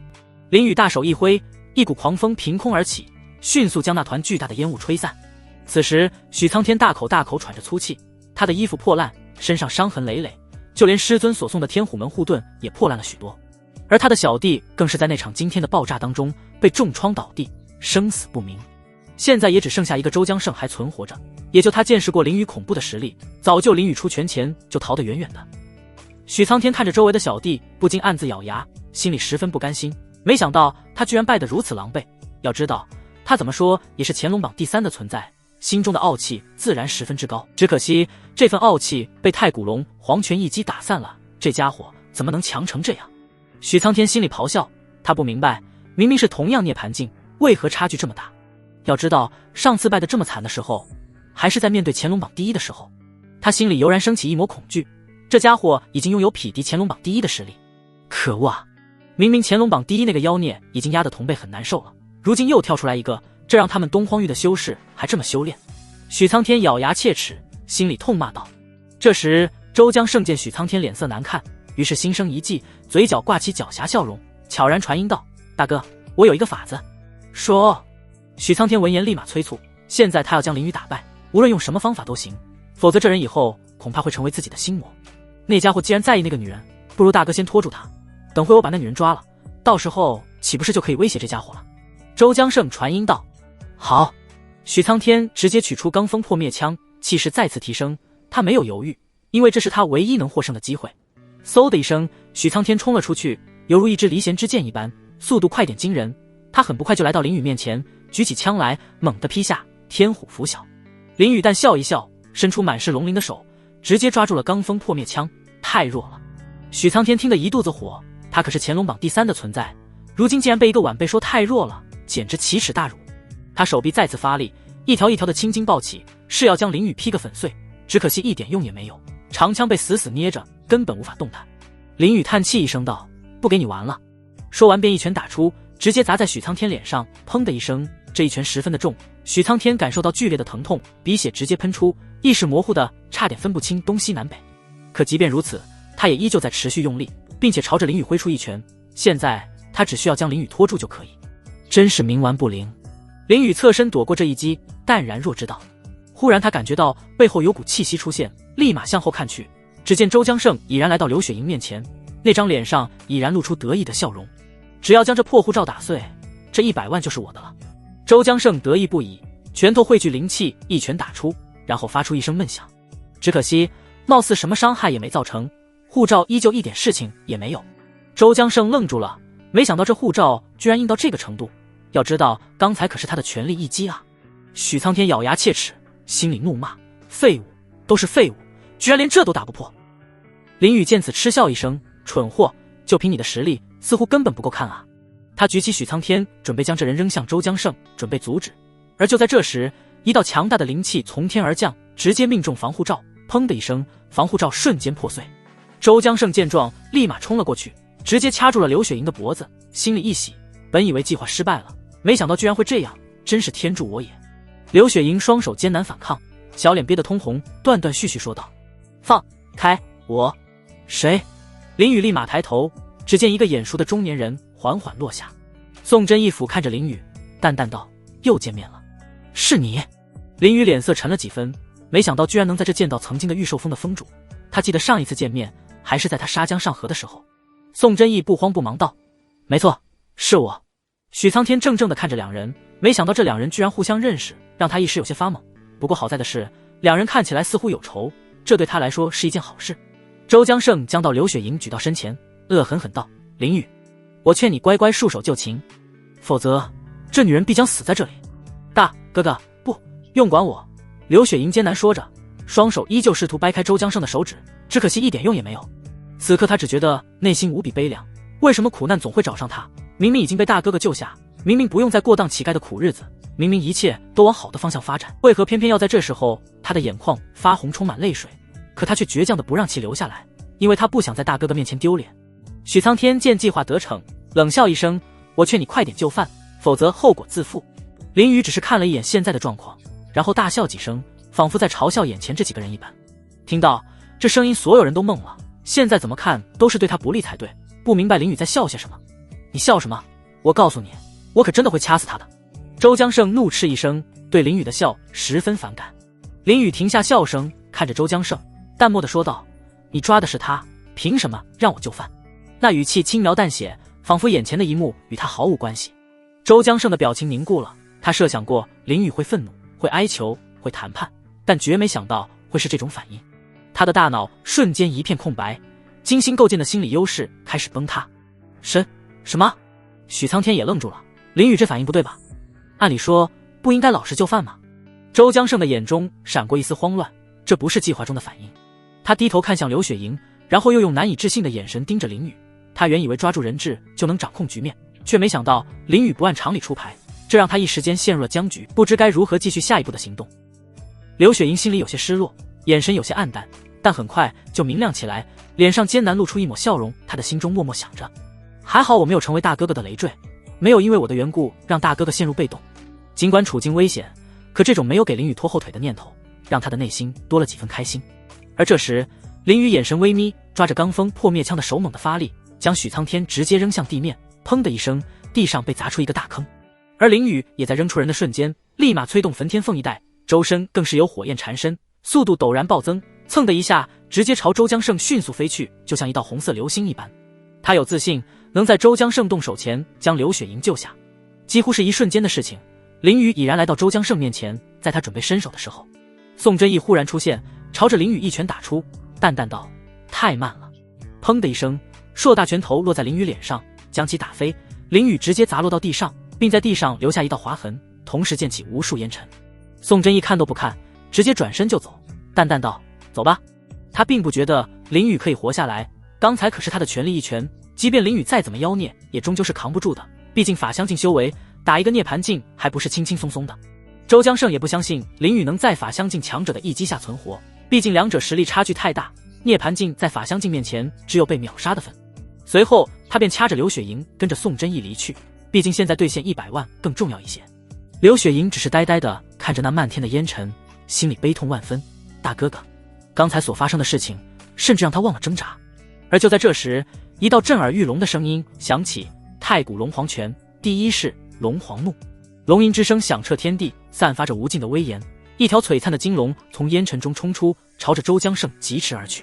周江胜猛地一惊，立马回头，脸上露出不可置信的神色。宋真义眼眸里也闪过一抹惊讶之色，但还是抬手将金龙打碎。周江胜心有余悸，不敢在这多留，因为再多留一会恐怕就死。他敢打赌，若是刚才没有宋真义阻拦，他绝对会死。下一刻，他立马掏出一张传送符，迅速催动。很不快，传送符光芒一闪，他和刘雪莹消失了。宋真义根本不在意周天意，他只想知道怎么回事，为何林雨还活着，这不禁让他皱起眉头。一道狂风吹过，将烟尘吹散。此时只见林雨正悠哉悠哉地活动着身子，好在最近一让将九转玄天佩处于开启中，不然恐怕刚才那一拳他就死了。叮，触发掠夺任务，选择1，对刘雪莹不管不顾，奖励天级阵法天罡剑阵。天罡剑阵，1000道天罡剑气自动锁定入侵者，斩尽杀绝。选择2，将刘雪莹掠夺回来，奖励地级护宗阵法玄黄混沌大阵。玄黄混沌阵注入混沌气，引动地脉玄黄之气，形成绝对护罩，可硬抗9位大帝的攻击。选2。林雨没有一点犹豫，心里已然有了一些喜色。若是将这阵法交给师尊，师尊怕不得高兴坏了，到时候主动一点，怕也不是不可能。你怎么还活着？宋真义冷漠说道。林雨耸耸肩，挑眉道：你猜？不需要。宋真义再次汇聚灵气，准备再给一击，他就不信林雨能一直抗得住。此时一道白色倩影飞速掠过，径直朝宋真义冲去。宋真义深吸一口气，灵气汇聚的越来越多，一股强大的气息瞬间爆发出来，大地也因为这一击而在剧烈颤抖。他深吸一口气，沉声道：九离火天。下一刻，无数团火焰从他身上喷涌而出，并环绕在周身附近。炽热的高温令周围的空间都发生了扭曲，地上的许多枯木开始自燃，升起腾腾浓烟。林雨饶有兴趣看着，根本就不想躲。他今日就要凭借九转玄天佩吃下这一击，让这老东西看一下新时代的震撼。宁！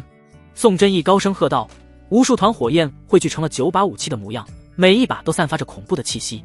去！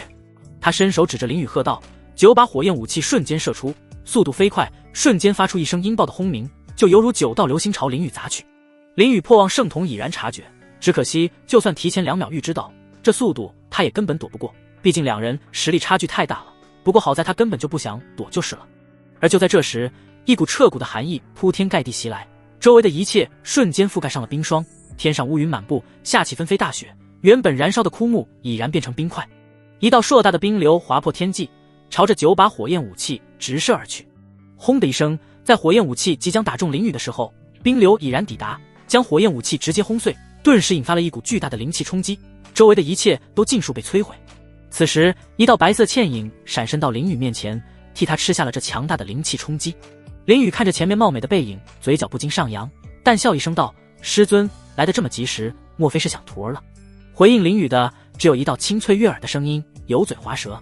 宋真义看着眼前的女子，猛地一惊，心脏瞬间提到嗓子眼了，一股恐惧本能的升起，身子颤抖一下。眼前的人正是他目前最不想见到的天元宗的宗主苏寒一。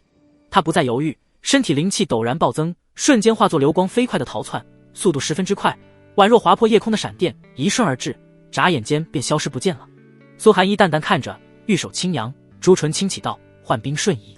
下一刻，一道强大的灵气从掌心射出，划破天际，直接命中宋真义。原本还在逃跑的宋真义瞬间回到了刚才的地方。苏寒一见状，直接投射出一个强大的光罩，将周围笼罩，以防宋真义再次逃跑。他缓缓开口，语气却冷得吓人：之前逃出宗门，如今还想再逃不成？空间系功法。宋真义不可置信看着周围一切，明明刚才他已经逃出百里之远，没想到居然又回到了原地。除了空间系功法，他想不到别的了。更让他震惊的是，在这资源匮乏的东荒域，居然有人能修炼成功法中最难以修炼的空间系功法。这难道就是东荒第一天教的天赋吗？怎么不说话了？莫非给自己曾经不告而别的事情找说辞？苏寒一淡淡的说着，手中凝聚出一把冰剑。怎么办？宋真义此刻脑中已经不知如何是好了。曾经叛出宗门的事情，想必苏寒一必然要找他好好算算账的。只是他无论是现在，又或者是以后，他都不可能是苏寒一的对手。一旦苏寒一动手，他就只有死路一条。苏寒一看着宋真义身上的服装，语气冷了许多。如今你倒也成为了明花宗的长老，做得不错，只可惜叛逃宗门是死罪。说到这，他不禁攥紧拳头。这人叛逃出宗门也就算了，但没想到居然敢加入天元宗的死对头明花宗，简直可恨。说真的，若是加入其他宗门，他倒是可以网开一面，减少罪责，但唯独加入明花宗是罪加一等。以前只是处死的惩罚，现在是死了之后还得剁碎喂狗。宋真义已然被周围寒冷的空气冻得发颤，呼吸已然凝滞，脑袋一片空白。就目前这个处境，他真的想不到该怎么活下去。忽然他立刻感受到了苏寒一身上的气息，微微一愣，再次仔细感受一遍后，他心底里石头已然落下，哈哈大笑一声。林雨挑了挑眉，有些诧异，这家伙死到临头还在笑，是傻了吗？难道他就没感受到师尊这滔天的怒火吗？有一说一，他还是第一次见苏寒一如此生气，即便以前他再这么胡闹，苏寒一都没有今日这般的怒气。宋真义嗤笑一声：苏寒一，你现在不过是一道灵石，何必如此咄咄逼人？莫非你以为仅凭一道灵石就能击败我不成？你可以试试。苏寒一微眯，冷漠地说道。灵石？林雨微愣，然后带着疑惑的心情凑近一闻，随后点了点头，认可道：没有师尊独有香气，是灵石没错了。你……苏寒一瞥了一眼林雨，又好气又好笑，自己这位孽徒是靠这个来区分的。随后他深吸一口气，正色道：别闹了，你先回苍玄城，从这里一直朝南走就是了。毕竟若是让林雨还待在这里，恐怕等会打起来会有误伤。好嘞，林雨欣然点头，正好他现在需要去找一下刘雪莹这丫头。话音刚落，他便取出九霄龙银剑，轻声道：“玉龙。”下一刻，九霄龙银剑飞至上空，散发出耀眼的光芒，最后凝聚出了一条庞大的五爪金龙，威武霸气。林雨纵身一跃，落到龙首之上，然后朝苏寒衣挥挥手，狡黠笑道：“师尊，待找到你真身后，定要好好感谢刚才的救命之恩。”说完，金龙猛地掠出，化作一道金色闪电，划破天际，只留下一道美丽的弧线。苏寒衣看到那狡黠的笑容，已然猜到所谓救命之恩是什么，耳垂微微发红，轻声道：“孽徒。”随后他将目光放在宋真义身上，冷漠道：“好了，现在该和你好好算算账了。”说完，一股寒气爆发出来，周围的温度陡然下降。此刻他的心情也如同温度一样冰冷，今日他定要将这叛徒斩杀，有本事便试试看。宋真义怒喝一声，一团火焰爆发出来，用来抵御彻骨的寒气。林雨坐在金龙之上，翱翔于云层之间，此刻陷入了沉思。周江胜那个家伙究竟会跑去哪里？只有搞明白这个问题，他才能夺回刘雪莹，方能完成系统任务。玄心宗、苍玄城，又或者是其他地方，林雨不禁思索。因为周江胜使用了传送符，所以究竟去哪里了，他也摸不着头脑。忽然林雨想起了刚才事情的一些细节，他发现周江胜这家伙视线始终都没有放在他的身上，而是一直放在刘雪莹身上。也就是说，这家伙从一开始的目的就是刘雪莹。林雨想到这，眼神不禁微眯。为什么要抓刘雪莹？这个问题的答案他心里已经有数了，脑海里浮现出一幕画面。万宝阁的公告：凡是发现瞳孔中有凤凰印记者，赏100万上品灵石。轰的一声，金龙再次加速，一道音爆轰鸣，响彻云霄，速度飞快，一个呼吸间便穿过千山万水，只在天空上留下一道转瞬即逝的弧线。此刻，苍玄城内，周江胜掐着刘雪莹的脖子，大口大口喘着粗气。刚才的传送符消耗了他太多灵气，令他疲惫不已。刘雪莹依旧在努力挣扎，只可惜毫无用处，甚至还被用上了禁言术，一个也说不出来。周江胜冷笑一声：“别挣扎了，等会就把你卖了。”刘雪莹听闻此言，挣扎得更加用力了。她不想被卖，她听说被卖了的人只能当奴隶，甚至连乞丐都不如。她不想过这种生活，她只想和大哥哥在一起生活。难道就连这个愿望都不能实现吗？既然如此，那为何老天要在她最艰难的时候遇到这个好心的大哥哥？这是先给希望再给绝望吗？一想到以后不能见到大哥哥，刘雪莹心里一阵委屈，眼眶通红，泪水逐渐流出，顺着脸颊滑下。周江胜冷漠看着刘雪莹，冷笑一声：“臭乞丐，哭什么哭？”说完他便瞬间跃起，然后朝着万宝阁飞速前进。现在必须快点拿到100万灵石离开，不然被林雨带住那就惨了。他以惊人的速度疾驰，很快便来到万宝阁楼前。正当要进入的时候，一个侍卫上前拦截：“万宝盛会已然开始，还请莫要靠近，否则后果自负。”我找到了万宝阁需要的东西。周江胜语气有些着急：“还请放我过去。”何物？侍卫疑惑询问道。周江胜沉声说道：“瞳孔中有凤凰印记的人。”侍卫眼神微眯，严肃道：“可真？”“当然。”周江胜笃定一般点头。“跟我来。”侍卫一脸正色说道，然后朝万宝阁门后飞去，并提醒道：“若是欺骗万宝阁，便是死。”周江胜心里一惊，有些害怕，怕这乞丐不是万宝阁需要的人，但此刻已然管不了这么多了，只能硬着头皮上了。很快便来到了万宝阁后门，侍卫拱手道：“我进去通报一声。”说完便走入万宝阁内。很快，大门再次被打开，一个艳丽的女子走了出来，冷漠地看着：“人给我。”周江胜被这女人的气场镇住了，下意识将刘雪莹给了过去。女子接过刘雪莹，然后一道灵气注入刘雪莹体内，在感应许久后，女子柳眉一抬，脸色顿时一喜，回头朝着楼阁内惊喜喊道：“大小姐找到了。”帝江雪坐在主位上，微微侧过头，平静道：“叶青莲说过多少次了，遇到事情莫要过于激动。”周江胜透过一点缝隙看到了里面的帝江雪，呼吸不禁一凝，这女人简直好看到了一种无法用语言描述的地步，心里不禁感叹，若是能让她娶上这么漂亮的女子，即便散尽修为也可以。但她立马缓过神来，打消了这个念头，不再观看。这种女人可不是她这种货色能惹得起的。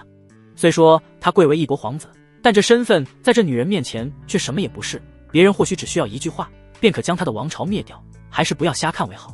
叶青莲收敛几分惊喜之色，朝帝江雪躬身道：“大小姐说的是。”帝江雪收回目光，淡淡道：“让她走。”是。叶青莲正色道，然后看向周江胜，扔出一个储物袋：“拿好便离开吧。”周江胜立马接过储物袋，点了点头，准备离开，毕竟待在这里憋得慌，生怕出错。而就在这时，他忽然心生一计，一脸正色拱手道：“对了，这女娃和林雨有着莫大关系，你们小心那疯子抢回去。”听闻此言，帝江雪脑海里浮现出那日见到林雨的画面，随后淡淡道：“他不怕死，便可以来试试。”语气平静，却透露着彻骨的寒意，令人不寒而栗。帝江雪说完，叶青莲便将门砰的一声关上，周江胜则露出狡黠的笑容，随后迅速飞走。万宝阁内，一群仆人将帝江雪面前的桌子撤走，然后抬上一个璀璨的平台。叶青莲直接将刘雪莹放到平台上，然后用灵气进行压制。刘雪莹想挣扎，可却怎么也动不了，仿佛山上压着一座高山一般，先觉醒太虚凤凰体，然后再进行抽取血脉。帝江雪淡淡的说着令人惊悚的话，要知道，拥有体质的人一旦被抽取血脉，那可不是成为废人，而是直接死亡。叶青莲恭敬点头，然后取出一颗红色珠子，珠子光芒璀璨，晶莹剔透，仔细看还能看到里面有一龙一凤。叶青莲没有任何犹豫，直接将珠子放到刘雪莹胸口，珠子逐渐没入体内。忽然刘雪莹感受到一股剧烈的疼痛传遍全身，每个一细胞都仿佛被火焰灼烧一般，无比炽热痛苦。更可悲的是，她被施加了禁言术，现在即便痛苦惨叫也做不到。她的瞳孔浮现出凤凰印，这次闪烁着无比耀眼的光芒，脸上更是逐渐被一条又一条的红色纹路缠绕。这时，一个火焰凤凰浮现在刘雪莹面前，凤凰俯下翅膀，将刘雪莹整个身躯包裹住。此时苍玄城城门处，周江胜飞速朝城门掠出，只要离开这里，他就能躲起来，不被林雨所发现了。忽然他耳朵听到了一个百姓的惊讶言语：“快看，天空中是不是有一条金色巨龙？”金色巨龙。周江胜忽然一愣，然后很快就回忆起了万崂山所发生的一切，心里猛地一惊，是林雨。他清楚记得林雨当时可是一拳就轰出一条金色巨龙，来得这么快。周江胜心里也是十分震惊，毕竟万崂山可是离这里有10万里之远，一个涅槃境若是不借助传送符，想要回到苍玄城至少也得半个时辰。可如今林雨却比他计划中来的还要快，现在恐怕连10分钟都没有吧。但此刻他也想不了那么多，立马按耐住心里的震惊，全力提升速度，噌的一下就朝城外冲去。天空上的金龙咆哮一声，响彻云霄，传遍整座苍玄城内，通身散发着威严气息，令城内百姓身子下意识一颤。林雨站在龙首之上，衣服随风飘动，静静俯瞰着下面的一切，随后淡淡道：“还想跑？”说完，焚天凤翼带散发出淡淡的光芒，下一刻他便直接从龙首跃下，然后径直朝周江胜冲过去，就犹如一支离弦之箭一般，速度快到飞起。他的周身还散发着炽热的火焰，温度高的令周围空气都扭曲了。周江胜只是听到嗖的一声，回头瞥了一眼，瞳孔猛地一缩，只见林雨已然来到他的身后了。林雨没有一丝感情，狠狠地一脚踢在周江胜背上，砰的一声，周江胜就像一枚炮弹，直接砸在了城墙之上。好在城墙坚硬，并没有受到什么伤害，只是留下几道裂痕。周江胜感受到了一股剧烈疼痛，然后从城墙上滑落到地面上。林雨抬起其手，天空上的金龙顿时消散，变回了9霄龙银剑，随后便化作一道流光射出，最后稳稳地落到林雨手上。铮的一声，林雨握紧9霄龙银剑，然后指着周江胜冷冷道：“人呢？”声音彻骨的寒冷，让人听了不寒而栗，就仿佛说话的人是一座冰山。周江胜脸色苍白，咬牙切齿道：“我凭什么告诉你？”林雨冷哼一声，将混沌气注入到剑中，然后将剑对准周江胜的左肩膀，猛地向上一挥，剑刃划过了整个肩膀。啪嗒一声，周江胜的整条左臂落到了地上，一股猩红的血液瞬间喷出，染红了周围的地面。啊！周江胜痛苦大声惨叫，一股钻心的疼痛传遍全身，整个五官都皱在一起了。很快，他就忍着疼痛，将一枚治疗丹药从储物戒取出，然后一口吞下，浓郁到丹气迅速治愈全身痛苦，血液也不再流出。但有一点却让周江胜十分震惊，那就是他的左臂竟然没有再生，这怎么可能？要知道，他刚才吃的可是极其珍贵的6品丹药凌轩玉气丹，这丹明明只要人不死就可以断臂重生，为何如今却是这种情况？忽然他感受到一股虚无缥缈的气息附在手上，那股气势正在一点一点蚕食丹气，令其无法再生，而且这股气息让他发自内心的恐惧。周围的百姓们都纷纷不可置信地看着这一幕，都下意识咽了一下口水。他们有些害怕想跑，但却又按耐不住好奇心，只能留下来观看，有几个更是直接小声议论起来：“是他，那个少年不就是最近人见人怕的霍世温神吗？听说他最近每一天都在闹事，简直不把城内律法放在眼里，这简直太猖狂了，为何没有人去管一下？”林雨根本不理会议论声，只是冷冷看着周江胜，那眼神仿佛能用杀人一般。周江胜死死咬着牙，艰难道：“你就算再怎么看我，我也不会告诉你那女人在哪的。林宇淡淡道，在万宝阁，没错吧？你怎么知道的？周江胜心里一惊，但很快就冷笑起来，你知道了又如何？如今人已经在万宝阁中，你又能怎么样？难不成你敢和万宝阁作对？万宝阁那可是苍兰大陆上威名赫赫的顶尖势力之一，在这片强者为尊的大陆，它就如同高悬天际的巍峨巨峰，令人望而生畏。他无论如何也不相信林宇竟有胆子去招惹这样的庞然大物。要知道，在这大陆之上，但凡有人敢与万宝阁为敌，哪怕你是站在巅峰的圣王境强者，最终也唯有死路一条，绝无侥幸可言。林宇脸色没有任何变化，淡淡说道，万宝阁又如何？他敢抢我东西，那就是死路一条。那平静的表情仿佛在说一件无关痛痒的事情一般。周江胜懵了，他没想到林宇居然自大到这种地步，敢公然叫嚣万宝阁。至于你，已经没有任何价值可言。林宇嗤笑一声，然后一剑封喉，唰的一声，周江眠的头颅滚落到地上，死之前眼睛还瞪得老大，仿佛没有从震惊中缓过来。叮，宿主成功掠夺周江胜的生命，奖励一张圣阶符咒，乾坤挪移符。乾坤挪移符激活后画出金色巨手撕裂虚空，承载使用者传送到一域之中的任意位置。林宇转身淡淡看着万宝阁的位置，随后将自身状态全部提升至最高，接着骤然飞向万宝阁，就犹如一道流星一般，在天空上留下一道弧线。同时他身上散发的灵气已然影响到周围的天气，顿时乌云密布，覆盖了整座苍玄城。没过多久，雷声滚滚，瞬间下起了倾盆大雨。此时万宝阁内，顾星看着眉头紧皱已然闭上美眸的苏寒一，询问道，师尊，怎么样，有找到林宇了没有？苏寒一沉声道，找到了，他现在应该在回来的路上。那就好。顾星松了一口气，然后看着拍卖台疑惑道，师尊，那这个拍卖会该拍什么？你看着拍。苏寒一淡淡道，现在他正全身心操控着灵石与宋真义激烈打斗，根本无心关注外界的任何事情。这倒是让顾星有些犯难了，毕竟他根本不知道该拍什么，感觉什么都用得上，但又怕买了一件无用之物。站在拍卖台上的曲倩倩身子微微挪开一步，几个侍女捧着一个精致的皇冠上来。曲倩倩微微一笑道，诸位，现在是第10件拍卖品，天域圣王之冠。曲倩倩用灵气将天域圣王之冠轻轻托到空中，微笑解释道，此乃天域圣王生前所佩戴的皇冠，虽已大不如前，但也是一件极其强大的上品皇器，拥有着无可匹敌的防御能力，可挡圣人境的全力一击。而且据说这顶皇冠里还藏着天域圣王的传承。此言一出，拍卖会上的所有人纷纷惊呼，一个个都是目瞪口呆看着天域圣王之冠，这可是能抵御圣人境的全力一击保命之物啊！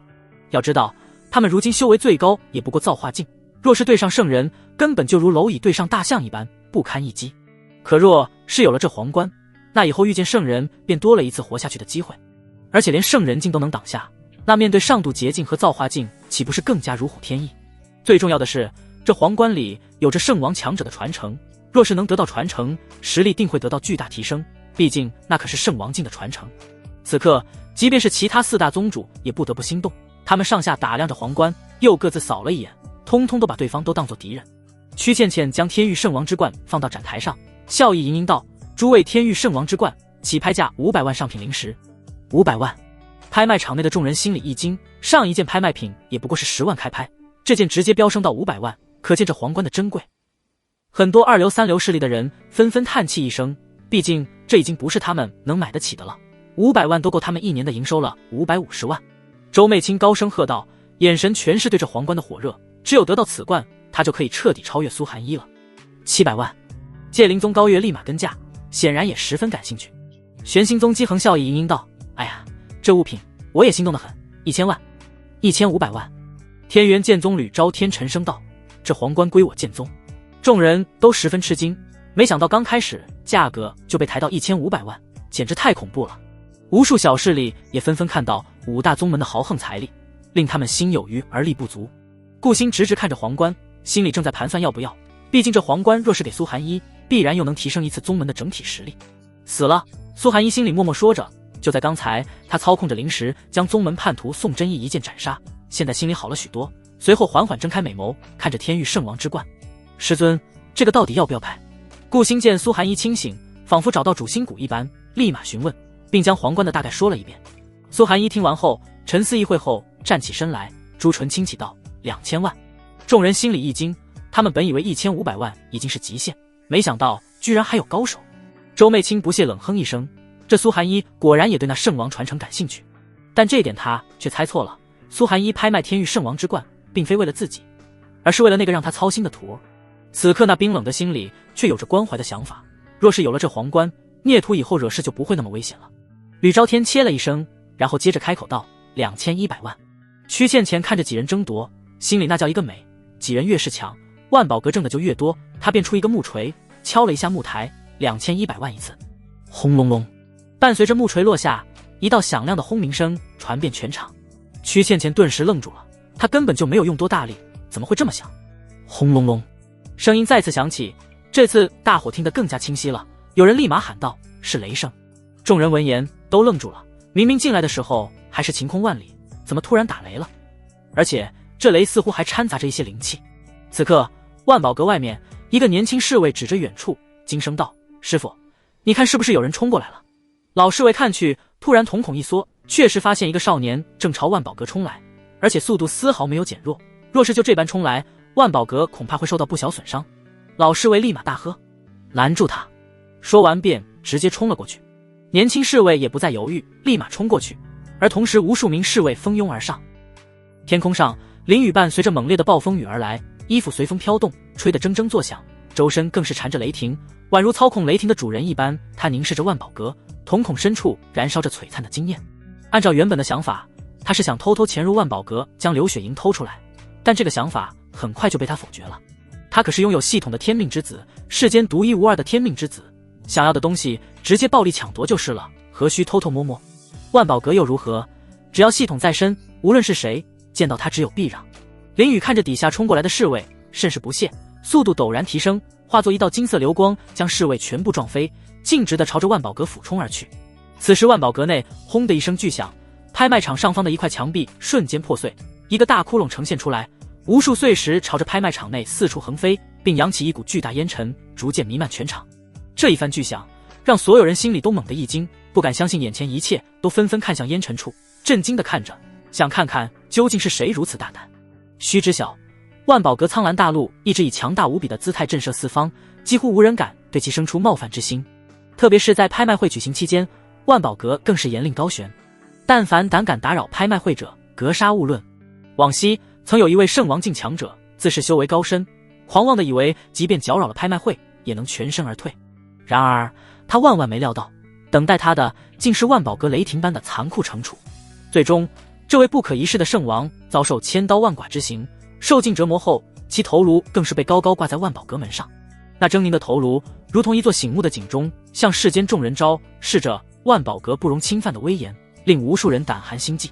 屈倩倩缓过神来，脸色阴沉不少，喝声道：“是哪个胆大妄为着，竟敢打搅万宝盛会？”一股狂风吹过，烟尘尽散，众人定眼望去，只见一位少年威风凛凛地站在碎石之上。林雨神色平静，抬手拍了拍身上灰尘，而后目光淡淡地落在屈倩倩身上。天元宗，林雨，你在做什么？顾星猛地大声喊道，眼睛瞪得滚圆，满脸的震惊与不可置信，直勾勾地盯着林雨。在他看来，林雨此刻的行为分明就是公然与万宝阁为敌啊！苏寒一怔怔地凝视着林雨，即便他向来心静如冰，此刻内心也似被投入巨石，掀起了惊涛骇浪。毕竟天元宗在万宝阁这座巨擘面前，渺小的就如同一只微不足道的蚂蚁，毫无反抗之力。林雨这般行事，难道不是要将天元宗拖入万劫不复的深渊吗？刹那间，整个拍卖会内彻底炸开了锅，所有人都像是看到了世间最不可思议之事，目光齐刷刷地聚焦在林雨身上，随即纷纷交头接耳，议论声此起彼伏。我的老天爷啊，他怎么就有这般胆子，居然敢公然挑衅万宝阁？这是嫌自己命太长了吗？这哪里是胆子大就能形容的，简直就是不要命了。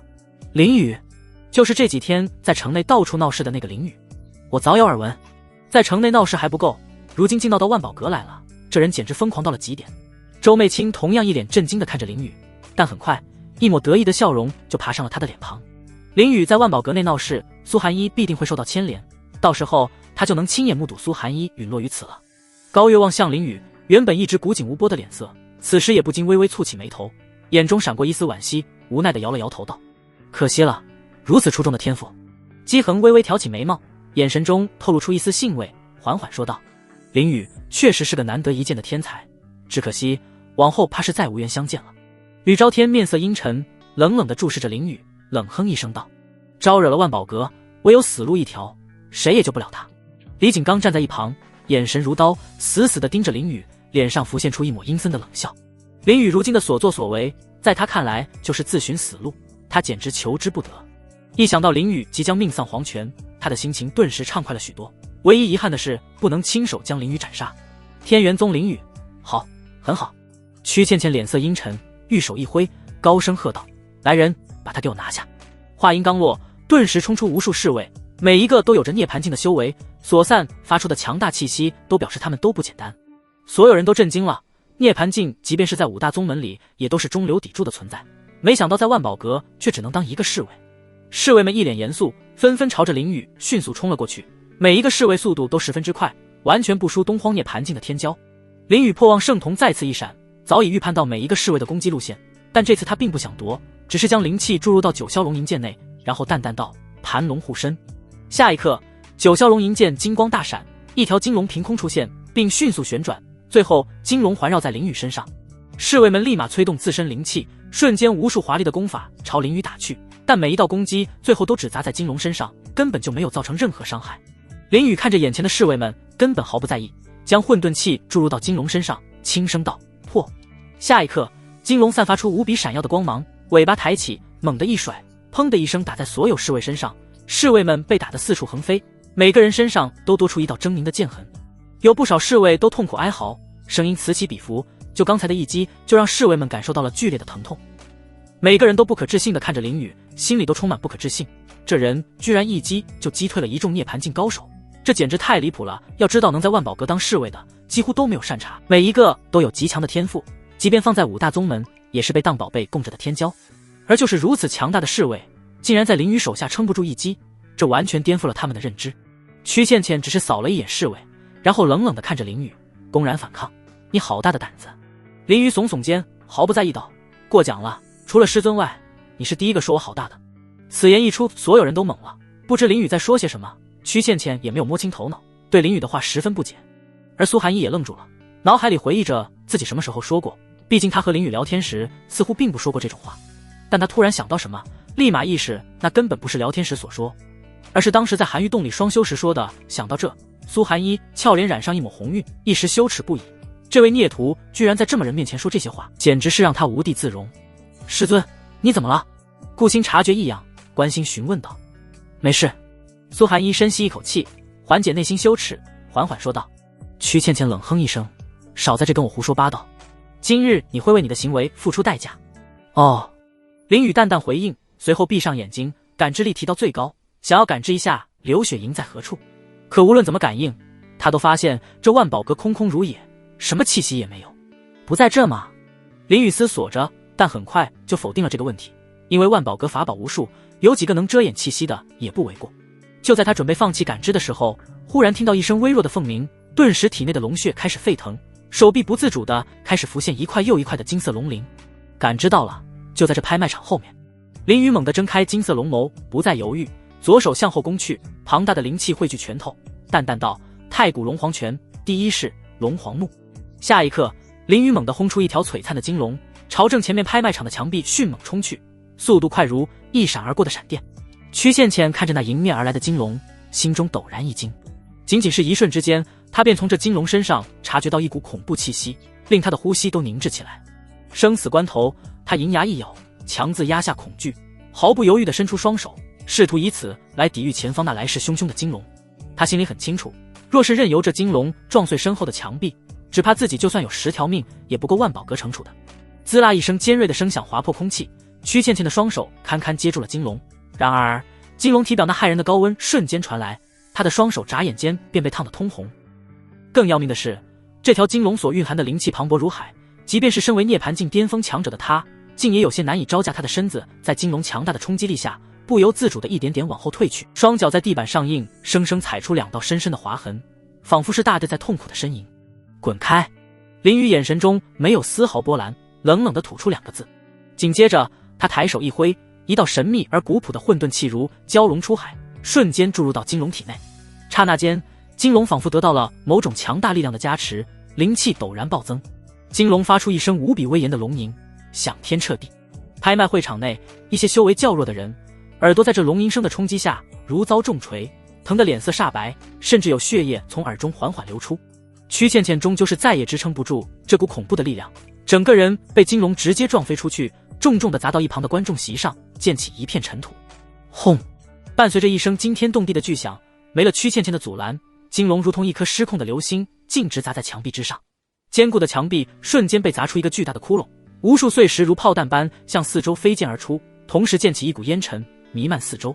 整个拍卖会场都剧烈震动起来，仿佛遭遇了一场可怕的地震，人们的惊呼声此起彼伏。出手了！居然真的对万宝阁出手了！他是疯了吧？挑战万宝阁，他只有死路一条。与万宝阁为敌，无异于与全整片苍蓝大陆为敌。苏寒衣此刻一片空白，眼前的一幕令他平静几百年的心情再也无法淡定。以前林雨所犯的事情，他都能出面护着一下，可这次事情惹到万宝阁头上，即便他也没有任何办法。毕竟他这个天元宗的宗主，在万宝阁面前什么也不是。不错，你还真敢来！烟尘里传出一道清脆悦耳的声音，语气十分平淡，让人听不出任何感情。所有人都猛地一惊，立马都看向烟尘处，目光灼灼地看着，想看看究竟是什么人。林雨眼神微眯，这个声音他之前听过，是那个拥有太初净尸体的少女帝江雪。一股微风吹过，将拍卖台上的烟尘全部吹散，两道倩影显露而出，他们就是帝江雪和叶青莲。众人呼吸为之凝滞，都怔怔地看着台上的帝江雪，纷纷都有所震惊，因为他们能从这女人身上感受到无比尊贵的气息，这种气息令他们仿佛看到一位帝王一般，都忍不住想下跪臣服。曲倩倩看到帝江雪后，心中恐惧万的立马下跪，声音颤抖，拜见大小姐，属下无能，让狂徒打扰了大小姐的兴致。帝江雪看都不看一眼，只是淡淡道：等事情结束便领罚。曲倩倩闻言腿一软，差点整个人都扑到地板上。是大小姐。林雨平静看着，然后有了些许兴趣，询问道：他叫你大小姐，莫非你是某位大人物？帝江雪依旧平静道：大人物称不上，只是万宝阁阁主之女而已。此言一出，所有人都震惊住了。万宝阁阁主的女儿，要知道这可是万宝阁唯一继承人，拥有着阁主无上的宠爱，即便是圣王面对这万宝阁之女，说话也得恭恭敬敬的。顾星更是后退一步，直接瘫坐在椅子上，下意识咽了一抹口水，颤抖道：完了。苏寒衣内心也是掀起惊涛骇浪，不由得升起一股无力感，惹了万宝阁之女，那么无论是谁都将被彻底清算，甚至是连根拔起。想到这，他的脸色不由得阴沉下来，看不出是对毁灭的绝望，还是对林雨所作所为而愤怒。周媚清得意一笑，心里畅快无比，和他斗了几百年的天元宗，如今总算要陨落了。林雨，苏寒衣冰冷的声音响起，一股寒气逐渐散发出来，令周围的一切都凝聚出了冰霜。他缓缓朝林雨走去，身上散发的气息令人不寒而栗，每走一步，玉足底下都会升起一朵冰莲。帝江雪瞥了一眼苏寒衣，淡淡道：若是你能杀了这狂妄之徒，我便不追究天元宗的责任了。此言一出，周媚清不禁有些失落，心里愤恨道：可恶，居然让天元宗逃过一劫。不过能看到师徒相残的事情，他还是可以接受的。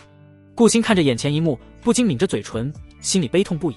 他不想看到师尊杀害林雨，虽说林雨整天惹他生气，可若是让这登徒子死了，他不能接受。不知何时这家伙已经在他的心中占据了一席之地。林雨不能死。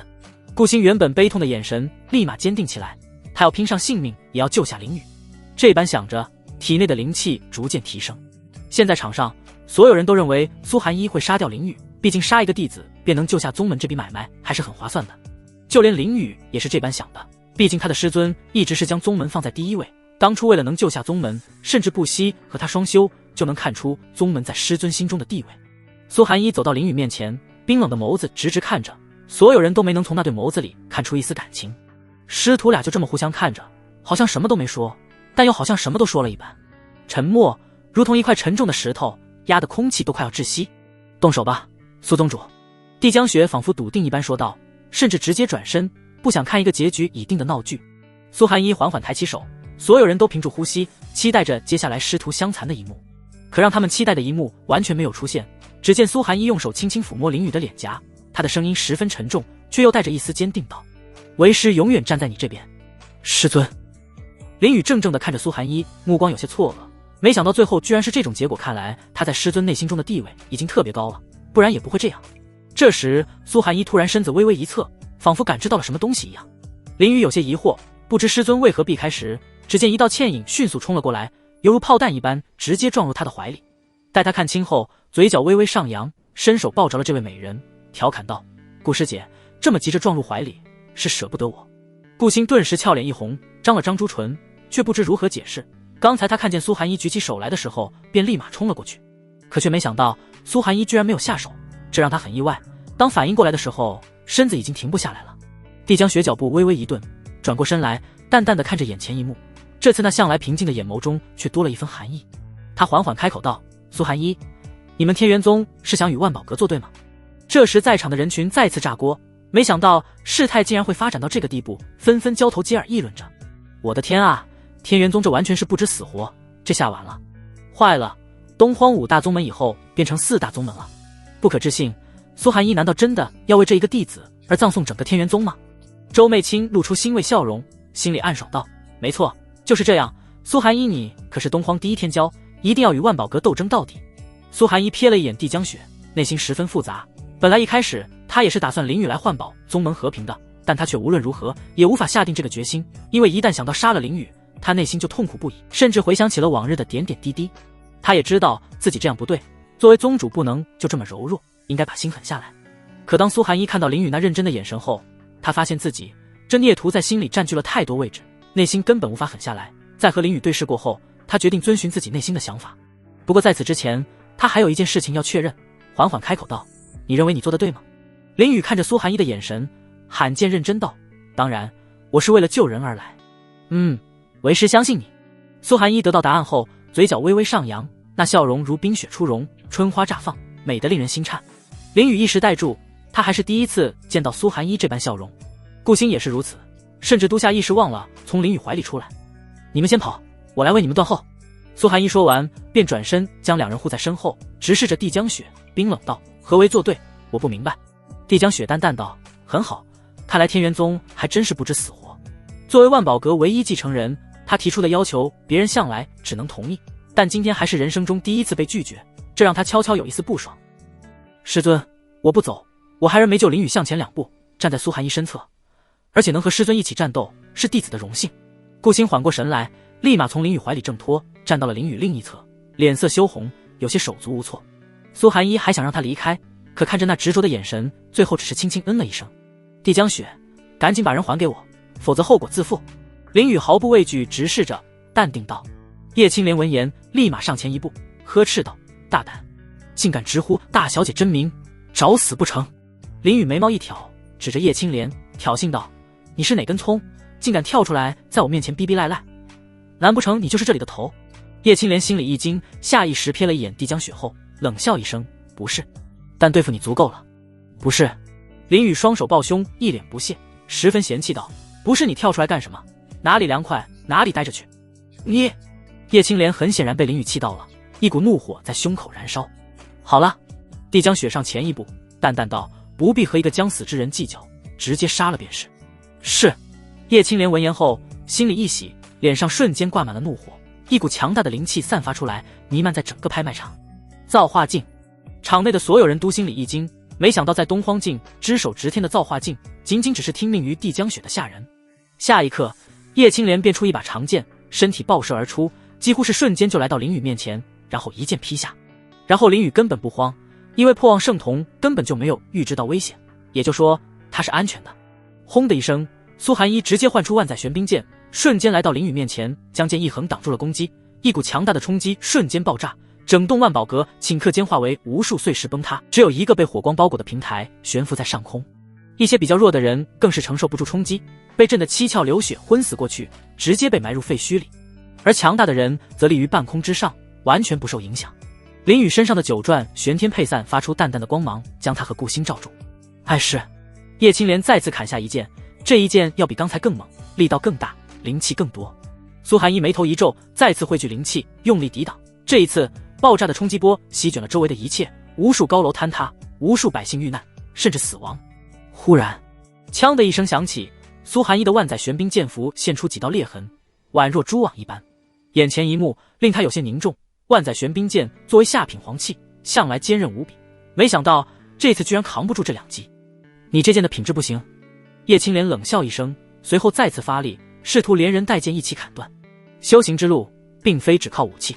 苏寒一冰冷反驳，随后猛地抬起一脚，狠狠地踢在叶青莲下巴上。嗖的一声，叶青莲飞朝天空迅速飞去，速度犹如一枚流星一般。帝江雪看着眼前一幕，十分淡定道：“做得不错，只可惜还不够。”叶青莲立马稳住身形，目光盯着苏寒一，不敢相信苏寒一竟有此实力。明明根据情报来看，这苏寒一不过刚踏入造化境1个月的时间，没想到居然就能在与他这种老牌造化境第一次交手下不落下风。本以为东荒第一天交这个头衔，不过是东荒这片荒凉之地自己人的自吹罢了，毕竟东荒的修士向来天赋不高。不过如今或许得重新审视一下东荒了。林雨了一眼叶青莲，一块面板浮现出来，姓名叶青莲，年龄1054，体质莲心黄体，境界造化境7重天，天赋黄级天赋，武器天心福莲剑，中品圣器。哼，一般般，不如师尊一根，也就武器好点。林雨看着面板心里嗤笑，随后又看着空中被火光包裹的平台，不禁眼神微眯。他能从那个平台上感受到微弱的凤鸣，想必那个就是刘雪莹的所在之处。这时帝江雪缓缓升空，挡在了平台前面，淡淡道：“叶青莲，什么时候你居然如此羸弱了？”叶青莲闻言心里一惊，连忙拱手道：“属下知错，现在就立马拿下这对狂徒。”说完，他立马摆好身形，将大量灵气注入到天心福莲剑上。下一刻，一股庞大的青色灵气喷涌而出，一股无形的威压令周围的一切都被压倒在地，树木折断，房屋崩塌。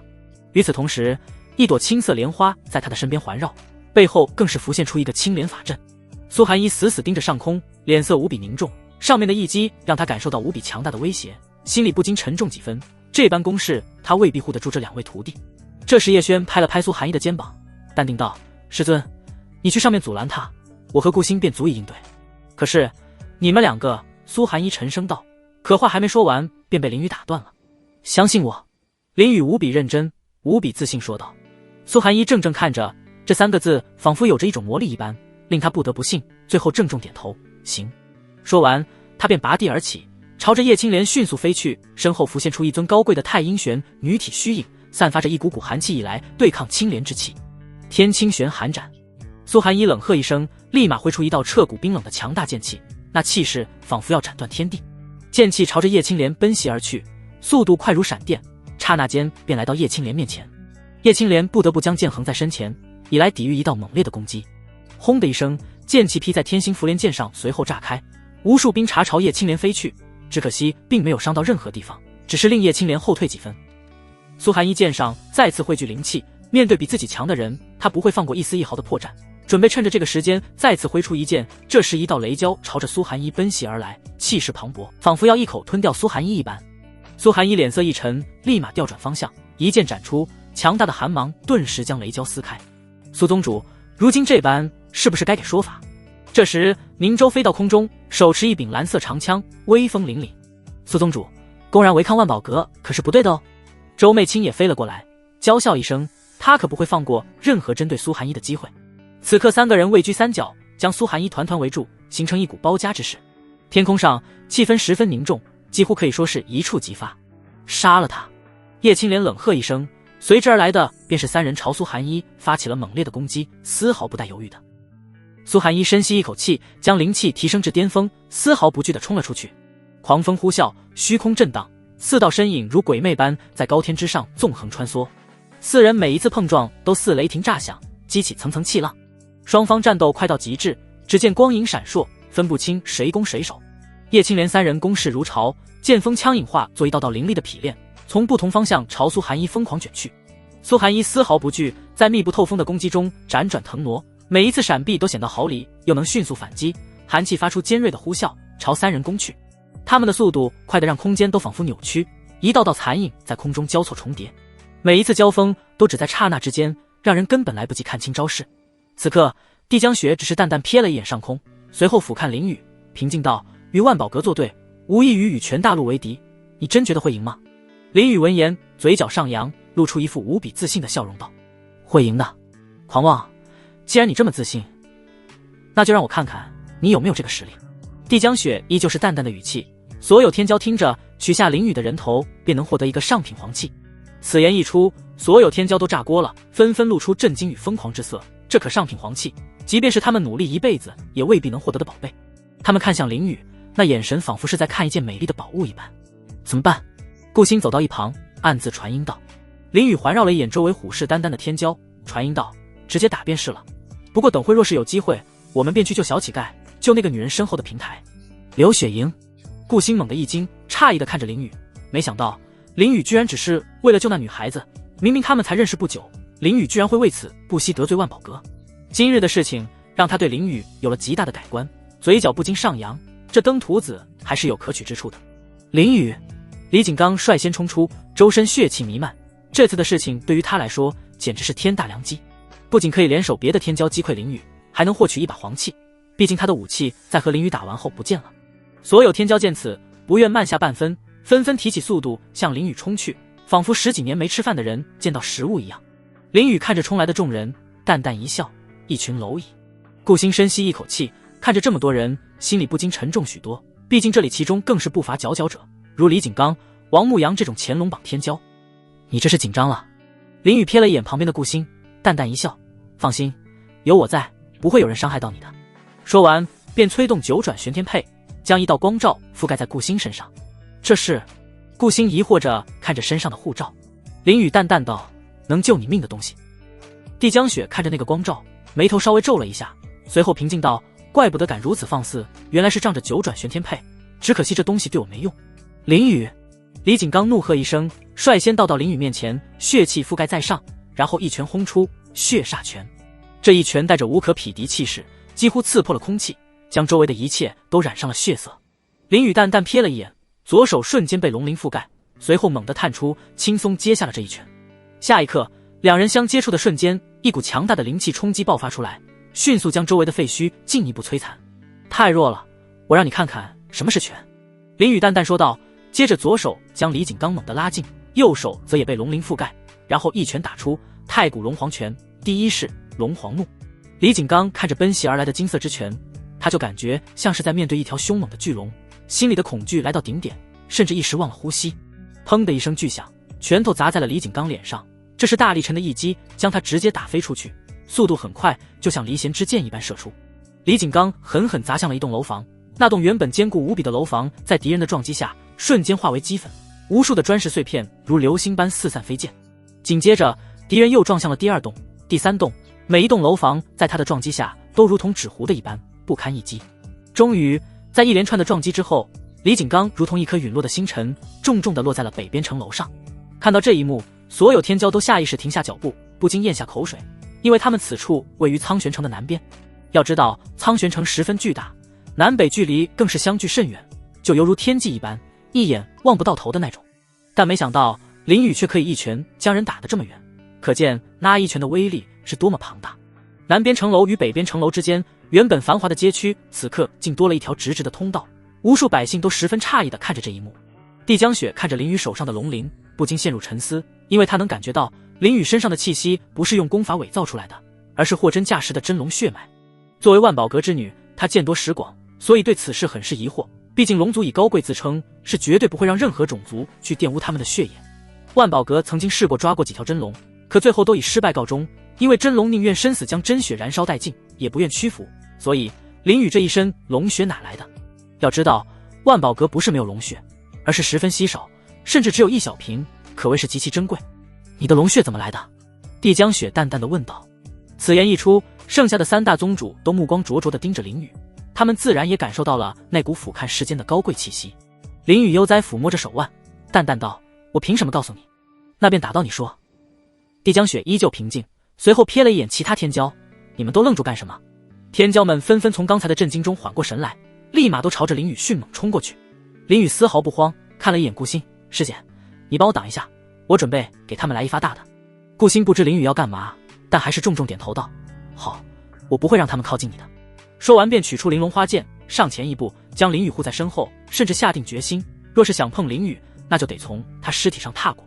林雨立马做好准备使用的功法的姿势，忽然破望圣瞳一闪，他立马将头轻轻一歪，随后一道蓝色且散发着寒气的东西从耳旁掠过，径直插在地上。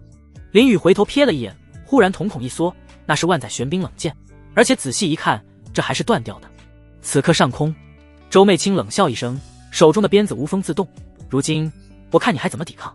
苏寒一看着手中的断剑，将其收入储物戒中，十分平静道：“即便没有法宝，也依旧不惧。”话虽然平静，但内心却充斥着一丝怒火，只因为此剑为他师尊临终所赐，对他有着无比重要的意义。好大的口气！今日我便看看没有武器的你能如何蹦跶。叶青莲冷笑一声道：“现在就让你知道。”苏寒一浑身汇聚庞大的寒气，身后的太阴玄女虚影散发出一股无形的威压。轰的一声，苏寒一朝着叶青莲爆射而出，顿时划破空气，引发出一阵剧烈的音爆。很快，四人再次扭打在一起，战斗异常激烈。天空上已然裂出无数条空间裂缝。此时城外50万米处，林婉瑶从一个军营里出来。孙傲天看着林婉瑶，上前询问道：“怎么样了，城主？”林婉瑶耸耸肩，淡淡道：“还能怎么样？当然是让天渊城赔偿武艺上品灵10倍。”孙傲天闻言松了一口气：“那就好。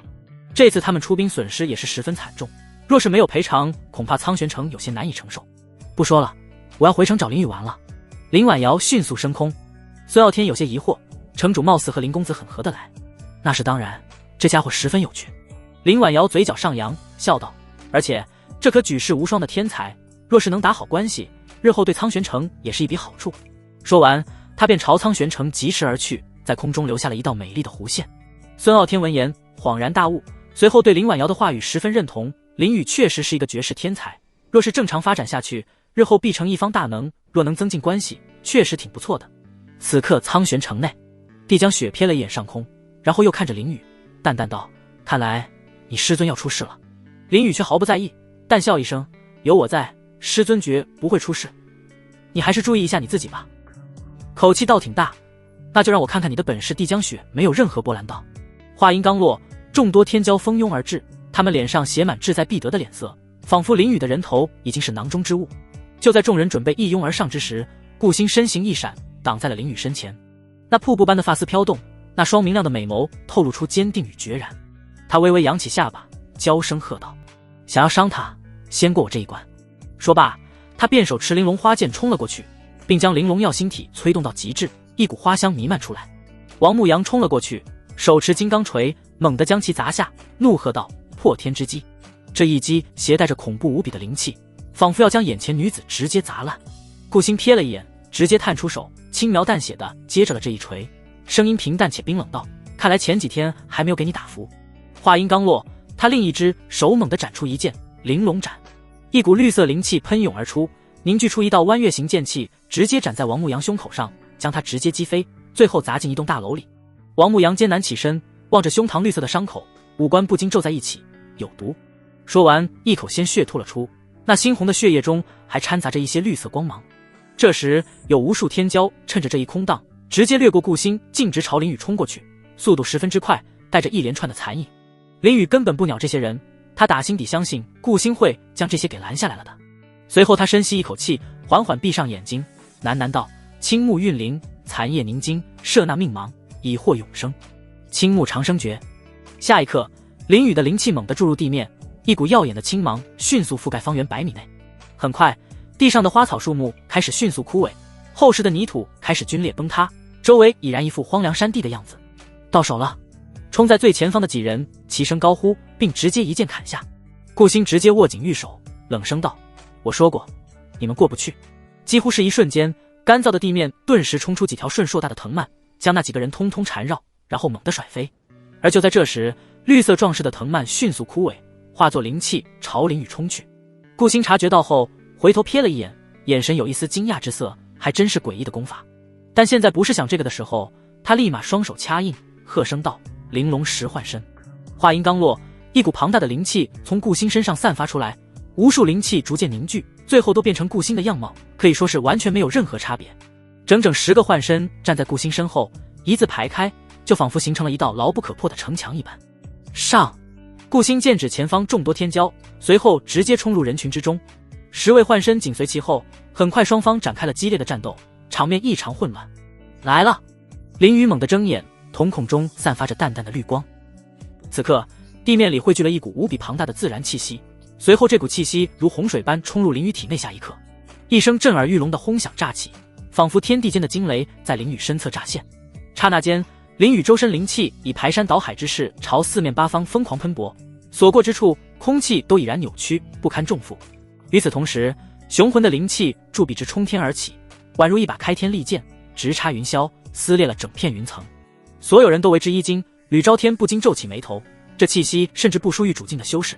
姬恒挑了挑眉，上下打量着林雨，这家伙的秘密还真是多。高月摇摇头道：暴露的越多，就越容易死。这时帝江雪也不禁皱起眉头，一股灵气探出，仔细感受着那股气息。此时上空的战斗也因此稍微停顿了些许。林雨，苏寒一瞥了一眼底下，眼神带着些许惊讶之色。周媚清见此，直接朝苏寒一甩出一边，娇媚一笑道：这般观看是不把我们放在眼里。叶青莲也展出一道剑气，朝着苏寒一直奔而去，强大的灵气划破了周围的空间。苏寒一感受到后，柳眉紧锁，挥手打出2道寒气用来抵御。而这时宁州从左侧冲了过来，一枪刺出，携带着恐怖的雷霆之势。苏寒一连忙转身，双手胸前交叉，枪尖刺在了手臂之上，他也因为强大的力道不得不后退一段距离。他的脸色沉重了几分，果然没有武器，面对造化镜还是十分吃力的，现在几乎处于下风，甚至都不知如何取胜。此刻地上，林雨深吸一口气，仿佛要把周围的空气全部吸入肺里，随后瞳孔再次画出璀璨的金色龙眸，一股无比威严的气息从身上散发出来。他轻声呢喃道：太古龙皇拳，第一式龙皇怒。下一瞬间，一声龙吟响彻天地，震得人耳朵生疼。伴随着一声轰的巨响，一条庞大的金龙站在林雨身后，威风凛凛，宛如傲视君主一般。林雨立马调动刚才体内聚集的所有自然气息，然后全部注入到金龙身上。强大的气息顷刻间从金龙体内散发出来，掀起猛烈的狂风，金色的光芒将天空都染成了金色。顾心让开！林雨猛地一拳轰出，庞大的龙威席卷千里，令整座城的百姓不寒而栗。一拳出，龙皇咆哮，千丈金龙迅速掠出，带着无可匹敌之势朝众多天骄冲去。所过之处，地面崩塌，空气都为之扭曲。顾星见此，瞳孔一缩，立马收起10个幻身，跳到一旁，心里也被这恐怖气息所震撼。金龙张开血盆大口，直接撞到众多天骄身上，凡是接触者都感受到了无比剧烈的疼痛，更有甚者，身子都被削去了一半，无比血腥。金龙仰首长啸，那咆哮声响彻天地，其庞大的身躯蛮横地冲撞过去，刹那间，绝大多数天骄如遭狂猛飓风席卷，纷纷被撞飞出去。一时间，场中哀嚎声此起彼伏，痛苦的嘶喊交织成一片，无数鲜血飞溅半空，洒下一片血腥的雨幕。那些体质羸弱之人更是不堪一击，当场便气绝身亡。转瞬之间，金龙冲破人群，以势不可挡之姿朝着帝江雪迅猛冲去，其速度快若流星。帝江雪神色冷漠，即便金龙那狰狞的头颅已近在咫尺，他的脸上也未泛起丝毫惧意。就在这千钧一发之际，姬恒身影如电，瞬间闪现在帝江雪身前。只见他从容抬手，稳稳地接下了金龙那排山倒海般的冲击。紧接着，姬恒指尖灵气闪烁，一道磅礴的灵气射出，精准地击中金龙。伴随着一声沉闷的爆响，那原本强大无匹的金龙，竟如脆弱的琉璃般，瞬间被击得粉碎，化作点点灵气，消散于天地之间。姬恒挑眉看着林雨，淡淡说道：小子，你打打其他人也就算了，但千万不要伤害到这一位大人，毕竟这位大人要是出什么事，可是会连累整个东荒的。他十分清楚，作为万宝阁最受宠的人，若是受了一点伤，恐怕整个东荒的势力都得承受万宝阁的怒火。如今东荒实力不济，这般怒火他们可承受不起，现在随便派一个圣人过来，恐怕就能把他们全灭了。那又如何？他抢了我的人，只有死路一条。林雨耸耸肩，很不在意道：有系统在，去所谓的万宝阁他还真没放在眼里。定，宿主掠夺100位天骄生命，奖励无上帝兵。天青玄女剑。天青玄女剑由上古最后一位太阴玄女以自身心头血为引，融合极致的寒冰与太阴之力锻造而成，乃太阴玄女的本命神剑。这貌似十分契合师尊啊。林雨听到系统提示后，立马来了些许精神。这时吕昭天也冷声开口道：小子，莫要不识好歹，他不可是你能触碰之人，若再敢出手，小心看不到明天的太阳。说实话，他也有些后怕，毕竟帝江雪真出事了，他们在场的人通通都没有好下场，他这所谓的东荒第一宗门真抵不过万宝阁的一根毫毛。你们是他的走狗吗？这么护着他？林雨丝毫不惧，甚至还调侃起来。姬恒眼神微眯，淡淡道：你这小子嘴巴十分脏呢，真是找死。吕昭天冷哼一声，五指张开对准林雨，一股强大的灵气开始汇聚。林雨有9转玄天配在，丝毫不惧，心里甚至在思考如何将剑帝给师尊，毕竟就这么直接扔的话，恐怕会被拦截。不必了，他他身上有9转玄天佩，你们伤不了他的。帝江雪淡漠道，缓缓向前一步，目光落在林雨身上。吕昭天收起手，冷笑一声，怪不得如此猖狂，原来是有法宝在身。万宝阁之女，还真是10万物啊！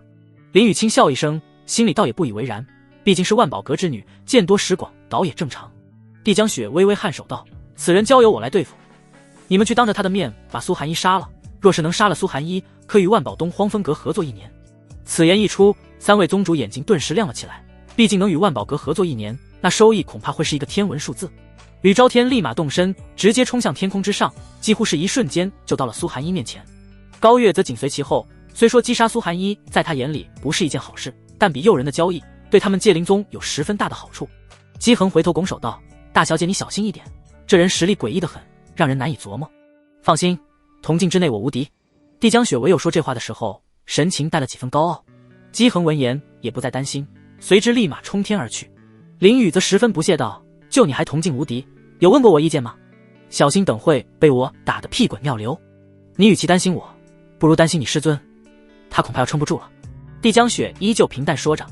林雨抬头看了上空，发现有了3名宗主加入战局后，苏寒衣确实难以支撑，几乎每次闪避都能被其他人抓住空档攻击，身上的伤势也越来越多，越来越严重。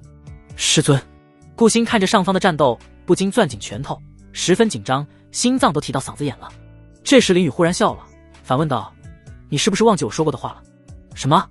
帝江雪淡淡询问道。“有我在，师尊不会出事的。”林雨说完拔地而起，朝苏寒衣飞了过去，同时焚天凤翼带开始燃起，速度再一次得到质的提升，一声音爆轰鸣响彻天地。帝江雪只是默默看着，玉手抬起，一道凶猛的灵气打出，直奔林雨而去。休想碰他！顾星立马冲过去，一剑劈碎了这道灵气。此刻天上，苏寒衣目光冷冷地看着眼前6人，心里沉到了谷底，一抹绝望油然而生，不知该如何去赢下6位造化境高手。周媚清见状十分得意：“苏寒衣，如今这般，我看你恐怕还是自杀更轻松一些。”“用不着你管。”苏寒衣冷声道，身上寒气再次散发，准备燃烧本源，殊死一战。而其余人也将灵气提升到顶峰，强大的灵气令天空都有些支撑不住，无数道空间裂缝逐渐浮现。而就在这时，一声呼喊响起：“师尊！”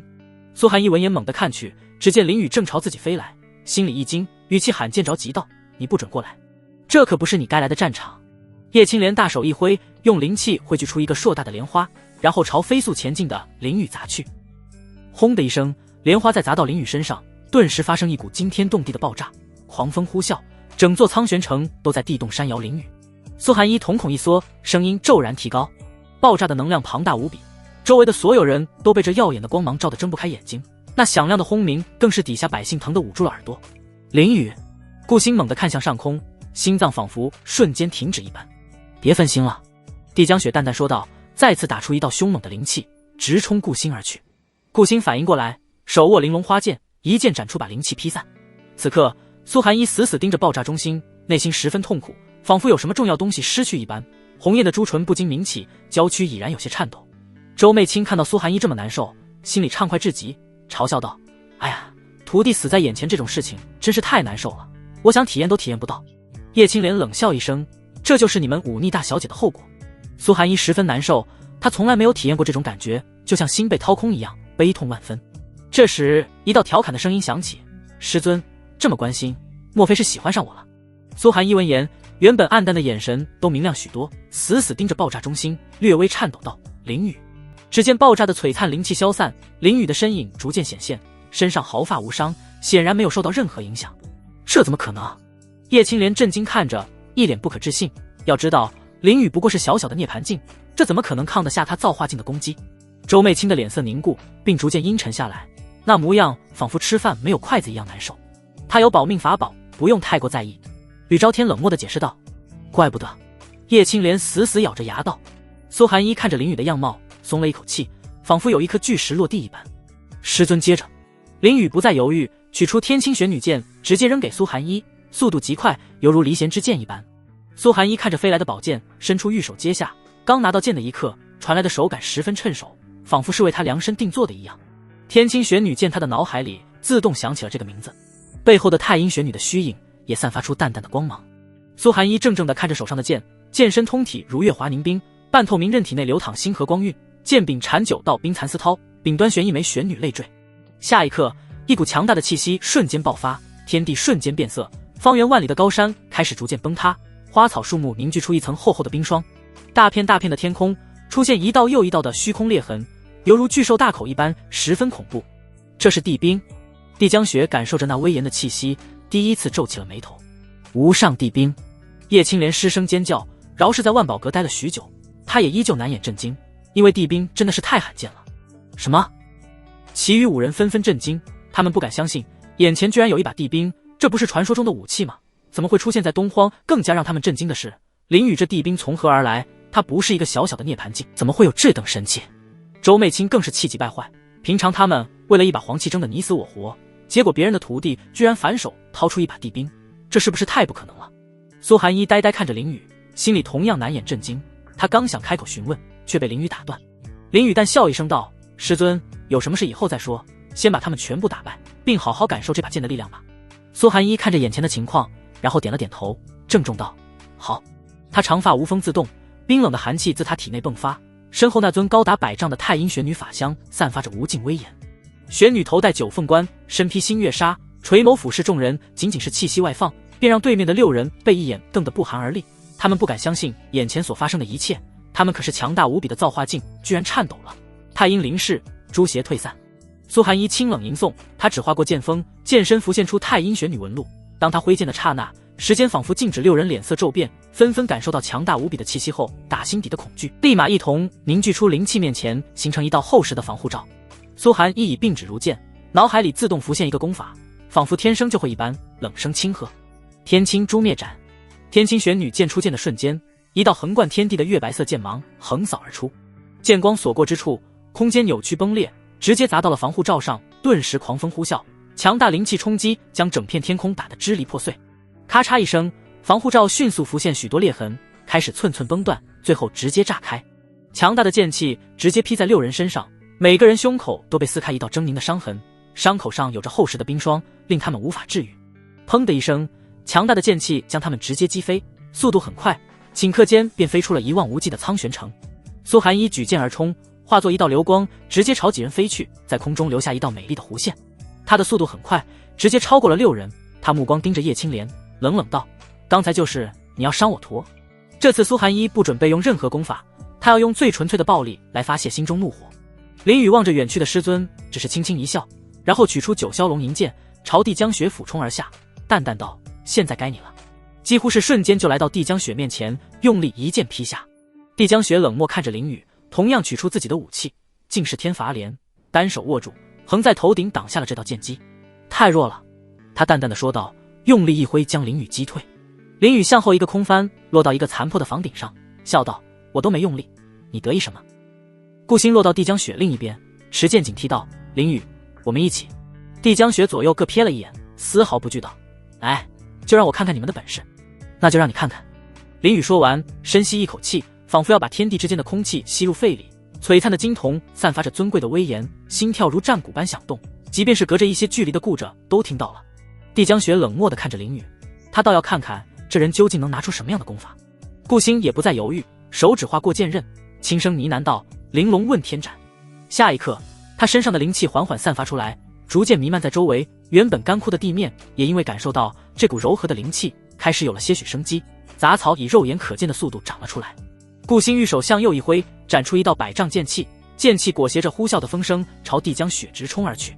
林雨目光如炬，声音低沉而有力道：“太古龙皇拳，第2式万龙朝宗。”话语刚落，仿若有无数远古巨龙从沉睡中苏醒，阵阵震天动地的龙吟声轰然炸响。紧接着，一条又一条栩栩如生的金龙在林雨背后凭空浮现，每一条金龙皆鳞爪飞扬，浑身散发着一种威震天地的磅礴气势，威风凛凛。林雨猛地挥出一拳，这一拳蕴含着开天辟地般的雄浑力量，强大的拳劲径直朝着帝江雪奔腾而去。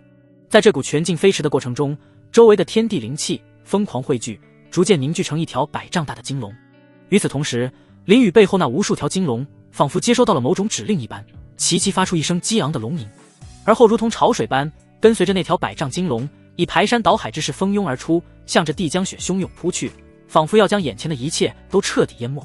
帝江雪看着朝自己袭来的2道功法，脸上没有丝毫惧色，一股高洁的气息显露而出，握紧尽是天罚帘，平静道：“太初斩。”下一刻，强大的气息骤然浮现，连刃被银色的灵气所包裹，他轻轻一划，一道锋利银芒奔袭而出，直接砍在顾星的剑气上，瞬间打碎，然后朝着顾星飞去。顾星瞳孔一缩，望着眼前的恐怖的剑气，甚至都忘了呼吸。砰的一声，剑气劈在他的身上，强大的剑气肆虐着周围一切，无数房屋都被劈得四分五裂。他被强大的剑气直接击飞，宛如一支离弦之箭一般，随后落到地上，划出一道深深划痕，溅起庞大的烟尘。不过好在有九转玄天佩的庇护，顾星才一点事也没有。他迅速起身，看着身上的光照，心里有些后怕。若是没有这个，刚才他恐怕受到重创。此刻，帝江雪直接转身，握着尽是天罚帘，瞬间砍在百丈金龙身上。轰的一声，两者相撞的瞬间，引发一股强大的灵气冲击，周围被尽数摧残，地面逐渐凹出一个深坑。不错的功法，但还不够。帝江雪淡淡道，随后猛地发力，将庞大的金龙劈碎，接着玉足向前一踏，瞬间爆射而出，化作一道流光飞向林宇，途中双手快速舞动，将一条又一条金龙砍得稀碎。很快，帝江便将所有金龙摧毁，然后直接落到林宇面前，两人就这么对视而立，气氛逐渐凝重。林宇眼神微眯，眼神这人不愧是万宝阁唯一继承人，竟然能让太古龙皇权吃瘪，确实有点东西，但也仅此而已了。骤然间，两人同时发动攻击，身形如电，几乎化作两道残影。林宇率先发难，九霄龙银剑迅速划出，如流星赶月般砍向帝江雪。帝江雪毫不示弱，镰刀一横，带起一股高洁的劲气，迎着剑势狠狠砍去。刹那间，只见两道身影在原地高速移动，双手如幻影般快速挥舞。林宇的剑每一次刺出都精准狠辣，带着凌厉的剑气。帝江雪的镰刀每一次挥动都裹挟着强大的灵气，似要撕裂空间。两把武器在短短3秒钟内便如疾风骤雨般碰撞了100次，每一次碰撞都爆发出一声清脆的金铁交鸣之声，同时激起一圈圈强大的气浪。气浪以两人为中心，向四周疯狂扩散，原本就已是废墟的房屋，在这气浪的冲击下瞬间土崩瓦解，一块块残砖碎瓦被气浪掀飞，在空中四散飞溅。顾星飞到空中，看着远处正在激烈战斗的两人，原本打算去帮忙的，但脑海里忽然想起林宇的话，若是有机会便去，我们便去救小乞丐。想到这，他立马将目光放到平台之上，随后爆射而出，化作一道流光，在空中留下一道美丽弧线。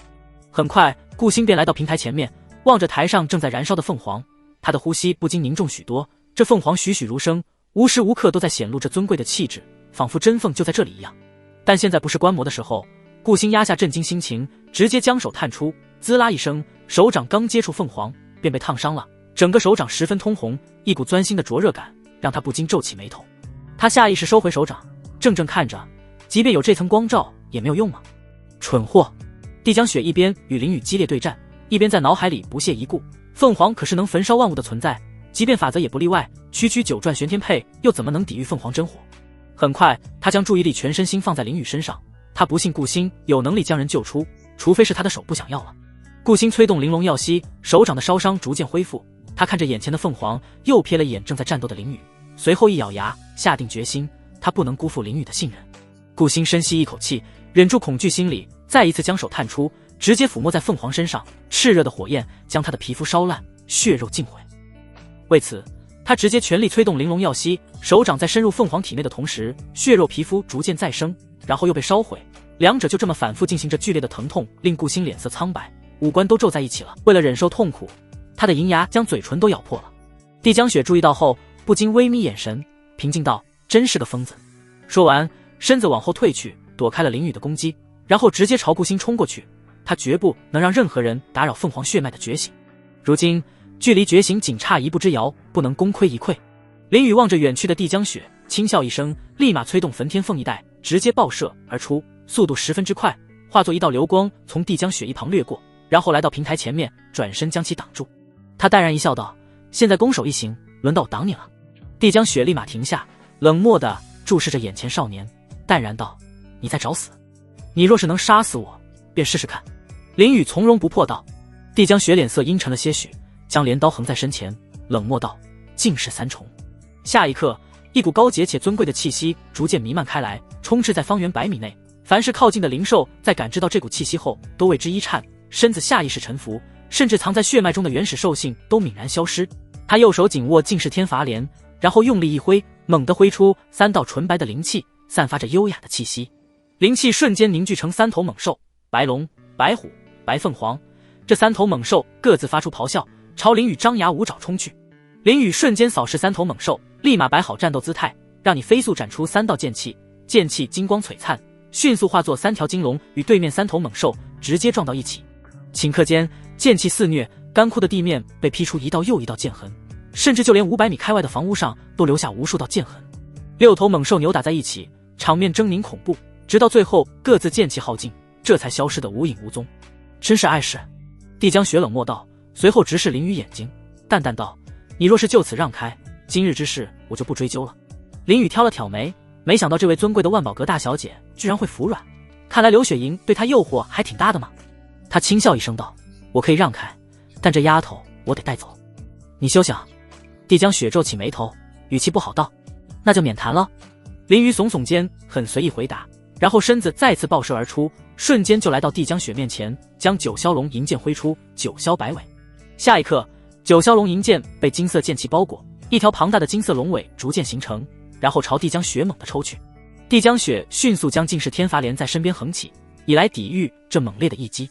砰的一声，龙尾砸在尽世天罚莲上，虽说挡下攻击，但强大的力道还是帝江雪抽飞了。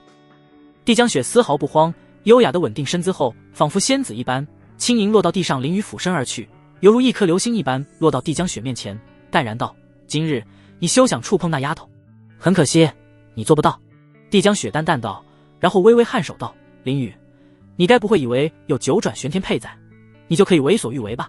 没有这玉佩，我也一样为所欲为，想亲你就亲你，想打你就打你。”林宇嘴角微微扬起，调侃道：“当然了，想杀你也可以杀你。”大言不惭。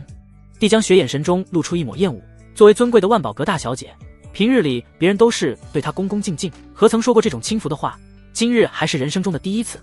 她沉声道：“今日我便让你看看，即便有法宝在，你也会死。”下一刻，她开始催动太初净世体，一轮圆月浮现在右侧，散发着清冷的气息，一轮红日浮现在左侧，散发着炽热的气息。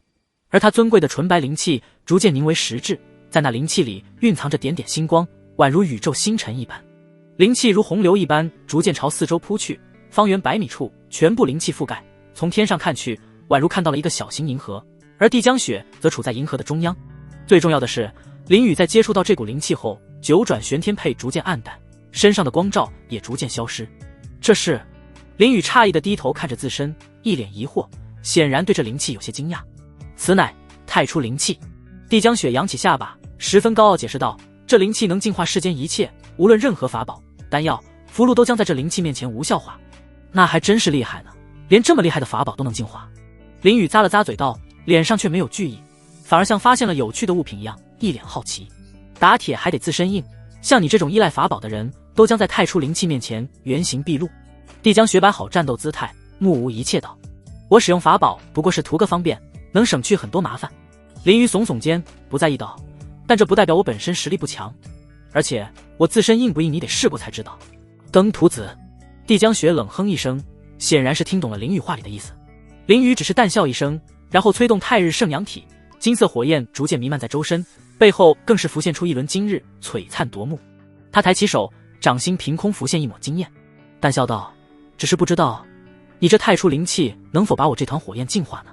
太初净世体充其量不过是一个圣体而已，若是碰上他的仙体，又当如何？能否将其净化？”此刻，城外10万米开外的区域景象一片狼藉，曾经的地貌早已面目全非，像是遭受了一场浩劫。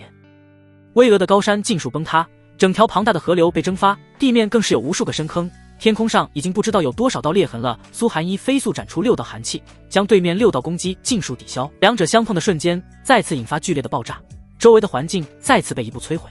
周媚清凄了一声，很是不满道：“若非有那把剑，我们也不至于这么狼狈。”叶青莲十分认同这个观念，在没有那把地冰前，他们明明可以很快地解决掉这碍事的女人的。可自从苏寒衣获得地冰后，实力大增，他们居然占不到一丝好处，甚至一度被压着打。一个刚步入造化境的晚辈，竟然能追着6个在造化境深造多年前辈，这合理吗？双方各自看着，气氛十分凝重，一触即发。就在双方准备动手的时候，一道清脆的声音响起：“你们怎么又打起来了？”只见林婉瑶坐着一把飞剑，从上空缓缓落下。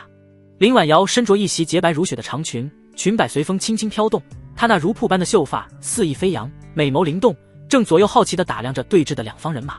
城主，众人皆是一愣，显然谁都没料到林婉瑶会在这个节骨眼上出现。你们怎么又打起来了？林婉瑶满脸好奇，脆声询问道。而且看这架势，居然是6个人围攻一个，苏宗主究竟做了什么不可饶恕的事儿啊？苏寒衣沉默了片刻，而后语气平淡地回应道：没有做任何事，在他心中，守护自己的弟子绝非不可饶恕之举。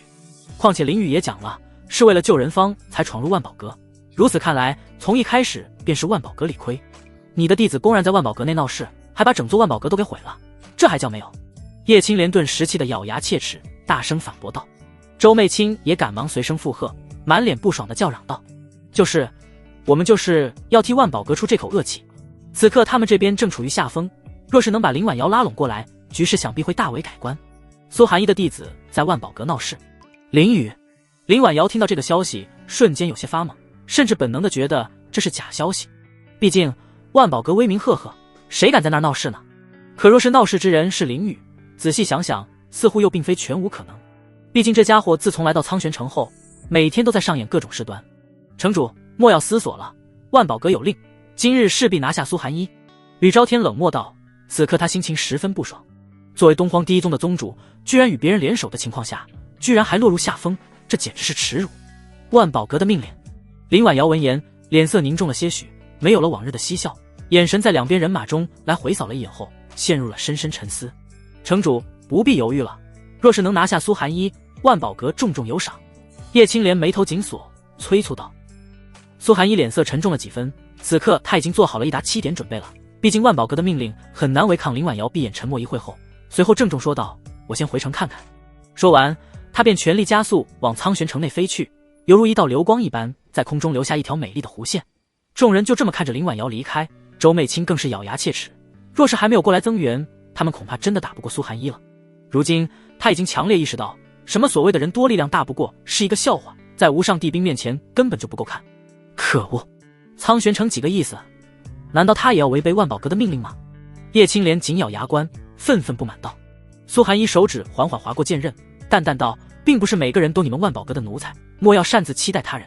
接着一股强大的寒气爆发出来，身后的太阴玄女虚影冷漠地俯瞰6人，强大的威压让他们不寒而栗。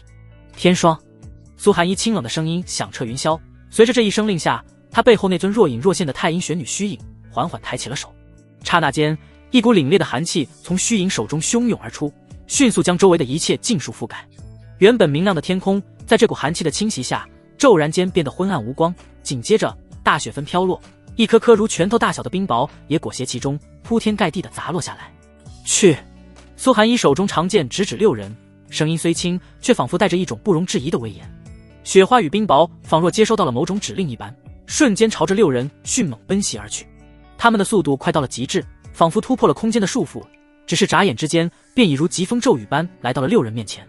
叶青莲神色骤变，急忙抬起手中长剑，运足灵气，朝着一块迎面而来的冰雹斩去。咔嚓一声，冰雹应声而碎。然而就在冰雹破碎的那一瞬间，里面所蕴含的刺骨寒气猛地朝着他席卷而来。叶青莲只觉一股巨大的力量撞在身上，整个人不由自主地向后倒飞出去。他心中猛地一凛，惊觉这些看似普通的冰雹和雪花，每一击尽都蕴含招法相近圆满强者全力一击的恐怖威力。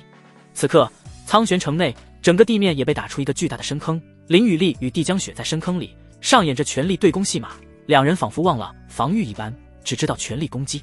太日阳火。林雨随手拍出一道金色火焰，气势十分凶猛，火焰朝着帝江雪就奔袭而去。帝江雪举起净世天罚镰，向左一挥，将一分为2，心里十分疑惑，为何向来的得力的太初灵气居然在这火焰上失效了？这家伙身上究竟还藏着多少秘密？明明不过是一个东荒域的天骄，怎么如此难缠？不过此刻他不想思考这么多，只想把林雨打倒后取得凤凰血脉，然后走人。毕竟这东荒域也就这一个东西吸引他。天罚之炼帝江雪将灵气注入到镰刀上，下一刻镰刀散发着耀眼的光芒，2道锁链从镰刀末端钻出，直奔林雨而去。林雨破望圣瞳一闪，预料到了攻击轨迹，立马侧身躲过锁链，调侃道：这2条铁链是想绑住我，然后做一些不可描述的事情吗？你想太多。帝江雪的说着，玉手再次一挥，铁链改变方向，再次朝林雨攻去。林宇不慌不忙地再次躲过，然后将经验覆盖在剑刃上，一剑斩出一道火焰剑气，直奔帝江雪而去。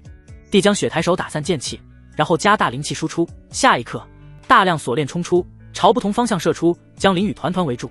这次我看你怎么躲！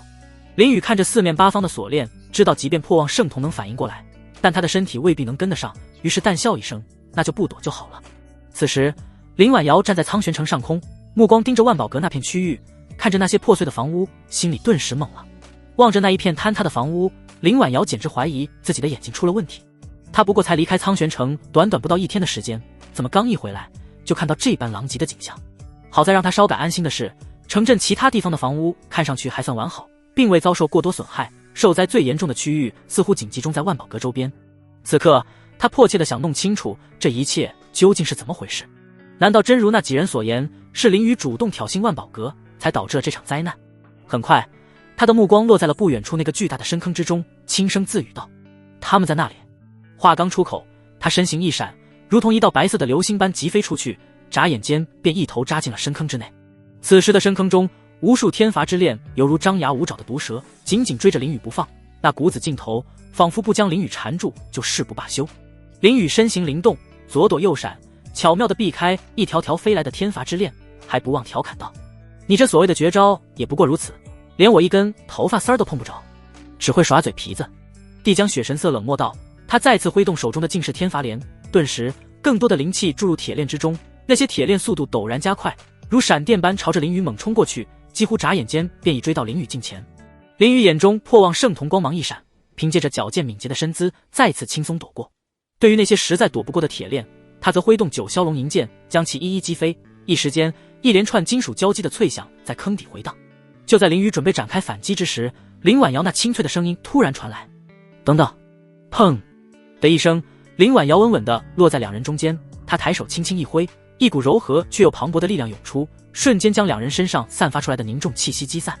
原本压抑的让人喘不过气的空气顿时变得畅通无阻。城主，您怎么来了？林宇停下手中的动作，一脸诧异，眼中满是疑惑地问道。而帝江雪则微微向后退了半步，迅速摆好防御的姿态，目光如霜，冷漠地注视着眼前发生的这一幕。这是怎么回事？林婉瑶看向林宇，皱眉询问道：为什么会发生这种事情？林宇耸耸肩，好没气道：还不是对面那个女人抢我的人。闻言，林婉瑶看向帝江雪，眉头皱得更紧了，目光上下打量着，对眼前女子十分疑惑，显然是并不认识，开口询问道：你是？帝江雪。对于询问，帝江雪只是淡淡说了3个字。林婉瑶陷入了深深沉思，因为在她记忆中并没有找到关于这个名字的任何信息。据说她是万宝阁阁主的女儿，万宝阁最尊贵的大小姐。林宇见林婉瑶疑惑，笑嘻嘻提醒道，语气中完全没有对这个身份的任何尊重。什么？此言一出，林婉瑶顿时愣了，脑子一片空白，脸上写满震惊，完全不敢相信自己所听到的。你确定？林宇摊手淡淡道，看那些人的反应应该没错了。林婉瑶扭头怔怔地看着帝江雪，心里已经不知道用什么词语来形容眼前的震惊了。她虽说是第一次见到帝江雪，但是关于万宝阁之女的传闻她还是听说过的。作为最受万宝阁宠的人，权力滔天，呼风唤雨，凡是不服者都将迎接万宝阁的雷霆之怒。据说一些比苍玄城强大10倍的势力都只有服从的份。更让他震惊的是，林宇居然敢和这么恐怖的女人打起来，他这是不想活了。万宝阁的怒火即便是整个东荒域都顶不住啊。城主，林宇此人公然挑衅万宝阁，并摧毁周围一切，乃是今日主犯，应当抓起。帝江雪淡淡说道，不过那语气却像是在下命令一般。你放屁！明明是你们派人去抓我的人，居然敢如此胡说八道，简直就是老鼠脱了一层皮，臭不要脸！林宇不满地说道。本来今日他就是想单纯享受一下所谓的万宝盛会，结果却被他们派人算计，被迫传到别的地方，最后把小乞丐抓走。按理说怎么也是他们惹事在先，如今却还倒打一耙，简直比他还要无耻。帝江雪不禁微眯起美眸，对于林宇这番操话显然是有些不满的，但表面依旧平静，淡淡道：林城主，若是帮万宝阁拿下此人，我将赠送一件圣器于你。林婉瑶呆住了，赠送圣器？这未免也太豪横了吧，为了抓个林宇之余吗？林宇不过才涅槃境而已，而且就算没有圣器，他按理说也应该听命于帝江雪，毕竟人家背靠万宝阁，不从不行。只是他真的该这么做吗？作为城主，他一直秉持着公平公正，他的父亲临终时也是这么嘱咐他的。如今在事情还未明确的情况，他的要动手吗？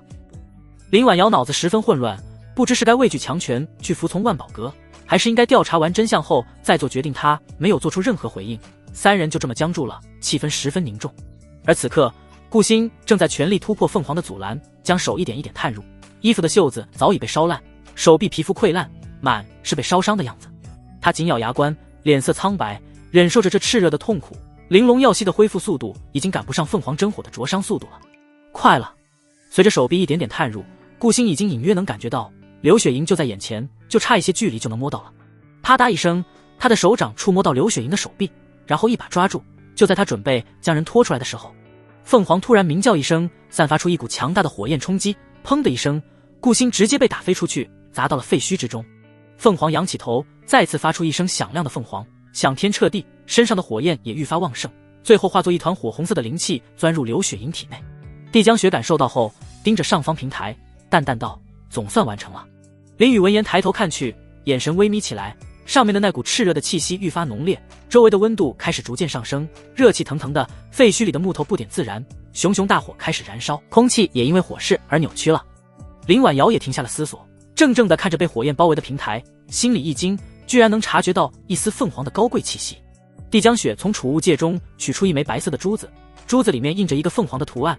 此刻他默默盯着刘雪莹，到时候只要觉醒一结束，便把这颗珠子打入那女人体内，便可夺取凤凰血脉了。只是他唯一要提防的便是林雨，这人恐怕绝对会阻拦自己，那时恐怕会有些麻烦，毕竟这人实力与他差不多，有些难缠，若非必要时刻，他真的不想使用底牌。不过帝江雪很快就放下了心，因为也没什么好担心的，有林婉瑶在这，绝对是能将林雨生擒。虽说他在林婉瑶眼里看到了一丝犹豫，但他相信作为一个城主应该看得清局势，到底该帮谁已经一目了然。顾星推开身上的木板，手臂上的烧伤被淡绿色的玲珑药息包裹，开始逐渐恢复，但依旧十分疼痛。不过此刻他却顾不上痛苦，目光死死注视着远处平台。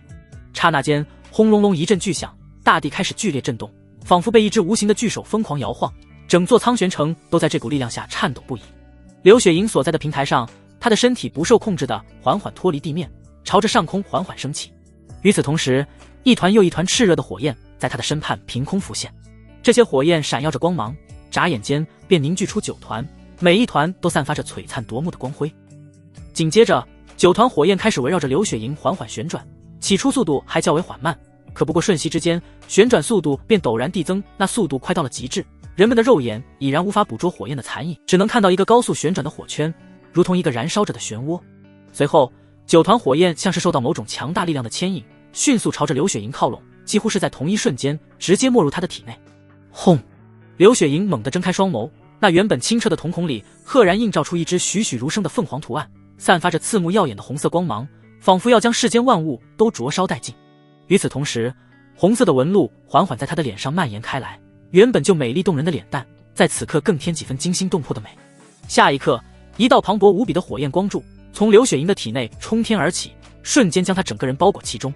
这道火焰光柱笔直地冲向天际，仿佛要将天空硬生生捅出一个巨大的窟窿。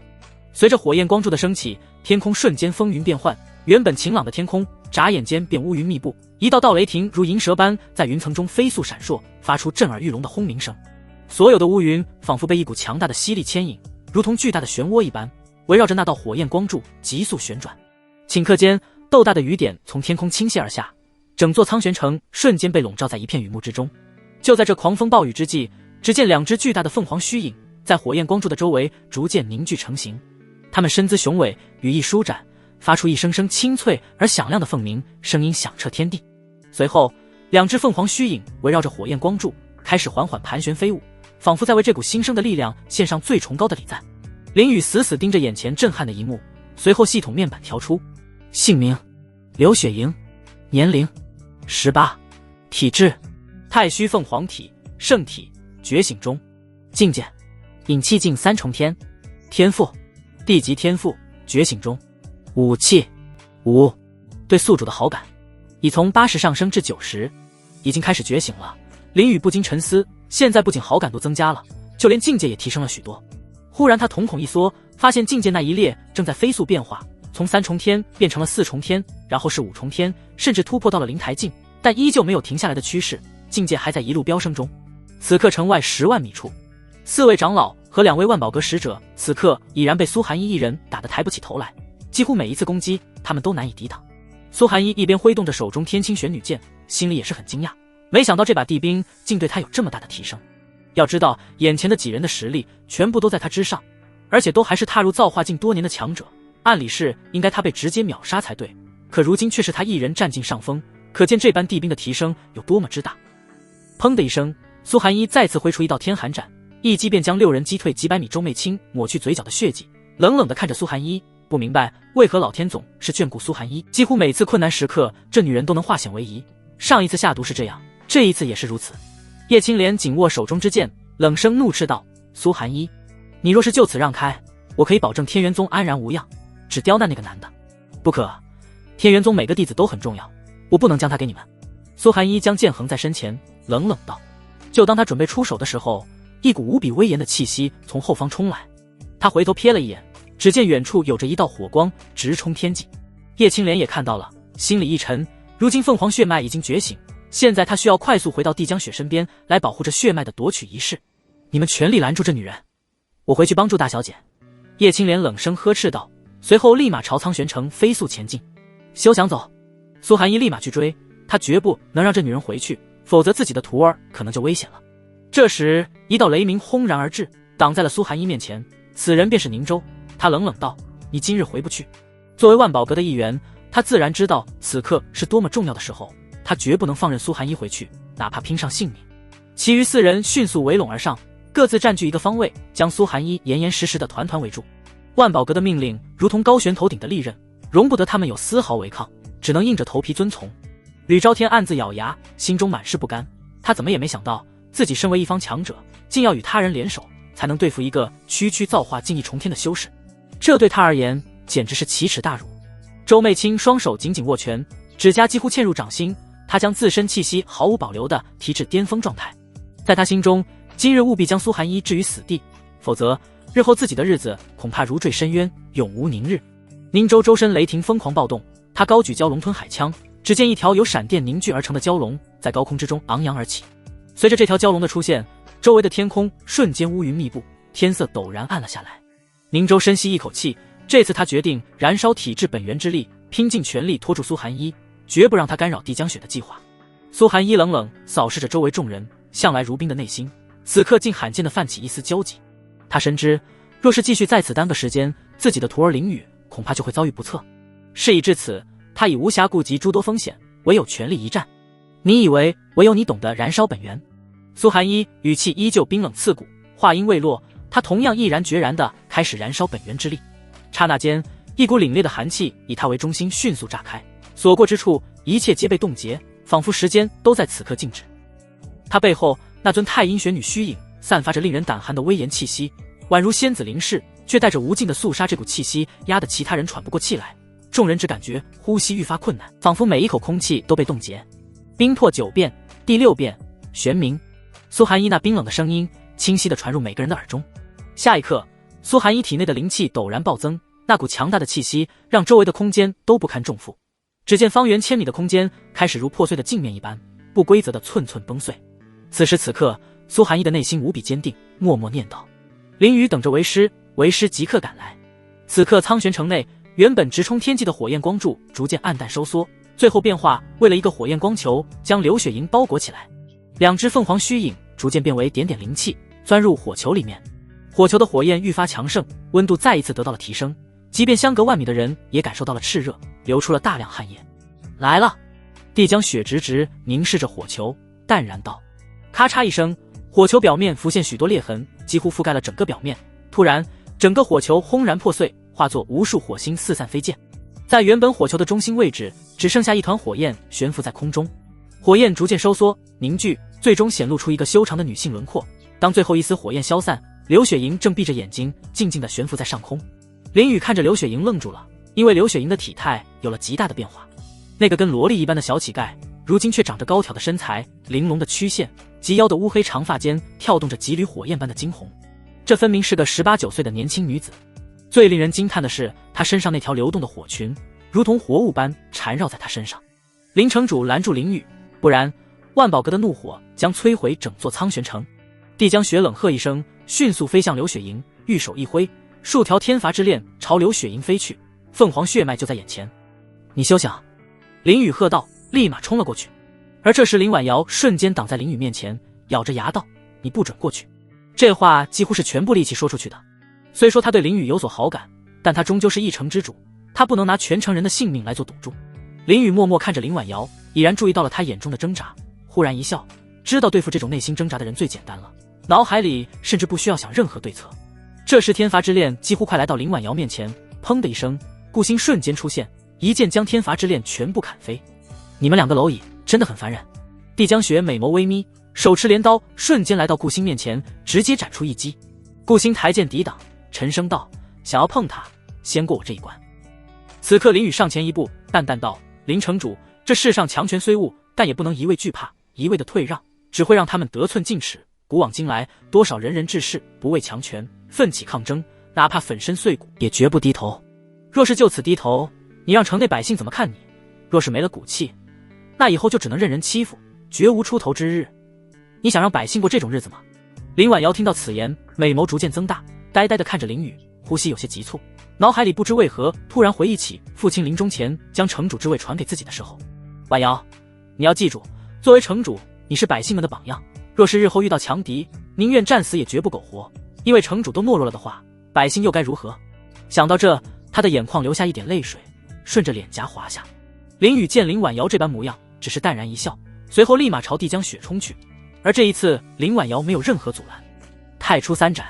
帝江雪冷喝一声，迅速挥出三斩，速度很快，直接劈在顾星身上，瞬间重创了顾星。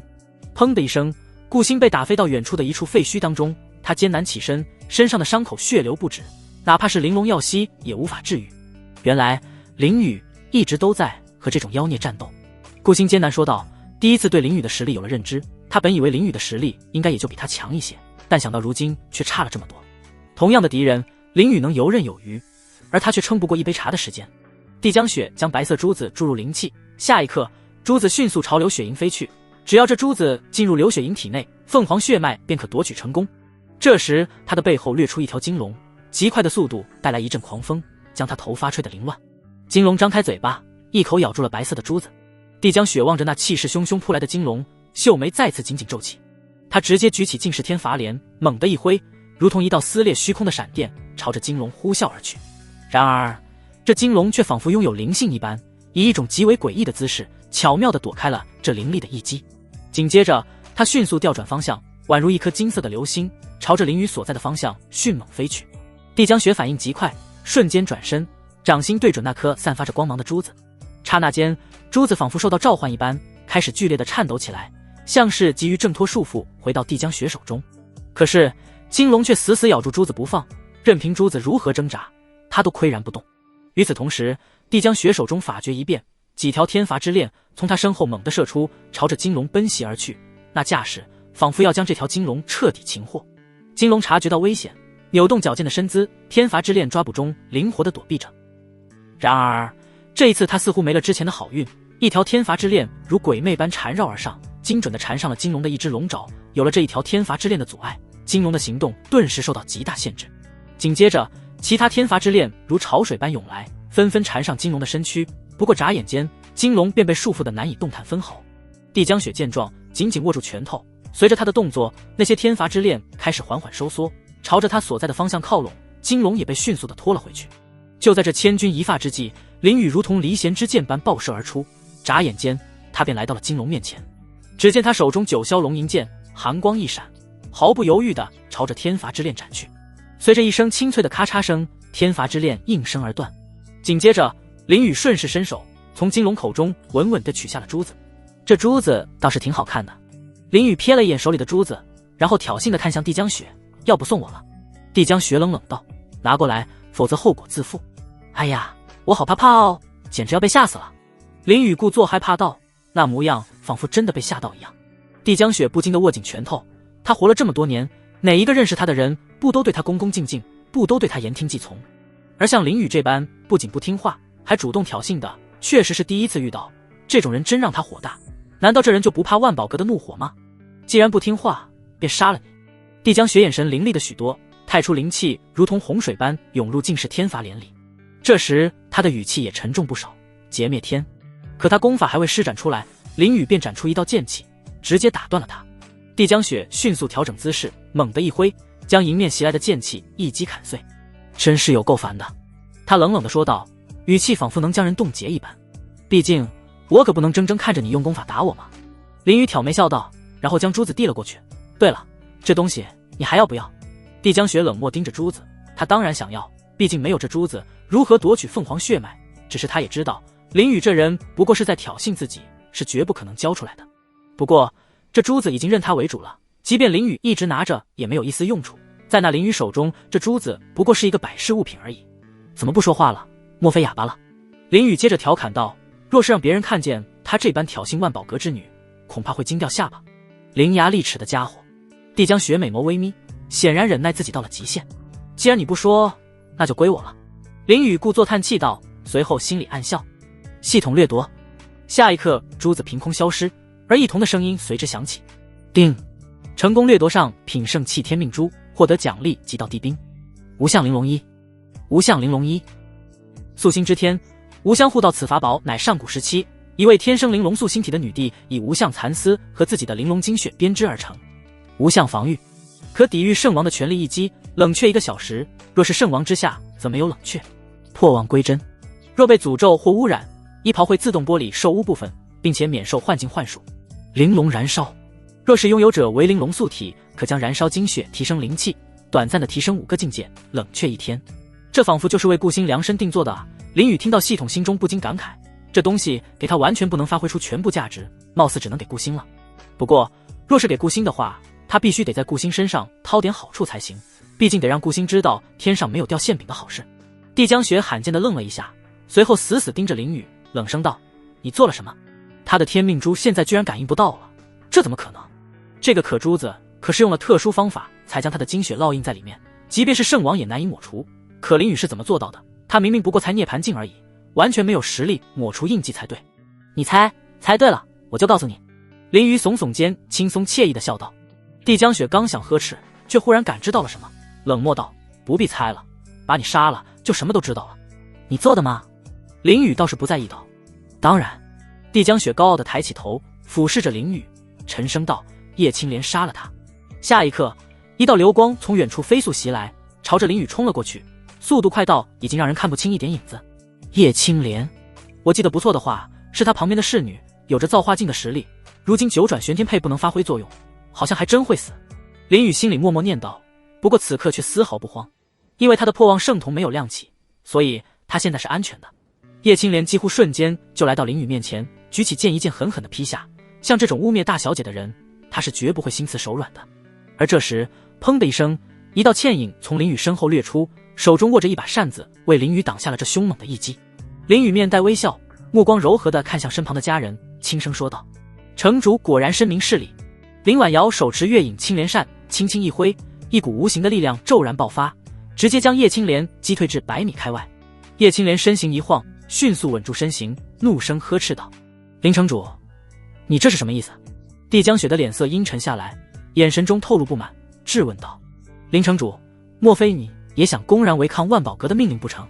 他实在难以理解，像苍玄城这样的弱小势力究竟何来的胆量反抗？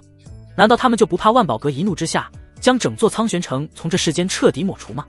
林婉瑶面色凝重，却又无比坚定地说道，我为何要听从你的命令？我只知道，在事情尚未调查清楚之前，任何人都别想在苍玄城内肆意闹事。如此，那你们就等着承受万宝阁的怒火吧。帝江雪寒声说道，声音中仿佛裹挟着千年寒冰。林婉瑶冷哼一声，脸上没有丝毫惧色，傲然道，那又怎样？我们苍玄城的人只有站着死，绝无跪着生。你们可以取我性命，但休想磨灭我的意志。帝江雪先少动怒，此刻却被彻底激怒，他的拳头不自觉地攥紧，指节泛白。今日接二连三有人违抗他的命令，着实令他恼火到了极点。他深吸一口气，强压下心中的怒火，神色冷漠地说道，叶青莲，把他也一并杀了。是。叶青莲毫不犹豫地应道，随后将全身灵气疯狂汇聚到手中长剑之上，一声大喝，三花连心诀。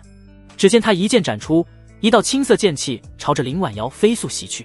在飞行途中，剑气高速旋转，周围的空气被搅得嘶嘶作响，最后竟变换成了一朵硕大的青莲。这朵青莲散发着强大无比的气息，周围的空间被震出无数道细密的裂痕。林婉瑶脸色一冷，手中月影青莲扇轻轻舞动，口中喃喃道：“月影连唇。”她缓缓一扇挥出，一股磅礴的灵气如洪流般吹出，迅速凝聚成一朵巨大的青莲。与此同时，还有2轮皎洁的圆月伴随在青莲两旁，散发着柔和却又不容小觑的光芒。砰！2朵青莲轰然相撞，刹那间，一股剧烈的灵气冲击以碰撞点为中心，如涟漪般向四周扩散开来。这股冲击力量惊人，周围本就破败不堪的废墟瞬间被进一步摧毁，那些残垣断壁在强大的力量下纷纷化为齑粉，周围的空间更是承受不住这股力量，如同破碎的镜子般开始寸寸崩碎。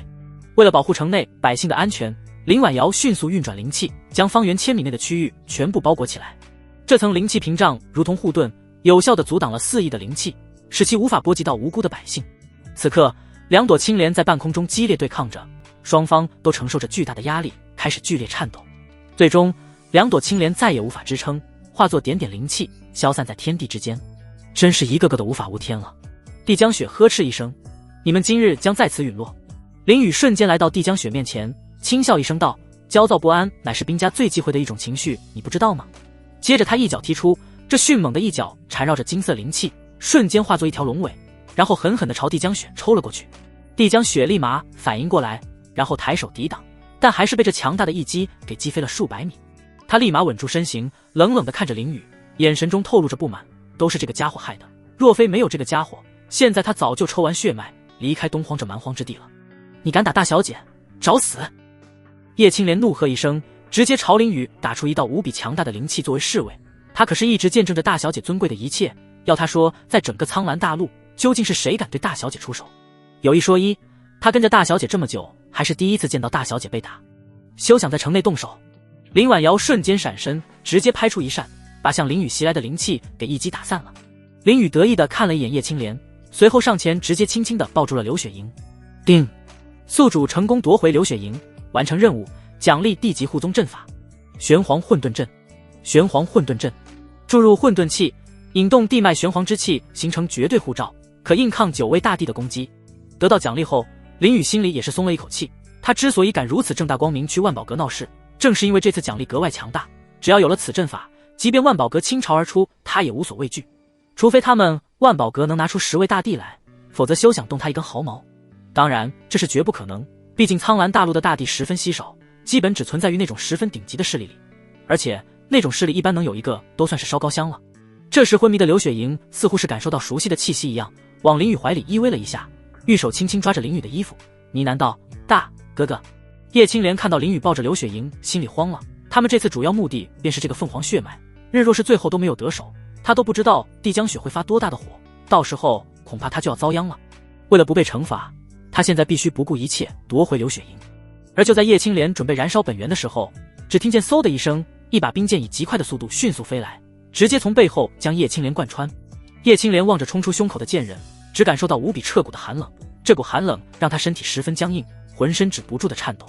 他艰难回头看去，只见苏寒一站在上空冷漠地看着自己，质问道：“你怎么可能来到这么快？他们几个呢？你把他们几个怎么了？”苏寒一冷漠地俯瞰着，语气寒冷如冰川道：“你觉得呢？莫非你以为他们会安然无恙？”叶青莲看着苏寒一手上天青玄女剑流着的血液，似乎已经猜到了几人的结局。林雨听到声音，抬头看去，只见苏寒一宛若仙子一般凌空站立着，清风将她的衣裙微微吹动，长发随意飘扬。“师尊！”林雨轻声呢喃，并未像以前一般大呼小叫的。苏寒一听到了这一声呼喊，虽说这声呼喊十分细小，小到几乎听不见，但他凭借强大的实力还是听到了。他美眸看向林雨，见到弟子安然无恙后，微微松了一口气，于是他微微点头以示回应。林雨也同样点头回应，随后看向帝江雪，轻笑一声道：“是你输了。”如今局面一切都往好的方向发展，现在帝江雪的人已经全军覆没，应该是毫无还手的余地了。输。帝江雪不屑笑了一下，然后神色淡然道：“万宝阁绝无输字可言。作为万宝阁大小姐，她这一生除了获胜就是获胜，至于输则和她完全搭不上边，这一次也不例外。虽说此刻只剩下她一人，但最后赢的人一定是她，因为她还有底牌没用，只要用了这张底牌，现在眼前这些蝼蚁就只有死路一条。”嘴巴比骨头还硬。林雨毫不在意地调侃道：“还是说你眼睛瞎了？看不清眼前局势。随后，苏寒一缓缓落到帝江雪左边，林婉瑶落到帝江雪右边，而顾欣则站在帝江雪身后。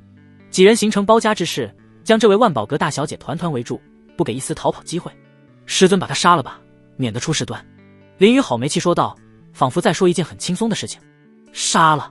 林婉瑶先是一惊，毕竟这可是万宝阁最尊贵的人了，若是杀了，恐怕会死得很惨。但转念一想，好像不杀也是这个下场，所以现在杀了似乎也没什么。好，苏寒一微微应道，随后剑上凝聚灵气，然后猛地一挥，一道彻骨寒冷的剑气瞬间形成，朝帝江雪疾驰飞去。砰的一声，这强大的剑气在还未触碰到帝江雪的时候，便被一层光罩给挡了下来，任凭剑气再怎么用力，也无法突进一分距离。此刻，只见帝江雪身前悬浮出一张黑纸金字的符咒，这符咒散发着淡淡的光芒，让人一看就知道不简单。果然我不出所料，林雨心里暗道，眼前的一幕他早已猜到，毕竟作为万宝阁之女，身上若是没有几件保命法宝，恐怕都说不过去。今日你们都得死。帝江雪凌厉地看着几人，随后指尖轻点符咒，冷声道。下一刻，符咒上的金字光芒四射，十分璀璨，一股强大无比的气息瞬间席卷周围一切事物。苏寒一在接触到这股气息后，呼吸微微一凝，他发现这股气息散发着令人不寒而栗的感觉，即便是他感觉到后背发凉，仿佛死亡已经缠上他一般。他笃定，一旦那张符咒成功催动，他们必死无疑，为此必须全力阻止。苏寒一眼神中透着决然，周身灵气仿若实质化的光流，以磅礴之势朝着手中的天青玄女剑汇聚而去。他莲步轻移，而后猛地振臂一挥，高声喝道：天青月陨！刹那间，一道裹挟着无尽寒意的剑气自剑身汹涌而出，这一剑宛如开天辟地般气吞山河，其势锐不可当。剑气所过之处，空间竟如同脆弱的镜面，再也承受不住这股毁天灭地的力量，开始片片崩碎。与此同时，他身后的太阴玄女的虚影玉指轻抬，屈指优雅一弹，一轮散发着清冷光辉的圆月便朝着剑气飞去。二者甫一接触，圆月瞬间融入剑气之中，如同给这股剑气注入了更为强大的力量，使其气势陡然间再次攀升，朝着帝江雪以排山倒海之势呼啸而去。可这强大的一击在撞上光罩后，就如同豆腐一般一碰即碎，化作点点灵气消散于天地之间。这怎么可能？苏寒一罕见的惊讶，他注入全部灵气的一击，结果却这么羸弱吗？不可一击！帝江雪高傲地仰着下巴，无比冷漠说道：今日就让我亲眼见证你们的死亡。话音刚落，符咒开始剧烈颤抖，然后直接冲到高空之上，在到达一定高度后稳稳停住。下一刻，符咒散发出剧烈的光芒，将整片天空都染成了金色，随后符咒开始化作点点灵气消散。轰隆隆，整片大地开始剧烈的颤抖起来，地动山摇，让人站都站不稳。无数房屋开始倒塌，高山开始崩碎，地面更是浮现出无数条巨大的裂缝，仿佛深渊巨口一般。强大的气息弥漫在整片天地间，丛林里的鸟兽纷纷惶恐，开始吼叫，开始四处逃跑。苏寒一这一次清晰的感知后，瞳孔猛缩，心里直接沉到了谷底。这股气息强大到让他不寒而栗，朱唇不可置信弥漫道：这是圣人的气息。怪不得帝江雪有恃无恐，原来是有这样的底牌在身。此刻他连逃跑的想法都没有，毕竟在圣人面前，他的无论逃到何处都是没用的。他眉头皱紧，虽说心有惧意，但还是来到林雨面前，将其护在身后。作为修士面对圣人，害怕是正常的，但作为师尊，他不能害怕，至少不能在弟子面前显露出来，就算是死，也要死在弟子前面。林雨依旧察觉到了苏寒一的惧意，他轻轻伸手抓住了苏寒一的手，给予了一个肯定的微笑。苏寒一被抓后，下意识看向林雨，当他看到那抹微笑后，心里恐惧之色逐渐消散，安心了不少。师尊，没事的，有我在，没有人能伤得到你。林雨轻声轻语道。苏寒一闻言愣了一下，然后微微点头，那模样好像十分相信林雨的所说之话一般。很快，你们便会死在这里。帝江雪冷冷地说道。林雨丝毫不惧，淡然处之道：你觉得你做得到？死到临头还大言不惭。帝江雪不屑地说道，显然是对林雨的话不放在心上。林雨十分轻松，一脸不在意，当然，不过是区区圣人，怎么可能伤得到我？真是狂妄！此刻你才是嘴巴比骨头还硬的家伙。帝江雪冷声道：你心眼真小，居然到现在还记着我那句话。林雨挑眉笑道，脸上全是挑衅之意。伶牙俐齿，你会为此付出代价的。帝江雪冷声说道。话音刚落，天空骤然扭曲，一道横贯万里的虚空裂缝毫无征兆的出现，如同天神挥剑将苍穹劈开。裂缝边缘闪烁着光芒，恐怖的法则波动让方圆万里的飞鸟走兽瞬间晋升，就连风都停止了流动，整片天地陷入诡异的静止。叶轩仰头观看，只见裂缝中缓缓探出一只遮天蔽日的灵气巨掌，那手掌通体如玉，却又泛着淡淡的金光，每一道掌纹都由大道法则凝聚而成。手上流转着玄奥的符文，让人望而生畏。掌心处隐约可见星辰运转的虚影，仿佛拖着一方小世界。空间在巨掌的威压下寸寸崩裂，仿佛玻璃一般一碰即碎。巨掌缓缓下落，乌云和闪电缠绕在五指之上，一副末日般的景象出现在众人眼前，仿佛下一刻世界要被这巨掌毁灭一样。狂风呼啸，雷霆炸响，空间在无声的崩塌。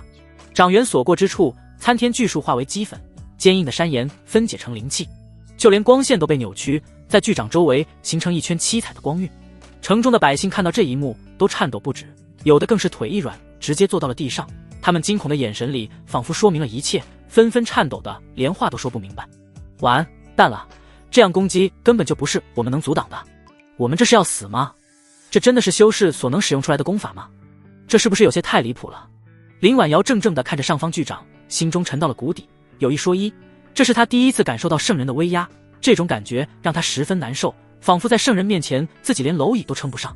现在好像一个引气境修士遇上造化境修士，两者之间有着一道深不见底的鸿沟，无论引气境怎么挣扎都无济于事。而且现在更让他绝望的是，他根本没有任何能力去保护苍玄城，曾经在百姓面前说过的话，此刻似乎已经做不到了。但即便如此，林婉瑶还是强撑压下恐惧，将灵气提升至最高。无论如何，他都要尝试去阻止巨掌，哪怕无济于事。帝江雪脸色虚弱了许多，这一张符咒消耗了他大多灵气，若非必要时刻，他真的不想动用这道符咒。毕竟只是对付几个造化境，根本没太必要。在他的潜意识里，造化境充其量也不过是给他当侍女的份，若是用圣人攻击，简直太浪费了。而且从一开始，他就认为林宇这几个人根本不可能赢，可没想到林宇这人的每次行动却总是超出他的意料之外，最后甚至连无上帝兵都掏出来，这简直不要太离谱。苏寒依望着下来的巨掌，内心却没有一丝害怕之色。既然林宇说了没事，那就一定没事，毕竟他这个徒弟虽说顽皮，但向来是说到做到。而林宇微微一笑，手中却悄然多出一张乾坤挪移符。杀了他们！帝江雪呵斥一声，现在他不想要什么凤凰血脉了，他现在只要眼前的人死去。话语方落，那遮天蔽日的巨掌仿若携带着万钧之力，陡然间加速急落。轰的一声巨响，似有雷霆炸裂，整个天地都为之一颤，巨掌轰然砸落大地，犹如一颗陨星撞击，引发了一场可怕的灾难。大地开始剧烈颤抖，仿若遭遇了一场灭世级别的地震，周围瞬间呈现出天崩地裂之景，空间崩碎摇晃，沙石飞溅，一道道巨大的裂缝如狰狞的巨蟒，向着四面八方疯狂蔓延。尘埃落定，大地上赫然出现了一个广袤无垠的深坑，足足万里之大。坑内漆黑如墨，深邃的如同无尽的深渊，根本无法窥探到坑底。帝江雪悬浮在深空上空，冷冷地注视着下方，不禁冷笑一声：如今这般下场，是你们应得。这一次，他不仅是要杀林宇，更是让世间之人明白，这是惹万宝阁的代价。未死！天空上的裂缝中传来一道雄厚的声音，语气中携带着朴实无华的圣人之威。帝江雪闻言，眉头紧锁，询问道：未死？这怎么可能？他们不过是几个涅槃境和造化境而已。确实未死，他们在即将被打的时候，气息瞬间消失了，我能感受到传送的波动，大概率是传送走了。裂缝里再次传出声音，恭敬回应道：真是难缠的老鼠。帝江雪不禁握紧拳头，冷声询问道：他们传去哪里了？知道吗？天元宗。裂缝里再次回应道。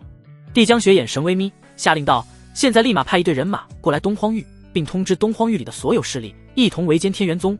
若有人敢不从，那就是死路一条。是。裂缝里只是简单回应了一个字后，便消失了，天空再次恢复原来的样子。帝江雪遥望远方，冷冷地说道：跑得了和尚跑不了庙，无论你逃到哪个天涯海角，我都一定会杀了你。此刻，天元宗、凌霄峰、天玄宫的院子里，这里是……林婉瑶惊魂未定地看着周围一切，刚才巨掌下来的时候，他还以为要死了，结果没想到眼前白光一闪，便来到了这里。天元宗。林雨轻笑一声道：好在刚才他提前拿出了乾坤挪移符，不然刚才就死翘翘了。顾欣来到林雨身边，疑惑询问：怎么会回到宗门了？仙人自有妙计。林雨像算卦的人一样装模装样的说着，然后凑到顾欣耳旁小声道：你若是想知道，可以亲我一口。顾欣耳垂微红，瞪了林雨一眼，小声回应道：师尊还在这呢。林雨闻言收敛不少，但那副神态好像是在说：那等师尊不在了，是不是就可以清了？林婉瑶先是一喜，但很快便沉下脸来。她是活了下来，可她的苍玄城岂不是已经毁灭了？林宇看出了林婉瑶的担忧，安抚道：“放心，苍玄城我也一并传送过来了，现在就在天元宗东边的那片空地上。”真的假的？林婉瑶闻言忽然一喜，甚至有些不可置信地问：“毕竟苍玄城如此之大，就算让圣人来了，都未必能做到这种事情吧？”当然是真的了。林宇轻笑一声道：“你若不信，可以去东边看一眼。”林婉瑶临时向东边探出，在感知到百姓们的气息后，微微摇头，感激道：“不用了，我已经感知到，谢谢你。”他的心里又是喜悦又是震惊。开心是因为苍玄城的人都还活着，惊讶的是林宇明明不过是涅槃境，却有如此之大的通天本领，真是让他刮目相看。苏寒一只是默默看着林宇，心里十分欣慰，他的徒弟真的没有让他失望，真的保护了所有人。虽说不知是如何做到的，但他并不打算问，这种事情林宇愿意说自然会说，不会说也没必要强迫，毕竟任何人都有自己的秘密。不过就算逃回来，似乎也不能解决问题。顾星一脸担忧道：“若是万宝阁打过来，我们好像也撑不住。”有一说一，万宝阁手下强者无数，随便派一个渡劫境强者都能把他们天元宗灭了。放心好了，此事我早有准备。林宇脸上依旧十分轻松，只要把护宗大阵提升就好了。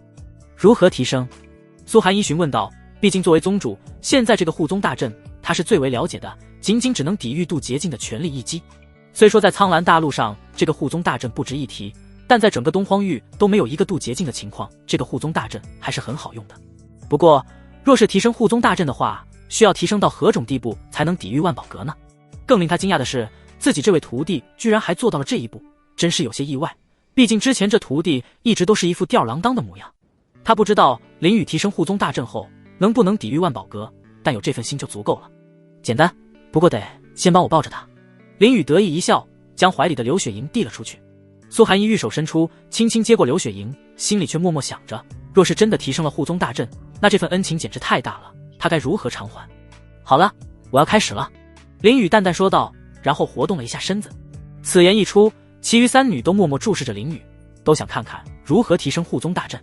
林宇深吸一口气，双手快速掐印，轻声呢喃道：“玄黄未分，混沌初开，阴阳平衡，二者相融。”下一刻，他的身上弥漫着两股气息，一股淡黄色玄黄气，一股十分缥缈、十分朦胧的混沌气，两者相互缠绕，相互融合，散发出交织的光芒。他感到体内的灵力如决堤之水般被抽取，几乎是瞬间就消耗了1/3。苏寒一顿时就察觉到了异样，立马打出一道灵气，将其注入林宇体内。顾星和林婉瑶见此，也不再多问，立马将自己的灵气也给予林宇。几人的灵气飞速消耗着，每个人都不禁皱起眉头，额头上的汗珠顺着脸颊滑落。他们都没想到林宇这阵法居然如此消耗灵气，即便2个造化境的灵气也在以肉眼可见的速度在减少。就在几人灵气准备耗尽的时候，林宇身上的玄黄气和混沌气已经浓郁到极点，凌霄峰整片山头都弥漫着这两股气息。接着两股气息相互融合，最后化作一道庞大的光柱直冲天际，仿佛要把天空捅出一个大窟窿一般。瞬间整个天元宗开始震动，不是那种地动山摇的剧烈震动，而是一种深沉的，仿佛来自大地深处的脉动。天空中的云层开始旋转，形成一个巨大的漩涡。宗门内的弟子都为此停下了手上的动作，错愕地看向四周，不理解此刻发生了什么。忽然一股令人心悸的气息让他们不寒而栗。弟子们很快就察觉到了凌霄峰的异常，纷纷惊讶，并与同伴争论：“你们看，这凌霄峰是怎么了？莫非是宗主又修炼出了什么强大的功法？不对吧？宗主此刻不应该在参加万宝大会吗？怎么会在凌霄峰？难道说是有人入侵了天元宗？”此言一出，众弟子都慌了，毕竟在他们眼里，能悄无声息地入侵天元宗，还散发着这么强大的气息，这绝对是强者。此刻宗主不在，他们该如何应对？但忽然有一个弟子振臂高呼：“各位师弟师妹们，既然宗主不在，我们更要保护好天元宗，即便生死道消。”众人纷纷被这句话鼓舞了士气，纷纷压下恐惧，坚定看着凌霄峰，齐声高呼：“愿与宗门共存亡！”声音十分响亮，几乎可以说是响彻云霄。就在众弟子准备一起冲上凌霄峰的时候，陈江大长老出来挡在面前，一脸正色道：“诸位莫要慌张，是宗主在上面。”刚才震动一开始，他便第一时间去感知凌霄峰。弟子们闻言便纷纷松了一口气，虽说不知道发生了什么，但既然是宗主，那就没什么好担心的了。此刻凌霄峰上，林宇大喝一声：“玄黄合道，混沌归一！”刹那间，天地寂静，所有声音都消失了，所有色彩都褪去了，时间仿佛在这一刻凝固。然后一道无法形容的光芒从灵雨爆发，那不是单纯的光，而是蕴含着玄黄二气的混沌本源。它如流水般迅速扩散，所过之处空间都产生了细微的扭曲。那光芒形成一个半球形的罩子，将整个天元宗和苍玄城都笼罩其中。罩子表面玄黄混沌二气流转不息，时而如轻纱般透明，时而如浓雾般厚重。细看之下，那表面并非平滑，而是由无数细小的符文组成，每个符文都在不断生灭重组，演绎着天地之理。待玄黄混沌阵形成后，林雨大口大口喘着气，一屁股坐到了地上，身上流出了许多汗，几乎将衣服浸透。苏寒衣也有些虚脱，但却还是默默地感受着玄黄混沌阵，发现这个护宗大阵远比他想的还要强大。这个护宗大阵恐怕就算是圣人来了也无法破开。苏寒衣默默想着，因为护宗大阵上所散发的气息要比帝江雪所召唤出来的那个圣人还要强大。林婉瑶也感受到玄黄混沌阵的强大之处，他甚至察觉到了这个护宗大阵竟然将苍玄城都护在里面。他感激地看向林雨，谢谢你。这没什么好谢的，毕竟刚才你也帮了我。林雨勉强扯出一个笑容回应道，有一说一，当时九转玄天佩用不了，若是林婉瑶不帮他拦下叶青莲，恐怕他此刻都死了。其次就是现在苍玄城和他们天元宗几乎是绑在同一条船上，帮一下也无可厚非，反正也不需要付出什么就能得到感激。而且最重要的就是林婉瑶此人那是珍贵的圣体，值得拉拢。忽然林雨想到什么，提醒道，对了，如今苍玄城内的百姓都不知道发生了什么，你现在应该去安抚一下他们。经这么一提醒，林婉瑶点头道，谢谢提醒，那我先去，稍后再见。林雨轻轻嗯了一声，以示回应。随后林婉瑶恢复了些许灵气后，便噌的一声升上高空，化作一道流光飞向了东方。林雨安然伸了个懒腰，此刻玄黄混沌阵布置完毕，现在已然没有人能伤害到他了，除非万宝阁将全大陆的修士都喊来，否则想突破这玄黄混沌阵来杀他，简直就是痴人说梦。顾星，先带着女孩去休养。苏寒衣轻声说道，随后将刘雪莹用灵气托给顾星。好。顾星点头应道，虽说现在疲惫不堪，但若是照顾一个昏迷的人的话，还是做得到的。他轻轻接过刘雪莹，将玲珑药息注入刘雪莹体内。这时他忽然发现苏寒衣的脸色异常苍白，所表现出来的疲惫甚至要比林婉瑶还重。师尊你怎么了？顾星关心地询问道。林雨闻言也看向苏寒衣，只是苏寒衣在林雨目光看过去的那一瞬间便转过身去。苏寒衣强撑着淡然道，无妨，只是战斗灵气消耗过多，休息片刻就好了。随后他迅速飞起，接着说道，如今万宝阁定会报复，为此我需要去通知长老和弟子们，让他们做好准备。说完他便化作一道流光飞向了凌霄峰的另一边，也就是天玄宫用来处理事务的内宫里。林雨看着远去的苏寒衣，只是眨了眨眼，然后起身打了哈欠道，走吧，我们先给这丫头安顿好。好。顾星点了点头，然后和林雨一起进去寝宫内，接着将刘雪莹轻轻放到床上，用玲珑药息温养着。林雨一屁股坐到旁边的椅子上，弹指将一道混沌气打入顾星体内，随后便给自己倒了一杯茶，轻轻抿了一口。顾星诧异地看着自己的身体，发现此刻体内多了一股朦胧的气息，这股气息正迅速地帮助自己恢复伤势、灵气和体力。他知道这是林雨当初和万宝阁交易用的神秘气息，这气息即便是见多识广，万宝阁也不认识。不过他不会主动去问，毕竟这种事情林雨愿意说的话早就说了，如今这般藏着掖着，肯定是有他的理由的。林雨则看着刘雪莹，将面板调了出来，看看如今怎么样了。姓名刘雪莹，年龄18，体质太虚凤凰体圣体，境界涅槃境一重天，天赋地级天赋，武器5，对宿主的好感90。我去，直接涅槃境了，这未免也太离谱了吧。林雨看到后不由得一惊，刚觉醒就有涅槃境实力，这要是让知道不得惊掉下巴。毕竟正常人修炼到涅槃境都得用200-300年，天赋拆的甚至得400年以上，可刘雪莹倒好，只要觉醒便是别人的一辈子。怪不得作为堂堂的万宝阁大小姐会不远千里来到东荒这蛮荒之地，原来这太虚凤凰这么厉害。系统友情提示，太虚凤凰体觉醒后需要沉睡1个月。1个月吗？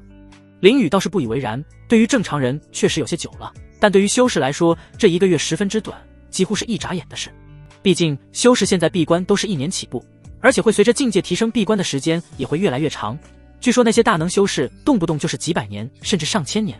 此刻天玄宫的另一边，苏寒依托将房门掩上，随后他脚步虚浮，随意找了个位置无力地坐了下去。此刻的他面色如纸般苍白，毫无血色，身体也仿佛被抽去了所有力气。正常情况下，灵气耗尽后，他不会虚弱至此。然而此次情形却截然不同。这一次，他不仅消耗了大量灵气，甚至连本源之力都有所损耗。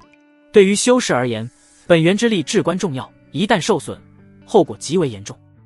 不仅修炼速度会大幅减缓，甚至不进反退，而且身体还会留下无法逆转的后遗症，影响今后的修行之路。虽说这种伤势并非毫无办法医治，只是所需的天材地宝皆是世间罕有的珍贵之物，价值连城。恐怕即便是将整个天元宗的所有财富都变卖，也难以凑齐购买这些灵物的费用。所幸此次苏寒一消耗的本源之力不算太多，尚未伤及根本。即便没有那些珍贵的天材地宝相助，他的身体也能慢慢恢复。只是这恢复的过程必定漫长，或许需要1年，或许2年，甚至更久。具体所需时间，连他自己也无法确定，一切只能是身体的恢复状况而定。原本苏寒一打算直接去寝宫休养生息，毕竟寝宫旁边的库房存放着各种各样珍贵的药材，再加上顾星独有的玲珑药息，能够极大的助力他快速恢复元气。可不知为何，当他的目光触及林雨的那一刻，内心里突然生出一种莫名的抗拒。他不想在徒弟面前展现出这般虚弱的模样，不想让林雨为自己担忧。这种感觉十分奇妙，连他自己都说不清道不明。在过往漫长的岁月里，他从未有过如此心境。万宝阁闹事后的第2日，今天苏寒一下发一道通知，告诉所有人，从今日起，万宝阁已将天元宗视为敌人，很有可能会对天元宗发起猛攻，害怕者可以离开天元宗，本宗绝无怨言。但若是不害怕，便希望弟子们努力修炼，以防万宝阁的进攻。弟子们也不要惊慌，护宗大阵得到提升，即便是万宝阁也未必攻得进来。这条通知很快便传遍了整个天元宗上下，看到通知的弟子们几乎都处于错愕的状态，脸上挂满了不相信。与万宝阁为敌，这是不是在开玩笑呢？他们怎么可能是万宝阁的对手？几乎全宗人看到通报后都产生了质疑，毕竟万宝阁如此强大，他们天元宗不过是弱小势力，怎么会招惹上这种庞然巨物？但这毕竟是宗主发出的重要通知，应该是没有造假嫌疑的，毕竟没人会拿此事开玩笑。所有人都停下了手中的事情，和同伴们开始议论纷纷。万宝阁这么强大，我们还是离开吧，毕竟与万宝阁无疑是死路一条。不行，宗门对我帮助很大，若是这时抛下宗主，我便不配称作为人。宗主不是说了吗？护宗大阵得到提升，我们未必要害怕。可提升了又如何？恐怕对于万宝阁来说，还是可以松松粉碎。弟子们都对往后的去留进行了激烈的讨论，有的害怕归害怕，但还是毅然决然地站在宗门这边，是要与宗门共存亡。凌霄峰天玄宫内，林雨一边打着哈欠，一边懒洋洋道：“睡得真香。昨晚闲来无事，他又美美地睡了一觉，仿佛根本就不担心万宝阁的报复。”他一路从寝宫走到院子里，只见顾星正盘腿坐在中央，努力修炼着，周围的灵气都纷纷被吸入顾星体内。顾师姐这么勤奋呢，都修炼1晚上了。林雨靠在一个柱子旁边，笑呵呵地打趣道。顾星言也不争，只是淡淡回应道：“如今大敌在前，自然是得努力修炼。而且……”说到这，顾星似乎有些不想说下去了。林雨好奇心升起，追问道：“而且什么？”而且，顾星抿了一下嘴唇，深吸一口气道：“我不想被你甩在身后，你最近修炼太快了。”林雨挑了挑眉毛，原来是因为这么一回事。他1个多月的时间就从灵台境修炼到了涅槃境，这对别人来说确实太快了。可这毕竟也能怪他，毕竟都有系统了。若是修炼慢，岂不是丢了系统的脸？你就这么在意这个？林雨开口询问道。顾星轻轻嗯了一声后，接着道：“有些事情你不体验过是不懂的。”林雨闻言也忽然明白了，应该是落差感在作祟。毕竟1个月前他们的境界可以说是一个天一个地。下一刻，他将顾星的面板调了出来。姓名：顾星，年龄248，体质：玲珑素星体，圣体。境界：涅槃境6重天。天赋：地级天赋。武器：玲珑花剑，道器。好感：80，好感度刚好80，可以，很不错。林雨看到后，嘴角不禁上扬，随后心里暗道：系统使用甜蜜修为共生卡绑定顾星。定，甜蜜修为共生卡已成功绑定地级天赋顾星。顾师姐，你不用这么努力的，以后有我一口肉吃，便有你一口汤喝。林雨走下台阶，淡淡道：“什么意思？”顾星有些不解询问道。林雨凑到顾星耳旁，笑道：“我的意思是，以后我修为有所提升，你也会提升的，你不用这么努力修炼的。”口中热气传入顾星耳朵里，他猛地睁开眼睛，下意识侧开身子，然后直直看着林雨，脑海里试图理解林雨的话。共同提升，难道是双修？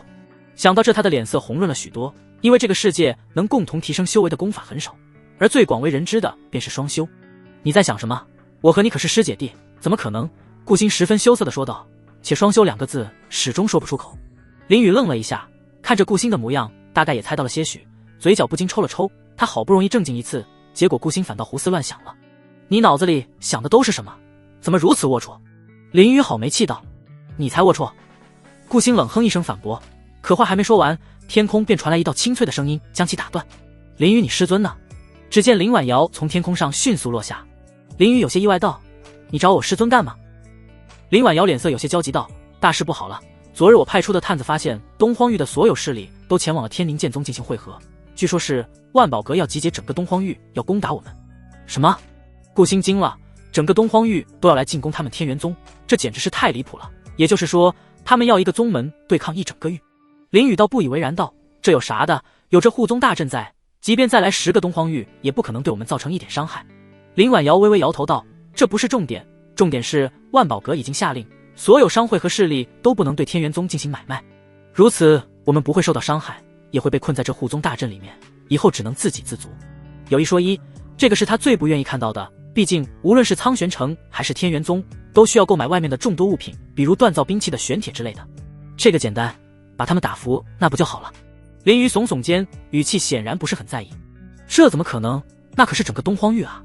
林婉瑶不可置信道，有一说一，他造化境在东荒域也算是顶尖的修士了，可若是整个东荒域一起上，即便他也只有逃跑的份，而林宇不过是涅槃境，是怎么可能有本事说出这些话的？莫非他有什么法子不成？对，一定是这样的，这家伙向来法宝无数，这次也一定是做好各种准备，才敢如此毫不在意，不然怎么会有人不担心呢？只是他究竟准备了什么法宝？这一点他十分好奇。整个东荒域又能怎样？就算万宝阁倾巢而出，又有什么可畏惧的？林宇神色淡然后，那副镇定自若的姿态，仿佛眼前所谓的紧急状况不过是不值一提的小事。他心中自有底气，那玄黄混沌阵厉害非凡，可抵御9位大帝的全力攻击，光是凭借这一点便足以让他高枕无忧。大帝，那可是世间罕有的存在，整个苍蓝大陆都屈指可数，他可不相信万宝阁有这般能耐，能一下子找来9位以上的大帝，说不定连3位都凑不齐。林婉瑶见林宇如此淡定，好奇心顿起，忍不住凑近了他，轻声询问道，莫非你还藏着什么厉害的法宝没拿出来？说罢，他睁着一双灵动的眼睛，满是期待地看着林宇。一旁的顾星听闻，也是一脸好奇地将目光投向林宇，他同样迫切地想知道林宇这般自信满满究竟是依仗着什么。林宇微微沉吟，思索片刻后缓缓摇了摇头，说道，并没有什么法宝，如果非要找个原因，那大概就是运气吧。他暗自思忖，目前自己身上确实没有能一举击败万宝阁的法宝，不过要是哪天运气爆棚，掠夺到什么珍稀物品，说不定系统会奖励他一张大地体验卡，如此一来，眼前的难题自然迎刃而解。运气？林婉瑶顿时泄了气，小嘴一撇，嘟囔道，你这人怎么一点危机感都没有啊？哎呀，放宽心了。林宇笑着伸出手，轻轻捏了捏林婉瑶的脸蛋，一脸轻松地说道，咱们这护宗大阵就是最厉害的法宝，就算大地亲临也休想攻破它。林婉瑶的俏脸瞬间泛起一抹红晕，下意识想扭头避开，可紧接着她便被林宇的话震惊地呆在了原地。她原本以为这护宗大阵顶多也就只能防住圣人境强者，却万万没想到竟然连大地这般只手遮天，站在苍蓝大陆修炼顶点的至高存在都能抵御。在他的认知里，大地几乎就是世间最强的象征，能成为大地者无一不是威震八方的绝世人物。如今听闻这护宗大阵竟连大地都攻不破，难怪林宇对眼前的危机如此毫不在意。怪不得。林婉瑶语气也逐渐放松下来，既然大地都攻不破，那就没什么好怕的，除了不能购买物资，似乎好像就没什么能威胁到他们的。林宇松开林婉瑶的脸蛋，伸了个懒腰，懒洋洋道，所以啊，不必害怕，大不了和他们耗着呗。林婉瑶默默点头，表示认同林宇对护宗大阵的说法，而后像是突然想起什么要紧事，赶忙开口道，对了，除了这事儿，这次来找你还有另外一件事。林宇听闻，眉毛微微一挑，立刻下意识地整理了下衣服，旋即一脸正色道，哦，莫非是城主大人想要向我告白？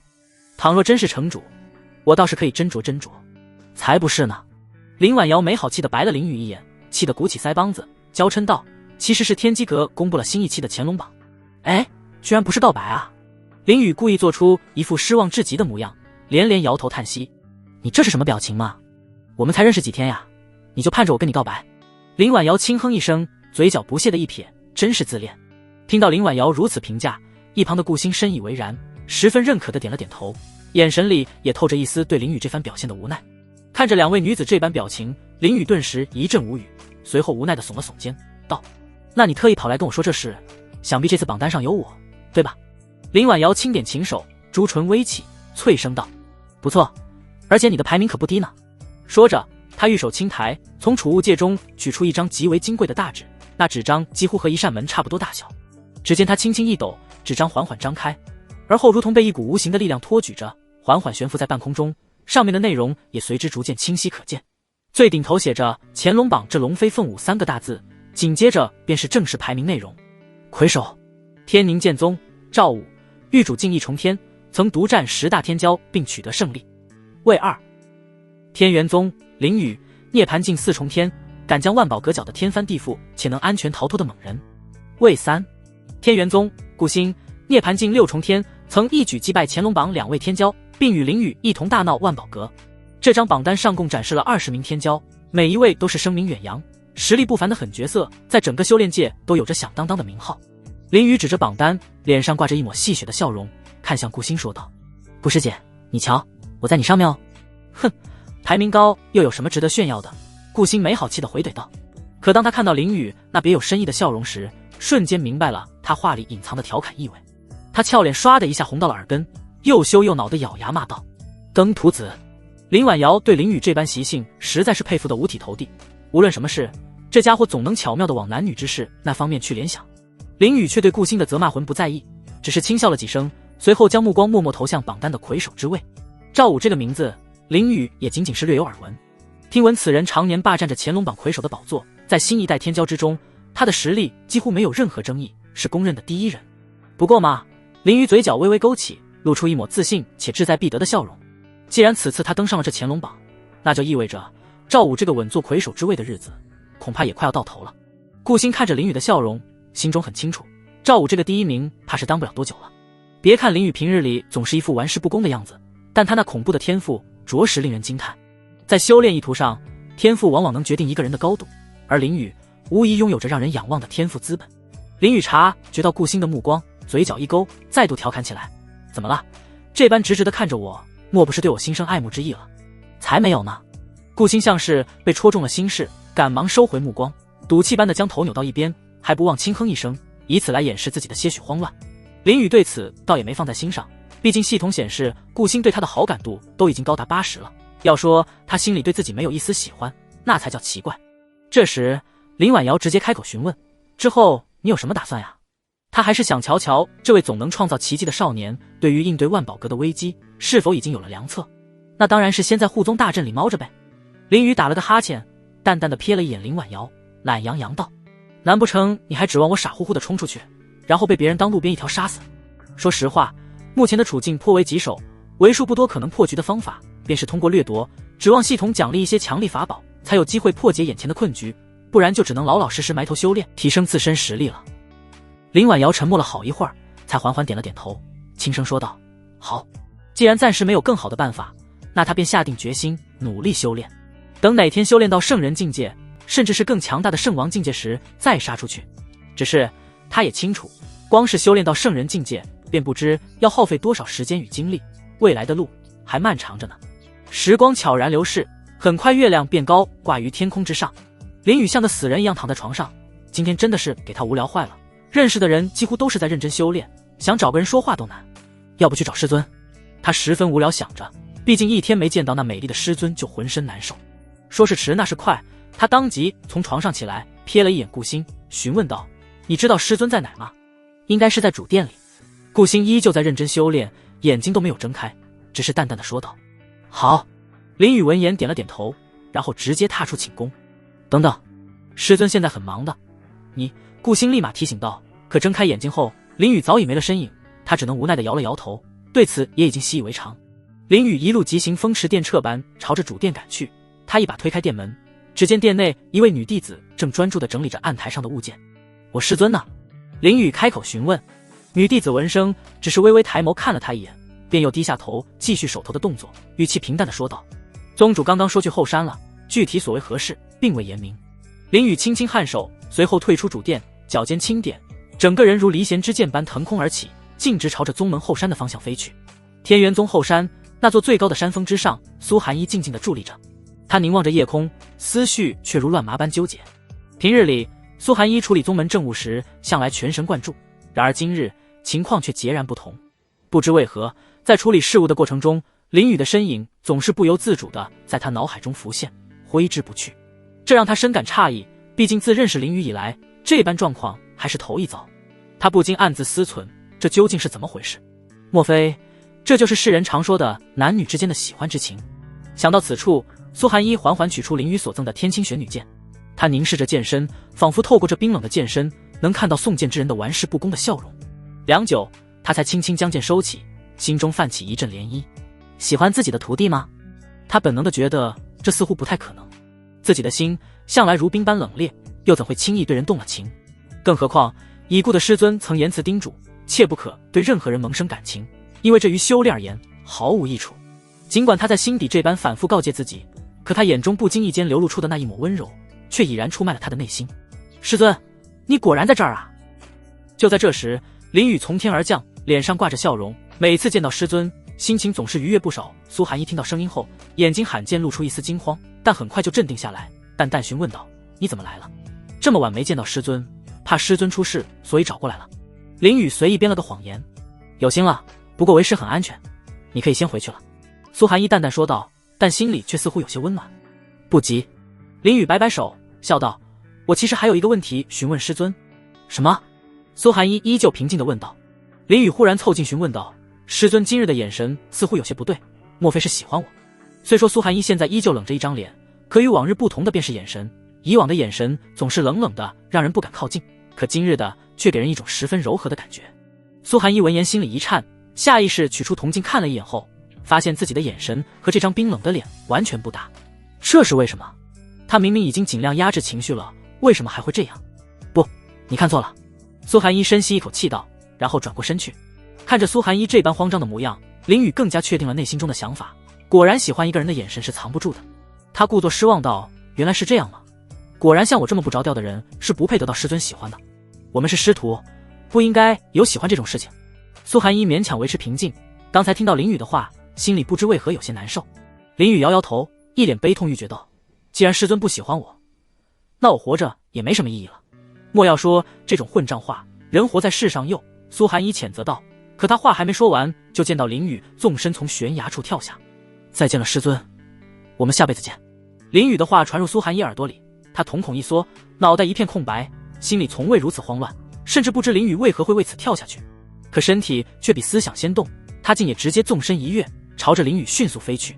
苏寒衣身形如电，瞬间接住了林雨，而后轻盈地停留在半空之中。他微微皱起秀眉，眼中满是不解，轻声问道：你这是在做什么？林雨淡淡一笑，缓缓凑近苏寒衣的耳畔，低声说道：师尊，方才您心里是不是着急了？没有，我只是秉持着见死不救非我道的原则罢了。苏寒衣矢口否认，可事实上就在刚才那一瞬间，他确实心急如焚，甚至身体的反应比大脑的思考还要迅速。师尊，您就别再佯装糊涂了。林雨笑意未减，悠然说道：您应该清楚，以我涅槃境的修为，从这山上跌落根本不会受到什么实质性的伤害。正常情况下，师尊对徒弟的修为了如指掌，又怎会无端担忧，更不会如此急切地出手相救。苏寒衣的心猛地一颤，可他依旧强装镇定，硬着头皮问道：你到底想说什么？林雨目光灼灼凝视着苏寒衣的眼眸，缓缓说道：我想说，师尊您是不是喜欢我呢？否则方才又怎会那般惊慌失措，全然没了平日里师尊应有的沉稳风范，反倒像极了一个害怕失去道侣的小娘子。你……苏寒衣刚要反驳，可当他对上林雨那真挚的眼神时，竟一时语塞，到嘴边的话如同被什么哽住，硬生生地咽了回去。此刻苏寒衣的脑海一片混乱，心脏仿佛失控的战鼓，砰砰砰地剧烈跳动着，内心深处仿佛有一个声音在不停地劝说他，让他勇敢地承认这份感情。他暗自问自己是否真的喜欢林雨，然而这个问题似乎已然无需答案，因为他看向林雨的眼神早已泄露了心底的秘密。看着林雨那张帅气逼人的脸庞，苏寒衣的俏脸渐渐染上一抹醉人的红晕，他心慌意乱，全然不知该如何是好。林雨忽然想起一句话，觉得此刻用来形容苏寒衣再贴切不过。这世间的真话本就不多，一个女子的脸红胜过一大段告白。看着师尊这般手足无措的模样，林宇觉得有些事情不必再遮遮掩掩，坦诚直白或许才是最好的方式。他眼神真挚且坚定说道：师尊，我喜欢你。苏寒一心头如遭雷击，整个人猛地一震，呆呆地直视着林宇，呼吸瞬间凝滞，就那样呆愣在原地，仿佛时间都为这一刻静止。两人就这般静静地对视着，仿佛整个世界都只剩下彼此的身影。过了许久，苏寒一才终于回过神来，结结巴巴地说道：别开玩笑了，我们可是师徒啊。林宇只是温柔地微微一笑，没有言语，而后缓缓凑近，轻轻吻上了苏寒一的嘴唇。苏寒一感受着嘴唇上传来的温热，下意识地想要挣扎，手掌本能地往林宇胸口推去。然而平日里那足以震慑四方的强大修为，此刻却绵软无力。他这般半推半就的模样，与其说是抗拒，倒更像是情侣间那亲密而暧昧的互动。恰在此时，月亮缓缓攀升，恰好移至二人所处的方位，月光倾洒而下，为这原本就柔情四溢的氛围更添了几分浪漫。苏寒一满心困惑，他的心明明一直都如坚冰，为何此刻会陷入这般境地？明明有男人这般大胆的亲吻上来，自己心中却生不起一丝坚决的反抗之意，甚至内心深处还想要去接受这份亲密。繁杂的思绪令他的脑子瞬间陷入一片空白，仿佛宕机一般。然而他的朱唇却仿佛不受控制般，下意识地迎合着林宇。不知过了多久，两人才缓缓分开。林宇微微喘着气，又恢复了以往那玩世不恭的神情，打趣地说道：师尊，这吻都持续这么久了，您是不是该给我个回应了？苏寒一抿起嘴唇，心中满是纠结，他实在难以预料，一旦给出回答，接下来将会发生什么。而且他着实还没有做好面对这一切的准备。师尊，您以前可没少教导我，修行之人须得遵循本心，否则极易滋生心魔。林宇见苏寒一一脸犹豫，便开始循循善诱，一脸坏笑道：为了避免师尊日后受心魔困扰，徒儿觉得师尊还是遵循本心来回答比较好哦。苏寒一陷入了沉默，着实没想到林宇竟会拿自己曾经教导他的话来将自己一军。一时之间他满心纠结，不知该如何是好。此时他的思绪不由自主地飘回到与林宇相处的点点滴滴之中，而其中最让他触动内心深处的是那条在宗门名册上的记录。12月15日，曾有弟子见林宇于后山独坐整夜，并隐约听到师尊二字。回想起这条记录，苏寒一的神情不禁凝重了几分。即便在当初被废去修为，陷入绝境之时，林宇心中忘不了自己，由此可见自己在林宇心中占据着何等重要的位置。经过一番深思熟虑，苏寒一决定遵循本心。他凝视着林宇的眼睛，目光中满是温柔，轻声道：我也喜欢你。林宇得到回答后，将苏寒一搂入怀里，笑道：那以后我们就是道侣了。苏寒一微微一僵，然后轻轻抱着林宇，下巴抵在林宇肩上，柔声道：不过只能私下称呼，免得被别人嚼舌根。如今把话说出来后，不仅不觉得害羞，反倒是松了一口气，再也不用为此事烦恼。我懂，等实力强了再公布，这样谁敢乱说，我就打谁。林宇点了点头道。看见林宇这么懂事，苏寒一温柔地拍了拍林宇的背，毕竟他一开始还以为林宇会大肆宣扬呢。对了，师尊，要不要双修？林宇突然问道。闻言，苏寒一脸上挂上一抹羞红，指责道：才刚在一起，你就这么迫不及待了？非也，双修并非为了我，而是为了师尊。林宇淡笑着说道。苏寒一不解道：此言何意？刚才接吻的时候，我察觉到师尊本源受损，若是别人恐怕会毫无办法，但若是和我双修，这就不是问题。林宇缓缓解释道。苏寒一一时不知如何是好，毕竟本源受损他从一开始就不想让林宇知道的，再加上林宇又说什么双修之类的，导致他又羞涩又混乱。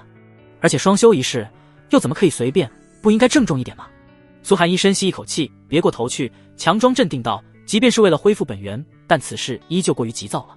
真的急躁吗？林宇悠悠反问道。如今万宝阁大敌当前，若是师尊没有完全恢复修为，我们这些弱小的弟子该怎么办？这一句话给苏寒一问懵了，没想到林宇所说之话还真有几分道理。万宝阁确实对他们宗门虎视眈眈，若是作为宗主还是一副孱弱的姿态的话，不仅不能保护弟子，甚至还能打击宗门弟子的自信。也就是说，现在他必须得从羞耻和大局这两个中选出其中一个。师尊，你也不想没有能力保护弟子吧？林宇淡笑一声，循循善诱道。苏寒一沉默下来，思索片刻后十分认真道：你当真可以帮为师恢复本源？当然，我所学的双修功法天下第一。林宇见苏寒一上钩，十分开心。好。苏寒一彻底下定决心，反正和林宇成为道侣后，迟早都要做那些事，早做晚做都一样。不过不能去寝宫，毕竟顾星在那里。林宇接着说道：得去别的地方。去御寒洞嘛，那里我半个月前就没人修好了。苏寒衣尽量平静道，脸上红润，然后牵着林雨的手朝御寒洞飞去。这是就地重温。林雨戏谑笑道，毕竟第一次和苏寒衣双修就是在御寒洞里。闭嘴！苏寒衣羞涩道，速度加快了不少。很快两人就来到了御寒洞里。林雨左顾右看，感叹道，还真是和以前一模一样，什么都没改。苏寒衣深吸一口气，抿着嘴唇，努力平缓内心的紧张道，可以开启了吗？林雨微微一笑，搂着苏寒衣的腰，直接将她压在玉床之上。师尊既然如此急不可耐，那徒儿便得罪了。这次你轻点。苏寒衣羞涩的别过脸，十分小声道，师尊修为这么高，怎么会怕那点疼？林雨调侃一句，伸手轻轻解开苏寒衣的腰带。很快一件件华丽的衣服从床上飞起，啪嗒一声掉落到地上。一时间整个御寒洞弥漫着春意盎然之色，此处省略10000字细节描写。此刻苏寒衣香汗淋漓，娇躯微微颤抖，显然是在方才的过程中被折腾得疲惫不堪。他着实没有料到，此次林雨竟比上一回还要勇猛，自己竟不得不运转周身灵气，全力以赴才能抵御，真是世事难料。他从未想过有朝一日自己竟会将珍贵的灵气耗费在这般私密之事上。不过好在林雨并未欺瞒他，此次双修带来的益处超乎想象，不仅成功恢复了他损耗的本源之力，还凭空多了2股灵气。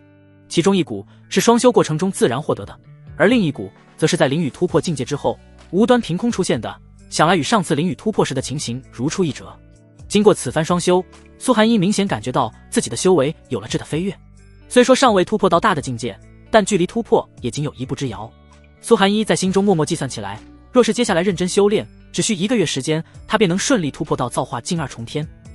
这一发现令他大为震惊，要知道按照他原本的推算，想要突破到造化境2重天，至少得耗费10年光阴，如今这时间竟直接锐减到1个月，这让苏寒衣对双修之法不禁有了全新的认知与感悟。林雨慵懒地躺在床上，脑海中还回味着方才双修时那美妙绝伦的感觉，当真是通体舒畅，妙不可言。然而更让他欣喜的是，自己的境界竟得到了前所未有的巨大提升。此刻他的境界如同坐火箭一般，一路飙升至涅槃境8重天。这次突破着实令他惊喜万分，毕竟境界越往后提升越是艰难，所需的灵气如同无底洞一般海量。如今仅仅一次双修便能连跳4个小境界，可见这混沌阴阳绝功法是何等的强大。定，宿主完成任务2，再次掠夺苏寒衣娇躯，成功获得奖励混沌龙腿骨。林雨一愣，随后嘴角上扬，他都差点忘了这个任务了。与此同时，在天玄宫内，顾星正静静地盘坐在蒲团之上，闭目修炼。突然他猛地睁开双眼，眼中满是诧异之色，不可置信地看着自己的身体。他清晰地察觉到体内竟凭空多出1股磅礴的灵气，这股灵气宛如脱缰的野马，瞬间融入他的4肢百骸，令他的境界也随之水涨船高。几乎是眨眼之间，他的修为便从涅槃境6重天一举突破到了涅槃境9重天。这等突破速度简直让他觉得匪夷所思。在他的认知里，修士突破境界向来是循序渐进，一步一个脚印，哪有这般一次性跨越3个小境界的道理。顾星无论如何也想象不到，自己如今已与林雨冥冥之中紧密相连，只要林雨获得提升，他也会共享这份机缘。御寒洞里了。苏寒衣整理好思绪后，从床上下来，随手取出一件衣服盖在背上，然后朝着灵池走去。师尊这是要沐浴了？林雨坐起身来，疑惑询问道。苏寒衣淡淡道，只是清理一下身上的汗渍。带我一个。林雨直接从床上跃下，跟随苏寒衣而去。苏寒衣本想阻止，但转念一想，林雨或许根本就不会听，于是打消了这个念头。而且他们已经是道侣了，一起沐浴是正常的。林雨一个大跳落入水中，溅起一阵水花，清水将汗液洗去后，身上舒服了许多。苏寒衣玉足轻点水面，然后开始慢慢抹去水中，最后仅有头裸露在水面上。他默默看着林雨的脸，不知为何又想到了刚才双修的事情，俏脸一红。虽说经历过几次，但还是没法适应，每次想起都是羞涩难当。他心中无奈叹气一声，明明他的师尊叮嘱过他不要接触任何感情，可他终究没做到。待将身体仔细清洗完毕，苏寒衣从浴池走出。他皓腕轻抬，一套白色的衣裙轻柔地套在他身上，合身至极，将他仙女般的气质衬托得淋漓尽致。已是早晨，我该去处理政务了。苏寒衣神色淡然地说道。好。林雨正悠哉地泡在浴池里，听到苏寒衣的话，慵懒地回应着。对于苏寒衣去处理宗门事务，他丝毫不觉意外，毕竟自家师尊向来对宗门之事认真负责。苏寒衣微微点头示意，随后运转周身灵气，正准备化作一道流光飞回凌霄峰时，忽然一道凌厉的声音如炸雷般从上空轰然传来：天元宗的罪人听着，我乃万宝阁使者，今日特来将你们覆灭。苏寒衣听闻此言，柳眉瞬间紧蹙，身形如电般急冲出御寒洞。而林雨这边依旧不紧不慢地拿起毛巾，悠然擦拭着身体，而后从容地将衣服一件件穿好，这才施然跟上师尊的步伐。待来到洞外，林雨不禁微微一愣，眼前的景象着实令他吃了一惊。只见整片天空密密麻麻布满了人，数量庞大的惊人，几乎到了遮天蔽日的程度，宛如一片汹涌的黑色浪潮，给人带来强烈的压迫感。苏寒衣脸色变得凝重不少，以他的修为感知，至少有10个人的实力在他之上，这让他心中难免泛起一丝担忧。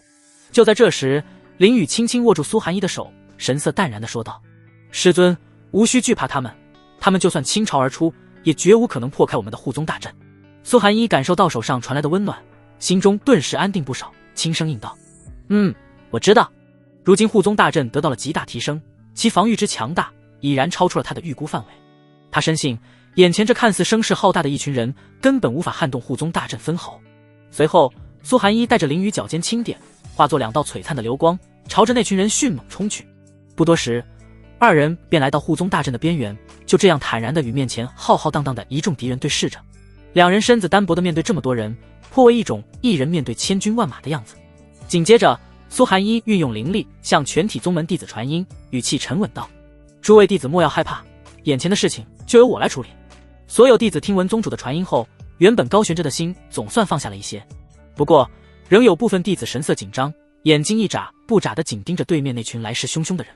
就在这时，那群人之中缓缓走出一个美丽的女子，她微微抬起下巴，眼中满是高傲，开口道：林雨、苏寒衣等人严重冒犯我万宝阁威严，如今我万宝阁特派遣100万大军前来，将你们一并抓捕归案。林雨闻言丝毫不在意道：哦，那我就站在这里，有本事你就来抓。他一边说，一边用系统调出他的面板。姓名：李萧玄，年龄2153，体质玄冰黄体，境界渡劫境5重天，天赋黄级天赋，武器炼天冰剑，下品圣器。接着林雨又把位置站得比较靠前的几人都扫了一眼，发现几乎都是渡劫境修为的强者。李萧玄皱眉道，冷漠道：真是好大的口气，等会有你好受的。哦，我好怕怕呢。林雨话是这般说着，可脸上却完全看不到一丝害怕，反而更像挑衅。苏寒衣微微颔首，淡然道：你们确实很强大，但若是想让我们受罚，第一步便是进来。李萧玄面色一沉，冷哼一声道：哼，那就让你即刻见识一下万宝阁的恐怖之处。言罢，他高高举起手臂，刹那间掌心之中迅速汇聚起一股寒冷的灵气。这股灵气散发着令人胆寒的气息，周围连绵起伏的高山在这股气息的侵袭下瞬间凝结出一层厚厚的冰霜。与此同时，另外9位渡劫境强者也纷纷运转周身灵力，准备对天元宗发动一场猛烈至极的攻击。此前万宝阁经过一番详尽的调查，得知天元宗所依仗的护宗大阵乃是天元归一阵。据他们所知，此阵法最多仅能抵挡5位渡劫境强者的全力一击。李萧玄眼神狠厉，冷声大喝道：动手！话音刚落，他手中那团凝聚到极致的灵气爆射而出，朝着天元宗呼啸而去。其余9位强者也不甘示弱，纷纷将自身功法运转至巅峰，一时间光芒闪烁，灵力肆虐，各式各样的攻击如同一道道划破苍穹的流星，朝着护宗大阵急射而去。下一刻，整整10道足以毁天灭地，狠狠地砸落在护宗大阵之上。刹那间，一股强大灵气冲击以撞击点为中心，向四周疯狂扩散开来。周围的高山在这股强大的力量面前迅速崩塌，扬起漫天尘土。林雨静静地看着这一切，没有丝毫慌乱之色，甚至还慢悠悠地打了个哈欠。万宝阁众人本以为这10道灵力的攻击足以瞬间将护宗大阵轰得粉碎，可接下来发生的事情却大大出乎了他们的意料。只见护宗大阵在遭受攻击的瞬间，陡然散发出一阵淡黄色光芒，将那10道来势汹汹的攻击彻底吞噬殆尽。李萧玄见状，不禁眉头紧锁，10道如此强大的攻击，竟然连护宗大阵的一丝一毫都未能撼动，这怎么可能？林雨故意做出一副惋惜的模样，轻叹道：哎呀，我本来都已经做好束手就擒的准备了，结果你们连这护宗大阵都奈何不了，真是太可惜了。在李萧玄眼中，林雨这番言语无疑是赤裸裸的挑衅。他冷笑一声：哼，别高兴得太早，马上我就把你从这乌龟壳里揪出来。林宇恢复正常，毫不在意道：“你若是有本事，早就做到了，何必在这大放厥词？刚才不过是你们侥幸罢了，现在开始，你们两个绝对是死路一条。”李萧玄呵斥一声，林宇的态度真的让他有些火大。